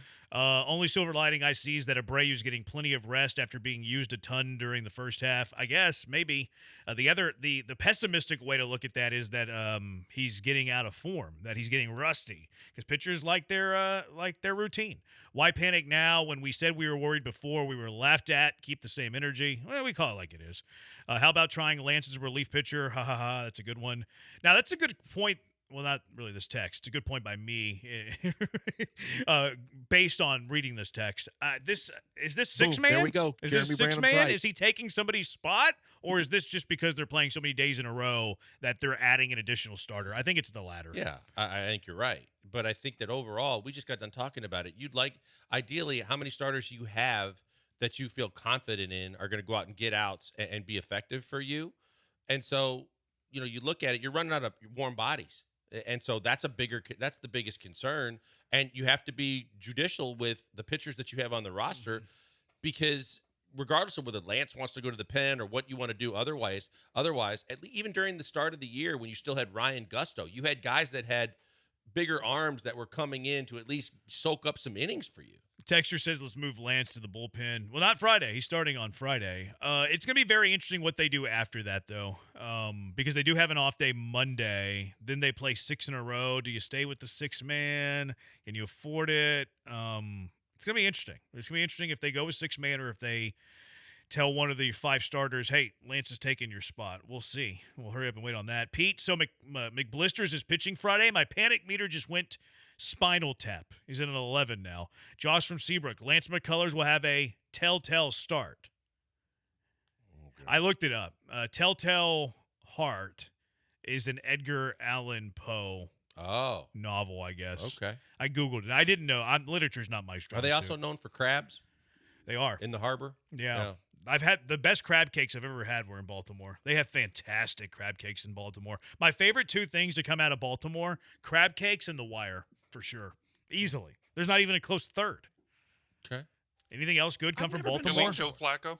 No, I don't like Flacco. But he's elite. Did Not a he big come fan out of of there? Flacco. Did Yeah, he he's go? not elite. Because he went to Delaware. Yeah, he Close just enough. I mean, there's a murderer that came out of there. Allegedly. We don't need to get into it, but innocent. Oh, boy. That's an interesting podcast. I highly recommend that one, by the way. I forget what it's called. Serial? The first season? No. Oh, no, I was talking about Ray Lewis. Oh, jeez. I thought you were I forgot Serial was in Baltimore. the Heyman Lee case. I thought you were talking about that. I did listen to that. That was very good. But I was talking about Ray Lewis. Serial is a good pod. The first one. I feel like it's been watered down now, the true crime stuff. But Serial was a really good one at the very start. What was his name? Adnan or whatever? Yeah. I can't remember his full name, but the victim was I just said it now. I forgot he got out and then went back your in. memory. It's contagious. Yeah. You know that? He got out and then went back in? Right. That was a good one. But no, I was talking about Ray Lewis. There's a podcast on Ray Lewis and then a whole murder trial thing, which is fascinating. That's what it was. Sorry. Yeah, I didn't remember the victim's name. That's a pretty good recall there by you. All right, 713-780-ESPN, HRMP. Listen, I moved McCormick to the bullpen. He's unavailable today. Can't pitch 3 days in a row. Is it more likely McCullers are going to the pen or that he's taking somebody's spot in the rotation because he refuses to go to the pen? See, I have a bad feeling that Lance is going to be the 5th starter. They're going to bump Alexander to the pen. I would hate that. Well, Me the too. jerk star called. They're running out of you. And Lance McCullers would be the jerk. that's taking his spot. Yeah, that should not happen because there is an argument to be made. He's been your best pitcher over the last month. For sure. Like, this is going to be fascinating what they do. Bring back the Space Cowboys. We were winning with those guys. You can pitch lights out, but if you can't get support, it's senseless.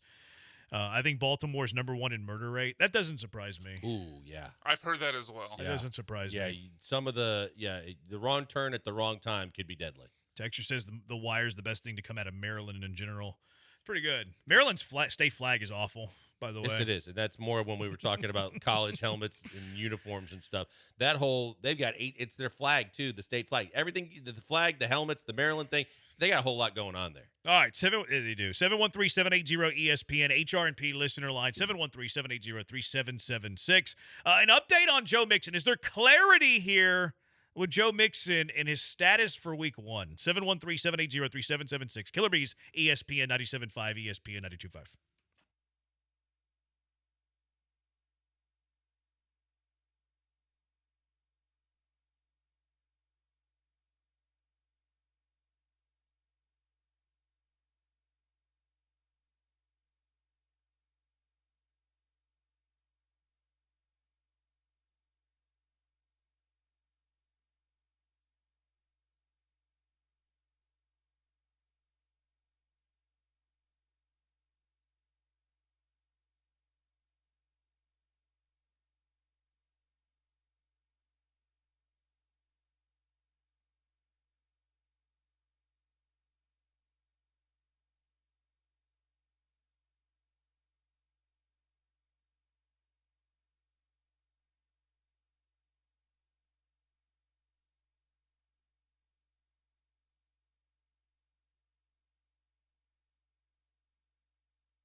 Coming to you live from the Veritex Community Bank Studios, it's the Killer Bees. On ESPN 97.5 and 92.5. Here's Joel Blank and Jeremy Branham. We're going to give away tickets to the listener party on Thursday. So make sure you're always listening to us. Put a little little bit more on Thursday. ESPN Houston Listener Appreciation Party is back, as you know, giving away tickets all month long. Party is on September 5th, 6:30 through 9:30 at St. Arnold. Be sure to be listening to John and Lance, the Olaleye Show, the Paul Gallant Show, and the Killer Bees. Also, Soccer Matters to get your chance to win. How do we feel about and the Killer Bees and Soccer Matters? 2 ands there in one sentence. I think the one is the way to go. Yeah. Anyways, chance Gallant, to win for us Thursday. Bees, and. I feel like whoever wrote this promo, which I probably should tread lightly. I feel like whoever wrote this promo forgot about Soccer Matters for a moment, for a little bit. It's like, oh yeah, Soccer Matters, and then threw it in there at the end after it was already written. It was Soccer Matters in post-production, but there was no cleanup prior to Soccer Matters in post. They're just going to let me out to dry, aren't you, John? I'm just trying to figure out who you want to call out here. Well, who wrote the promo? I think it's pretty obvious. Who wrote the promo? I don't know. Yes, you do. I have a guess. I don't know for sure. I can't confirm it 100%. You don't Joe who wrote this promo? I didn't see anyone write it personally. You don't Joe? I don't Joe? You don't Joe who wrote this? 2-3. All right. Anyways, moving on. Texter says, this is a weird text. Normalize admitting The Wire and Sopranos are not top 5 dramas. What's better? Like, if you're going to say they're not top 5, what's better? I actually, full disclosure, I have not seen The Sopranos in its entirety. Me either. That's shocking. No, that's not shocking at all. I've seen episodes, but I have not seen it start to finish in its entirety. Are you just not into, like, mob type No, stuff? I am, actually. Okay. I lose interest, though, because I think I waited too long to watch it. Like, I know the final scene. And right. a lot of it now is, like, it's so old. Like, they're, like, walking around with beepers, and they have VCRs, and it's like, I can't relate anymore. Yeah, but, I mean, I've tried. The Wire's not that much you go back more recent, is it? No, it's not, but I don't rewatch The Wire. Okay. I let it rest in its legacy. Is that different than in movies? When you go back to the movies of mob movies and stuff where you realize there's no cell phones and there's no modern technology? I guess it's because they're like portraying to be the current setting though. Like it's a little different, right? Like if you're watching a movie on Scarface, like okay, like this is back then. Al Capone, that's back then. But if you're watching The Sopranos right now currently, like it's the present. Like they're portraying it as the present. I don't know, man. I'm weird about that sort of thing. Yeah, it feels like a really odd line to draw. I admittedly have weird takes like that when it comes to my movie or TV viewing pleasure. Like, I don't like things that I can't believe. Like, if something happens in a movie that's too far-fetched, I'm out. Like Superman. Okay, I'm out. Can't do it. Can't do it. I lose interest immediately. Turns me off so quickly. Don't you have to kind of, like, give yourself the pep talk and the mindset going in that this isn't you real just life? Suspend disbelief. Yeah. I just can't do it. I can't do it. I have a blind spot there. Like, I'm not saying it's like... It feels like an odd take from a wrestling fan. But that's real. It's just like Vince They're McMahon. Not flying through the air with capes and like there's not dragons. They once quote unquote buried alive the Undertaker. They once killed Vince McMahon in a car explosion. You know it's performance though. There's difference. Yeah, but isn't the TV show performance? No, because they're trying to like make it like that is the real like setting. So is wrestling. Not really. They're trying to make you think it's real, or at least they used to. Maybe not anymore. Yeah, I don't know. It's a fair point, but I think there's a little bit of nuance there. But I see what you're saying. Texture says Secession, Leftovers, Breaking Bad, Better Call Saul, and The Americans. Secession's very, very good. I'm not sure. There's no way I would put it ahead of The Wire. Don't people elevate Game of Thrones? Yeah. Until the finale. People love Game of Thrones. People hated the I'm finale. not a huge Game of Thrones guy because of what I just said. Yeah. Breaking Bad is very good. I would put Breaking Bad ahead of both. I have not finished Better Call Saul. I've started it, but haven't finished. Is weird because the last 3 seasons are elite. Same tier to me as Breaking Bad. Yeah. But the first 3 seasons before they bring in Gus and all the people you remember from Breaking Bad other than Saul were mid to frankly bad. Really? The Americans, I've watched a lot of the Americans episodes. The issue, it's not an issue, but the reason that I wouldn't have Americans top tier like the other ones is it's kind of like weekly showish. Like there's always like a conflict. They always solve the conflict and then they move on to the next one. There's not a whole lot of like long storytelling. You saying it's Monster of the Week? I don't know what that means. Well, it's what you described. It's like Home Improvement. Remember Home Improvement, where like he'd have an idea, and then he would try the idea, and he would screw up, and then what's the name? Bundy? Not. No, the neighbor. I can't remember. The guy on the other side of the fence? No, the other guy, his co-host. With the flannel. And then he would come in and fix it. Al Borland. Borland, not Bundy. Borland. Like that's my issue with the Americans. It feels very like weekly television. I've watched that entire series twice. I never really got that impression. You don't? Like, there's always a conflict in one episode. They solve the conflict, and then the next episode's totally different. But how does it end? Does it leave open-ended so you have to watch the I don't next think one? I've seen the final season. But I'm saying, because normally those kind of soap opera-esque type weekly shows, they always leave it open-ended so that you have to come back. No, they don't. There's always closure at the end. Like, and they'll have like one underlying like long-term storyline, but it's really just kind of like a bunch of different short storylines. I don't really love it. I don't know how far you want to get to this, but like in that show, they're supposed to be obviously secret spies carrying off missions. So by kind of definition of their job of daily missions, they would be kind of daily or week to week like that. But I mean, overall, there's still overarching storylines with like Stan, the FBI agent, with Martha, like the people they're trying to turn into other spies. Like I still see carryover there. It felt like Law and Order to me. Oh man, I don't get that comparison. Where they had the short-term arcs, but maybe I'm just wrong. What was the neighbor's name? Was Wilson, wasn't it? Wilson, yes, in Home Improvement. Never showed his face. Wasn't that the volleyball too? Yeah, it was. That's weird. Wilson's a common name. I mean, but yeah, Mount Rushmore of Wilsons. The neighbor. There's a lot of Wilsons. The Sopranos is the GOAT, says a texture. Burn Notice is a top 5 drama. I've never seen Burn Notice. You've seen Burn Notice? No. Especially politically. Entourage was the worst ending of all time. Season 8 was garbage. No offense, Blankers. I know you like Entourage. I thought Entourage was an extremely overrated television show. I never saw it. Yeah, I liked it. Someone just started watching it recently. To your point, that might be a little bit more difficult now. But someone, I forget, they were tweeting about how great a show it was. And I was like, man, you're kind of way past it. Branham apparently only watches boring movies and biographies. Fair criticism. Not accurate, fair criticism. I'm up to date with current television. You're literally choosing to watch a superhero movie. What else do you expect, Branham? I don't choose to watch it. Like, that's the thing. Yeah, I don't go watch it. With that. Huh? You're consistent other than wrestling with that take. I don't go watch them. Like, I don't go to the Superman movies, superhero movies, and then leave and be like, that was terrible. I just don't go. Yeah, it doesn't do it for me. I don't either. Yeah, Branham just described the Americans as Scooby-Doo. Yeah, I don't get that take. But Texture, pro wrestling is the truest American sport. What about Limitless? Have you seen Limitless? I have not. The movie? Yeah. No, the one with Bradley Cooper, I have not Well, seen I don't that. know what he's talking about. He says well, there was a Limitless movie called Limitless with Bradley Cooper, but I never saw it. Newsroom. Mentions Black Sails and Hell on Wheels better. Newsroom was pretty good. I thought it was fine. Pretty old, isn't it? Yeah, but I wouldn't put it top 5 dramas of all time. Not even close. Ozark's good. Oh, yeah. Very good. Ozark's Very is good. Ozark's See, I don't watch boring television. I watch Ozark's. Sopranos was awesome. Just started watching Hunting Wives. My wife made me watch that Nicole Kidman thing on Hulu. That's the last show we watched. The, what is it, like 9 Perfect Strangers or whatever? No idea. What's the premise? Yeah. Nicole Kidman microdoses people who have problems. Quite frankly. Wait, is this like a sit-down talk show? No.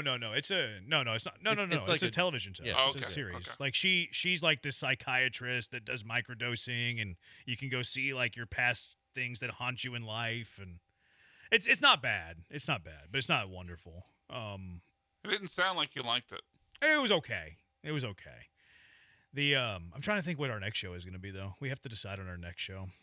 Challenge is going on right now, though, so it's tough to really commit to anything else. Challenge is great. Pass. What are you talking about? Pass. How do you not like the challenge? Was that show comes off as super realistic to you? They're doing competitions. You think it's fake? You think drama, it's staged? I think most reality shows shows are staged. They're doing weekly not even weeklies. They're doing daily competition that require athletic feats. And then if they get sent to the challenge and stuff, the elimination, they're going head to head. Show? Yeah. Is MTV still a thing? Well, it's only for the challenge. Oh. The only thing I watch on MTV is the challenge. They don't play videos anymore, do they? No. They have it in more than That's a what decade. I was like, I didn't realize MTV was still a thing. They don't script the challenge.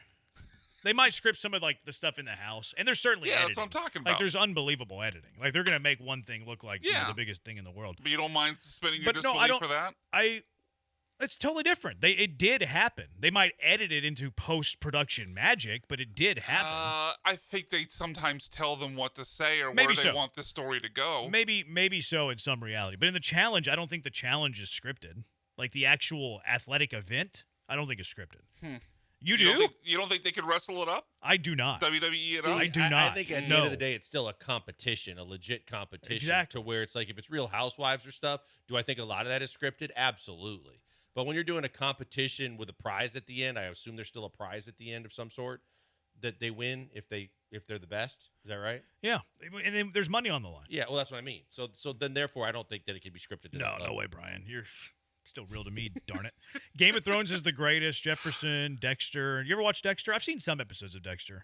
You never really get into it. Dexter was great until they decided that Dexter couldn't die and they had to spread it out over like 5 more seasons and a couple of renewals. Kind of like The Undertaker?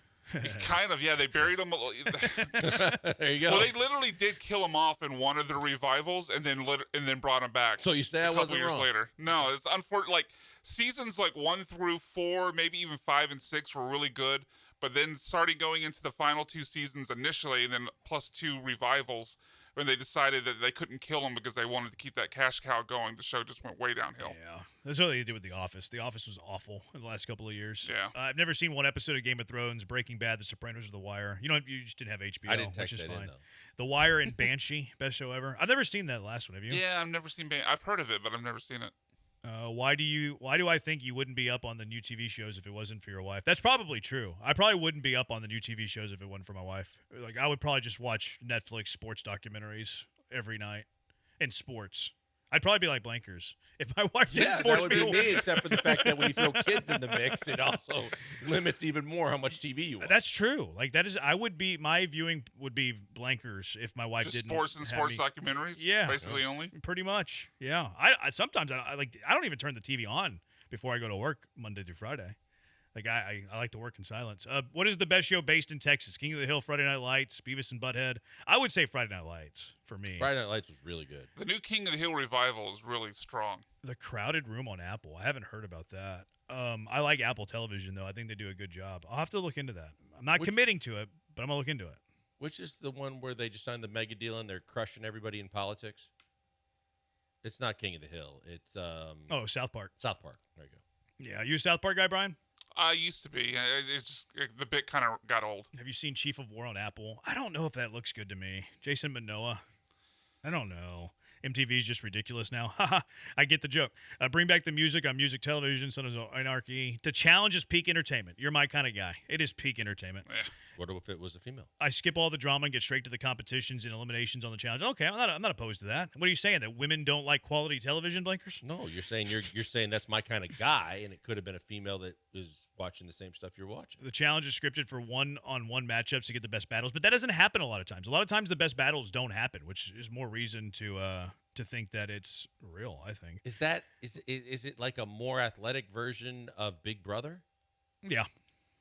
Yeah, they bring in a lot of Big Brother people now. Okay. Like a lot of people from the Survivor have went over there. No, Wasn't it's the other great. spinoff of that was The Fantastic. Amazing Race? Amazing Race, I think it's an NBC one. I never watched that. I never watched Amazing Race. Landman's in Texas. Landman is very good. I think the new season's out in November. I like Landman. Landman's a good show. All right, 713-780-ESPN. Get off the rails there. 713-780-3776. So Joe Mixon, any more clarity there? What's your confidence that he's ready for week 1? 713-780-3776. Killer Bees, ESPN 97.5, ESPN 92.5.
You're locked in with the Killer Bees on ESPN 97.5 and 92.5. Live from the Veritex Community Bank Studios, here's Joel Blank and Jeremy Branham. The challenge fan on the text line said not a female, for what it's worth. Okay. Reba was based in Houston, probably the most air-conditioned show in television history. It's a good point. They probably didn't film it in Houston, though, right? No. Like based in Houston, not filmed in Houston. They just create the set. I've seen a couple episodes of that show. That could be in the running for the worst television show I've ever watched. It's the one that's kind of set in the bar. It is. No, not Reba. It's mostly like in her kitchen, I think. Isn't it? No, I thought that they run like a bar restaurant. You might be right. There's a You might be second right. Reba show. You're both right. Oh, really? There was a Reba How show. is there like, two? There was a Reba show like in the 90s, and then there's like a kind of semi-recent like reboot where she owns like a bar or something. There you go. I'm thinking of the old school one where they're always in the kitchen. Okay. Some people were saying that's where Reba belongs. I wouldn't say that. Whoa, I wouldn't say that. She's a great singer, decent actress. I would never say that. That show's terrible. Quite literally terrible. It's an interesting segment, though. Like, what is the one TV show you've liked the most that your wife or significant other made you watch? Mine's probably The Morning Show. Like, I wouldn't have watched The Morning Show if my wife went, let's watch The Morning Show. And I enjoy The Morning Show. They're coming out with a new season really soon, I think. It might actually be out. I think it's coming out in August. I enjoy The Morning Show. It's a great show. Completely different type of show than what we're talking about, but I would have never watched Mythbusters back in the day if my wife hadn't insisted we try it. Very different. Yeah. Interesting. And I loved it. How about Lisa? She ever make you watch something? Well, she has, but I don't like them. I don't like. You don't watch well, it? I don't like the Real Housewives, no matter what city they're based in, and that's hard to watch. Yeah, I think I like $1 Million Listing in New York and L.A., and I like the what do they call that? With some of the different ones they've had where they renovate and redo houses, Fixer-uppers? Like the Property Brothers? Yeah, but not the Property Brothers one specifically, but where they kind of flip houses. Okay. Yeah. I'm gonna check out Banshee. The text line's really pushing for Banshee. I'm gonna have to look into that. Brian Jammin. Johnny Football will be on the Special Forces reality show on Fox. I think Scandival was on that. Texas says Big Bang Theory. That's the one that his wife made him watch. Big Bang's fine. I've watched Big Fun. It's okay. Texter wife made me watch The Challenge, and it's awesome, isn't it? Don't you love The Challenge? It's great.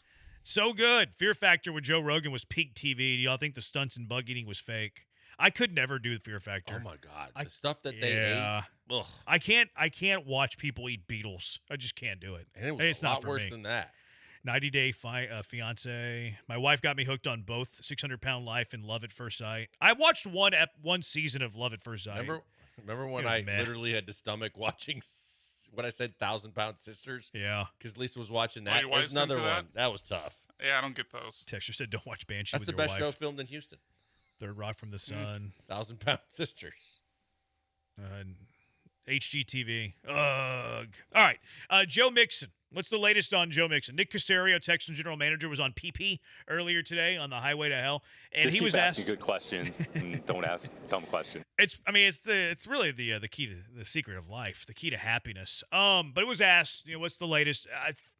I heard the answer from. I went back to listen to it, and they do a good job with Caserio. They have great rapport with him. They kid about wrestling all the time. The way that I heard it was that Nick Caserio kind of nothing burgered the question. Like, there's no update. We're going to see where he's at closer to week 1 of the season. Yeah, essentially him saying no change, but Joe keeps working. Does that mean that they're watching him work? Does that mean that he's in town and just mysteriously in the facility somewhere where he's never seen by anybody? Or is he seeing these people that we saw on the internet for foot specialists and whatever? I'm a little concerned. I'm getting more concerned by the day that regardless of who was right and who was wrong, that between Rappaport and Aaron Wilson, regardless, we're not seeing him week 1. Did you see Aaron Wilson kind of walk back that report too? That it's not going as well as. Oh, I didn't see that. Yeah, No. Aaron Wilson reported that it's like not going as well, and week 1's more in jeopardy, and could start the season on PUP IR. That's where I'm at. I think he's going to start the season on whatever list and miss the first 4 games of the year, which isn't the worst thing in the world. It's not the worst thing in the world. You play 17 of those suckers. You expect to be a playoff team. Everybody was concerned about the wear and tear that he had last year. He's closer to 30 than he's ever been, obviously. He had the 2 hip drop tackles. Like, I'm cool trying to lighten the mileage on Joe Mixon, and a natural way to do it, hey, Joe, your foot's still not great, your ankle, whatever it is, that's the other mystery. Not sure if it's foot, not sure if it's ankle. Hey, month off to start the year. Go hang out with Jordan at La Playa and be ready to go for week 5. Here's the thing: as long as that's the longest that he can be out. I just thought of something else too, real quick. That would be fine. The Texans have a bye week 6. They have an early bye this year, so like he could just not play the first 5 games of the year. You give him a month and a half off, ready to go week 7. Okay, I'll give you the 1 extra game. But the concern with me is it could be longer than that. Like, if he really screwed something up, then 1 game becomes 4 games, becomes 5 games, becomes when the hell's he coming back? And then you, as much as we've already talked about the depth in the running back room and who gets the carries and what are they trying to do, now I'm really concerned about the longevity and sustainability of the guys they have currently being able to do that for 6 weeks. Yeah, see, I'm not as concerned about it being longer than that, although there have been some internet rumors from non-credible people. Let's let that be known, non-credible people. I don't think it can be longer than that because he has been working out. Like, not necessarily running, but he's been working out. There was video of him at his camp, like, with no brace or, anything on his foot. Like, I can't imagine there's a scenario where he has an injury that's still going to cost him 2 months into the regular season, based on what we know. Like, and we don't know a lot, but we've seen pictures of him. We saw him at his camp. We saw him getting treatment at the Texans, at their facility before training camp. So I just can't imagine there's a 3-month injury here, a 4-month injury here. Thank the Astros medical staff, but forgive me for feeling pessimistic about that, just simply because of the fact that that's all fine and dandy, but when he gets back to football activities, now all it takes is 1 wrong step, literally, or 1 slip up. And now maybe we are talking about 6 weeks. Sure. That's the case with anybody, though. You could be healthy and have a slip up, Yeah, it's true. And like I said, I'm conditioned now to think extremely negatively because of all we've had to endure with the Astros.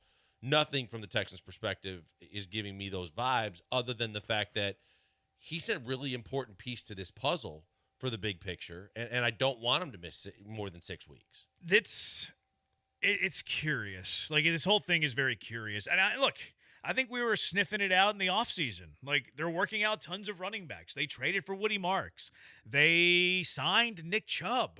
Like, I think we were sniffing it out. The Texans play the Ravens week 5. It's like, you don't really want that to be the game he comes back for. That's not the first game back. They play Seattle first game out of the bye on October 20th. I think that's going to be the return date for Joe Mixon. Just reading tea leaves, knowing nothing. This is not a report. It's a total guess.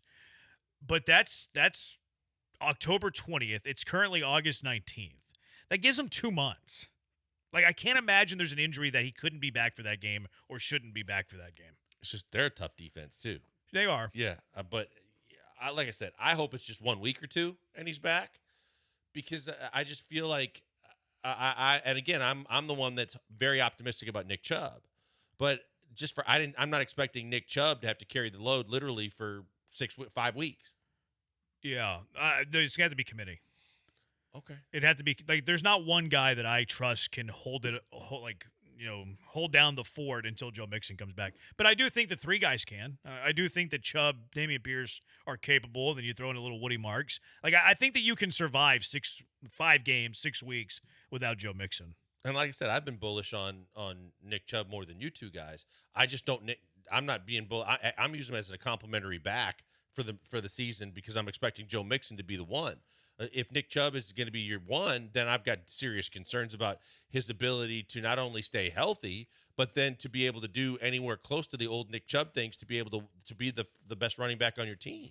The fantasy community is not very high on Joe Mixon right now. He is his stock is How far dropping. has he fallen? His ADP is dropping. You want to guess? 7th round. I have to do the math on that. 93 ADP, 12, 24, 36, 48, 60, 72, 84, 96. 8th round. What did you say? I said 7th round. Yeah, so 8th round. He's down to running back number 30. 32. Oh, I see what you're doing. 32. He's being drafted behind the likes of Jordan Mason, who's Minnesota's backup. Well, we think so, yeah. You think he's starting over Aaron Jones? I think it could happen in the season. I don't know. I think it's going to require injury.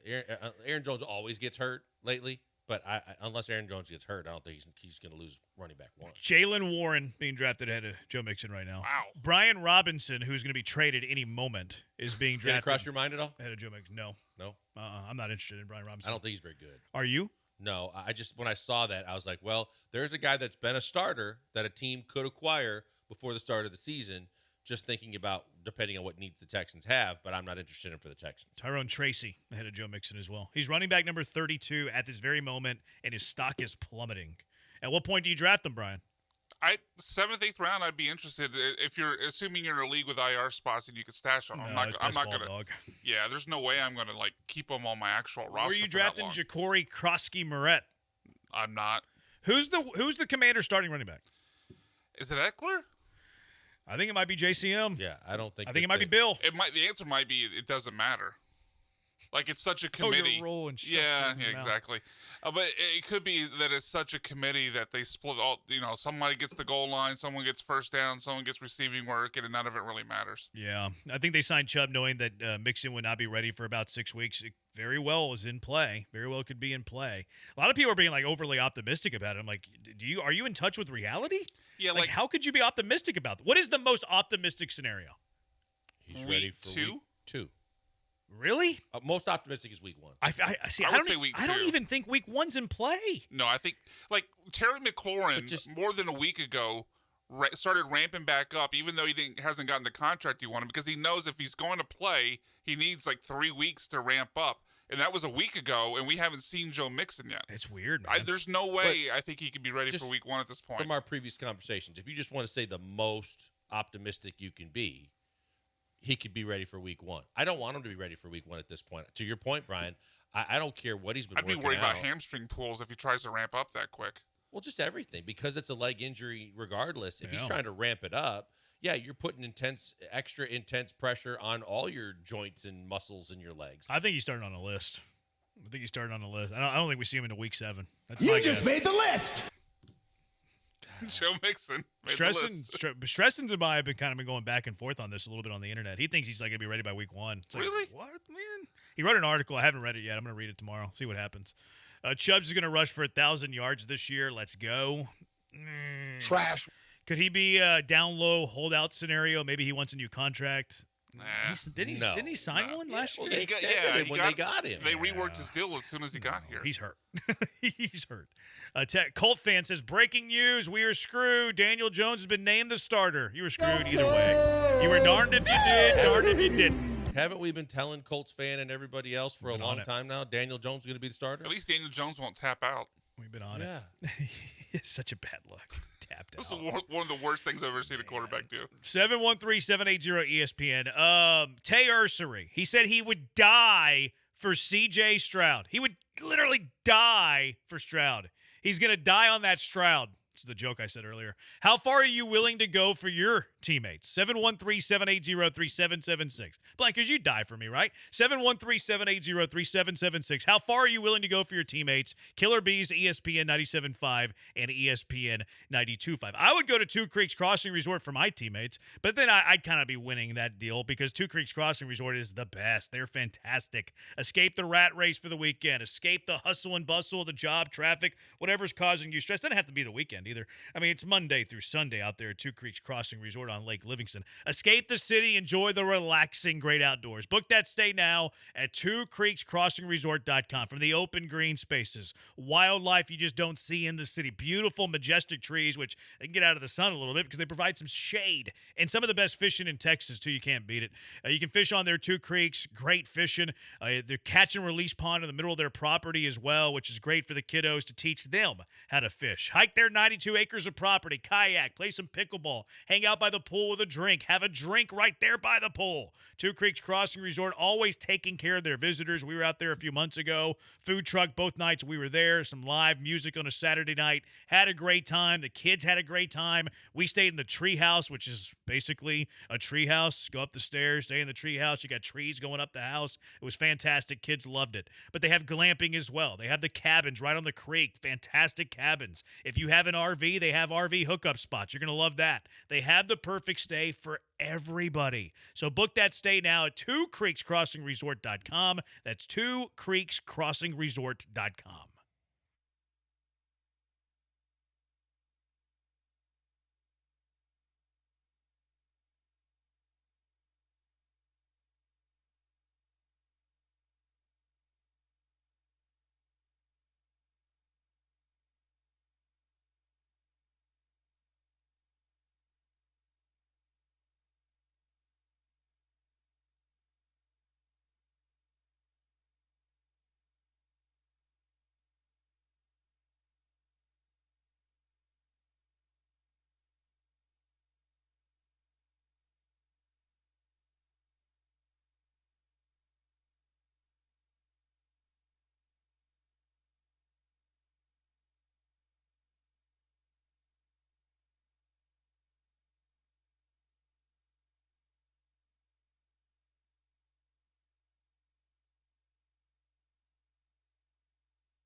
We're back. Time to go inside the Veritex Community Bank Studio and join the Killer Bees with Joel Blank and Joe George's Inside the Icebox sidekick, Jeremy Branham. Har. That's funny, har. Texas says Lost. Show that he watched because his wife made him. Did you ever watch Lost? I never got into It's Lost. too confusing. I got Really? questions, man. You got questions about what? Just about Lost. How can that dude stay that big when you're stranded on an island with hardly anything to eat? How That's long's a the good point. timeline? Maybe was he catching fish? With what? It Was has to he be a lot of fish. cannibalizing the other people? Maybe. I have no idea. I've never watched that. Were show. there That's a hogs good on the point. island? Huh? Maybe there were hogs on the island. Never mind. Texter says perfect match. Texter, she got me hooked on Supernatural. Now it's one of my favorite shows. Never seen either one of those. Below Deck and Bar Rescue. They're pretty comical. Bar Rescue's great. I've seen it a few times at hotels. It is pretty solid. My wife will watch a few seasons of Below Deck. Not all of them, but some of them. I've seen some Below Deck. I've they seen can an be episode or comical. two. It's They can be pretty funny. Ocho, my wife made me watch The Handmaid's Tale. It was very good. My wife made me watch The Handmaid's Tale too. I thought the first couple of seasons were good, and I thought it got really bad. I was hard for me to sit through the last couple of seasons. First couple of seasons were phenomenal, great television. Last few, meh.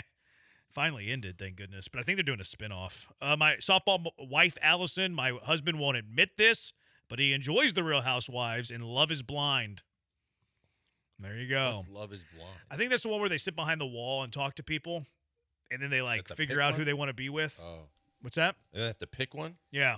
They don't have to marry him, though. Well, I think they think about it. Oh, boy. They think about it. I think there have been marriages from that show.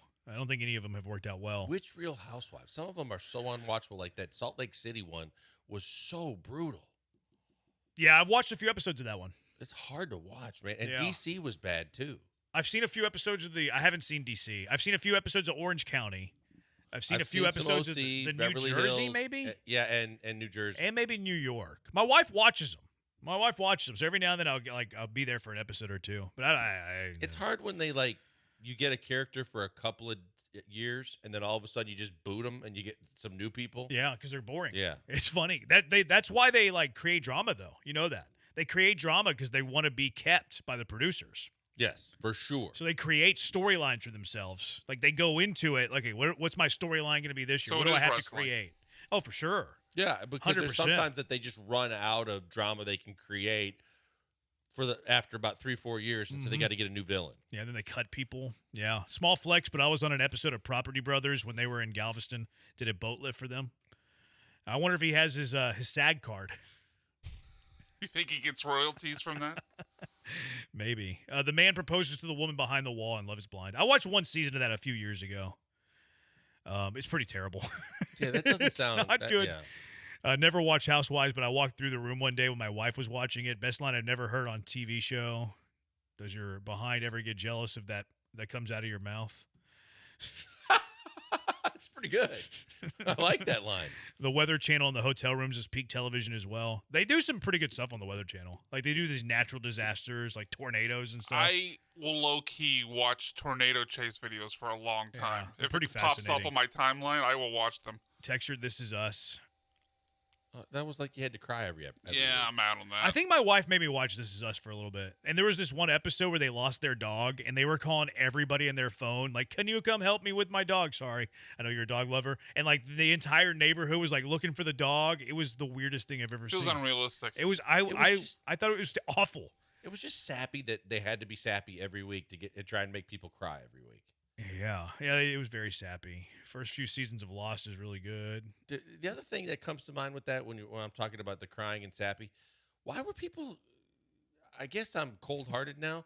People got all emotional about Rich Eisen last night, and then he did a tribute. And then he did a tribute to Stuart Scott at the end. That's kind of cool. It was a cool moment, but I didn't cry over it. The tribute to Stuart Scott was, yeah. It was. I didn't cry. I didn't cry, but I did feel it was touching. It was well done. I didn't cry over it. Because you could see how you could see how emotional Rich was. Rocky says, my wife don't and won't make me watch anything because I'm the man of the house. I'm not soft. Sick flex, bro. I don't think Rocky's married. And if he isn't, it's not going to be for long. Does like to play tough behind the keyboard. Dalton Abbey. My wife tried to make me watch that. No thanks. And it was not for me. No, my wife watches it, but she knows that I would not watch that. Yeah, I couldn't. She didn't even ask. All right. Sidetracked again. My bad. 713. My ADHD is really kicking in today. 713-780-ESPN HRP listener line. Ursery, the day that he was drafted, CJ Stroud texted him and be like, hey, man, it's CJ. Excited to have you on the team. Tay Ursery texted him back, I'm going to die on the O-line for you. I'm going to die out there. Perfect teammate. Perfect guy you want on your side. How far are you willing to go for your teammates? 713-780-3776. Killer Bees, ESPN 97.5, ESPN 92.5.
You're using them all at once, Brian. You're doing the same thing Ryan did that one day. I haven't used this one in 6 months. You haven't, but you used the one earlier where I'm Joe's side piece. So I've used 2 out of 7 today, and that's using all of them. Yeah, but there are. You used it within the last 3 segments, though. That is fair. I did use them back to back. It's too quick. It's 2 out of 7. It's too quick. Eh. What do you think? I think back to back is too much. It's sensory overload. Yeah, I remember Ryan did it. He did like 3 in a row. Yeah, I do remember that. I told him to mix them in, but and then you don't even went back to back. Do as I say, not as I do. Oh, I haven't used this one in easily 6 months. Ooh, No, he hasn't used it in a while. I have not used this one in a long time. It might have been. No, because he was creating the new ones and then kind of as they were created, dropping them in because you said a couple of them weren't done but yet. this is not one of the new ones created. This one was the one Michael created like last April. Like, this song not this April, but the April before. Yeah, I don't think he's played this one in a while. The Beekeeper one? No, I don't think he's played it in a while. He hadn't played it in a while. Probably just misses Jason Statham. Was that song associated with the rejoin, or is that 2 different things? It's all mixed in. Oh, so it was that song. Yeah. What song did he use for that? I have no idea. Punk rock it sounded like. I'd have to ask Michael. I'm not sure. It wasn't Avril. It was a dude. Oh. It was a dude singer, I'm pretty sure. That song right there that he was just playing? Pretty sure that was a guy. No idea. I didn't recognize the song. I'm pretty sure it was a guy. It had to have been a guy. I think it was a guy. All right, 713-780-ESPN. What is the furthest you would go for a teammate? Tay Ursery said that he's going to die on the O-line for C.J. Stroud after C.J. Stroud sent him a text after he was drafted, excited to have you on the team. So how far are you willing to go for your teammate? 713-780-3776. How far are you willing to go? Who's my teammates? I mean, maybe the best teammate you've ever had. Let's just go with that. Okay, let's go go with best teammate you've ever had. Yesterday, I'm sure this was a great spin-up. Oh, here comes Michael. What song did you use for Beekeeper? A little punk rockish. It was. I have to go look in my files. I don't remember right offhand. Play it again so that we could solve this, sleuth this thing quickly. Why did you mute my mic? Nope, that's my bad. I pressed the wrong button. My bad. I like where your head's at, Michael. Yeah, come on in. All right, well, yeah, let us know. I will. I'll let you know. Blankers thinks it's a girl. I think it's a guy. I would just, just listening to that kind of the drum line and the chorus that was coming in, it sounded a little Avril Lavigne. No, I think it's in the same lineage for genre? sure. Okay. Yeah, definitely. Like I could, it's definitely punk rockish. Yeah, but I think it was a dude with a high pitched voice. Huh. Yeah, I think so. But I've been. Not that there's anything wrong with that. Not that there's anything no, wrong but with how that. many punk rocker type that grungy kind of? Oh, I mean, quite a few. not like. I treat that poppy. It sounded more pop grunge than like a Nirvana. I wouldn't call it grunge. No, I wouldn't call it quite grungy. It was more punk rock. I really wouldn't even call it punk, but it's closer to punk. I would just say it's more pop. There used to be like a group in high school that would sing like these songs. It was kind of like them. It's kind of like Blink 182-ish. Ooh, I wouldn't do that to Blink. I didn't hear Blink in that. Blinkish. No. That Blink's sounded more really like good. Charlotte than Blink. Okay, that's fine. Yeah, that's fine. Yeah, They're like, Blink- high pitched rockers. But Good Charlotte wasn't very high pitched, were they? I would say some of I their. like how you did yeah, that there. kind of like I got. Yeah. Sound a little bit like the guy who sang Yeah, that song. I was gonna say, there you go. Spoiler, it wasn't me.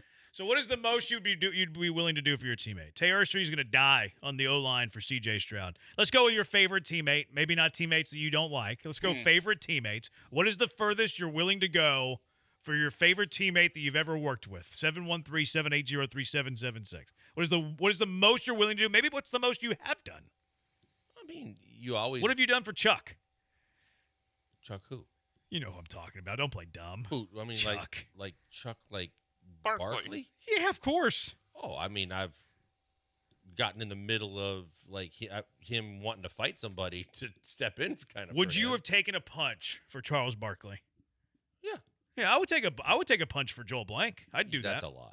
Absolutely, I would. I don't believe that. Absolutely, I I don't believe would. that for 1 second. Absolutely, here if I comes would. Michael again. If you got in the, we're all over the place today. There we are. It's you're not going to know who this is. 100 Gex.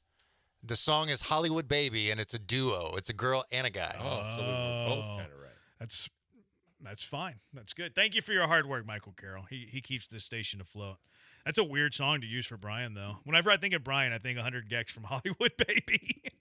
When I think Jason Statham, I think 100 Gex Hollywood Baby. There's no chance we remember that band name even tomorrow. 100 Gex? He looks like Freebird Michael Hayes.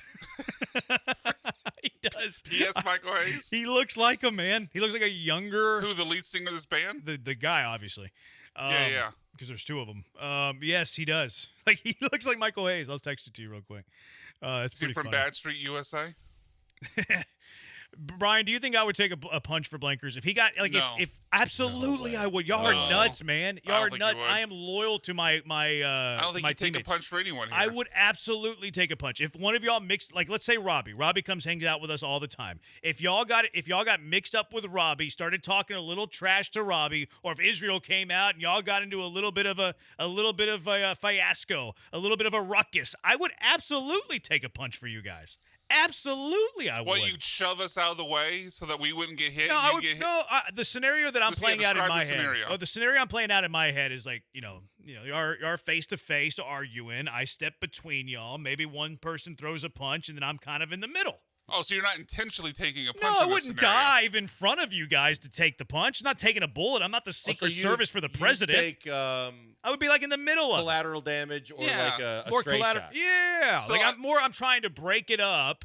Maybe sticking up for you guys, and then I take a cheap shot. I don't know if you'll agree with me on this, Joel, but to me, by the way Jeremy described that, he's not actually willingly taking a punch. No, it's accidental. more of It's completely accidental. Yeah, No, so, but I would willingly do it. Like, I mean, the scenario is you're kind not. of. You're getting surprised by it. willingly that would was be a diving in specific. front. That's a specific scenario. Nobody dives in front of a punch, though. Like, it's not a bullet. Like, it's more of a sticking up in a melee, and then you're taking a punch in that scenario. Like, you're getting in the mix with somebody. Like, I come help out because he's got a friend jumping in, and I take a punch that way. You know? Like, that's more the scenario. Okay, I could see you jumping in the But fight I'm not maybe gonna, if it was dive. 2-on-1. I'm not going to Jim Edmonds out to center this field in front of a punch. Like, okay, say for instance, like when we had that scenario play out the one time that we were on remote. Where at? At St. Arnold. Yes. Okay. I was Right? thinking of that same scenario. Yes. Okay. Whoa. Hold on. Well, you can't say too much. No, we're not Okay, going to tell say me too off much air, because then 'cause I've never heard we this story. stir up someone that's been very good lately. Okay, all right. But- oh, never mind. I think Yeah. you know. Yeah, I know. Yeah, like if y'all But- got face to face and let's say y'all came to punches, and let's say he had a buddy there and he like started to like jump in, I would jump in for you. Absolutely. Okay. See, I was seeing this scenario play out differently, where I'm throwing the punch, but I accidentally hit Jeremy in the head. I think that would be the some different would way. question how that- accidental it was. I would question the motive there. Well, but again, we're nose to nose, and then I throw the punch, and Jeremy's trying to make sure no one throws punches, and then he catches one. Yeah. You wouldn't take a punch from Booker T. Booker T's never thrown a real punch in his life. What is the most you've done for a teammate? I mean, you said you've gotten into a fight with Barkley. I'm trying to think of the most I've done for a teammate. Yeah, I've gotten in Whenever I used to work at the golf course back in the day, I was closing the cart barn, and my hands got stuck in the garage. That didn't feel good. That one hurt. Yeah, I had a buddy of mine that was a teammate of mine at a bar get sucker punched, and then I ended up punching the guy and trying to chase the guy down. Okay. And all my right. buddy didn't realize at the time that I did that because he got knocked on his ass. What's the furthest you would go for a teammate, Brian? I've bought Michael Carroll burger. You bought him a burger. Bought him a burger. I'll do that. What about the guys blocking for That's you when you it? get 5 yards behind the line? I mean, most you'll do is a burger. I mean, I've bought people stuff. I've helped them with stuff. I've stayed late. I've switched shifts with them. That's kind. Yeah. Have you ever been in a fight? Not since school. Like what school? High Like school or grade No, school? like junior high. Okay. How'd it turn out? I won. Should have seen the other guy. The other 13-year-old. I got into a almost fight with my buddy Guy over his brother's shoes. You almost fought. You've never Over shoes? been in like a fight. I have I've been on a couple of like punches thrown on a basketball court. Yeah. Okay. Were you directly involved or just in the No, I was directly involved. I would talk a little trash on the I could see on that. the court. I would bother people a bit. I could see that. So I've been in those. Never like a bar though. I've never been in a bar fight ever. Yeah, I need the same. I've had a few. You've of had a those. few? Yeah, I've had a few of those. I got On the sucker road? punched. I got sucker punched once at a bar, and like literally didn't realize at first that I'd gotten sucker punched. I went to order a drink, and the guy hit me, sucker punched me from the side. Ooh. And the bartender looked at. She just went. I go, did he just hit me? I didn't hurt. And I was like, okay. And then I was ticked that he hit me, and I went like on a mission to go. And the guy, as soon as he hit me, he ran. So why did he hit you? I guess because the bartender was a friend of mine, and he was making his play at her, and she just, when I walked up, just immediately was like, "Hey, Joe, what do you need?" Blah blah blah blah blah. And the next thing you know, the dude hit me. It was in Midtown. So I couldn't find. We didn't find him. That's weird. Yeah, we went to the parking garage because he ran all the way to the parking garage, and we went to the parking garage and couldn't find him. That's crazy. Did you know who he was, or he's just some No, rando? she knew who he was. Right, but you never I had seen him never before. seen the guy before in my life. Maybe it was a mistaken identity thing. Maybe. Well, it sounds like he was jealous of the attention Joel Maybe got. so, but maybe he thought Joel was like a different guy that could was be. like maybe Yeah, like could trying be. to weasel When in you on his mentioned chick. that about the basketball, Yeah. there's been plenty of city league throwdowns that we've had over the years. I've had a lot broken up on the basketball court. One time, this dude undercut me, and I took exception to that. It was at a church. Oh my God! Don't get me. I told you this though. I've told you this before. The church leagues and the guys that claim to be so close to God, they can be some of the dirtiest players with the foulest mouths in all of league play. I've taken more elbows in church league games than I ever have at a neighborhood court or like at a community center gym. Oh my God! I can remember. The bloodiest nose I ever got was playing a pickup game against a couple of Mormons who were trying to recruit us. Sheesh. I thought Brandon was going to take a punch yesterday, but it would have been Joel delivering it. I can take a punch. Do we know that? How do you know? Yeah, how do you know? I have a hard head. But Bro, what about your jaw? literally and proverbially. I don't know about my jaw. You can have a hard head and a glass jaw. I've been hit hard in the head and fine. Jaw, Well, you said you could got a be. concussion on the warning You track. might be onto something with the jaw. That's the only time though, and that was pretty vicious. I'll take a punch for Joel. Says Yo Adrian. Oh, that's a blast from the past. Yo, Adrian's a good dude, good listener. My buddy stopped a dude in a cowboy hat trying to fight me Saturday night at the Nugget. Shout out to Matt Keith.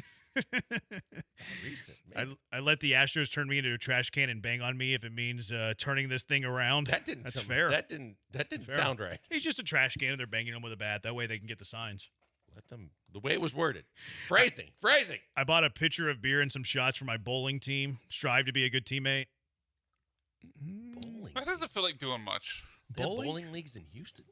I'm not even going to sure. help these guys move, says a texter.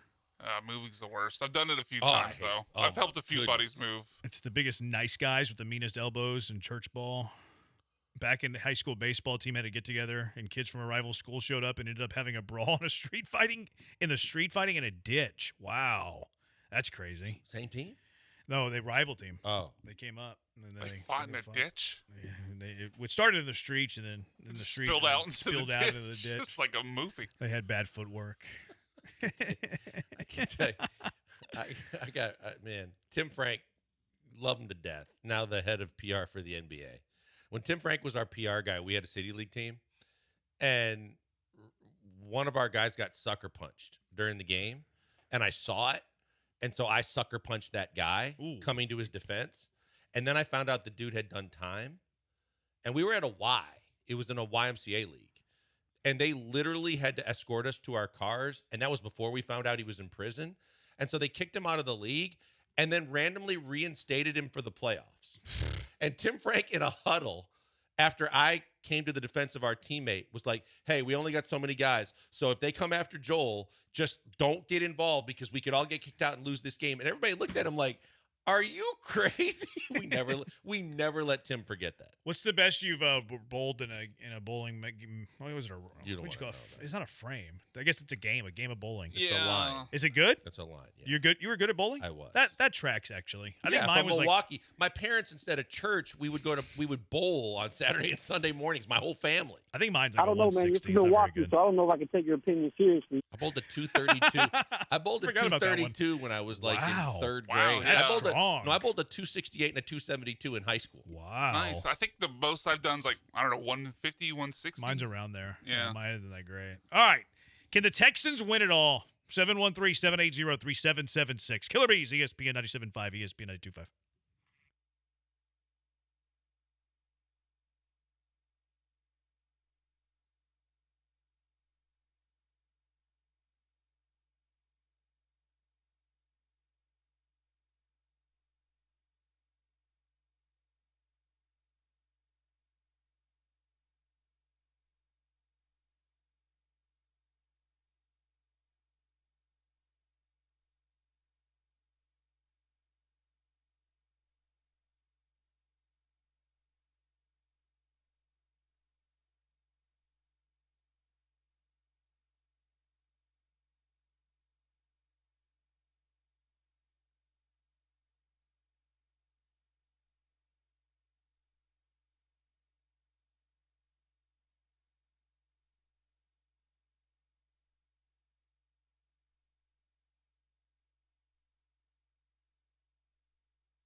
You found the Killer Bees, live from the Veritex Community Bank Studios. Here's Joel Blank and Jeremy Branham. Can the Texans win it all? 713-780-3776. Get to that in a moment. Couple of texts, Go though. Texans. It's your leader, your fearless leader. Yo, Adrian says, got into a fist fight with an umpire in an adult baseball league. Got strike 3 called on a pitch that almost hit me. He came at me throwing gang signs. I told him, I don't speak mentally challenged, bro, and we brawled. I'm glad he survived. If he's throwing gang signs and you're talking, oh, boy. That's crazy. Good luck, man. Texter says, I lost an eye early in life. My high school soccer team, my teammate called me a cyclops, and middle of the game, I started rearranging his nose. That's severe. That's harsh. It was nice that Willie could text us. Oh, damn it. I was going to ask you how many more eye jokes it was going to take for Willie to fight Jeremy, but Jeremy beat me to the joke. 713-780. Willie, if you can attend the listener party. Yeah, Willie. Let's get Willie to the listener party. We could get him in an Uber or something, get him right? in. I said Uber yesterday, and I thought I was crazy. What are you talking about? Yesterday, I suggested we get Willie and Uber to go to St. Arnold. You're like, oh, you're making fun of Willie. Yeah, you I must think it have was phrased before it that. differently. I think we were you had mentioning to that have in the phrased it comments differently. previous to that. No. I wouldn't. I do wonder that. if Willie's going to grade that joke. That was a pretty good one, I think. One bet. I like the one I had yesterday. Can't spell 2 I's and Willie. That was pretty good. Actually, That was pretty good. That might be the best joke I've ever had. That's how good that was. Solid. I mean, a good. Like, That was well thought out. I was like a 7th. I didn't think that Jeremy out. missed one yesterday. I didn't think. by What the way. did I miss? Remember when we checked the call board? I said, "Do you see who's on the?" I did board? miss that. Yeah, I did miss that one. And it was Willie. I don't know why y'all make fun of Willie. It's messed up. 713-780-3776. Can the Hope Willie Texans fights you. Can the Texans win it all? Let's go out to Eddie real quick. Eddie, you're in the hive with the bees. Can the Texans win it all? Hey, what's up, guys? It sounds like a good fight. I like the Cyclops story y'all just told. Anyways, if our O-line is just average this season, we have a scary defense, in my opinion, a Super Bowl caliber defense. Our receivers stay healthy. Joe Mixon is healthy. I don't think it's inconceivable. I think it just depends on the O-line just being average. And I think that could just be enough. I don't know what you guys think. Appreciate it, Eddie. Let's not. We'll hold off on our full thoughts for a few minutes. But to what he said about the offensive line, how good 1 through 32 teams in the NFL? How good do the Texans' offensive line have to be to have a chance? A chance. Yeah, I think right around 20. Yeah, that's about where I'm at. Yeah. I think if they have a top 20 offensive line, they could have a good enough offense with what would need to be a very good defense to have a shot to win it all. Like we're talking about a shot, like a puncher's chance. Like it's very difficult, especially the AFC. That's the biggest thing. The biggest thing here is the can versus will. To have a chance, can they win the Super Bowl with that? Yes. Will they? I mean, that's a different story because there's a lot to kind of decipher there. I think a lot has to go right throughout the season, though, right? For like not just the Texans, but any Super Bowl champion. Like anybody who has won a Super Bowl has had some breaks along the way. Like you have to be relatively healthy. You're going to probably win a game that you shouldn't win. Like every Super Bowl champion's path requires enough health and then probably a game or two where you might, maybe a game. Maybe there's a game in the playoffs, shouldn't win. You get lucky to win that game, and then you win it all. Yeah, we've seen scenarios play out where what looked like a stacked deck with a team that was the overwhelming favorite in a conference suddenly loses a very key player, quarterback or otherwise, and it changes everything and leaves it wide open. And like sometimes you just have to be in the right place at the right time to capitalize because you don't have the most loaded roster within all the teams in the league. It's just, and things can fall your way. We've seen stranger things happen, but you have to also stay healthy too, and that's also been a challenge. 15th best odds, which I mean middle of the pack, plus 3,000 for the Texans. I actually kind of like that value. Like I don't think that they should be 15th in the Super Bowl odds. I feel like they should be closer to the top 10. See, Eddie mentioned the one thing that is the caveat that can be the cure of a lot of the evils that might ail, and that's the defense. If this defense is the best defense in the NFL or top 3 defense in the NFL, well, now you're talking about a game changer because as wherever you might be light offensively, if this defense is not only dominant but scoring points for you and suffocating the other team no matter how good they might be coming in, now you don't have to be prolific on offense. 713-780-ESPN. Can the Texans realistically win it all this year? Is it all smoke and mirrors? I think that they are a dark horse Super Bowl contender. I pulled some numbers for the last 10 Super Bowl champions too. How good they have to be offensively, how good they have to be defensively. Can they hit these marks that feels like over the last decade is a requirement for a Super Bowl champion? 713-780-3776. Killer Bees, ESPN 97.5, ESPN 92.5.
You're back with the Killer Bees on ESPN 97.5 and 92.5. Live from the Veritex Community Bank Studios, here's Joel Blank and Jeremy Branham. Can the Texans win it all? 713-780-ESPN, HRP listener line. Texter says they cannot.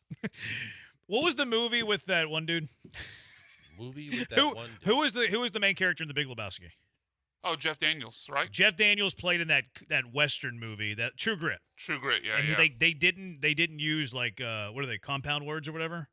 They would like instead of don't, they would say I do not know that man. So that text reminded me of that. Oh. Instead of saying they can't, he said they cannot. This kind of reminded me of True That's Grit. normally when people are reading a script and don't know how to like put it in your own. Yeah. That they do the overemphasis. True Grit's a great movie, but I love how they wouldn't do that. I did not know that man. Can is yes, will is no. Vegas odds, I'm in Carr, Robert in Beaumont. Plus 3,000 according to BetUS. Probably fluctuates a little bit. If the Texans had an O-line like Philly, they would be in the Super Bowl against the Eagles. They don't have that offensive line. Last year, the Lions had the best offense, in my opinion. The Lions couldn't get the job done. So, yes, if Texans is defense is top 3, the Texans have a chance. Defense does win championships. Burrow had an MVP last year, didn't make the playoffs. See, I kind of disagree with that. I'll have some numbers to back that up in a little bit. I agree with you. The Commanders beating the Lions changed the trajectory of the whole playoffs. It paved the way for the Eagles to make the Super Bowl. I believe that the Lions would have beaten the Eagles in the NFC Championship and then lose to the Chiefs in the Super Bowl due to Dan Campbell making a dumb mistake. So that's an alternate reality. They can win it all. They will win the all-important AFC South, which there was some AFC South news today. Daniel Jones, the quarterback in Indy. Texter says Texans won't win their division. Okay, if you're going to say that, Doesn't matter, Brian. you got to say who's AFC South champions 2 years in a row, Brian. Who's going to win the division? Well, and put your name on that one, too. Yeah. Jeff Bridges, that's who I'm thinking of. Who did you say? I think I said Jeff Daniels. Yeah, Jeff Bridges. Jeff Daniels was Dumb and Dumber, yeah. Texter says, my goodness, the stupidity. Jeff Daniels. Oh, I mixed up a last name. Forgive me. Texans not winning anything until CJ wears a bling Astros hat. All right, so I crunched some numbers. Last 10 Super Bowl champions. This is where I disagree with the defenses win championships, because there's actually been some defenses that are middle of the pack that have been able to win it all. I think you have to be elite on one side of the ball and decent enough on the other side of the ball at minimum. It helps if you're good at both. So last year, the Eagles, points for. They were 7th best in the NFL. They were 2nd best at points allowed. So their defense was better than their offense last year, but they were both top 10. Kansas City 2 years ago, 15th in points, 2nd in points allowed, which is kind of surprising. They won it on defense, but then, obviously Mahomes making plays at critical times. When they won it in 22, Kansas City was 1st in offense. They were 16th in defense. The Rams, 7th in points scored, 15th allowed. Tampa Bay, when they won it with Brady, were 3rd in points scored, 8th in points allowed. The Chiefs, the first time, 5th in points, 7th in points allowed. The Patriots, the last time they won with Brady, 4th in points, 7th in points allowed. Philly, when they won it with big Nick Foles, they were 3rd in points scored, 4th in points allowed. New England, when they won it in 2016, 3rd in points scored, 1st in points allowed. And then Denver, with noodle arm Peyton Manning, were 19th in points scored, but were 4th best in points allowed. If you average it out, it's a little over 6.5 per point scored. It's a little over 6.5 for points against. So I think the Texans either have to be elite on one side of the ball and average at the other side of the ball, or they're balanced and have a top 7 offense, a top 7 defense. Which scenario is more likely? That they're balanced top 7 in both categories, or they're elite one side of the ball and good enough on the other? I think elite and good enough. I would agree. Yeah, I think that and of the two, I think the defense is going to be elite. And so I think that because there's still question marks, and I still have to see a regular season game where this line holds up and the fist is stronger than the individual fingers and all the things that they've been preaching. But it does look like it's given me more hope to see what this line has done, mostly because of the joint practice and also because of the fact that even in the preseason when they go to this lineup, it seems to be able to sustain pressure. I would agree with all of that. I think the Texans are capable of having a top 7 defense. Do you think they're capable of having a top 7 offense? It's all hinges on that offensive line. I think that, again, to the texter's point about if you had Philly's offensive line, but no one has Philly's or Detroit's offensive line. It's going to be interesting because Philly's already got one injury on that offensive line. But I think that if their offensive line is able to hold up well enough, they have the weapons to be a top 10-ish offensive line. Offense. I don't think they can be a top 7 offense. I think that the offensive line is not talented enough. I think they can be scrappy and be top 20, and then the Texans' offense can be 15th best in the NFL, and they have the second best defense in the NFL, and then they can fight that way. So there's no way they can be a top 10 offense. I said 7, but that's what I'm saying. I lowered it to 10 because I said it could be 10-ish if I think line's capable of holding up. I think 10 is their absolute ceiling. 10 is their absolute ceiling. I don't think they can go into single digits. No, that's why I was saying top 10. I think that if this line sustains blocks well enough that you can get the running game can be somewhat effective, and at least CJ has time to pass the football. With Kaylee's offense, I think that they can get to 10-ish. Kaylee going to be on the field, by the way. I saw that. I mean, does it that matter? Was breaking news to some people. So the Texans in C.J. Stroud's rookie year were 13th in scoring. They were 11th in points allowed. Last year, they were 19th in scoring, and they were 14th in points allowed. Just for a little context. Defense is going to be the one that would carry you. See, I think they can have a top 5. I do think they're a dark horse candidate. In the scenario that I would paint for them to be the dark horse candidate, not that I think it's going to happen, but a chance, a fighting chance, a puncher's chance, I think that they could be the 12th, 13th best offense in the NFL and have the second best defense. Like that to me is the avenue. That's where the I'm path. at. It's Baltimore, it's Tampa Bay, but I think CJ's way better than Brad Johnson but I think that because that offensive line is in flux and is still such a question mark until we see it, I think the defense can be top 3. I think the defense could be the best defense in all the NFL, and they could carry you. But I also think that on the flip side, I don't think CJ's a game manager. I think he's better than that. It's just it's only contingent on the offensive line. Would agree. Texture says the ceiling on offense is 15th. This is not going to be a great offense, just not enough on the line and experience a receiver. And if they're going to have the 15th offense, which I think is in play, I think it's possible. I think it's probably the most likely. I think they would have to have a top 3 defense to realistically have a chance. Yes, agreed. CJ gives the offense top 10 potential easy. I think it's not just CJ. You got Nico and you got really good receivers. And if Mixon, again, before he got derailed with injury, if Mixon can be anywhere close to what he was last year, but healthy, regardless of when he comes back, now, again, it's all contingent on how that offensive line holds up. Because if it holds up just decently with all the weapons you have and a Kaylee offense that's not looking for all the home runs, but really looking to dink and dunk and take what the defense gives you, then I think it's definitely in play. Texture says DeMeco's put all the attention and the money on the defense. I don't think that's accurate. I mean, they used the number 2 pick for C.J. Stroud. They paid Titus Howard, probably overpaid Titus Howard. Obviously, they locked up Nico early. Christian Kirk's making a lot of money. I don't think that's a fair statement. Yeah, look at what they spent draft picks on this year. Jaden Higgins, 2nd-round pick. Ursary, 2nd-round pick. Jalen Knoll, 3rd-round pick. Woody Marks, 4th-round pick. Like, most of their draft capital in the upper half of that draft went for offense. But when they were saying spent, too, that's Nick. But I think they've been very good about evening it out this year, like you said, to concentrate more on offense this year as opposed to last year when in free agency they loaded up. They got Danielle Hunter. They got Aziz. They brought guys in on defense. Texture says just wait until opposing defensive lines, start doing twists up front. I'm not being optimistic until they can stop that quote-unquote unguardable move. That's a fair point. Like, you're not going to see a whole lot of that in preseason. Like, what does that look like in the regular season is critical. It's the power of the fist. Power of the fist. Which they had a different look to the offensive line. Like, Cam Robinson was back today. He was. But he was playing with the 2s, which $12 million for a backup left tackle. See, there's another guy that's getting paid. Your backup left tackle is making $12 million. Maybe he doesn't want to go inside. I don't think he can play inside. I think the best chance is him at right tackle. And then bump Titus to right guard. But they apparently, Ed Ingram's playing well. So, like, this is a great problem to have. Texans have too many good offensive linemen. That's what's happening right now.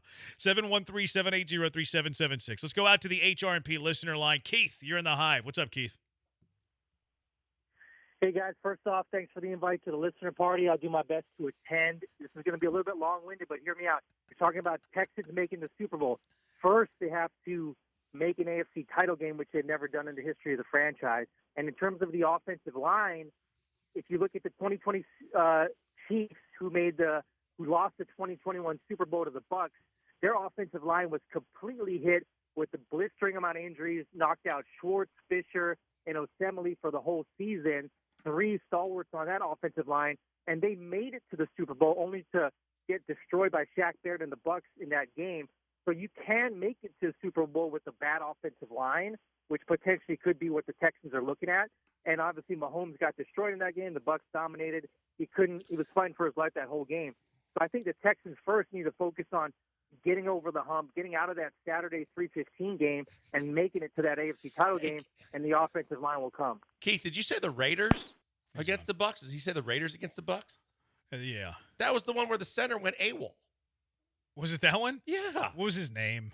Barrett Robinson. Barrett Robbins. He went to Tijuana, right? Not Robinson, Barrett Robbins. I think. Barrett Robbins? Yeah. Did he go to Robbins. Tijuana or something? Yeah, I think so. He just went off the I think he left the country. That was so weird. It was That very was weird. so Well, weird. I think it came out he had some mental issues. Yeah. But it's That's just so part of weird it. how it just happened there randomly. Yeah, he was playing all year, and he was playing at Yeah. a very high level, and then all of a sudden, the night before the Super Bowl, he just vanishes. I love how Keith said that the key for the Texans to make the Super Bowl is to get to the AFC title game. That helps. I didn't realize. Yeah, without doing that, you don't have a shot. I didn't realize the map. I didn't realize what it took, and we might have to resend that invite to Keith. Yeah, Keith, come on, man. Keith, I'll do my best. No, we're not inviting you if you're not going to be there, Keith. 713-780-ESPN, HRMP listener line. Josh from Seabrook, what are the chances that Tay Ursery becomes Dwayne Brown reincarnated? I mean, he's willing to die for C.J. Stroud. He's going to die on the Stroud for C.J. in this Texans offense. I think Ursery's got a chance to be good. For a long time. Yeah. I mean, look, the fact that it's icing on the cake that he could be good this year is not something I expected. But at the same time, the fact that everybody you talk to says this guy is going to be a factor for years to come means regardless of how much you get out of him this year, and I do think he's an important piece now, but I think that the long-term future of this offensive line just got a lot brighter. Unfortunately, this O-line will only take us to the divisional round once again. CJ needs to read coverages better. They're going to have to develop. There's no doubt. Texture says that Barrett Robbins, vanished because he was involved with the cartel. Oh, stop it. Cash or trash. I believe Trash. that. No, he had mental issues. I dabble with the cartels. I mean, it's no secret. I dabble. Nonetheless, I think the mental issues are what got him to go AWOL. Why do you think people that mess with me disappear? I dabble. A little Who's bit. disappeared? Yeah. We haven't heard from Lamont in a while. You say He doesn't really mess with you. We you haven't put the heard from a cartel while. on him? Who else have we heard from in a while? We haven't heard. I mean, D. Coward D. Coward D. Coward D. Coward D's is gone. Long gone. LMA Paul. That lends itself to MLA it. Yes. Paul. LMA Paul we haven't heard from? Messed with Cartel Branham. Coward D. Come Think on of back, that might be a Stone. future liner. I mean, why do you think Asman won't ever show up this side of the Mississippi? You didn't have a problem. That was Granado, actually. And me. That was Granado. Yeah, I don't think he wants to see Joel or John. No, after the Red Weasel got him in his feels. Who else has disappeared from the Killer Bees? Oh, Drift Bar. Oh, wow. Well, you don't think the Cartel Branham had anything to do with that? R.I.P. Drift Bar. They didn't give me my drink the right way. They put it on the right side, not the left side. You're getting people off for that? Was this a blue M&M situation? Cartel Branham. You said Be careful. you said ED at the end of that, right? What did you? I didn't missed what? what you said. Okay.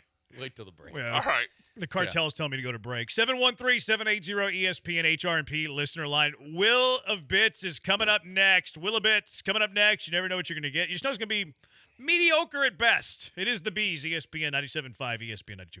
Hey, guys, before we go to the break, you know what you're going to get when you go to Walmart. That's low prices and lots of selection. And right now, as well as you've known Walmart over the years, who knew that now you need to know a new and improved Walmart.com, and it is fantastic. With 500 million items available online, you can find a huge selection of items that you can't find in stores just by going to Walmart.com.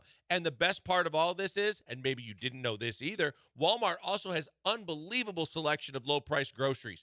And the fact is, you can get it delivered to your door for the same prices that you get in the store. That's right. No upcharge just for having your groceries delivered. And that means it saves you time. It saves you energy. It gives you the ability with time to do other things. And the groceries are great. The prices are phenomenal. And it's all by Walmart, so you know you can trust them. Absolutely fantastic. You need to try it out. And by the way, if you want it even faster than just delivered to your door, like maybe as fast as an hour, they can do that too. But fees and their terms that apply to that. But the fact is, what I said stands. The prices that you pay in the store are the same if they deliver it to your door. And that is a game changer, because now from something you need quickly for a birthday party that your kids were invited to that you forgot about, to getting the groceries so that you don't have to spend time away from your family. The fact is Walmart.com is the answer. And it's not just for groceries. It's home goods, prescriptions, and so much more. It's all subject to availability, but the way you learn more about it is you go to Walmart.com, because the Walmart you thought you knew is now brand new, and who knew it can be the answer to so many of your problems, including saving time while still always saving money and getting exactly what you want online. Check them out today. Go to Walmart.com. Let the savings begin and let them deliver it to your door.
What did she say, Brian? You were in my ear. Catching a stray. Catching a stray. That's right. Like a sucker punch. We've been known on the show to lie, cheat, and steal when it comes to Astros and when they play baseball. You caught it. Little Easter egg for you. The Astros will not begin at 5:40 today. They're not beginning at 5:40. They're beginning at 6:15. And this isn't a lie. Sometimes we lie to you. Sometimes they're playing in the afternoon. They're playing during our show. We'll be like, first pitch, 6:05. I mean, we're openly lying to you, and you know that. You get it. Some of you get it. Yeah, not all. Some of you know that we're lying to you intentionally. Others, they get really mad and text us and be like, how do you guys are casuals and don't know ball. They think we're sincere. This is not one of those times where we're lying to you. The Astros don't begin until 6:15 today. There is weather in Motown. Bad weather. 6:15 though. So. And 713 who texted us, off to the game. Great show, guys. Catch you tomorrow. Go Stros. Come on home. We're still here. And you can catch the game at 6:15. Mm-hmm. I know it's cheesy that Ursery said that, but I love that he said that. I love that he said that too. Mm-hmm. It's my kind of guy. It's not the cartel, but pretty sure Granado has mafia connections. Jasper, follow-up question, which is scarier, the cartel or the mafia? Probably depends on where you live. He definitely stays connected during breaks. What happened? No. I missed it. If you get it, you get it. I missed it. Mike's hot. It isn't lying, cheating, and stealing. It's elaborating, collaborating, and borrowing. I was quoting Eddie Guerrero, but I like that too. Don't act like y'all don't know the bit ahead of time. That's fair. We're only looking to fool 10% of you. We're not looking to fool all of you. Sometimes we fool more than we thought. Sometimes we do. All right, so catching a stray was what it said. Catching a stray. Brian McTaggart buried fake beat reporters. Go Cougs. No? Yeah, he is Go Coug. McTaggart tweeted on August 17, 2 days ago, Jordan will begin a minor league rehab assignment Tuesday at Corpus. A commenter said, had you make sure this is the real account before I got excited? McTaggart responded, real account, real reporter, not someone who pretends to be a reporter but has no credentials, and then smiley face. But he didn't do the smiley face emoji. He just did like the smiley face. Like old school. The old school like keyboard a way? purist, like a journalist would do. An MLA. That was an smiley MLA face. emoji. Do we have guesses who he's taking shots at? Absolutely. So, Absolutely, I do. I don't know 100% because I haven't talked to McTaggart between now and then. So do I have to ask if certain people have their have a credential? I mean, I'm 99% sure. I'd have a guess it was someone that Does Schwab have a credential? No. That's who I thought it was too. No, he didn't have a credential. See, that's crazy because for the Rockets give just like diehard Rocket podcasters and such credentials. Yeah. No, Schwab is some people are. It depends on the PR person. I know some PR people that are pretty strict. Some are not. Yeah. But I'm 99% sure it's Schwabi. But there could be other people too. Like it doesn't have to be only Schwabi. Like maybe the sleeper Astros guy on Twitter that just like copy and paste all the news and like, hey. But I mean, he does give credit, I guess. So there is at least that. I'm pretty sure it's Schwabi. Okay, if it is Schwabi, Pretty sure it's Schwabi. that comes off to me as McTaggart maybe being a little butthurt that he got scooped on the. No, I don't think it's that. I don't think. Correa? I mean, maybe he is upset about that, but I think it predates that. Oh, that probably so. Goes back Yeah, further probably than that so. because you would think that there are people in the media, especially back in the day when people were worried about who got props and credit for breaking stories, that the way he got singled out with credit at the deadline would rub some people. See, I know McTaggart and Chandler Rome have blocked Schwab on Twitter. Oh, like They last both have? year. Oh yeah. They're not a big fan of. I'm sure they didn't like it with both Rosenthal and Passon. No, I'm sure they crediting like that. Michael Schwab. But it does predate that. Okay. That could be true, but it definitely predates that. And you don't have credentials. It's hard to be like, hey, this is what's happening with the team. Like it's hard to know. But it's also like, you're not tough around. to swallow Where when you getting you the are quotes? a credentialed beat writer for a team and you feel like you're getting scooped. Yeah. Yeah. I'm sure that does for some. But that was Schwabi probably catching a stray from McTaggart. And I'm pro McTaggart. Go Cougs. He's a good guy. Did you hear this little leaguer burying Juan Soto? We don't have the audio here, huh? They asked this kid like who his favorite player was, and one said Juan Soto, and then he went over to the next kid and he's like, "Do you like Juan Soto?" He's like, "He's over it." Yeah. Hey, Juan Soto's catching a stray from Little League baseball player. Well, and he won the only one. I was telling you guys during a break that they had a female from Australia. I don't know if she was on the Little League team or the Little League softball team, but they basically were saying something about Shohei Ohtani. And she's like, nope, don't like him at all. And it was the kid reporter was doing the sideline. That's crazy. And she's like, what do you mean you don't like him? And she tells the story about her and her brother goes to an Angels game before he was a Dodger. And the brother gets a home run ball the day before, so they come back to get him to sign it. And she said, we were right there in the front row, and he gave her the stink eye and walked the other direction. She goes, I don't like my superstars to have attitude and be self-centered. It's like, wow. I mean, where there's smoke, there's fire with Shohei, right? Like, I mean, how many things has he been involved in before we ban him from baseball? Yeah. I I mean, how many things got to be in before we ban him from baseball? Here was that kid throwing a straight to Juan Soto.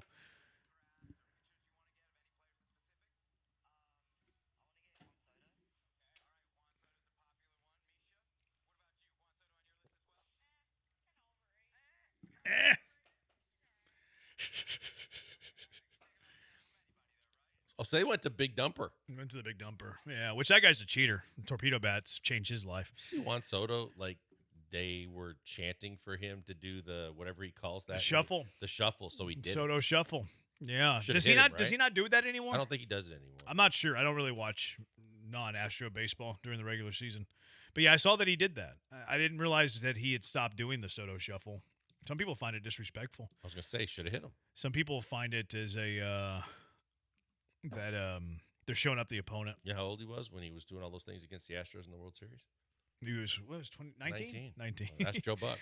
Todd the Show says Brian going after Schwab. It was directed at Schwab. He specifically was pointing at non-credentialed guys. I've been to a ton of games, never once saw Schwab. That's not fair. I mean, Schwab is not credentialed, but just because you went to the game doesn't mean you're going to see people that are credentialed. But the other thing is, don't discredit him, because it's even more credit to him if he's not credentialed and he's able to get credit for breaking the stories by having the sources that he has. All he was saying, though, is that he's a real reporter, that McTaggart's a real reporter, not someone who pretends to be a reporter but has no credentials. Okay. But, I mean, the fact that he's putting information out there that hits, is whether he's a real reporter or not, there's a lot of credibility. Oh, he won a lot of credibility. Honestly, it feels kind of soft for McTaggart to take the shot. No Cougars are soft. I knew he was going to block that. It feels pretty soft. Pretty soft. No Cougars are soft. Be a man, Adam. Texter should have said something about the rain delay. Minnie might not have left your show. Come on, man. We literally brought that up at the very beginning of the segment. Press rewind. It's there. We began the segment doing that. It's a great idea, actually, Texter. You know, I'm criticizing you. I'm coming off a little bit like a jerk to you. You know what? That's my bad. You're right. That is a terrific idea. Terrific idea. A terrific idea we've already done. 6 minutes ago. The last one that catching a stray. This is not really a sending out a stray. Maybe I'm giving this texter a stray. Sarge had a weird comparison the other day that I just do not see. Maybe y'all can talk me out of it, and then maybe I'll get the stray. Sarge says, he tweeted this out a couple of days ago. Astros right fielder Cam Smith has a lot of Michael Brantley in him to me if he stays on this trajectory. Hashtag interesting, No, hashtag Sarge. I don't see the player comp in Cam Smith and Michael Brantley at all. Michael Brantley was a low power, high contact guy. Cam Smith has contact, not to Brantley's level, but has like a tremendous amount of pop. Hasn't put it on display this year. I do not see the Michael Brantley Cam Smith player comp whatsoever. See, that's the only thing I was going to say is if you assume that Cam Smith is going to not be a power hitter for his whole career, because of what he hasn't done power-wise this year from a home run perspective. But even still, Brantley still was double-digit home run guy. I mean, Brantley was still had pop along with a really good hit for average hitter and had a great eye at the plate. To me, it's totally different profiles. Totally different profiles between Michael Brantley and Cam Smith. Like, Brantley, great plate appearances, great at-bats, high average, had some pop. Mm-hmm. Cam Smith is not the same player at all. Might turn into that. I don't see it at all. Like you don't see Cam Smith hits his ceiling. He's hitting for way more power than Brantley. Like he doesn't profile as a high contact average power guy. Cam Smith profiles, if he hits his potential, as an above average contact guy with above average power. To good power. Like trying to be realistic about it. He's not the same player as Michael Brantley at all. Yeah, no, it's a tough comp. And I think that the only way he could have been, and I hate to defend him, but the only way that I think he could have been talking is the fact that Cam doesn't have a lot of home runs this year, and Brantley wasn't known as a home run hitter. He was known as a hit for average guy. But like you said, Brantley was a 300 hitter for the majority of his career. Like, how many times is Cam Smith going to hit 300 in his career? And Michael Brantley. Ask Israel. Michael Brantley was a 298 career hitter. Yeah. Like, that's a high contact player. Cam Smith's going to struggle to hit 300 once in his career. Ooh. One season in his There's career. 3 texts coming. I mean, I'm sorry. I call it That like it was is. up to 292 before the slide. And Brantley was also never really known as a great defender. Early in his career, played a little bit of center, was better defender than later in his career. But Cam Smith is like going to profile into a really good defensive player with a strong arm. Brantley never had a strong arm. Like, they're totally different. I'm trying to think of the other, like another Astros outfielder I would comp Cam Smith to over Michael Brantley. Now, I don't think he's ever going to hit 40 plus like this player did one time. But what about Richard Hidalgo? I was going to say the doggy. Well, Hidalgo was, I mean, right fielder, good arm. People would say, not me, enhanced. That Hidalgo was enhanced. Yeah. That he was a puppy I'm just looking at the first. production, other than the 40 home run. No, year. I think that's I think from a player profile, like if he was not enhanced, I think that's pretty good. I think it's a pretty good comp. I think it's much closer than Michael Brantley. No, that's that type of player. Like good enough every now and then to have a couple of seasons where he hits 290, a couple of seasons where he hits 25, 30 home runs. That's way better than Brantley. Non-enhanced Hidalgo. Yes. That's a good call. Yeah, Like, from Brantley, body not the type and same. everything else, I think that's fairly accurate. It has caught my eye. I was like, I don't see it there. I don't see it. Respectfully disagree. All right, 713-780-ESPN. Car wreck of the day. What is your car wreck of the day? 713-780-3776. We'll do that next. I want to remind you what's going on right now around the city. Some great times are being had. Some great food is being eaten. It's Houston Restaurant Week. It's going on now through Labor Day. Diners across the Houston area can enjoy specially priced multi-course fixed menus for either brunch, lunch, dinner, whatever, at nearly 350 participating restaurants. And all of this is supporting the Houston Food Bank. So dine out, do good, support the Houston Food Bank, support the restaurant industry in what's typically their lowest time of the year. You can check out all of the restaurants at HoustonRestaurantWeeks.com. Car wreck of the day coming up next. Bees on ESPN 97.5, ESPN 92.5.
Live in the Veritex Community Bank Studios, it's the Killer Bees. Now back to Joel and Jeremy. Hunter Brown on the mound tonight. Best pitching matchup in the business tonight. Skubal, Brown, first pitch 6:15. Gonna be good. Hopefully good. Yeah, I mean, that's a hell of a matchup. I mean, again, don't let it disappoint, but hopefully the Astros find a way to come out on top. Yeah. Hunter Brown's music. Texter, Brantley's first couple of seasons was not a 300 hitter. Brantley's first season in the bigs hit 313. But Boom, he did there we go. He did Jeremy Branham's hit right. 246, 266 the year after that. But he was still a contact guy. Brantley's worst year strikeout percentage was that year, his first year in the bigs. It was less than 16%. Cam Smith's strikeout percentage, want to take a guess? 25 plus. 30. 28. No, you're all right around it. Not the same player at all. Brantley was a contact guy. Cam Smith is not a contact guy. Can he eventually hit for decent average? Sure. Can he add power? Can he have more power than Brantley? Sure. Is he ever going to have a strikeout rate of less than 16%? Never. Never. Terrible profile. Terrible comp. You don't know ball. You're casual if you think that's a good comp. I'm just having fun. Arias actually looks a little bit like Brantley from the side. I don't see that. No, I don't either. I don't see that. Acuna is Cam's comp, even down to the batting stance. That's no chance. That's not a good that's comp either. lofty. You just made the list. That's extremely lofty. Acuna's a 5-tool player. Cam, nah. Mm-hmm. All right, let's get to our car wreck of the day.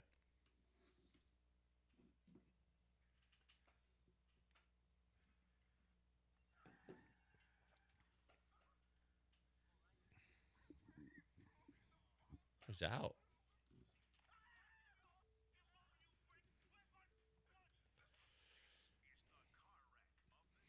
Car wrecks of the day. What is your car wreck of the day? 713-780-3776. What is your car wreck of the day? Got a couple. Guy we talked about recently when talking about the Bills and their offense, wide receiver Keon Coleman, paid $50,000 for a new pit bull with a kennel. Somehow locked himself in the kennel. Keon Coleman locked himself in the kennel? Locked himself in the dog's kennel with the dog. What? Last night. For real? Or Is yesterday. this a DJ Swearinger situation? They had the video and everything, and he was waiting for somebody to let him out. Like, first of all, with those kennels, I could pretty much get out of it from the inside if I had to. But what the hell am I doing climbing into the kennel with the pit bull? How old's the pit bull? It's fairly good size. I don't know. Like, I would say probably 6 months. That's rough. It's bizarre. Keon Coleman was Tiger I Wish I Could. Remember that on, what was that on? Was it on Hard Knocks? Wasn't it? I don't know. Because they weren't on Hard Knocks. They're on Hard Knocks now. Like, must be some rookie, like Path to the Draft thing. Oh, it wasn't the wide receivers I don't think documentary? so. I can't remember what I that don't was think he from. was on that one. But you remember that when he was meeting with the teams? Yes. And he was talking to some team. He's like, "You play golf?" He's like, "Man, I wish." Oh, was that I'm on not the- Tiger Woods. I'm Tiger. Was the Wish I Giants- could. Was it the Giants I one, bet it was when the they were Giants screening off-season guys? Hard Knocks. You're yeah. probably right. Because they met with Malik Neighbors and a bunch of other wide receivers. That's right. Yeah, it was Hard Knocks. That was funny. That's crazy. I didn't Yeah. realize that happened. That's insane. I'll find the video for you. That's insane. Do you have another? Yeah, Tommy Pham. Tommy Pham on a walk last night. I kind of like it. I know you would. I kind of like it. Bat flipped, and it created a bench clearing scrum between the Blue Jays and the Pirates on a walk. He walked, he bat flipped. He thought the catcher said something to him. He stopped walking to first, turned and wanted some. No, he didn't think the catcher said something to him. He took it as disrespect that the catcher was arguing with the umpire, and Tommy Pham thought it was disrespectful, like Tommy Pham didn't know the zone. Well, there's a couple different stories. Yeah, You insulted him a little bit. You got a little out of order yourself. Yeah, Tommy Pham didn't think that the catcher should be talking at all. The He's catcher like a said, rookie, too. And the catcher was like, I didn't say anything to him. I didn't say anything disrespectful. And then both benches cleared. That catcher was terrified of Pham. Yeah. You saw the video? As Did you see the damn video? well he should be. The Tommy Pham catcher likes the was fight guy. scared for his life. He was like, I didn't say anything to you, and trying to hide behind the umpire. You see Ty France come in? Oh, right away. Ty France And came walked in him to trying to first. be like, peace cop or whatever, and Pham didn't really see him. So Pham kind of looks at him and looks like he's going to shove him. And France is like, oh, my bad. And then Springer kind of came over too. They're probably playing in the same fantasy league, George Springer and Tommy Pham. Tommy No Pham's one got a reputation. wanted to mess with Tommy Pham. I like that dude, man. I like Tommy Pham. Likes the fight guy. I am a fan of Fam. Love that guy. He loves to fight. Remember that? He's so ready. Remember when he got carjacked or whatever, or he got jacked at his car in San Diego and they robbed him?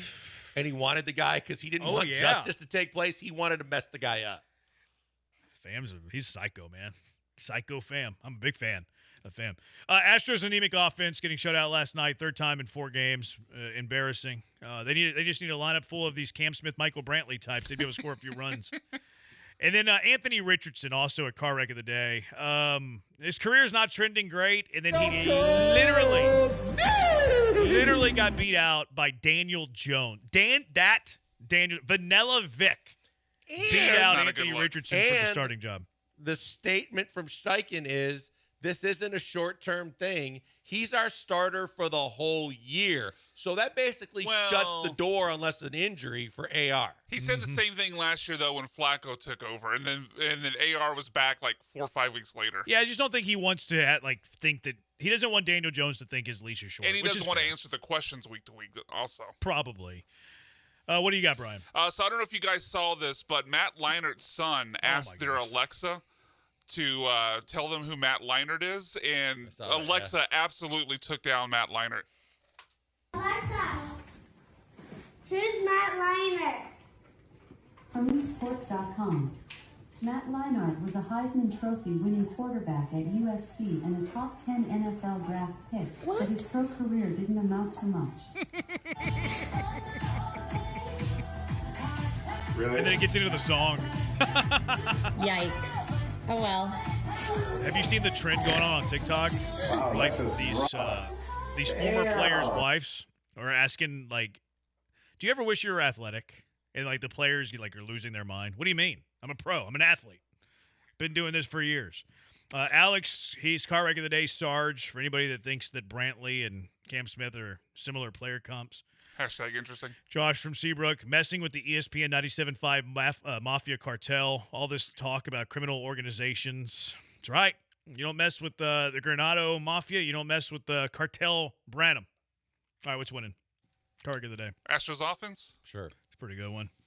All right, that wins. Astros offense. Maybe we'll get them going. Does it for us. Thanks to Brian for the hard work. He's blank on Branham. Keep it here. Best of Soccer Matters. Coming up right now on ESPN 97.5 and ESPN 92.5.